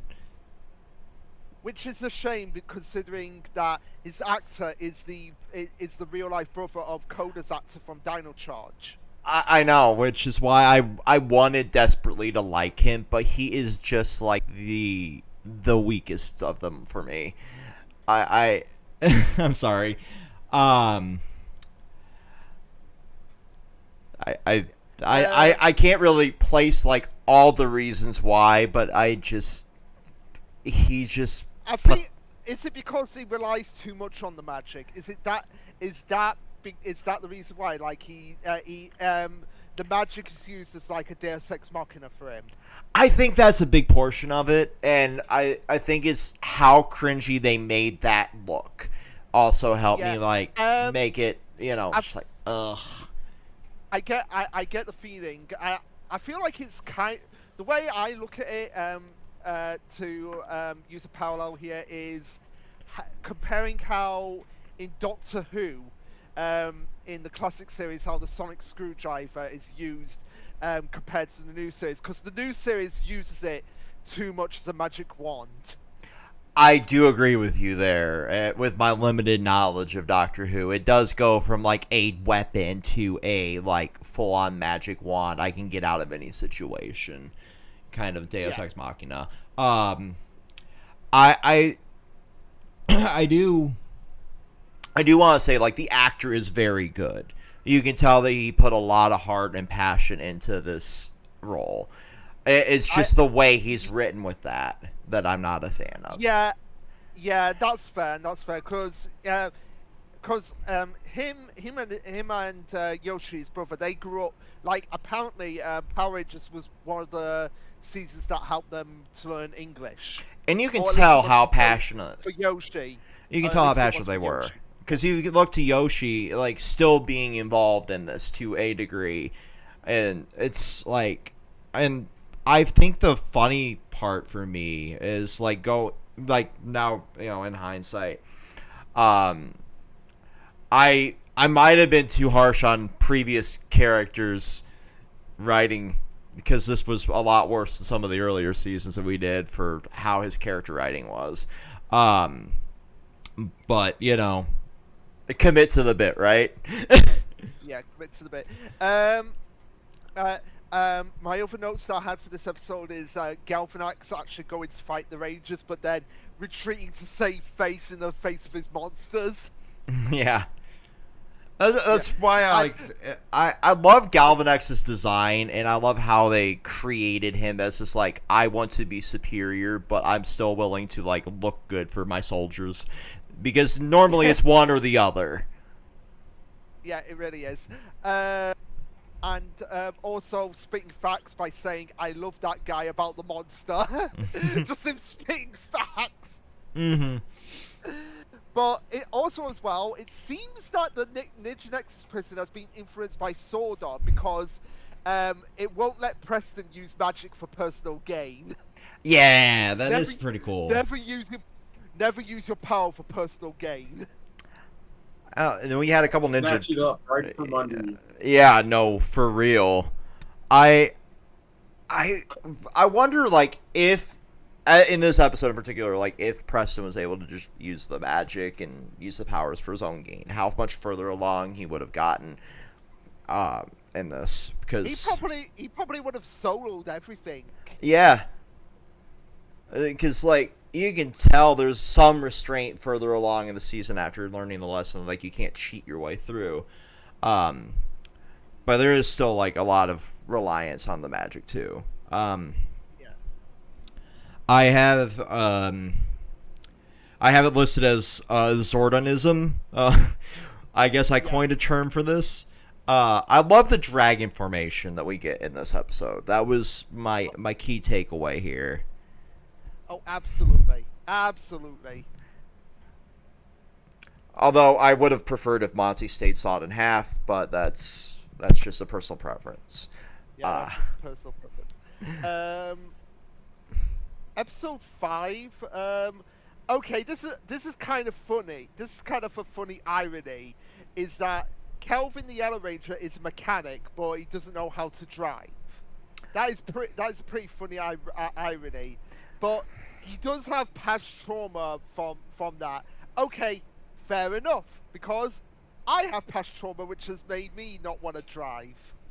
See, I know cars and I don't drive, so I can kind of relate. But like when I did drive, I drove a motorcycle, so like I didn't have any need to know how to drive a car. It's just, you know, I learned because I had a very, very big fascination on the Fast and Furious when I was in school. Not so much anymore. I mean, there are weirder franchises to be fascinated by. Yeah. When they became like a superhero franchise, that's when all right, let me check out of this real quick. Once we started like getting like Round Fast 6 was like, I'm like, okay, what the fuck are we doing here? But yeah. But speaking of things of what we're doing here, my other notes for this episode is, what is with Power Rangers and wanting to eat people?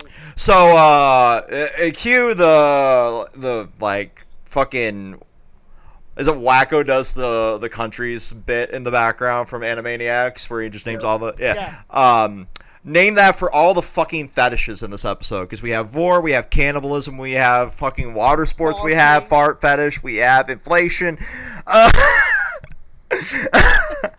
I literally started listing them out. I'm like, I give up. Like, in my notes, it's like, I give up. I know, right? But it's like literally they just cram in so many times that it's like the Power Rangers want to be Ford. They want to be Mockingbird so much. Normally, it's me trying to find the character that I want to step on me as the bit, which doesn't come till damn near the end of the series or end of this like double season, which is fucking hilarious. Because normally it's like first few episodes, like okay, yeah, she can step on me. No, it's way in the ass end of it. But like, this was such a weird episode. No, not to mention, it actually legitimately mentions that that a motorcycle would kill him, and it's like that here kill in a Power in a Power Rangers Nickelodeon season. That's like wow. Oh yeah, no, it's like really interesting that we hear the word kill.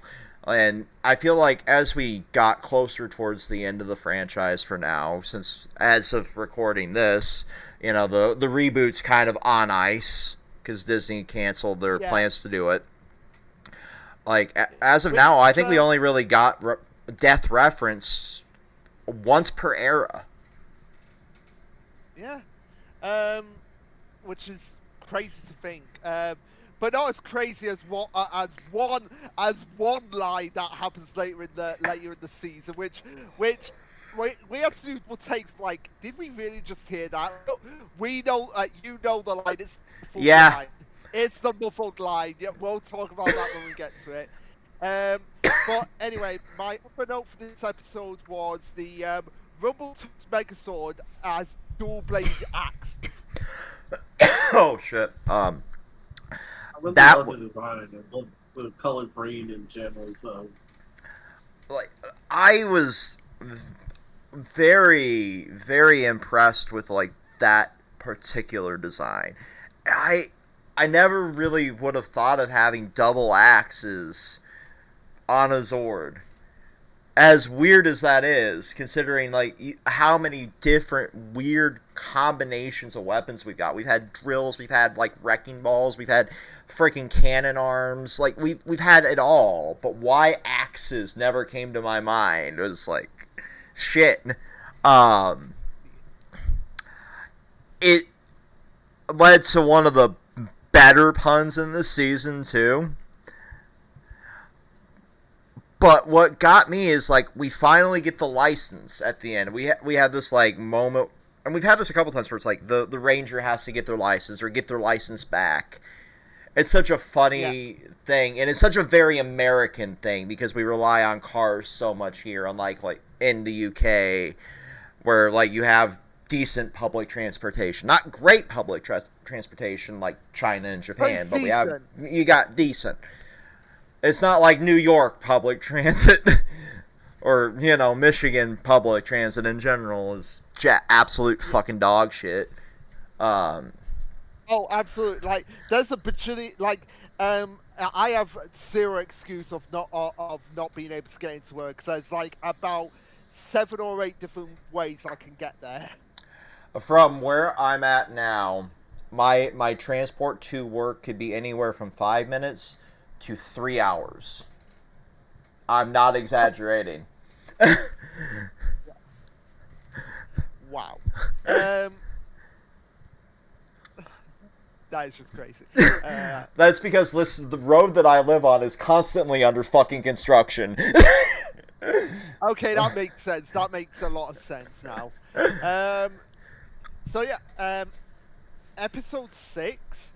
One of my notes that I put down is that this is the first episode of Power Rangers directed by Simon Bennett. Mm-hmm.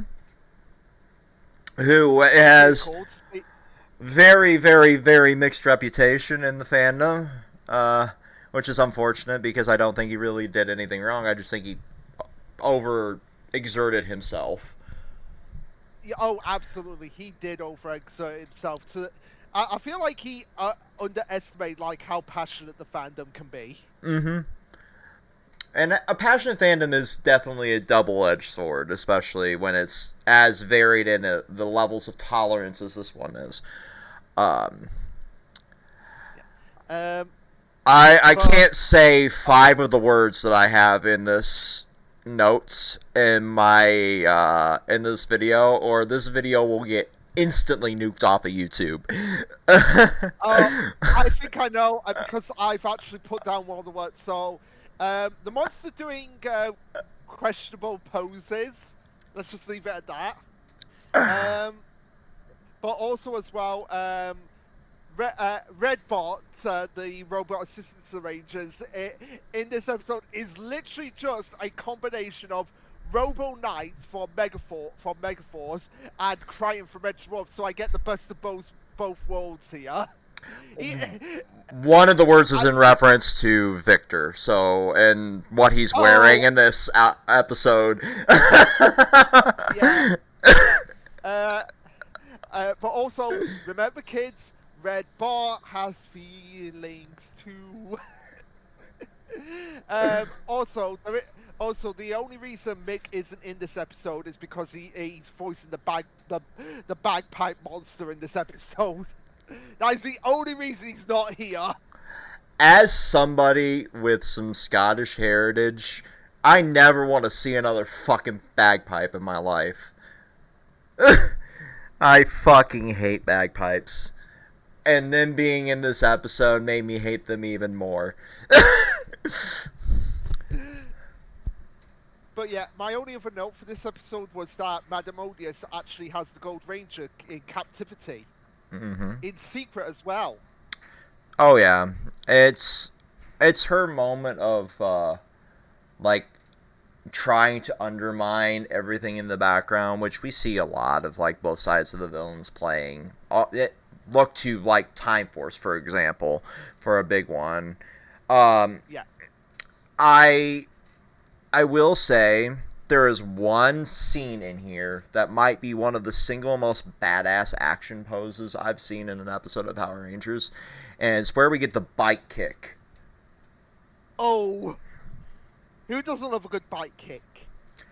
I love the Akira slide. I am a slut for the Akira slide, and I am a whore for any good bike kick. It is so hard to get a good bike kick on screen and make it look believable in scene that I have to respect that Power Rangers of all series got one out that has me talking for more than 5 seconds.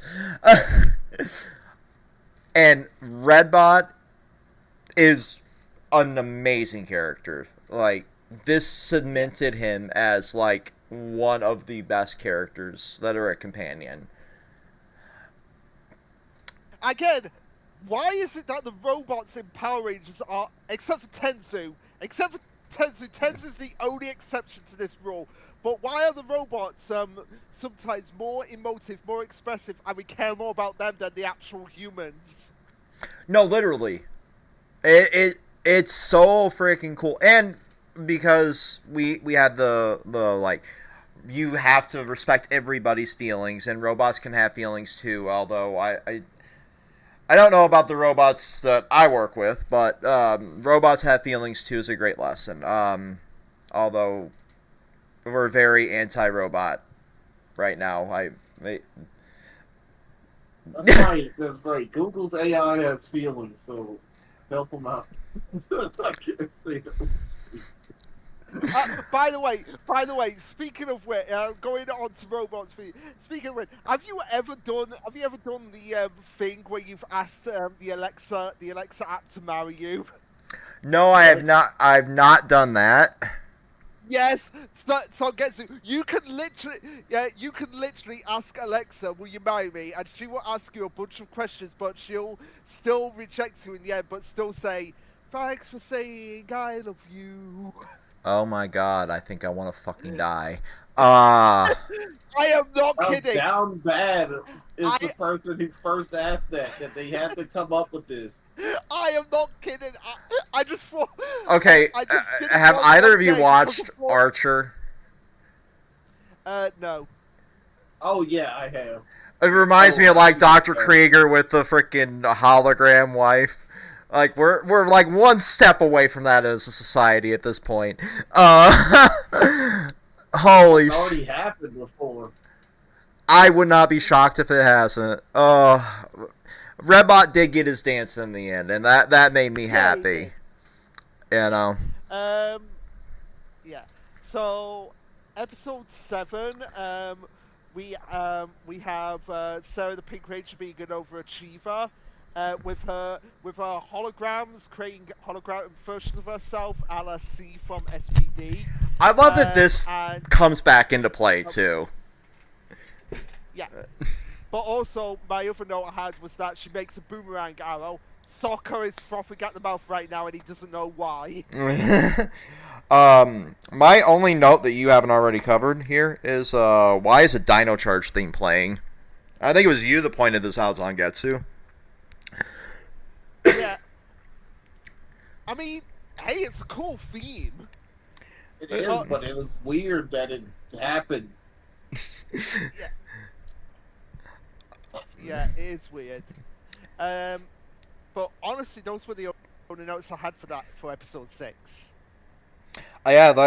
We've covered everything there. Episode 8 and 9 also have like very minimal notes on my end. However, yeah, same here. Oh, I was just gonna say, episode 8 is the only notes I have is that we get introduced to the Gold Ranger, properly Levi Weston, and he's a cowboy singer. Yeah. Cold beer. Anyway, we're not going to get copyright struck by fucking Bo Burnham. We have the send us a bill line was my favorite line in this, because I usually put down a favorite line, because that's just a fucking great flex. We do have the Burger Morpher. Yes, the fabled Burger Morpher is Levi. It's only a camera. No, it's his phone. Ooh. It's not just his camera, it's his phone. Camera phone. Yeah. Sorry. And also, we have the return of the Ancient Ninja electric guitar. I am not even kidding. You can go comment about that all day long about, like, it's not an Ancient Ninja electric guitar in Ninja Storm. Here, it's an Ancient Ninja electric guitar. There is no getting around that. It's so goofy. It's an actual guitar, so we'll give you that. But not a Shamisen. My other note for episode 8 is the Bull Rider Megazord, which is a cowboy Megazord. I love it. It's so I thought it goofy. would be cooler if it was kind of called like the Rodeo Megazord, like after it transformed. But whenever I hear the Rodeo Megazord, all I think of is the song Rodeo, Rodeo, Rodeo, 9, 5, 6, 7, 8. Oh my goodness. Episode 9 starts with the world tour being planned in the background, which is,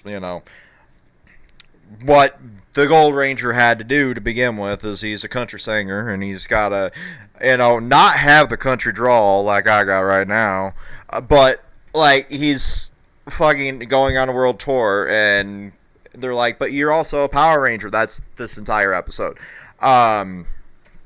Which is why it doesn't have a lot of notes for it. I do think the fucking Zord transformation here was pretty cool. And then we get the, like, I'm not going on tour, it can wait. And that's the whole episode. Yeah. I'm You're kind of cutting out there, fast. Oh, Pardon? shit. Are you able to hear me? Okay, it's better now. Okay. Yeah, we're able to hear you. Perfect. Episode 10, fuck Preston's dad. Yeah.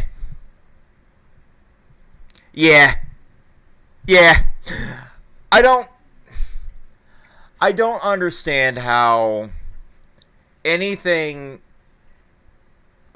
in this episode would make sense beyond just wanting to be evil for the sake of evil. Like, yeah, because I mean, the whole idea is that Preston's dad wants to tear down this tree that's important to a lot of people, including his wife, but he doesn't know about that, to build a skyscraper. But it's in the middle of a field, in the middle of nowhere. exactly, and that's like open field. Like, he could move the plot like 30 feet to the other side of any direction, and it would be fine. Like, No, it has to be specifically on this one spot where this tree is. it's literally fuck this tree in particular. And I'm like, why? It's such a stupid stupid episode. Fucking I genuinely am like, The o- ugh. Like they pretty much portrayed his dad as like an '80s villain. Oh, Kind of absolutely. He looks like he's just been taken straight out of Captain Planet. That's kind of what this episode reminded me of. In all honesty, it was a fucking Captain Planet episode. And it's probably because around the same time we were watching this, I was rewatching that show. Oh my god. But like the trap saw being the villain was so perfect for this. It was pretty on the nose, but it was perfect.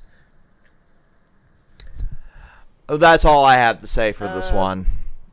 Yeah, the only other note I had for this is that Brody's brother Aiden returns unexpectedly, and it's followed up in episode 11 where it's actually explained like, oh hey, this is how I escaped from what happened to us 10 years ago. Although, as we'll learn later on, that this may not be the Aiden that Brody is familiar with. Exactly.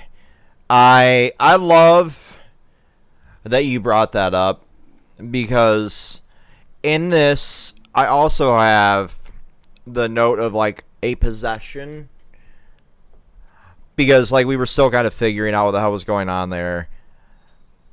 But there's also one very interesting point in this, was the statue technically cannibalism, since Victor was still in there. Yeah, so I literally put that as my note.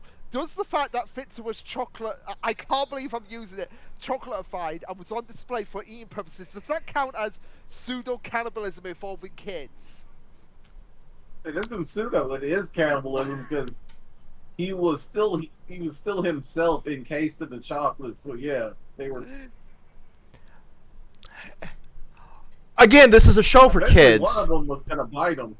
Yeah. Here you go, kids. Have Diet Texas Chainsaw Massacre. Well, considering the amount of chainsaws we've had already, it makes perfect sense. Would it be Texas Chainsaw Massacre or Resident Evil 7? I guess Resident Evil 7. But It's giving a little bit more like the Baker family. Yeah, but while you think about that, I'm just quickly gonna go to the toilet. Alrighty. So in episode 11 here as well, I'm remembering, like, we have the consciousness of the Rangers playing into a lot of this, and the possession aspect. How many episodes does this make that we've had like a possession subplot? It has to be like in the 20s or something. Because like we had 4 in Mighty Morphin alone, then we have like the Zeo Turbo, like Tommy is also being possessed or brain controlled. We have 1 in space, I think, or maybe it was Lost Galaxy. I think it was Lost. Lost Galaxy. Lightspeed Rescue, technically, for like a good chunk of them because of the tattoo. And then we have fucking Wild Force. We had 1. There's too many.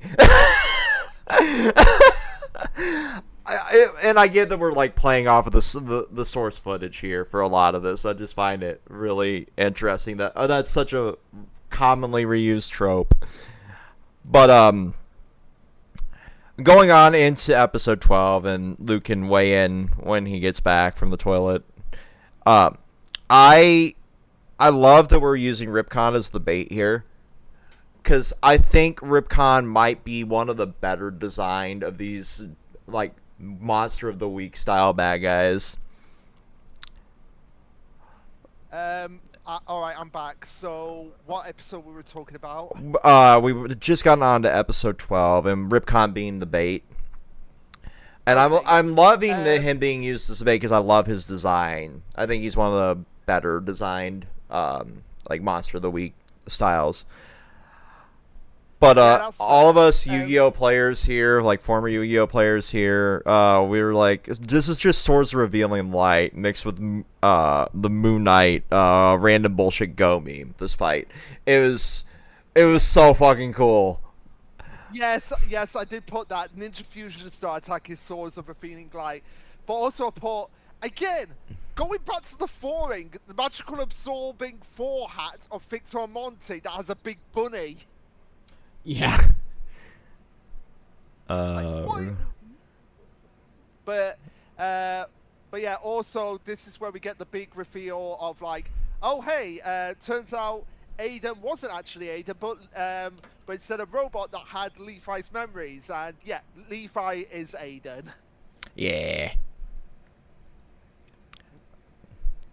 Which again, like pretty cool that we got brothers. Like, kind of interesting that because I think this is the first time that we've had like a Red Ranger and a Gold Ranger to be brothers. I think it is. Like I know there was kind of like a popular theory that back in CO when instead of it going to be Jason being the Gold Ranger, it might have potentially been Tommy's brother in that season. Yeah. It's such a funny one too because like having the brother aspect of it play into the story after, you know, we had the intro and everything. It gives a weight to this team in particular that we really haven't seen since, you know, like having the dynamic between Astronema and fucking Jesus Christ. Andros. Thank you. My brain just did not want to say his name. Like we had that, or like even potentially like playing it. Potentially, Dana and Ryan from Lightspeed Rescue. Right. Like that's really been the only other time we had like this like familial like companionship in the team. And I do like that we got to have, like, brothers in this one.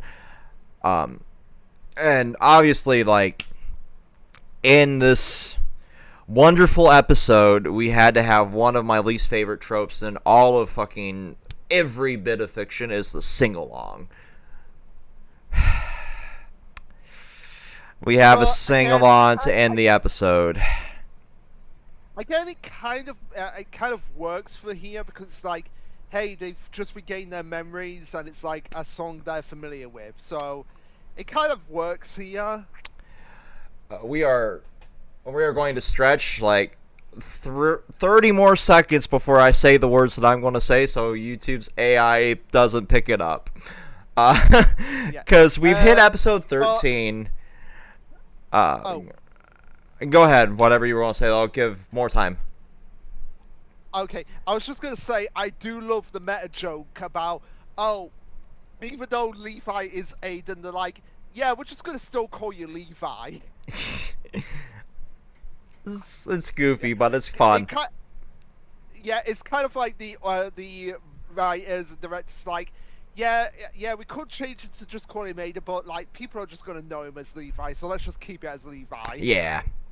So episode 13, we have the popular kid is a cunt episode, while Victor's getting a mani-pedi on the track field. That's a full-blown homosexual. Okay. Absolutely. 100%. I waited till we were an hour in, so the bot just stops.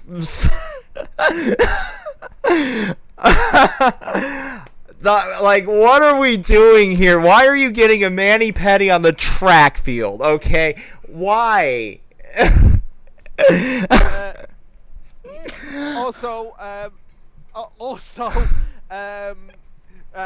The losers of the race in this episode get turned into trophies, including Victor, who's now Monty's trophy wife. I had to put that literal trophy wife 100%. Like, thank you. I for some reason didn't put that together. Oh, it's fucking beautiful. Guess that could work, even without being turned into a trophy, because he's so obsessed with trophies, he could still be the trophy husband. Yeah, no, like we could went trophy husband, but he's a little too effeminate to be the husband here. Yeah. My other notes for this episode are originally I put the monster has an Arnold Schwarzenegger voice, but then Chris like no, it has the voice of Crystal Beast, Amber Mammoth. It has that. It's like I'm not gonna remember knife. Oh my! I'm kind of thinking of like Stroheim from Fair Odd Parents, like the buff fairy. Oh my God! Yeah, no, that's right. Holy shit! I forgot about him. If the fish tank and the mermaid stuff was any more on the nose, I would have had to just edit this whole portion out of the video. It's so beautiful. Like this is one of those moments where they nailed every aspect of the comedy, the way that they wrote it. Like there was no need to go too over the top, but there was no need to actually like water it down. It was just amazing writing for the comedy aspect of this episode. I'm just shocked we didn't get a cake in here somehow. We'll get it later. We're not getting a cake here because for episode 14 we have milk instead. We have the princess here that is going to play a bigger role that I just want to bring up. Like at the very beginning of the episode, she arrives, and then this. I put in my own notes here, if I speak, I have to dig out a twit longer. So I'm just going to not speak too deeply on it, but that's a bull. That was a bull. Also as well, my question is, how does Sarah's cookie maker work if it could use any ingredients to make cookies tasty? How does that work? I don't know, but I would love to have it. Oh, for sure, but still, you question like, so could you technically put in like old raggy clothes and the cookies would still taste good?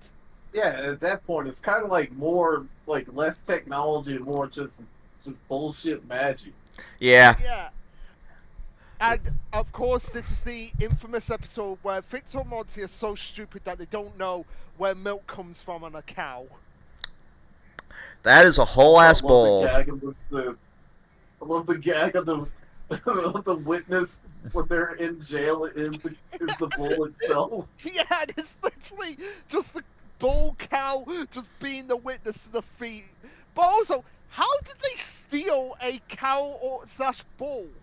No, like there's a lot of questions here that I do not know.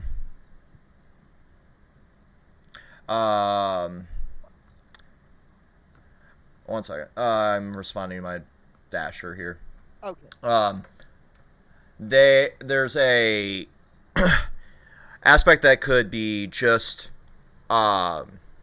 magic, since we have somebody like Preston here that like they stole the spell book, maybe. Like, I guess. Because we see that they try to get into like the magician club at one point. Just because they wanted to. And later on in season 2 of this, they do that. So like they've at least shown interest in it to a degree. But like very limited.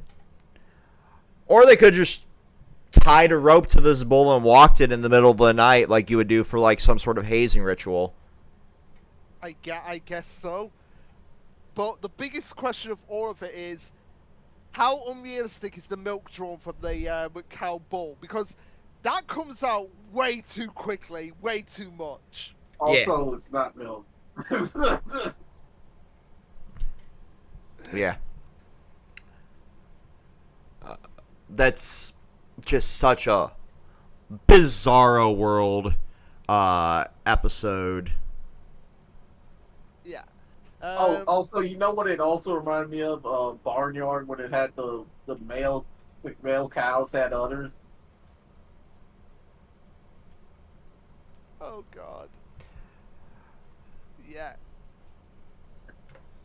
So, anyway, episode 15 follows up with from the last episode with the princess needing help with the Rangers. Although Mick isn't too keen on it for one particular reason. Mm-hmm. Her family sold him into slavery. Yeah. And it just goes to show just how far Carlson Henderson has come as an actor in Power Rangers, because you could see direct in his eyes like just how angry and upset he is upon seeing her. Like if he wasn't like as nice as he is, I could believe like he would straight wanna just be like, I'm gonna throw you into the nearest sun I can find. Yeah. Like, just the amount of restraint it had to take to even communicate. And this, like, if this was a reality aspect, right? If, like, you sold my family into slavery, why should I give you the time of day, let alone even have you around right now? It's very, it character-wise, this was a great scene in that regard. Just... go ahead. Just, like, how many roles has Kelson Henderson played at this point in the franchise? I'm actually gonna legitimately look that up now. Kelson Henderson. Let me just check. So, 1, 2,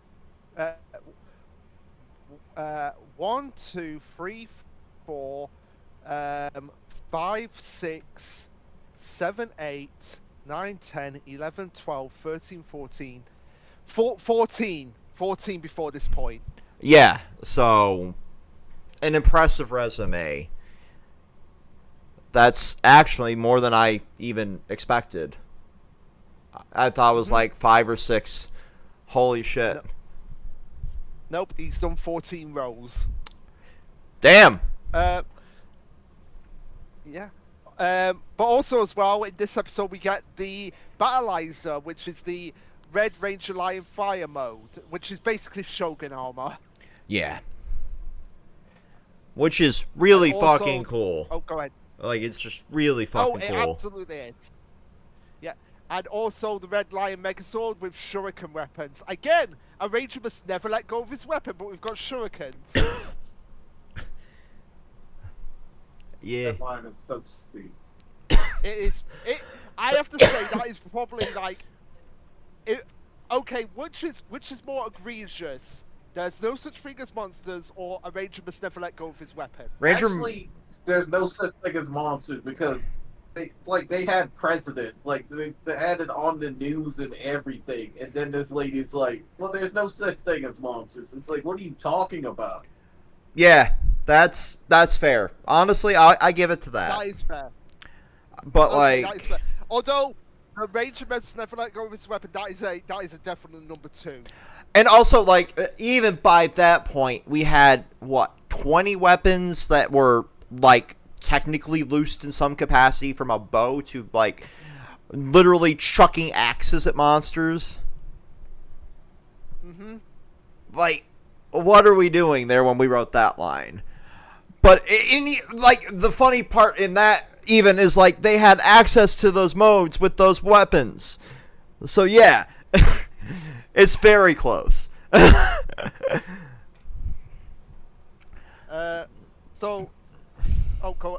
you going to say something, Fax? As we get the Battleizer here, we have my thoughts on when it first got revealed is like this might be the coolest one since RPM. Like, That's fair. I'm so hit or miss on some of the later seasons Battleizers, even though like it is one of the coolest things that they introduced.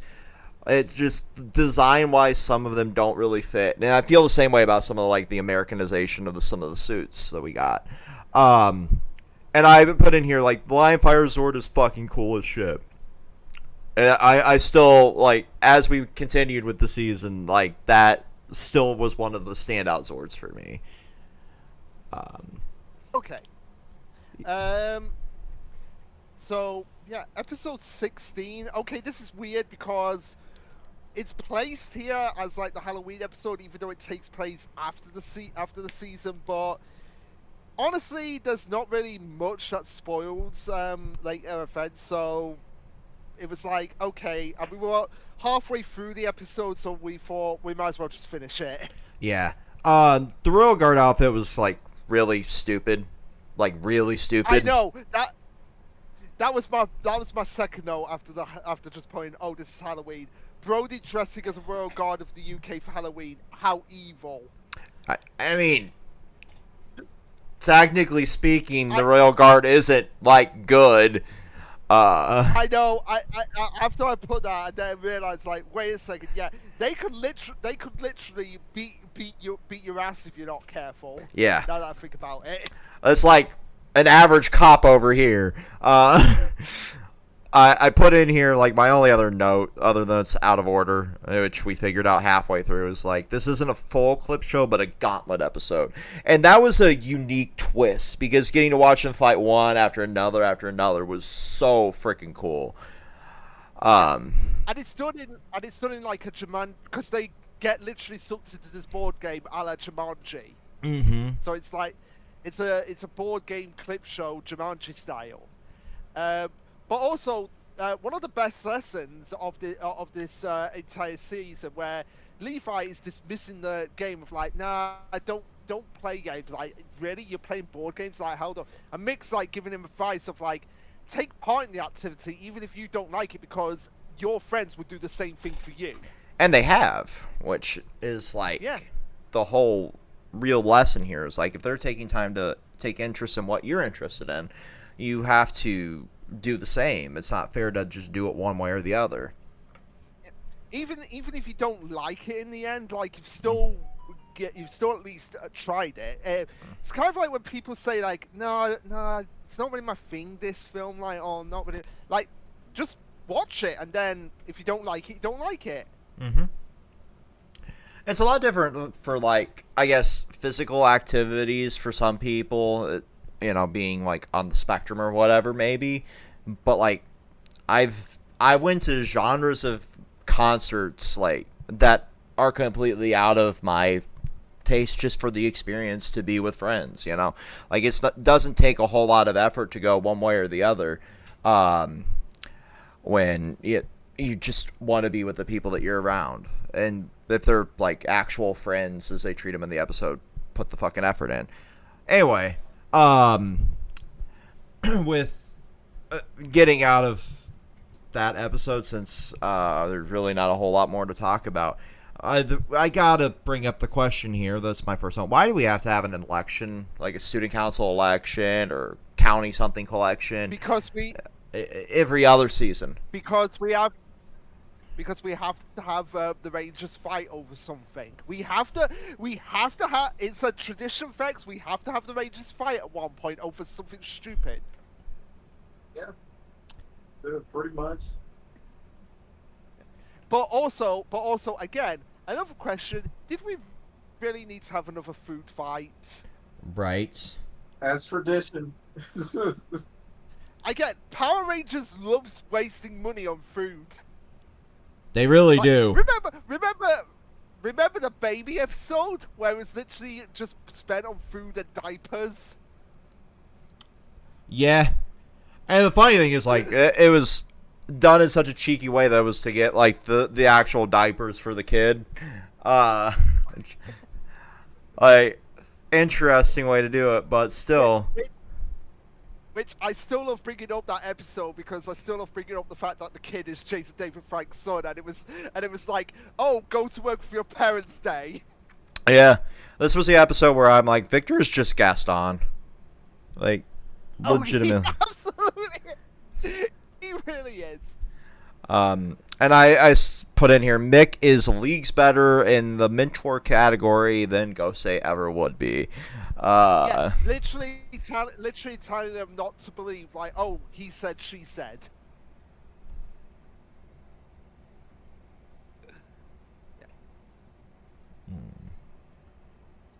But anyway, those were really the only other notes I had for episode 17. Episode 18, Redbot episode, where he's doing fan fiction on the internet as if he was the hero of Ninja Steel. It's so funny he's doing fan fiction of himself involving his own friends. That's so weird. And it's a pretty it's a pretty funny blog as Yeah. well. It's further.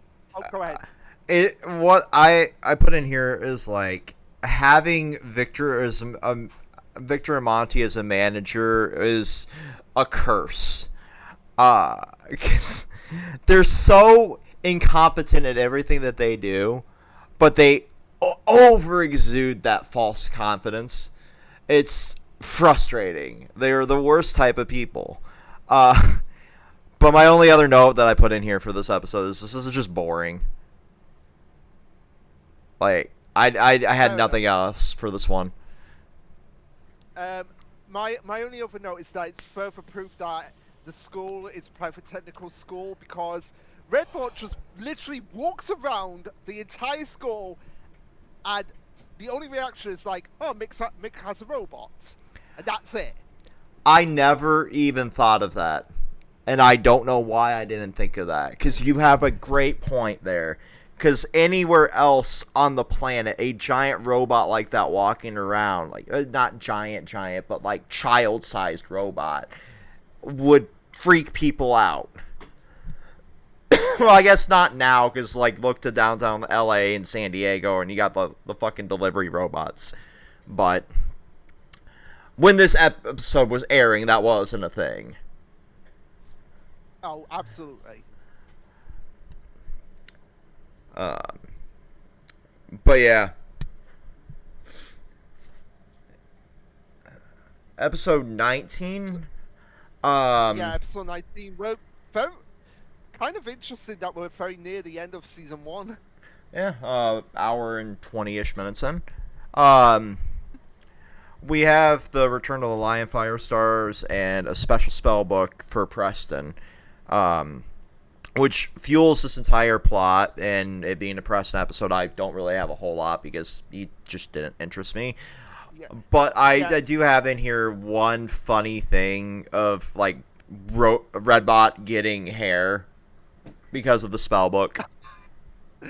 Yeah, but I had my other note was that Preston is an idiot because he's told not to skip ahead in the spell book. He needs to learn the spells in order. And what does he end up doing? Skipping ahead and making things a million times worse. But my only other note is that Turtles in a Ninja season, is this a reference to TMNT? I mean, it would not be far from, around in that, because we have the live action in this universe. Yeah. Which is very frustrating that is technically canon, but it also does allow for them to continue to make the MMPR with TMNT comics. So if I can continue getting those from Boom, I'll take it, because they're just slop. They're great slop. Mm-hmm. So yeah, those were really all of mine that I had for episode 19, thanks. Episode 20, so hey, the futuristic convertible is dead. Pick a monster and advanced metal detector that can literally pull any metal to it whatsoever. They just literally clothesline the Rangers in that situation, because it's just like, why?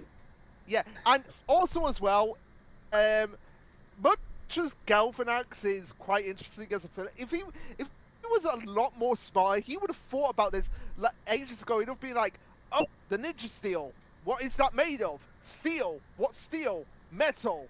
How can I get these ninja stars? I'll use a giant metal detector. He's just a dumb himbo. Leave him alone. I know, but still, if he was a lot smarter, that would have been like the first plan he would have come up with. Like, Oh, just absolutely. use a metal detector. Yeah. Yeah. But also as well, this episode is just has quite a sweet moment for Sarah and her mom in this episode, who is also an inventor like her. But it's the case of like the mother wanted to get involved with the daughter, and the daughter like, I want to do things my own way, kind of thing. Yeah. And like that's relatable, especially to like the target audience of this. Like, I want to be independent of my family, and it is what it is. That's something all kids go through. But there's really not anything else I have for that episode either. We get to the technical finale. Yeah, the only other note I had for that episode was Galvanax breaking the fourth wall by announcing that the finale is coming. Yeah. Yeah. Which leads us into the finale, episode 21, but not technically the finale because we've still got the Christmas episode. Yeah. It's funny because in this is the line that we were talking about, because like they're all powerless. The line. And you get a like yeah, literally Levi, you can literally hear him muffled saying "I'll kill you," because to the announcer of Galaxy Warriors, which is freaking hilarious that they got away with it, and they only got away with it because they had the like fucking gag covering their mouth to muffle it. Yeah, but still, I cannot believe like none of the ratings people picked that up or no one Nickelodeon picked that up and was like, you're gonna have to change that line.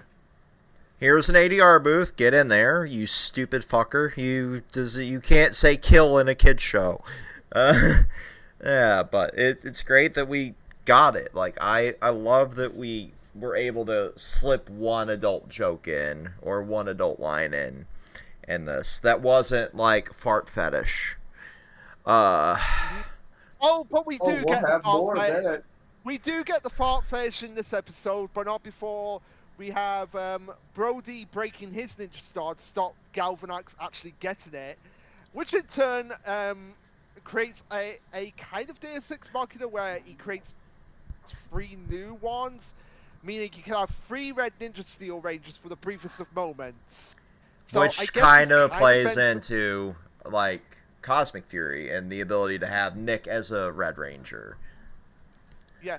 But also as well, it kind of bends the rules of them a little bit, because we do know that the morphing grid, you can only have one of the same power.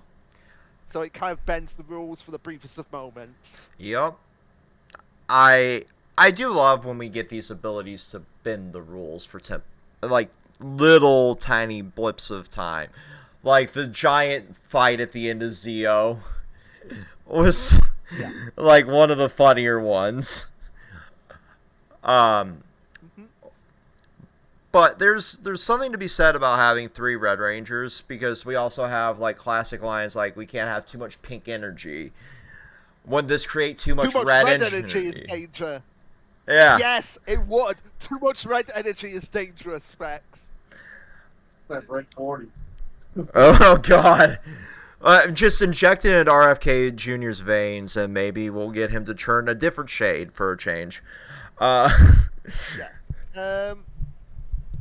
But also as well with this episode, it's revealed like, oh hey, Brody and Levi's dad was alive all the time. He was just inside the prism this whole time. Which kind of makes sense when you're destroying it, like it there be some consequence. Although that must suck because of the fact that he was in prison in that prison for 10 years. Didn't age a bit, didn't, like, just stuck in perpetual, like, time. and maybe even space. I can't imagine a worse hell. Oh, there's a worse hell. Try having it for 100 years. Hey, Ang, how's the iceberg looking? That's fair. Or I guess if I was Lord Zed being stuck tinified at the end of Cosmic Fury with Rita.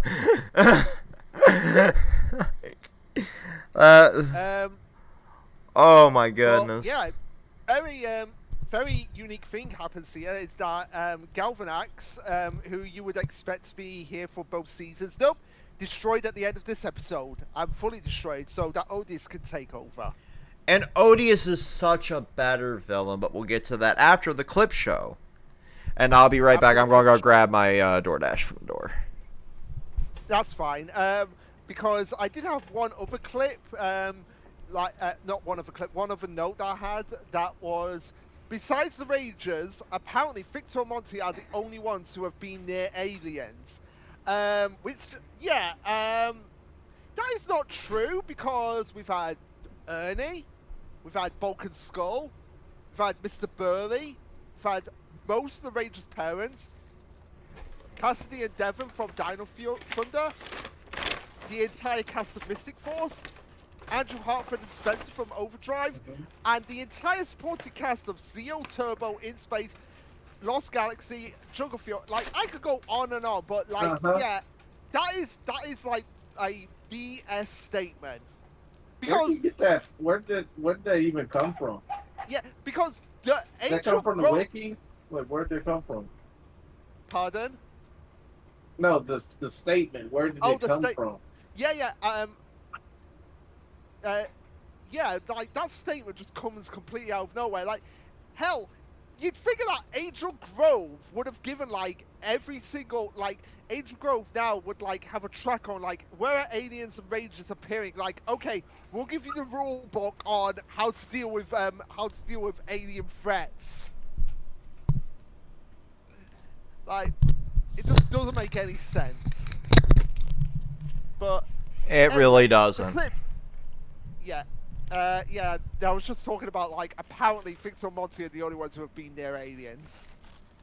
Oh, yeah. And also as well, farting attack from Victor and Monty. Yeah. How strong are those beans? How strong? Very strong beans, but not strong as what happens in season 2. We'll get to that moment. With the beans. Oh my god. 2. Yeah. But anyway, the Christmas show is basically just Avengers Endgame. It is legitimately just Avengers Endgame, where you have Sarah the Pink Ranger going back in time to take the Power Stars from their past self so that she can undo an event that's going to happen in the future. And this is when I brought up earlier that the hologram tech came back into play, because we go back to that episode in particular as her moment. Yeah, we do. But really, that was really all I had for the clip show. Yep. Yeah. So now, episode 1 of season 2. We don't have Ninja Steel anymore, so we have Super Ninja Steel. Why is it super? Nobody knows. So anyway, we have a follow-up from the ending of the last season, where we have Sledge from the ending of Dino Charge getting sent to the Prime Universe through the black hole. So yeah, this is where Sledge ends up. He ends up in the Prime Universe. Which is really cool because I love Sledge. Oh, absolutely. We stand Sledge. Although this begs the question of like, what happened to the Earth? What happened to the Earth from the Dino Charge universe that got sucked into the black hole? Fair. I guess it's like Ben 10 Omniverse. All of them are dead. Yeah, I can go with that. I just wish he came back in a better episode, because this was kind of just meh. Yeah, this was kind of like a bit like, oh hey, he comes back, but we don't really get follow-up with him for the entire season. Which is, Not until... Oh, yeah. Like, 3 episodes from the end, 4 episodes from the end, I think. Yeah, no, it was an episode before the end. It was literally right after Odious had been defeated. Damn. Yeah. No, you're right. Yeah. But other than that, like, I didn't have anything else on this one. The only other notes that I had are, it's not often we have villains from a previous season outside of a team up interacting. And also, Madame Odious, officially the first female main villain since Queen Badshir back in Lightspeed Rescue 18 seasons ago. That is wild. Holy shit, that was 18 seasons ago? Yeah, considering up until that point, most of the villains up until Lightspeed Rescue had been female. Most of the main villains. Because we had, like, Rita, we had Divatox, we had Astronomer, we had Trakina, and then it was Banshira. There was there was literally a sausage fest. Yeah, you're right. Holy fuck. That's crazy. Yeah. My only other note that I had for this episode is that trying to revive the prism that had been drained of its power at the end of season 1 is that it's weird how Odious could say the prism is dead when the Rangers when Power Rangers goes out of its way to avoid using that as much as possible. Mm-hmm. And also fart jokes. Why? Why do we have fart jokes? Episode 1. But Yeah. it's Power Rangers. We gotta have at least one fetish bit for whatever reason. Episode 2. This was interesting because Pinocchio's here. Yeah, Pinocchio. Legitimately just Pinocchio. Except for the nose was his dick. Yeah, yes, it was. It was.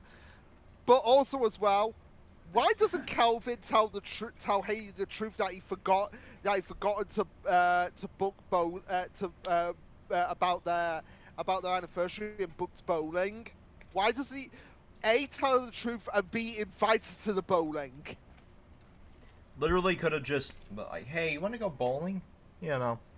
And it would have not been a lie, and would have not powered up the monster, and it would have made the monster not try to fucking pelvic thrust for half of the fucking episode. Although I do like how this plot point isn't unlike certain other plot points later on in the series, this one gets resolved halfway through the episode. Yeah. I will take that. But yeah, those were really the only notes I had for episode 2. I do find the villain funny, but like there's a limit to how much of a dick joke you can stretch out of, you know, Pinocchio, and they got it about 25 seconds into the pelvic thrust. Yeah. Episode 3, Levi starts off by helping the like busker there make a bit of cash, which is something that I respect because like musicians helping musicians, really cool. It's just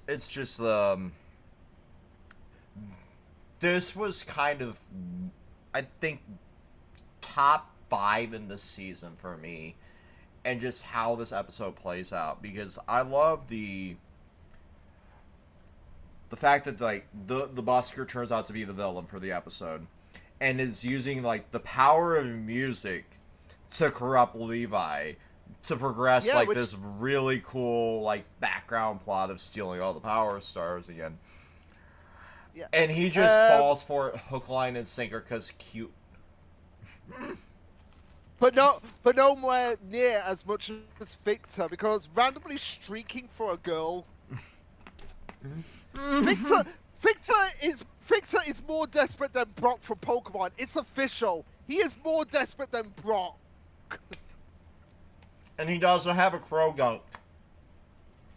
No. Instead, he has CGI fire from making a potion. That's what he has. Like, why is the fire CGI? I don't know, but it was bad. It was like Dino Thunder bad. Yeah, yeah. And honest to God, you said pretty much all the notes I had for episode 3, Vex.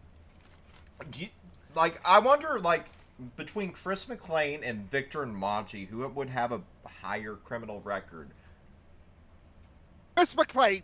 Chris McClane. Because Victor and Monty, I'll give them credit, they didn't put babies in danger.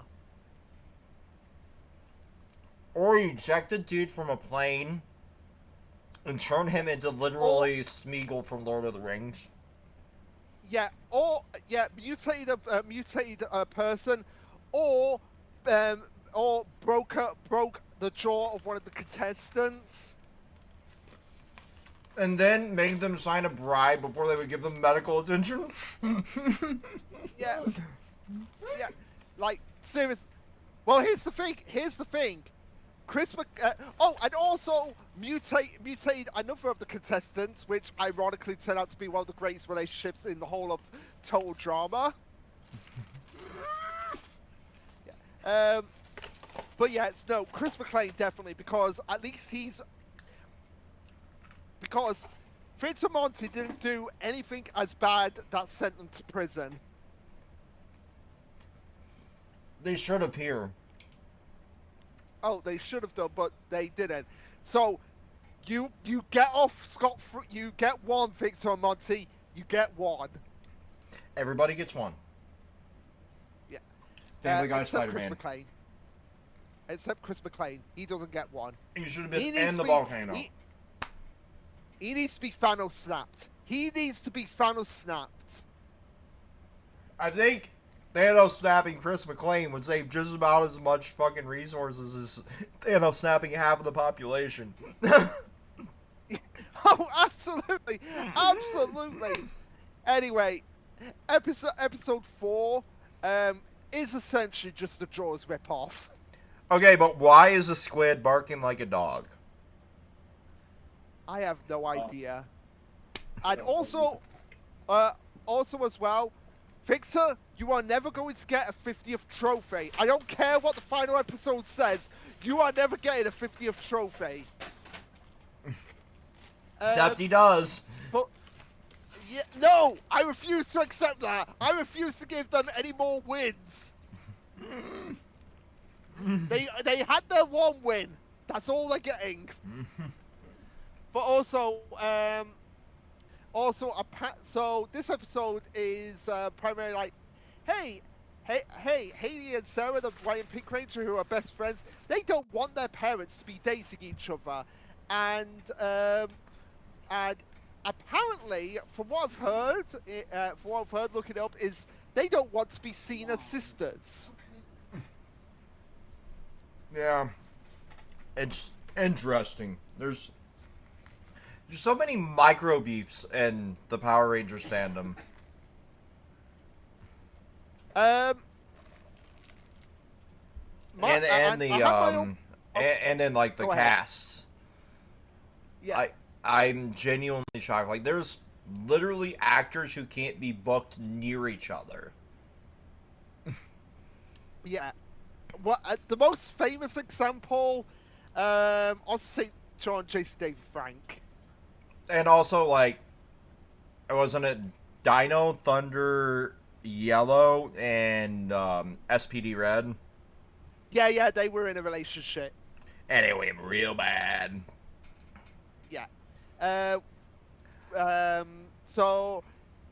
Why is Monty in booty shorts with his bulge showing in this, by the way? Can we not talk about that? Can we not talk about that, Vex? That was my only other fucking note, okay? I'm like, why is there a barking dog squid and why is the bulge in here? Like, you could have got a dancer's belt. Like, you have dancer's belt because you put them inside the freaking morph suits. Yeah. My only other note was like a headcanon theory is that Haley's dad and Sarah's mother were both workaholics that their previous partners left them, and finding each other probably meant they found someone who they can love as well as understand how obsessed they can be with their work. Yeah, no, like that 100% makes sense. Because like in STEM, right, you have there's in STEM there's this desire and need in the back of the head of everybody to overwork yourself, and it leads to very very high divorce and like separation rates for everyone. Yeah. Um, But yeah, those were my only other notes for episode episode 4. Episode 5, I didn't really have much notes for because it was just a gaming addiction episode. Like, oh my god, it was Fortnite before Fortnite. Literally everyone addicted to this game. you're right, and I hate that because like I was also very much addicted to Fortnite and chasing like every single skin, and that was a Yeah, fucking problem. Yeah, good job I didn't get caught up in that. I am so glad to be gone from that. Yeah, I had better things to be doing, like playing Pokemon and Yu-Gi-Oh! I can't say like getting re-addicted to Magic the Gathering and Pokemon is a big help. But yeah. But yeah, so essentially the Rangers get isekai'd into the game in this episode. That's that. So we have all the genres, all the fetishes. Why not add isekai? Yeah. Yeah. Yeah. But it's also where we get the first mention of the Galactic Ninjas, which come into play in episode 6, where we have the 4 of them, and one of them is a monster erasing memories monster. Mm-hmm. Which is another common trope in Toku. Mm-hmm. Of course it is. But one thing I hate about this episode is the miscommunication from Calvin, Mm-hmm. because, but this is not fully his fault. It's Haley's fault because he sees Preston and her together, and he automatically jumps to the conclusion like, oh, Haley's cheating on me without him actually going up to her and saying what's going on. But this is the thing: instead of surprising Calvin that, hey, we're doing a production of Romeo and Juliet here, she should have, as his girlfriend, gone up to him and said, hey, I'm going to be in Romeo and Juliet. I'm playing Juliet. Preston's playing Romeo. Are you okay with this? Yeah, like, this is such a basic relationship thing that a lot of this age group doesn't really realize, and it's something like even a lot of like Gen Z and millennials struggle with, is like, just have an open fucking dialogue. It does not take any effort. There's no need to go behind people's back and just like, hey, let's do this thing, let's not loop my partner in, and then the second you get caught, it makes you look infinitely more guilty, and it's very apparent, like, they're hurt here, like, they actually are like, what the hell, like, I feel so betrayed, and it's a very real feeling, and understandable when you're seeing, like, especially out of context, like, the kiss here. Yeah. And literally Mick having to remind Kelvin of the same message of communication. But this is how, if I was writing this episode, this is how I would have done it better. Kelvin, instead of jumping to conclusions, he goes up to Haley and says, I am not comfortable with this because I'm not comfortable with the idea of you kissing someone, even if it's for acting. And the message was like, okay, keep things professional, but never let it affect your personal life. That was that would have been a great message for teenage, because especially ones that want to get interacting, but realize like if I get interacting and I have a partner and I have to kiss someone, is that going to be uncomfortable with my partner? See, here's the thing. As somebody that's been through a lot of this and played this side of like kind of, especially like when I was younger, like doing this exact thing that I'm chastising them for, because displaying this type of behavior does like a disservice in its own right. But it's also great to raise awareness of like what to do in the scenario, especially like as they come clean later on. Like, you have that side of it that causes a lot of immense distrust and fractured in the relationship, and then like the very basic like, hey, one sentence is all it takes. Like, doing this is what's happening, and it works perfectly fine. Like, but there's different responses for different types of personalities too, because you never, like, until you're like deeper in the relationship, you never really know how people react to different types of things. Some people will be like, I don't want you to be in this thing because I don't feel comfortable with you sharing a scene with somebody else, and especially somebody like you, Luke, who's very deeply into theater. That would make things a little bit more difficult finding somebody like that versus somebody that's more open and understands the industry. That's why a lot of musicians get with a lot of musicians and not fans. That's why a lot of like artists get with other artists, because they understand, like, they get deep in their work and disappear for hours to weeks to months on end, getting fully absorbed in whatever they're doing. So yeah.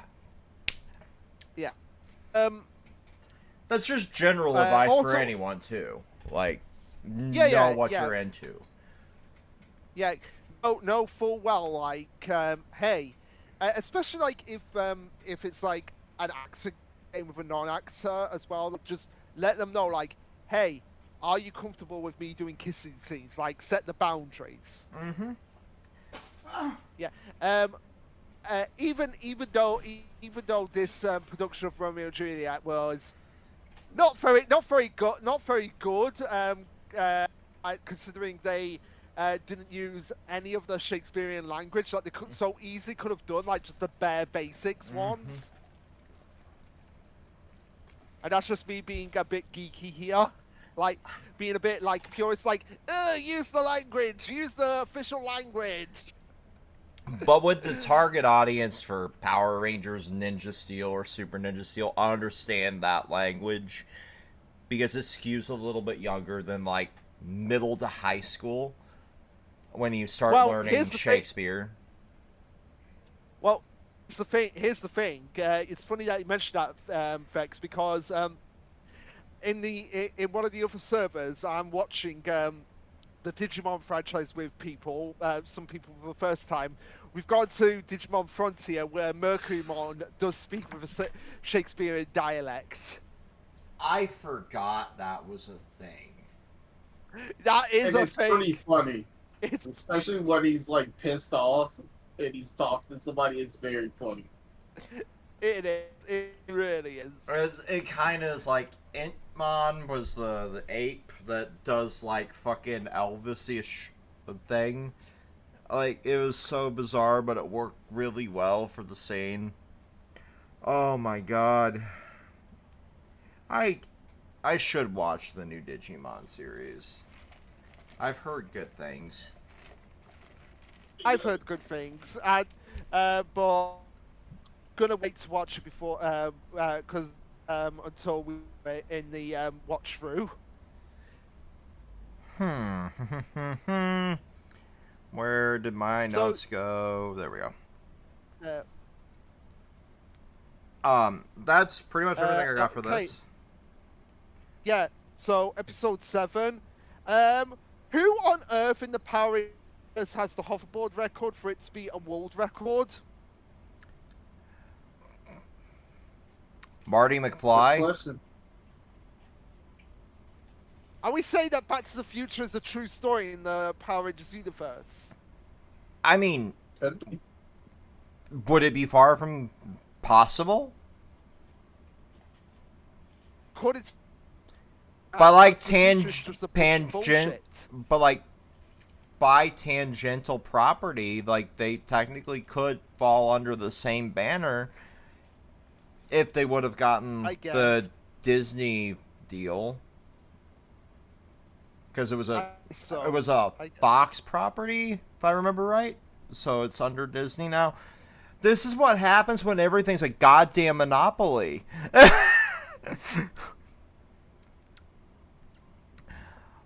But this is such a bizarre it is. episode. Like, we have a hoverboard tournament, Victor wins, but he doesn't win because he cheated, and then we have, like, a forfeiture of the reward because everybody decides to fucking cheat here, and nobody really learns a fucking lesson by the end of this. Didn't listen. That's pretty much like a major running problem with Super Ninja Steel. No, but a lot of the episodes, none of the lessons are learned. Like, we get, It's like... not a lot of lessons are learned, or they're like kind of like a weird like message.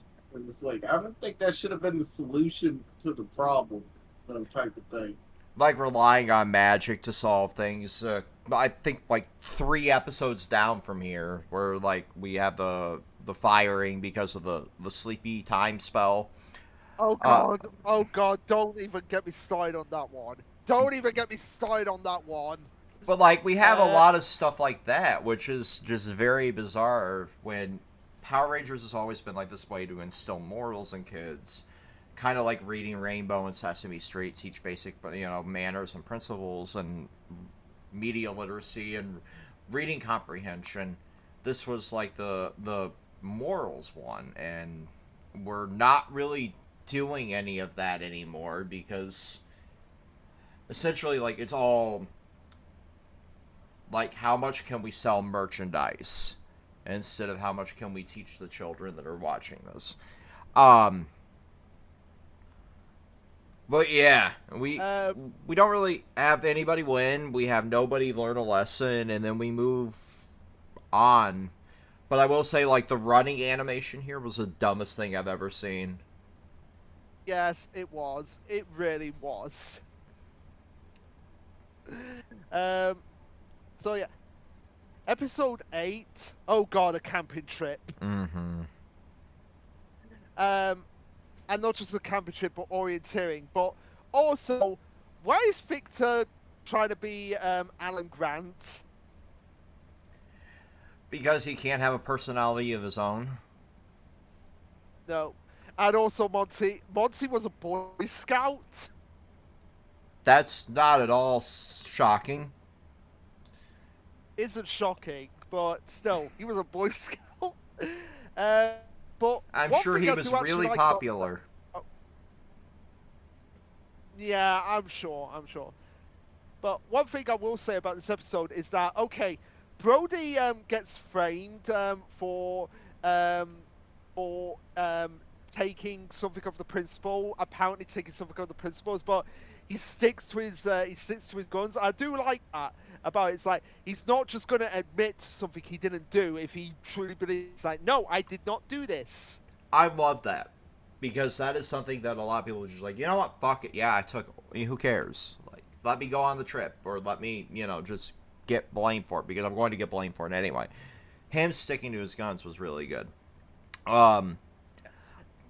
I don't like that we have the split team because of this, because that never really works well in telling A and B plot.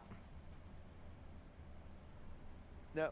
But I think the reason why we did this, I mean, it does get resolved in the end, but I think it was primarily done because, might have been just because of the Sentai footage. Mm-hmm.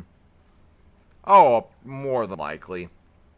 I like that Odious gets a Zord here, because I always love when the villains get a Zord, because it leads to shenanigans.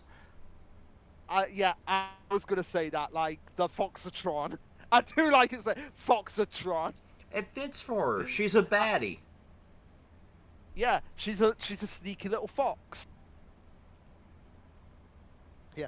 But also as well, this the first time I think in the entirety of Ninja Steel that the Rangers legitimately lose. They legitimately lose a fight to Odious, and she would have won except for the fact that her sword has a failsafe and it loses power and has to recharge for 24 hours.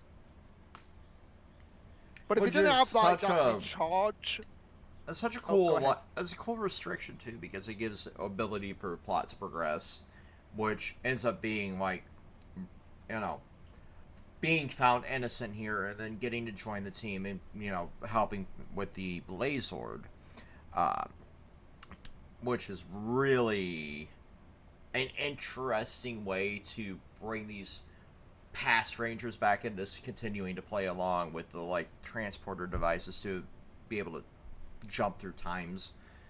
Um, Yeah. I love that. I originally thought this would be the Morphin Masters. It would have been cool if it was the Morphing Masters, but I don't think at this point they really had thought about how they were going to integrate the Morphing Masters. Yeah. Yeah. And it works because we get to do like the labors of Hercules here through like proving your worthiness to get the Blazord stars and earn a power up instead of like, you have done good, Rangers. Here is a literal fucking nuclear weapon. hmm Yeah, and also as well, speaking of, so the Ninja Blaze Megazord's finishing move is to literally shoot out the Rangers out of it like bullets and slash at the opponent. They're literally loaded into essentially a fucking revolver barrel, and just Yeah, that's shot pretty much out. how the that's pretty much how the toy is. You got like the little miniature pieces of the Rangers you put into it, and it just shoots them out. I love it. It's so stupid. Um, and that's my favorite part of Toku in general. Is like when shit gets stupid, because you get to see the purest form of creativity.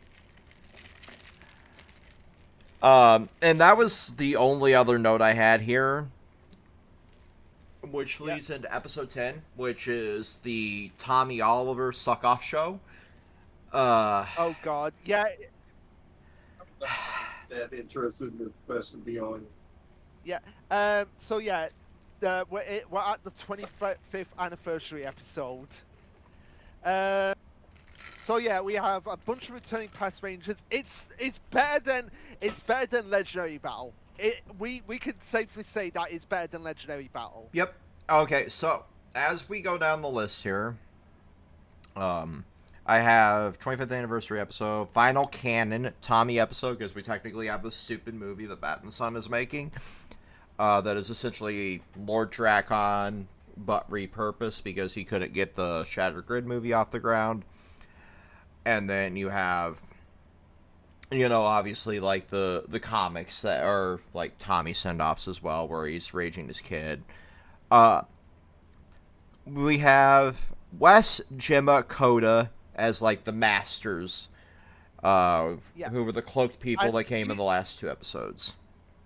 Yeah, and you know the only reason why it's probably why they probably picked Coda to be the Dino Charger percent is because they were like, hey, we've got two Blue Rangers that are real life brothers here. We would be stupid not to have them appear together. Yeah, it would be. I agree with them. We get these dimension hopping devices, which play into the ability to even make future seasons here, as we'll talk about near the end. Yeah. But this Tommy was a robot. Yeah, the Tommy working for ODS and the villain of this episode, Lord Draven, was a robot. My note that I had, and this is a problem that I brought up when we were watching the episode, that this episode makes Tommy out to be the only one that can solve everything. Mm-hmm. And it shows, and it definitely shows. This definitely shows because if you go back, because I remember watching this episode when it first came out, and a lot of people, and seeing a lot of reactions, a lot of people made it very clear that they were only here for Tommy. They were only here for Tommy and no one else. Which, I get it. As much as I hate to, like, Tommy was the heartthrob for, millennial generation. You had, like, the person everybody wanted to be because he got the girl. And that this generation, by the time this season came out, was raising their own children. And they're like, oh, I get to watch Tommy? I remember him. And it led to an even bigger, thing with things like Shattered Grid and the, like, tabletop game thing, then all of the bullshit with leading up to Shattered Grid and yada, yada, yada, yada, yada. But... Oh, go ahead. But, like, he's not the best ranger. No, I'm sorry. And the show tries to make him out to be the best ranger, and he isn't. I would pick over Tommy any day. Despite the actors' views that we've talked about before, I'd still pick Wes over Tommy as a Red Ranger. I'd pick Billy over him as a Mighty Morphin Ranger, and I'd pick RJ over him as a mentor. Yeah, no, 100%. Like, I agree. We get the knowledge that Tommy is an anchor being, which, kind of ironic with multiverse theory and, like, leading into things like, the multiverse saga and fucking the MCU. I find it funny that, like, anchor beings are something that everybody wants to use. Yeah. But we learned that there's an antiverse too, which is really cool. Yes, there's an antiverse. Yeah. How much do you want to bet that when we eventually do get that Power Rangers reboot, we're gonna go back to the antiverse? Well, I'm assuming the antiverse will be like where the darker series takes place, the more adult side of things, because they have said that they wanted to try to experiment with darker universes, but they wanted to do it with, like, animated style, which would be perfect to tell a story like something similar to Shattered Grid. You know what? I'd be all right if they did. I'd be interested to see, like, how they would do, like, a CGI Power Rangers animated series. I feel like early YouTube, around the time Red vs. Blue was coming out and fucking Charlie the Unicorn and Llamas with Hats, there was a dude who made in Source. Who the fuck remembers Source here? I do. They made a pseudo CGI series, like 3 or 4 episodes on Newgrounds of Power Rangers, and it worked rather well. It had Newgrounds humor in it, which has not aged well at all. But it was, I swear, like, in the back of my head, that was a thing. And it got, like, nuked off of YouTube because they did the same thing like Red vs. Blue did eventually. Like, all their stuff they poured into YouTube, and it got nuked off of there. But it was... If anybody remembers Flash Kids, I posted their Warhammer thing in the chat. Like, it was like that style humor and Power Rangers, and it was edgy, and it was like CGI. I might just be completely wrong, but I feel like that was a thing. Yeah. But also as well in this episode, so we have Wes, Jem, Coda, and Tommy being 4 of the returning Rangers, but we also have in this episode TJ, Catherine, Trent, Gia, and Rocky, along with Antonio. So it's nice that we finally got Rocky back, since he didn't get to be Forever Red, and all of them have aged like fine wine. Yeah, no, like, and I loved seeing Trent back in particular in this episode because, like, it feels like out of all the alumni, he kind of gets left to the wayside, and so does TJ as well. Yeah. Have you seen? Like the short videos recently about like, oh hey, TJ got demoted because he became the Blue Ranger in space. I have. Very silly because it's like, what does that even mean in this context? Because it's not like it's SPD or something, which the color is based on a rank or something. And even then in SPD, which I'm gonna say right now, I went back and rewatched those episodes where it was the episodes where Sky had to interrogate the monster that killed his father, and it had the most important message of any Power Ranger season: heroes come in all colors. Like, Yes. it doesn't matter what color you are a hero. Mm-hmm. Like, but also as well, this also drives in a point about like how it's only Tommy that matters here because of the fact that Antonio doesn't even thank Wes, Gem, and Coda in the rescue. He just goes, Tommy, thanks for saving us. Yeah. My next note was big fucking cannons, because we get big fucking cannons here. I love how this flows as an episode, because it doesn't feel too fast. It doesn't feel too slow with everything that's happening. Because in this, it is frantic in the time frame of the episode, like how they tell the story, but it feels so perfectly paced. Yeah, even though it really should have been a two-parter. I do agree with that, because we would have been able to get more knowledge of the Master Morpher, which becomes like legendary in its own right through the comics as well. We see the Master Morpher. Oh, sorry, I just wanted to bring that. The Master Morpher. I want. Is there a toy of the Master Morpher? There is. It was. Oh my god! It was released, I believe, Legacy and in Lightning Collection. I don't know if they have a Playmates version of it. So the Legacy one would be like $1,000 at this point, because they don't. Oh my word!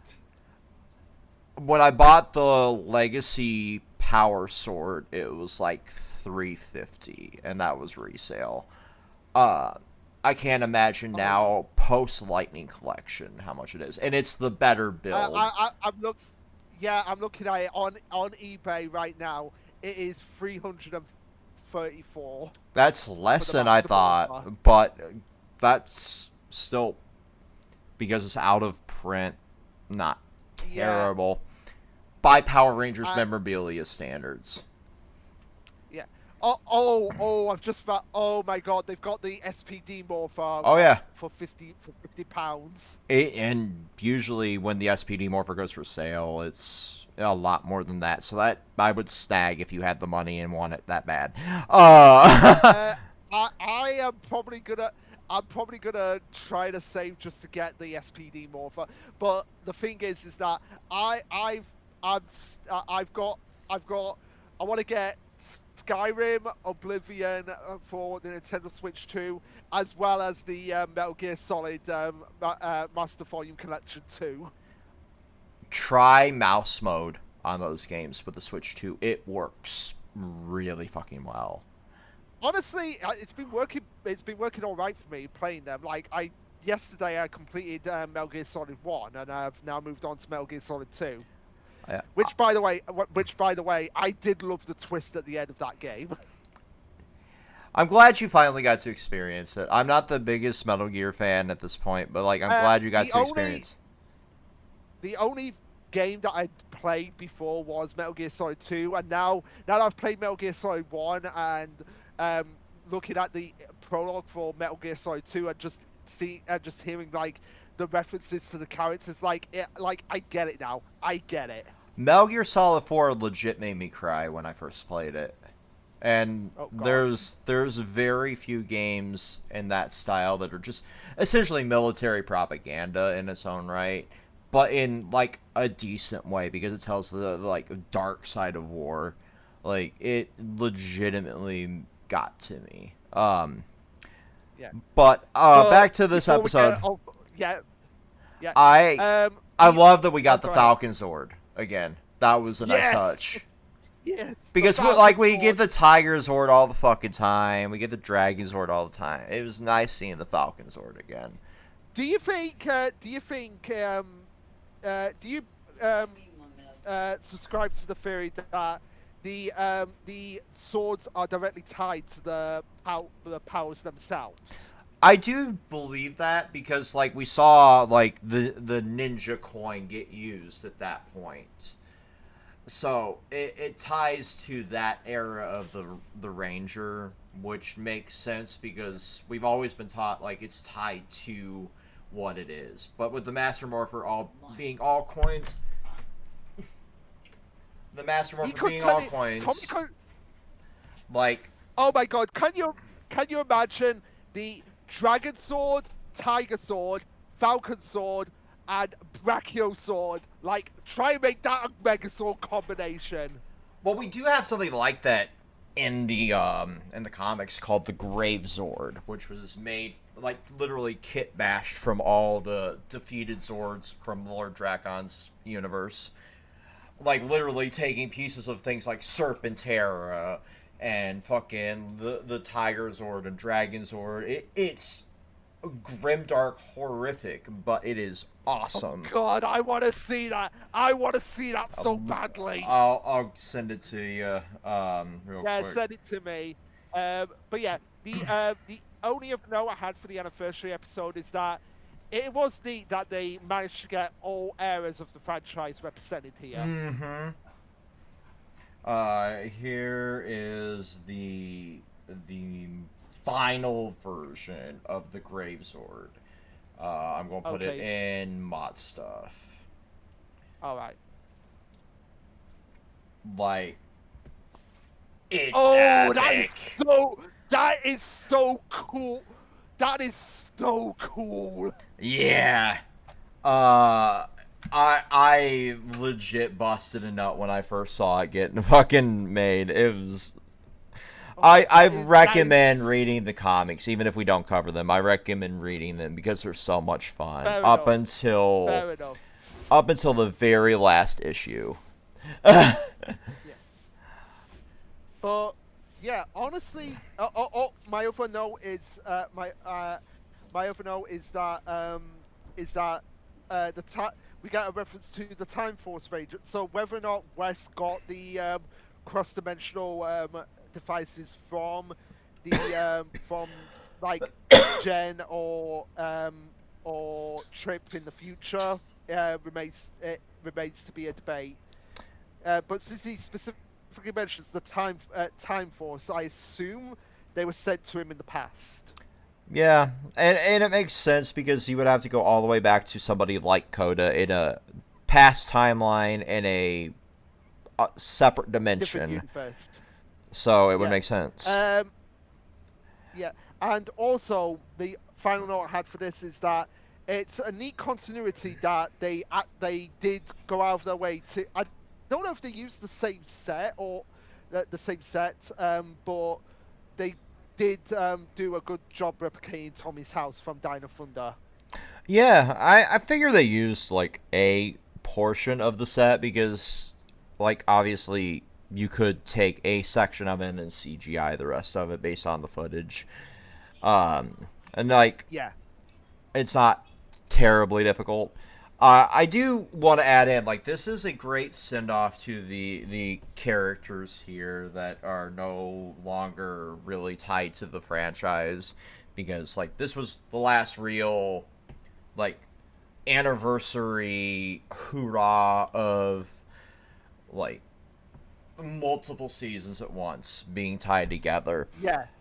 And so, with it being Tommy's final, like, canonical appearance, it's a great way to wrap up his character as well, because we have mention of his kid with Catherine, we have mention of, like, his current life for the people that care about that type of thing. We see, like, Coda go back, and then we obviously, like, see Coda later, too. We see all of these other Rangers have gotten their, like, final say, obviously, like, Wes, in the future.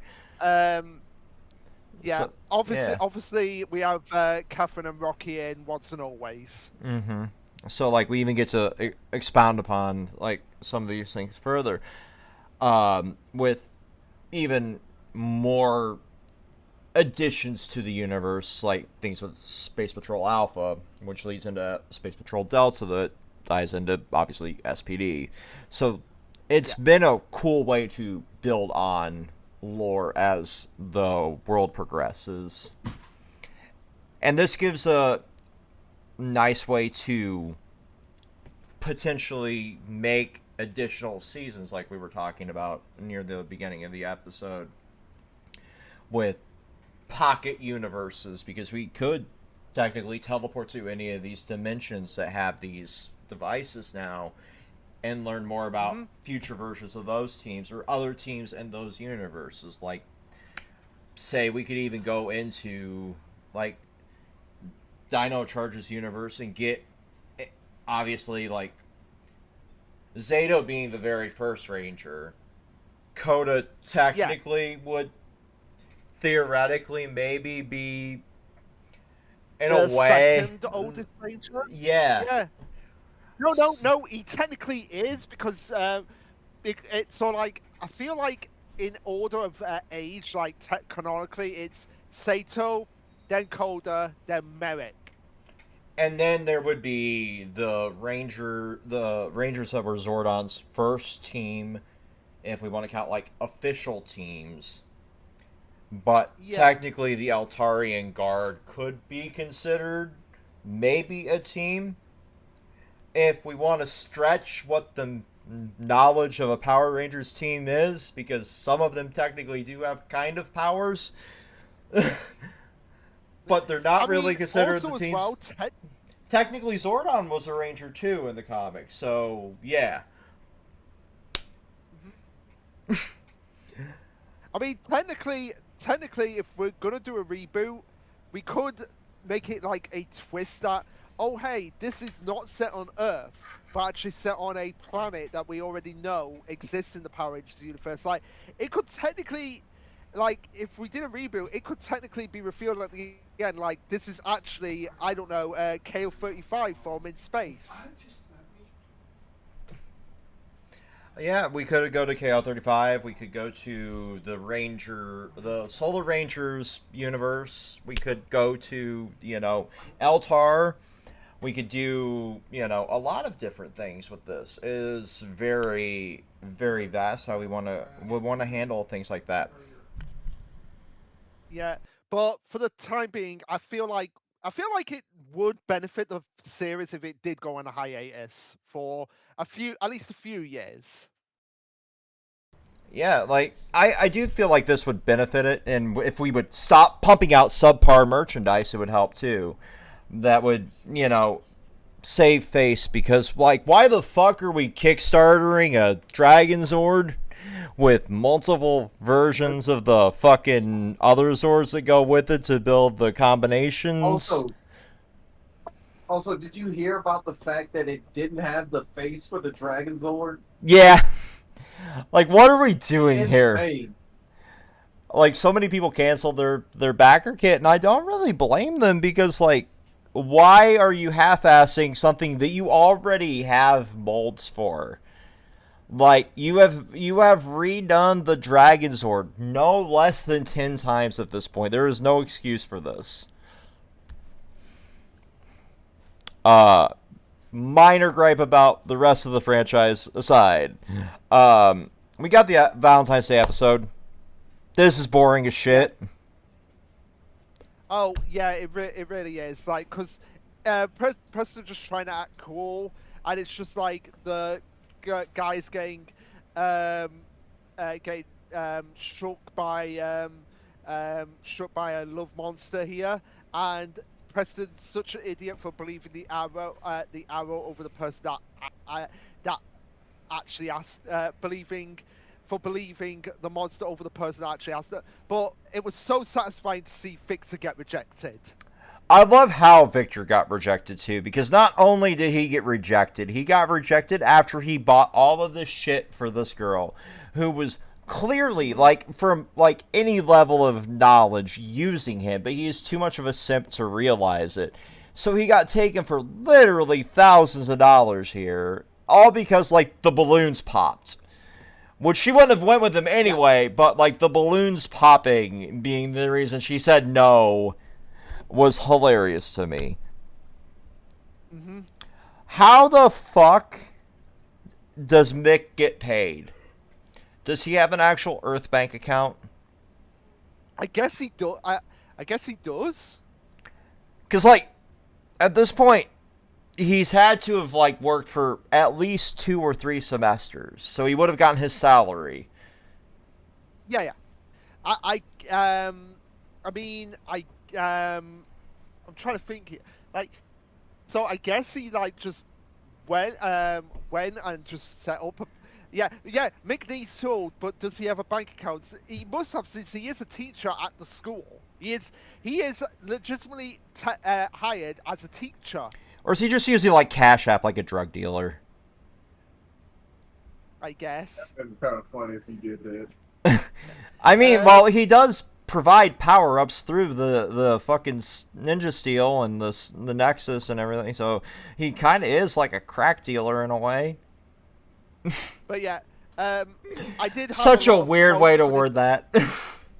Yeah, but I did have a lot of quotes for this episode. Like, Levi's Double Danger Chili Burgers. What makes them so dangerous? You don't want to know. And also, Levi gets that one fanboy. You know the one. The one you do something nice for, and then they legitimately want to copy you. Mm-hmm. I hate this episode for a very specific reason. Do you want to guess what it is?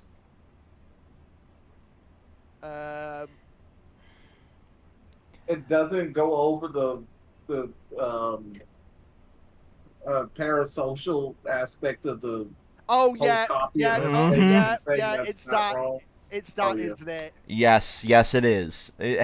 Being in like the entertainment space in any capacity, seeing the same people camp out for events for days on end just so they can get barricades, just so they can have a chance to get the set list, thinking that they own the entire freaking venue and treating the staff and the crew like dog shit just to get a little taste of the fame that comes with the stars that they stalk is the most exhausting thing on earth.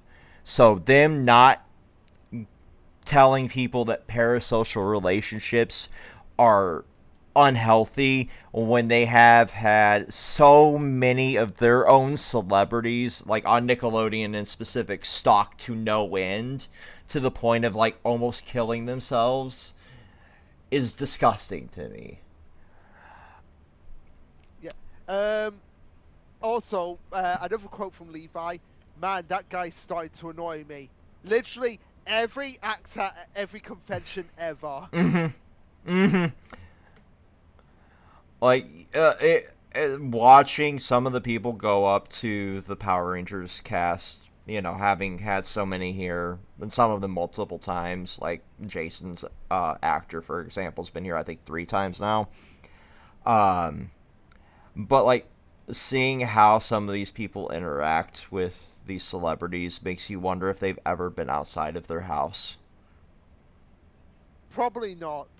Probably not. And this is why this has been a very valuable lesson for me as well. It's like, yeah, don't become like one of those fanboys, because I know because yeah, doing acting myself and being recognised sometimes, yeah, I know how it feels sometimes. Mm-hmm. It's very it sucks for a lot of these people. Like, even the Harry Potter actors, I feel super bad for, because that fandom in particular has no ability to know how to act in public, to the point where, like, Rupert Grint was harassed at getting gasoline. Like, of all things, like, oh my god, it's Ron Weasley getting freaking gasoline. Like, he can't even go outside of his house. And let's not get us started on what happened with young Anakin Skywalker. Yeah, Yeah, no, like literally to the point of, essentially almost killing himself and ending up in jail for, his actions. Um, and go. Um, but, on a lighter note, with this episode, my favorite line came from Mick. I look like a cross between a troll and a yeti. Funny of him to say that, considering Kelson Anderson played Phineas the Troll in Mystic Force and Norg the Yeti in Operation Overdrive. I find that absolutely fucking hilarious, and I'm sure that was on purpose for like the people that have That been was playing. probably on purpose. Yeah, that was probably on purpose. So yeah, moving past the Stalker fan episode To the fart fetish episode again. The fart fetish. Oh yes, yes, it's this episode. It's this episode that we're hitting at it earlier. So, my notes we had for this episode were we get a couple of new general villains, Dynamo and Brack, and Dynamo has a secret that he doesn't want to tell anyone. I wonder why. Yeah, I wonder why. At least the series teaches us that bribing a teacher isn't going to get you good grades. Enable parasocial relationships, but don't cheat on your school work, or bribe on your school work. Those are our lines at Nickelodeon. I love the reaction here where all the fans swarm Levi. Like, at first it's like, oh, I can sign one or two autographs, and then there's like 300 people. He's like, I'll catch up to you guys. And they're just like, yeah. Yeah, he was probably thinking like, oh, only 3 nights, and then I could guarantee in his mind he was probably thinking like, oh, for fuck's sake. Yeah. Yeah. But I do like, the monsters. I legitimately do think that this is one of the smartest plans that a monster has ever done in an episode of Power Rangers. Like, they make the first fight so easy for the Rangers that they think it's not going to be hard to beat them later. I do like that one because it's not something I would expect out of Power Rangers at all, because you're used to just like beat them with brute force or beat them with cunning, but this is like a whole other level to it. But like we said, it's a fart fetish episode. Yeah, and where they eat beans. They eat beans that are so powerful it destroys a door. Like, legitimately just blows up a door. I gotta know, like, what the hell these beans were.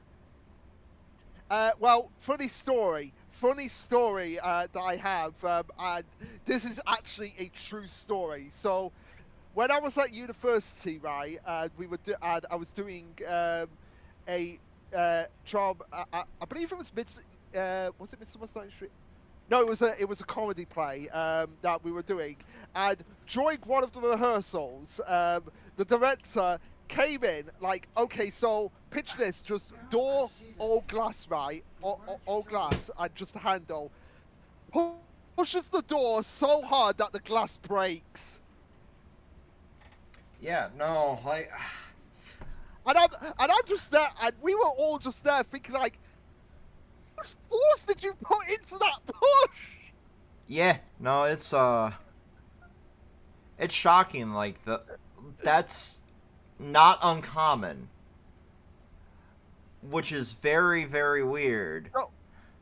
So apparently you can break a window with your bare hands. Yeah.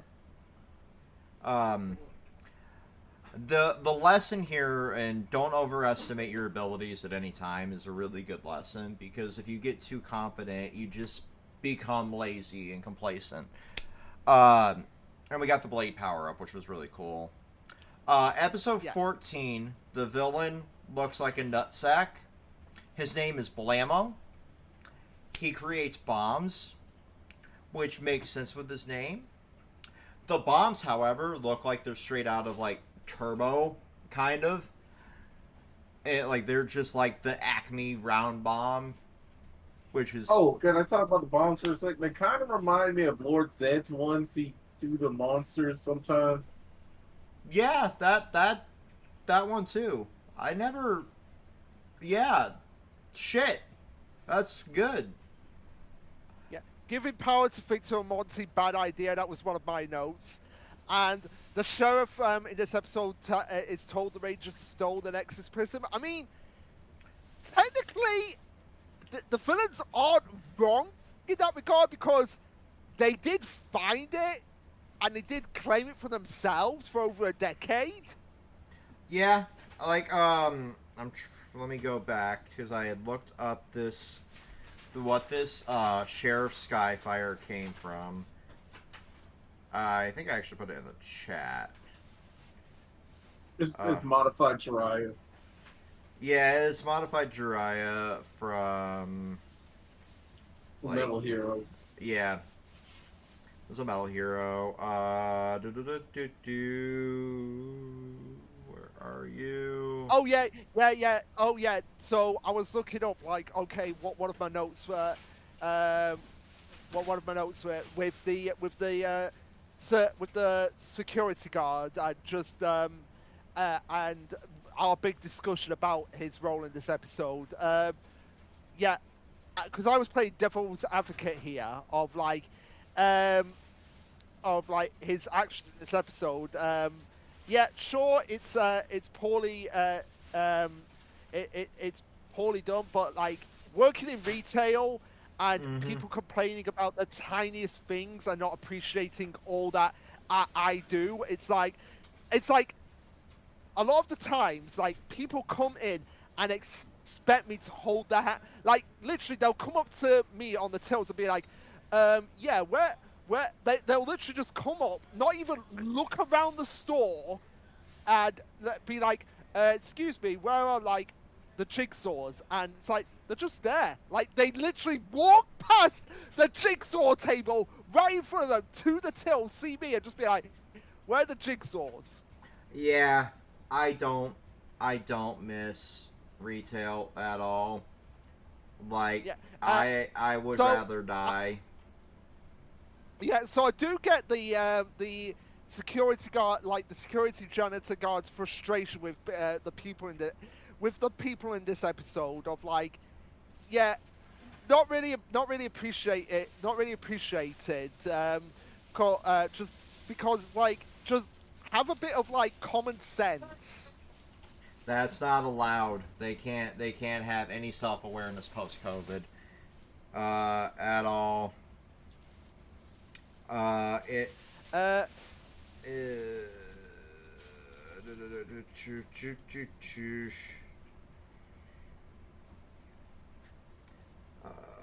when we did you get, find it? I'm just trying to go through the notes here as we do this.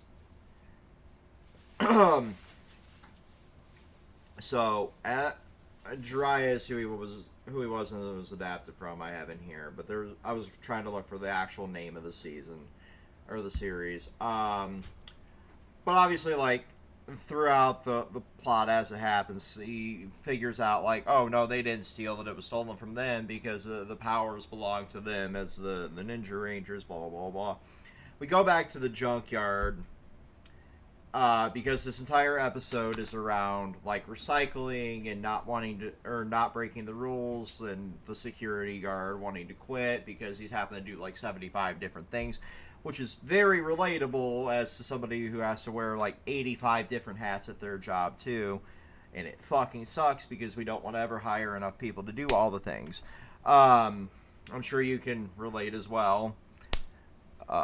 Yes.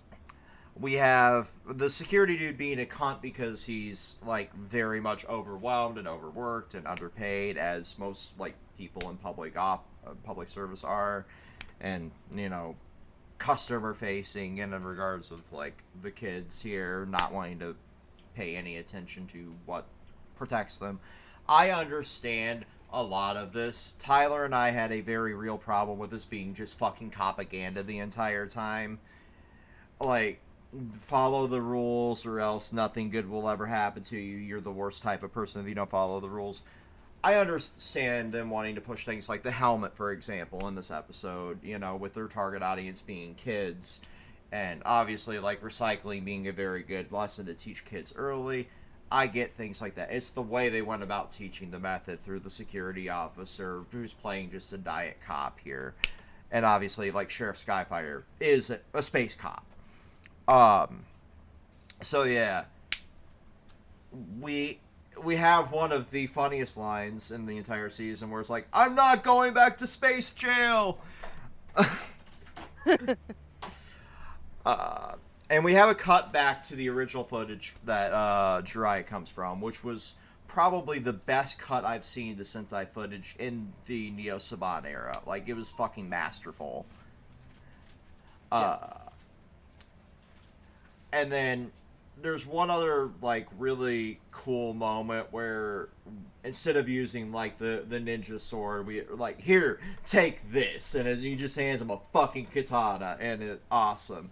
I wish the Sheriff Skyfire would have got to, like, be in the Zord fight too, as like a, you let me use your weapon, now how about you join us for the final fight? That would have been really cool.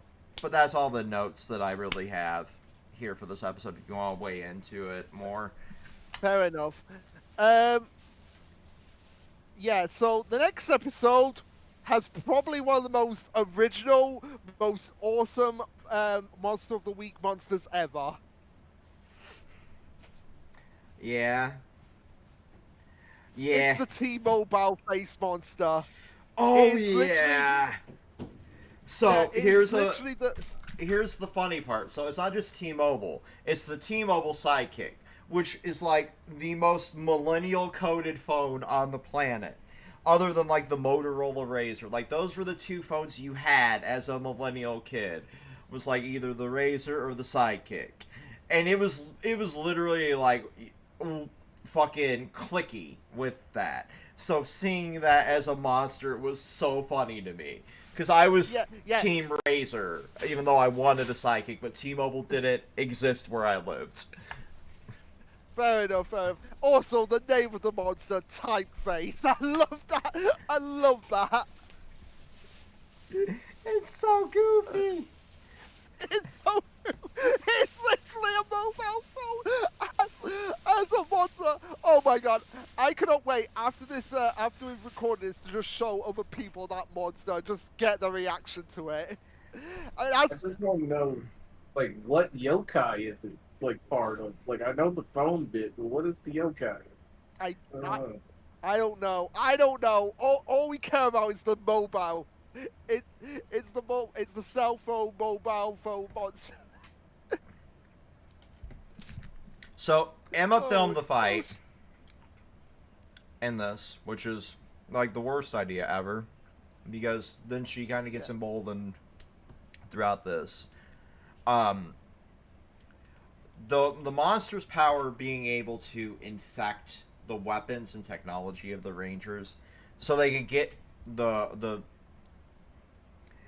tech ninja was so fucking adorable. Or the computer ninja was such an adorable name to give to her. Because it was the one power that they didn't really have, was the ability to, like, run an antivirus or anything to cleanse their fucking powers. Yeah. Also as well, the so stupid but works for the monster. My space key makes me move in space. It's so stupid, but I love it. My friends are my power, ass line. The the blindfold to drive her around to take her to the base was so fucking hilarious. And it works, you know, because there's like, how the hell is she going? No, they're just basically walking 20 feet away. I will say the Rainbow Roaches line felt kind of homophobic. I don't know. I don't know. But, like, it was funny to see, like, all of the weapons lose their ability to get used here. Like, actual consequences to getting hit by the power of the monster. But think back to Lord Zed here, viewer, and his staff. When we saw the Dark Rangers come out of the cave in the Party City outfits. That's Oh, you mean Yes. when it's taped up and stuff? Yep. Like, it is just clearly visible, like, patches of gaffer tape from last second patchwork that never got corrected in post. And it's just left there. Which is even funnier when you think about, like, all the explosions they're adding in post here. That they didn't touch that up. But yeah. That's all I have for this one. Yeah, fair enough, fair enough. Yeah, so, episode, like, um, This would be 16? 16, yeah, 16. So yeah, episode 16. We move from a silly, goofy cell phone monster to a battery draining car monster. And we have Victor and Monty getting zapped by the monster, who kind of overloads them, which will be like a B plot here, or more of a C plot, really. Because Cal's plot and like monster run hand in hand here as well.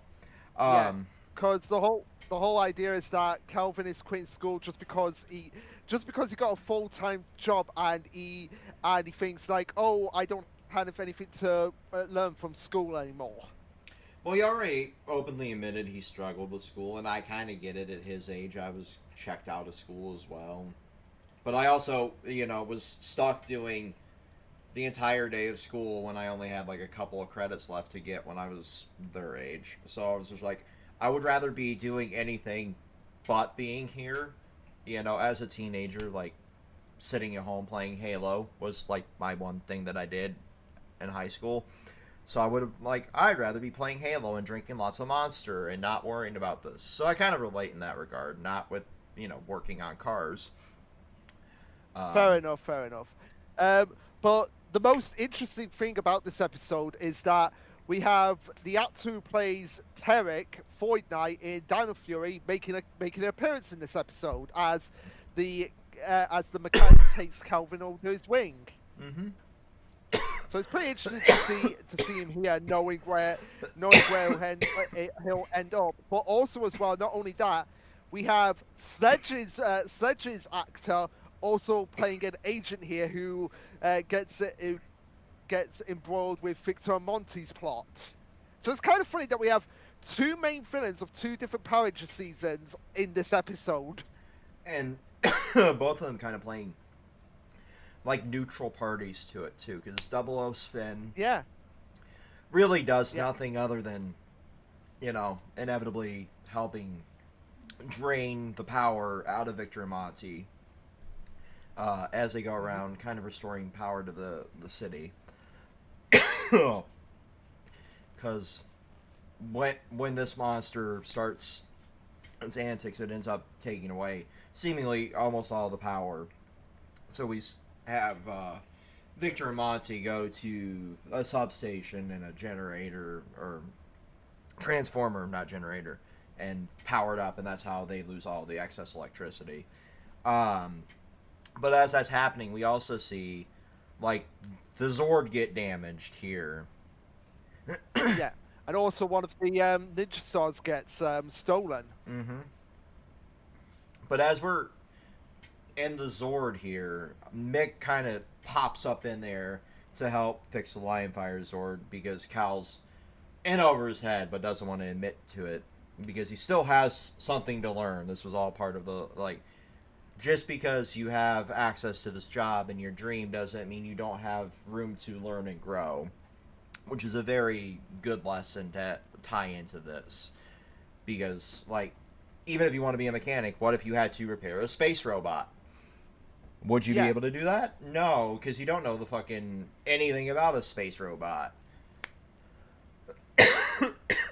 But, I love that Mick was willing to play the paternal role here. and help guide and fix the Zord with them.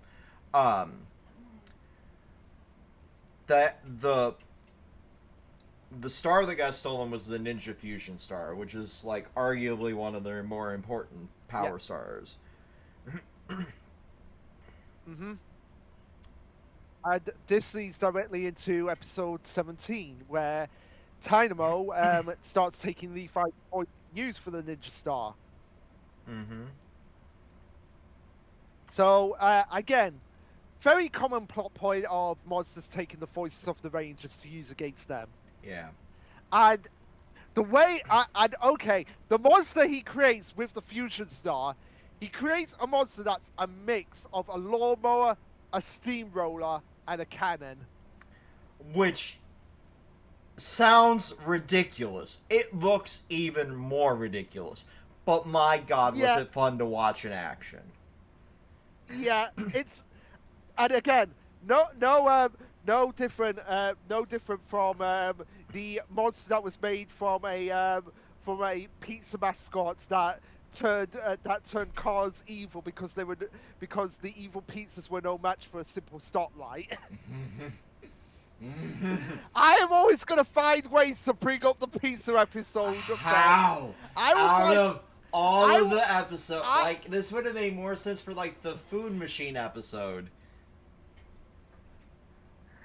Because I always want to stand the pizza, the bakes into a giant pizza episode. Ah. You can scream and go all you want. I can't say anything because like I will find a way to hate on Joel in almost every episode of this too. So I can't even be mad. Yeah. Or I'll hate on a Ginger, which we'll get to eventually. Yeah, I was gonna bring that up now. Even after all this time, and even after the redhead girl in this episode is nice to Levi when he has like the squeaky Dynamo voice, and he's turned into a kid. Even after all that, Vex can't still let them have one. No, I put in there as like obviously he gets turned into a kid by the spouse, blah blah blah blah blah. And it's like the bully the Ginger continues. I love that he's using a cold as the excuse here, though, which is freaking It's just hilarious because, like, no cold is going to make you sound like that. Maybe if you take too big of a freaking hit off your dab pen, you're going to sound a little horsey, but that's another problem. Freaking, like, Victor and Monty at the end of this get probably their second best comeuppance. Falling directly in mud. But the question I have, why is the mud CGI? It's not even CGI. That is a default Unity asset. Really? It is a default Unity asset. I used it enough in college. Oh my God, I don't know what's worse. It is literally... asset. It is Mud 001 back in Unity 3. Yeah. But I will say a couple of other notes that I had for this episode is that we get the Ninja Blaze Ultra Sword. So it's essentially all the swords put together at this point. And also the Superstar mode for Levi, which essentially just gives him a golden poncho. I love the poncho, though. It makes the suit look cooler. But is that Ponchos are cultural cool. appropriation? I mean, Not really. it's just a poncho. Yeah. Yeah. You can never be too sure on what will cause outrage on the internet. So I was just trying to field that comment if that ever popped up. I do find one thing in here very weird. Why did they power down for the cockpit mode? I have no idea. Is it just to put the armor on because it would clip? Like, I guess so. like that makes the most sense, like in editing, like it would clip maybe, so they wanted to just prevent that. That'd be the logical explanation. It just seemed weird to me.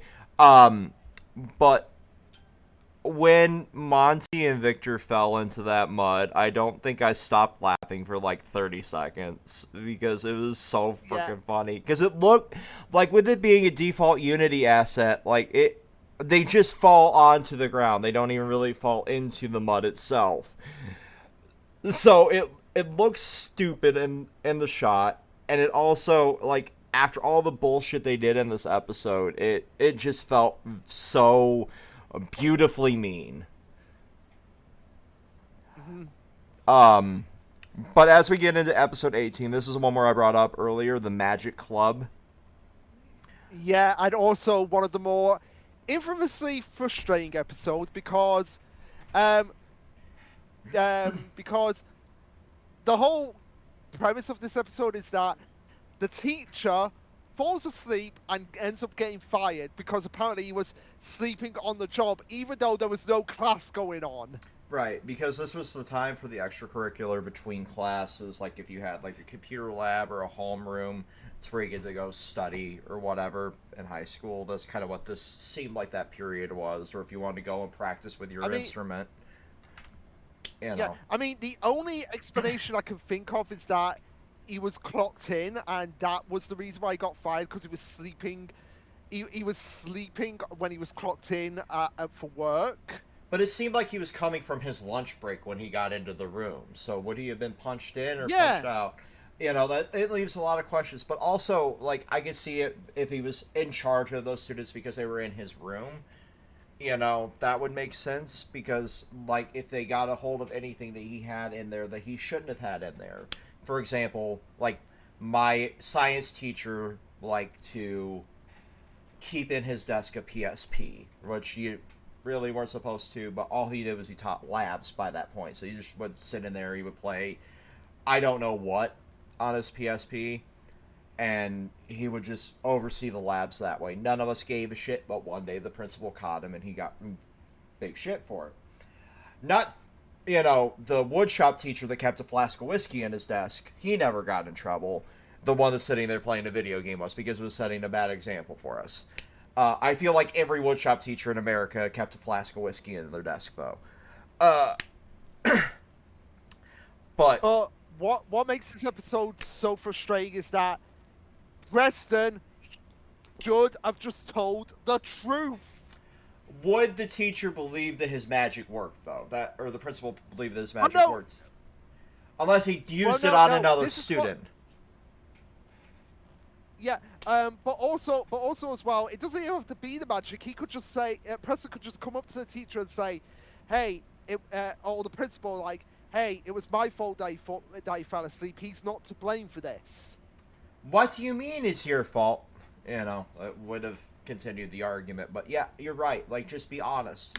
If need be, just put Victor or Monty to sleep. They could always use a nap to not be in the episode. Yeah, but no, they have to go through this roundabout bullshit way of just teaching the principal, like, hey, you can make a mistake as well. So maybe you should give him a pass in this case. Yeah. You know, after they raise a bunch of signatures, she's like, nope, the rules are rules. So they make her fall asleep. All of the copy paper gets used in the copier, which was such, like, the budget waste of the episode. All of this while doing, like, a ninja heist, which is setting, like, an even worse precedence of breaking and fucking entering. Yes. You know? So, like, there's so many bad lessons and roundabout ways of, like, handling such a basic come clean moment. But the only other notes I had for this episode, aside from not as infuriating as Tensu gets lost, but still infuriating because it could have been resolved so easily. Mm-hmm. But anyway, Dynamo. There is a reason why he's called Dynamo, because he's actually a tiny monster. Mm-hmm. Yeah, in a robot body that decides to make him look even bigger than he actually is. He is literally like Ant-Man, but if he was permanently shrunk. That is literally what he is. So I have three other like little things I wanted to mention here. Like when they activate the poncho mode, there's a subtle like spaghetti western showdown mode. Like you're like going to duel at high noon. Love that. Yeah. When Dynamo gets, gigantified here, it would have been so fucking funny if they just made him normal size. It would have. It would have absolutely been hilarious, and he would have been like, "I'm big. I'm big. Bigger than us." And they just like fuck off / dead. But obviously we got to have the Zord fight. It is what it is. Yeah. Yeah, it is what it is. But it leads to an interesting cliffhanger where Mick is mind controlled and Madame Odious decides to set up ultimate plan to create a satellite to mind control the Earth. Which, not the worst plan. No. Episode 19 starts with the dad coming back from wherever the fuck he's been. Where's he been all season? They didn't want to pay an extra actor, I guess. I guess. Some things never change. Victor and Monty start the episode off with a win, which is annoying. No, they don't deserve another win. They don't deserve another win. Also, as much as I don't like them, seriously, ouch from when the bed folds in on himself. Mm-hmm. Yeah. But we have our seasonal conflict here again with a breakup. Because we were asking for honesty, but we didn't want honesty, which is a very common thing in a relationship, especially like a young relationship. Not actually wanting to hear the brutal truth because you're not sure how to handle it, especially if it's something that you're passionate about. And clearly she was very passionate about this. And with the tardiness and inability to actually help rehearse, it feels like she was betrayed on every front. Totally understandable. And also as well, it's funny that Odious is using a giant satellite to brainwash people using mindless numbing content. It's funny because that would actually work nowadays. Well, it's called YouTube Shorts or Instagram Reels or TikTok. It's very effective at, making you want to scroll through it. Or if you want to just, say the very basic form of it, an algorithm. Having everything fed to you by an algorithm has broken people's attention spans. Yeah. But also as well, the one other note I had for this episode before we get into the finale and then the pseudo clip show kind of thing, is the potential hinting at a family connection between Preston and Zach from Mighty Morphin, because he does mention my cousin Zach is hosting a party in Angel Grove. Yeah, Zach obviously is a common name. It could be any other Zach, but how many Zachs are we really going to name drop for the sake of name dropping? We could have just been like, my cousin. Hey, my cousin's over in Angel Grove. Name drop the city. No name for a potential ranger connection to another ranger. Yeah. Yeah. Yeah. So it might just be a coincidence, but given this franchise, I doubt it. There was one line here that kind of stood out to me. It's you're on your way to doom and destruction, and that was pretty dark coming from our supposed heroes. And we got the rare double tap, so a double hit to kill here. Yeah, just make sure they're got down for good. Mm-hmm. Kelvin gets captured. Mick bows to Odious at the end, and we lead into the finale. Which my first note was that Odious has been quite a fun villain. Mm-hmm. Oh yeah. Just using a lot of magic and deceit and manipulation. I would say an effective one at that. Yeah. almost to a Diva Talks level. Almost Yeah. the Detox level, except without the added thing of like saying explosive for an hour. Yeah. But also as well, if I was rewriting the show, I would have had it be that that Mick could have secretly been working for the villains the whole time, and the only reason why he was with Brody to get off the spaceship at the beginning was like a backup plan for Odious to lead us to this point. Yeah, that wouldn't be a bad way to rewrite it. It would have been a fun twist that Mick, the supposed best boy, turned out to be a secret villain the whole time. Oh yeah, no, I would have. When we get to the finale here, we split the team up to cover the ground, which is, not terrible because at this point they didn't really know that Cal had been brainwashed and sucked into all of this bullshit. And then Redbot just gets fucking blasted. Yeah, he didn't deserve that. He did not deserve that. So, like, I'm not happy that Redbot just gets knocked the shit out. But we also just go right up to the ship. Like, yeah. And of course, we're not happy that after Haley saves Calvin from the and he's free from the mind control. That we're not happy that they don't actually kiss, because there was a kiss filmed, but blame Saban for that, for not having any kiss in the season for some reason. So I have a reference that probably I'm only going to get here. If Tyler was here, he would understand this reference probably a little bit more. The prop that they use for the bombs here are moonballs, which are these really, really super bouncy, but at every angle possible, it will kind of almost boomerang around with its trajectory, right? And they were used a lot in Achievement Hunter and Rooster Teeth's live action content. This is why, like, I have a little bit more knowledge of them.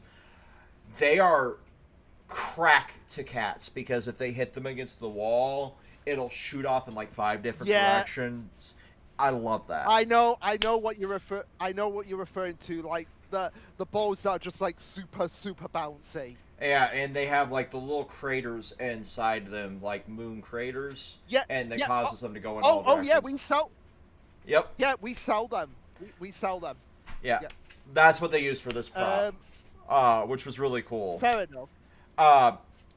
We have a fight between the dad and the kids, and we have the lovers' quarrel fight, which gives this episode its weight for the finale. Instead of like just completely destroying the base and everything around it, we're just stealing the ninja steel, and we're fucking off. And then we're going to have the emotional weight this time around be fights between people we care about. I like that.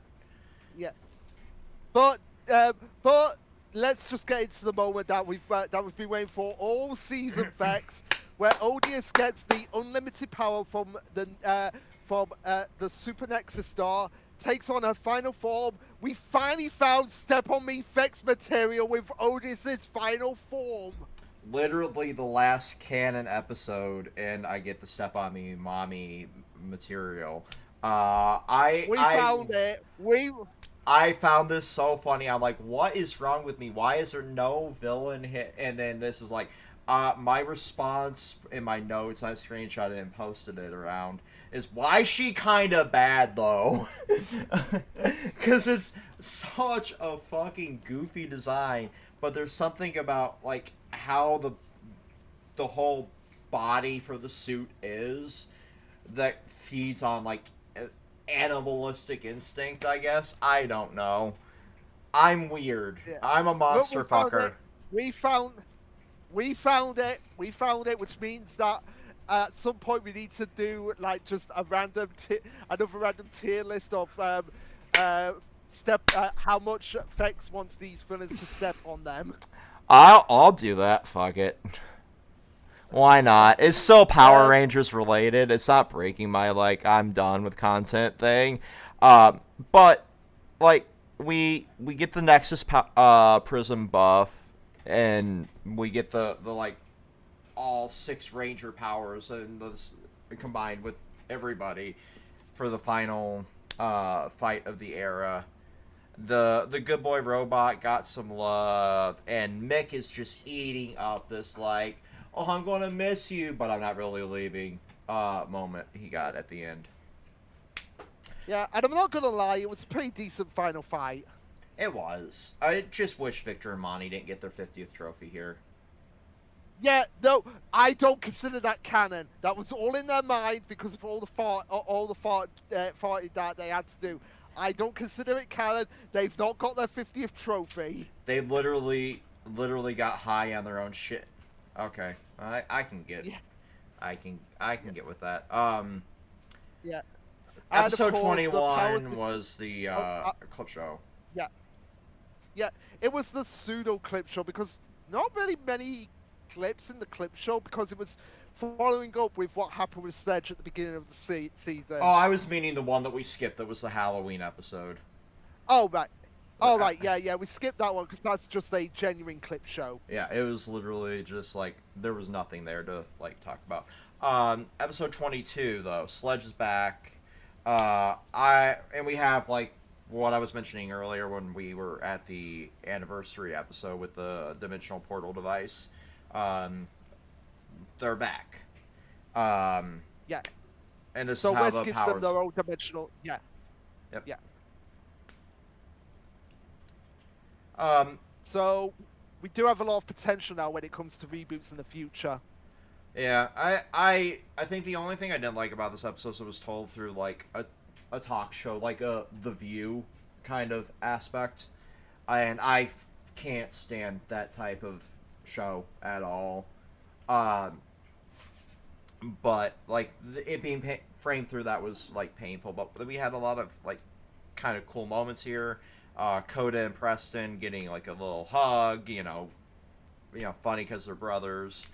I have a "this hurts" comment here. I think this is where I took the selfie and me just sinking at the floor as it continued. That I sent in the mod chat. Cal and Haley were my favorite part, though. Fair enough.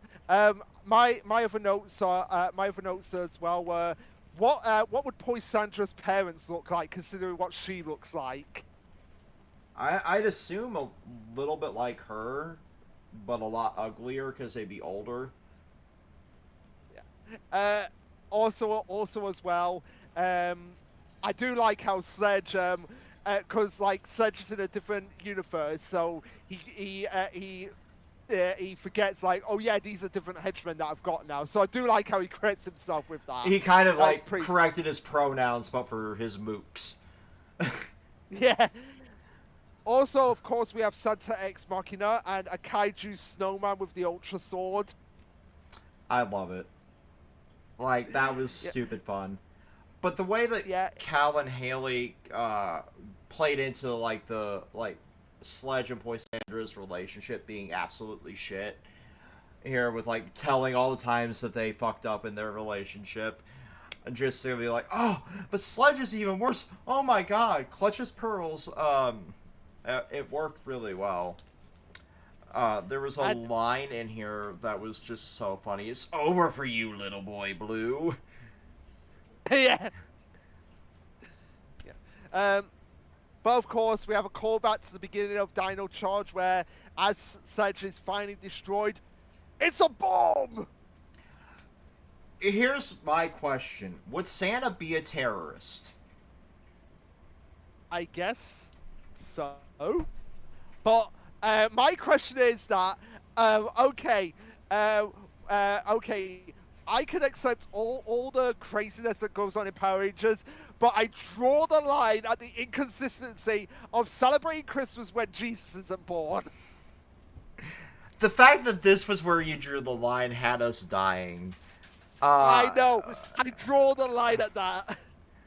We have monsters that literally grow their power through their dick.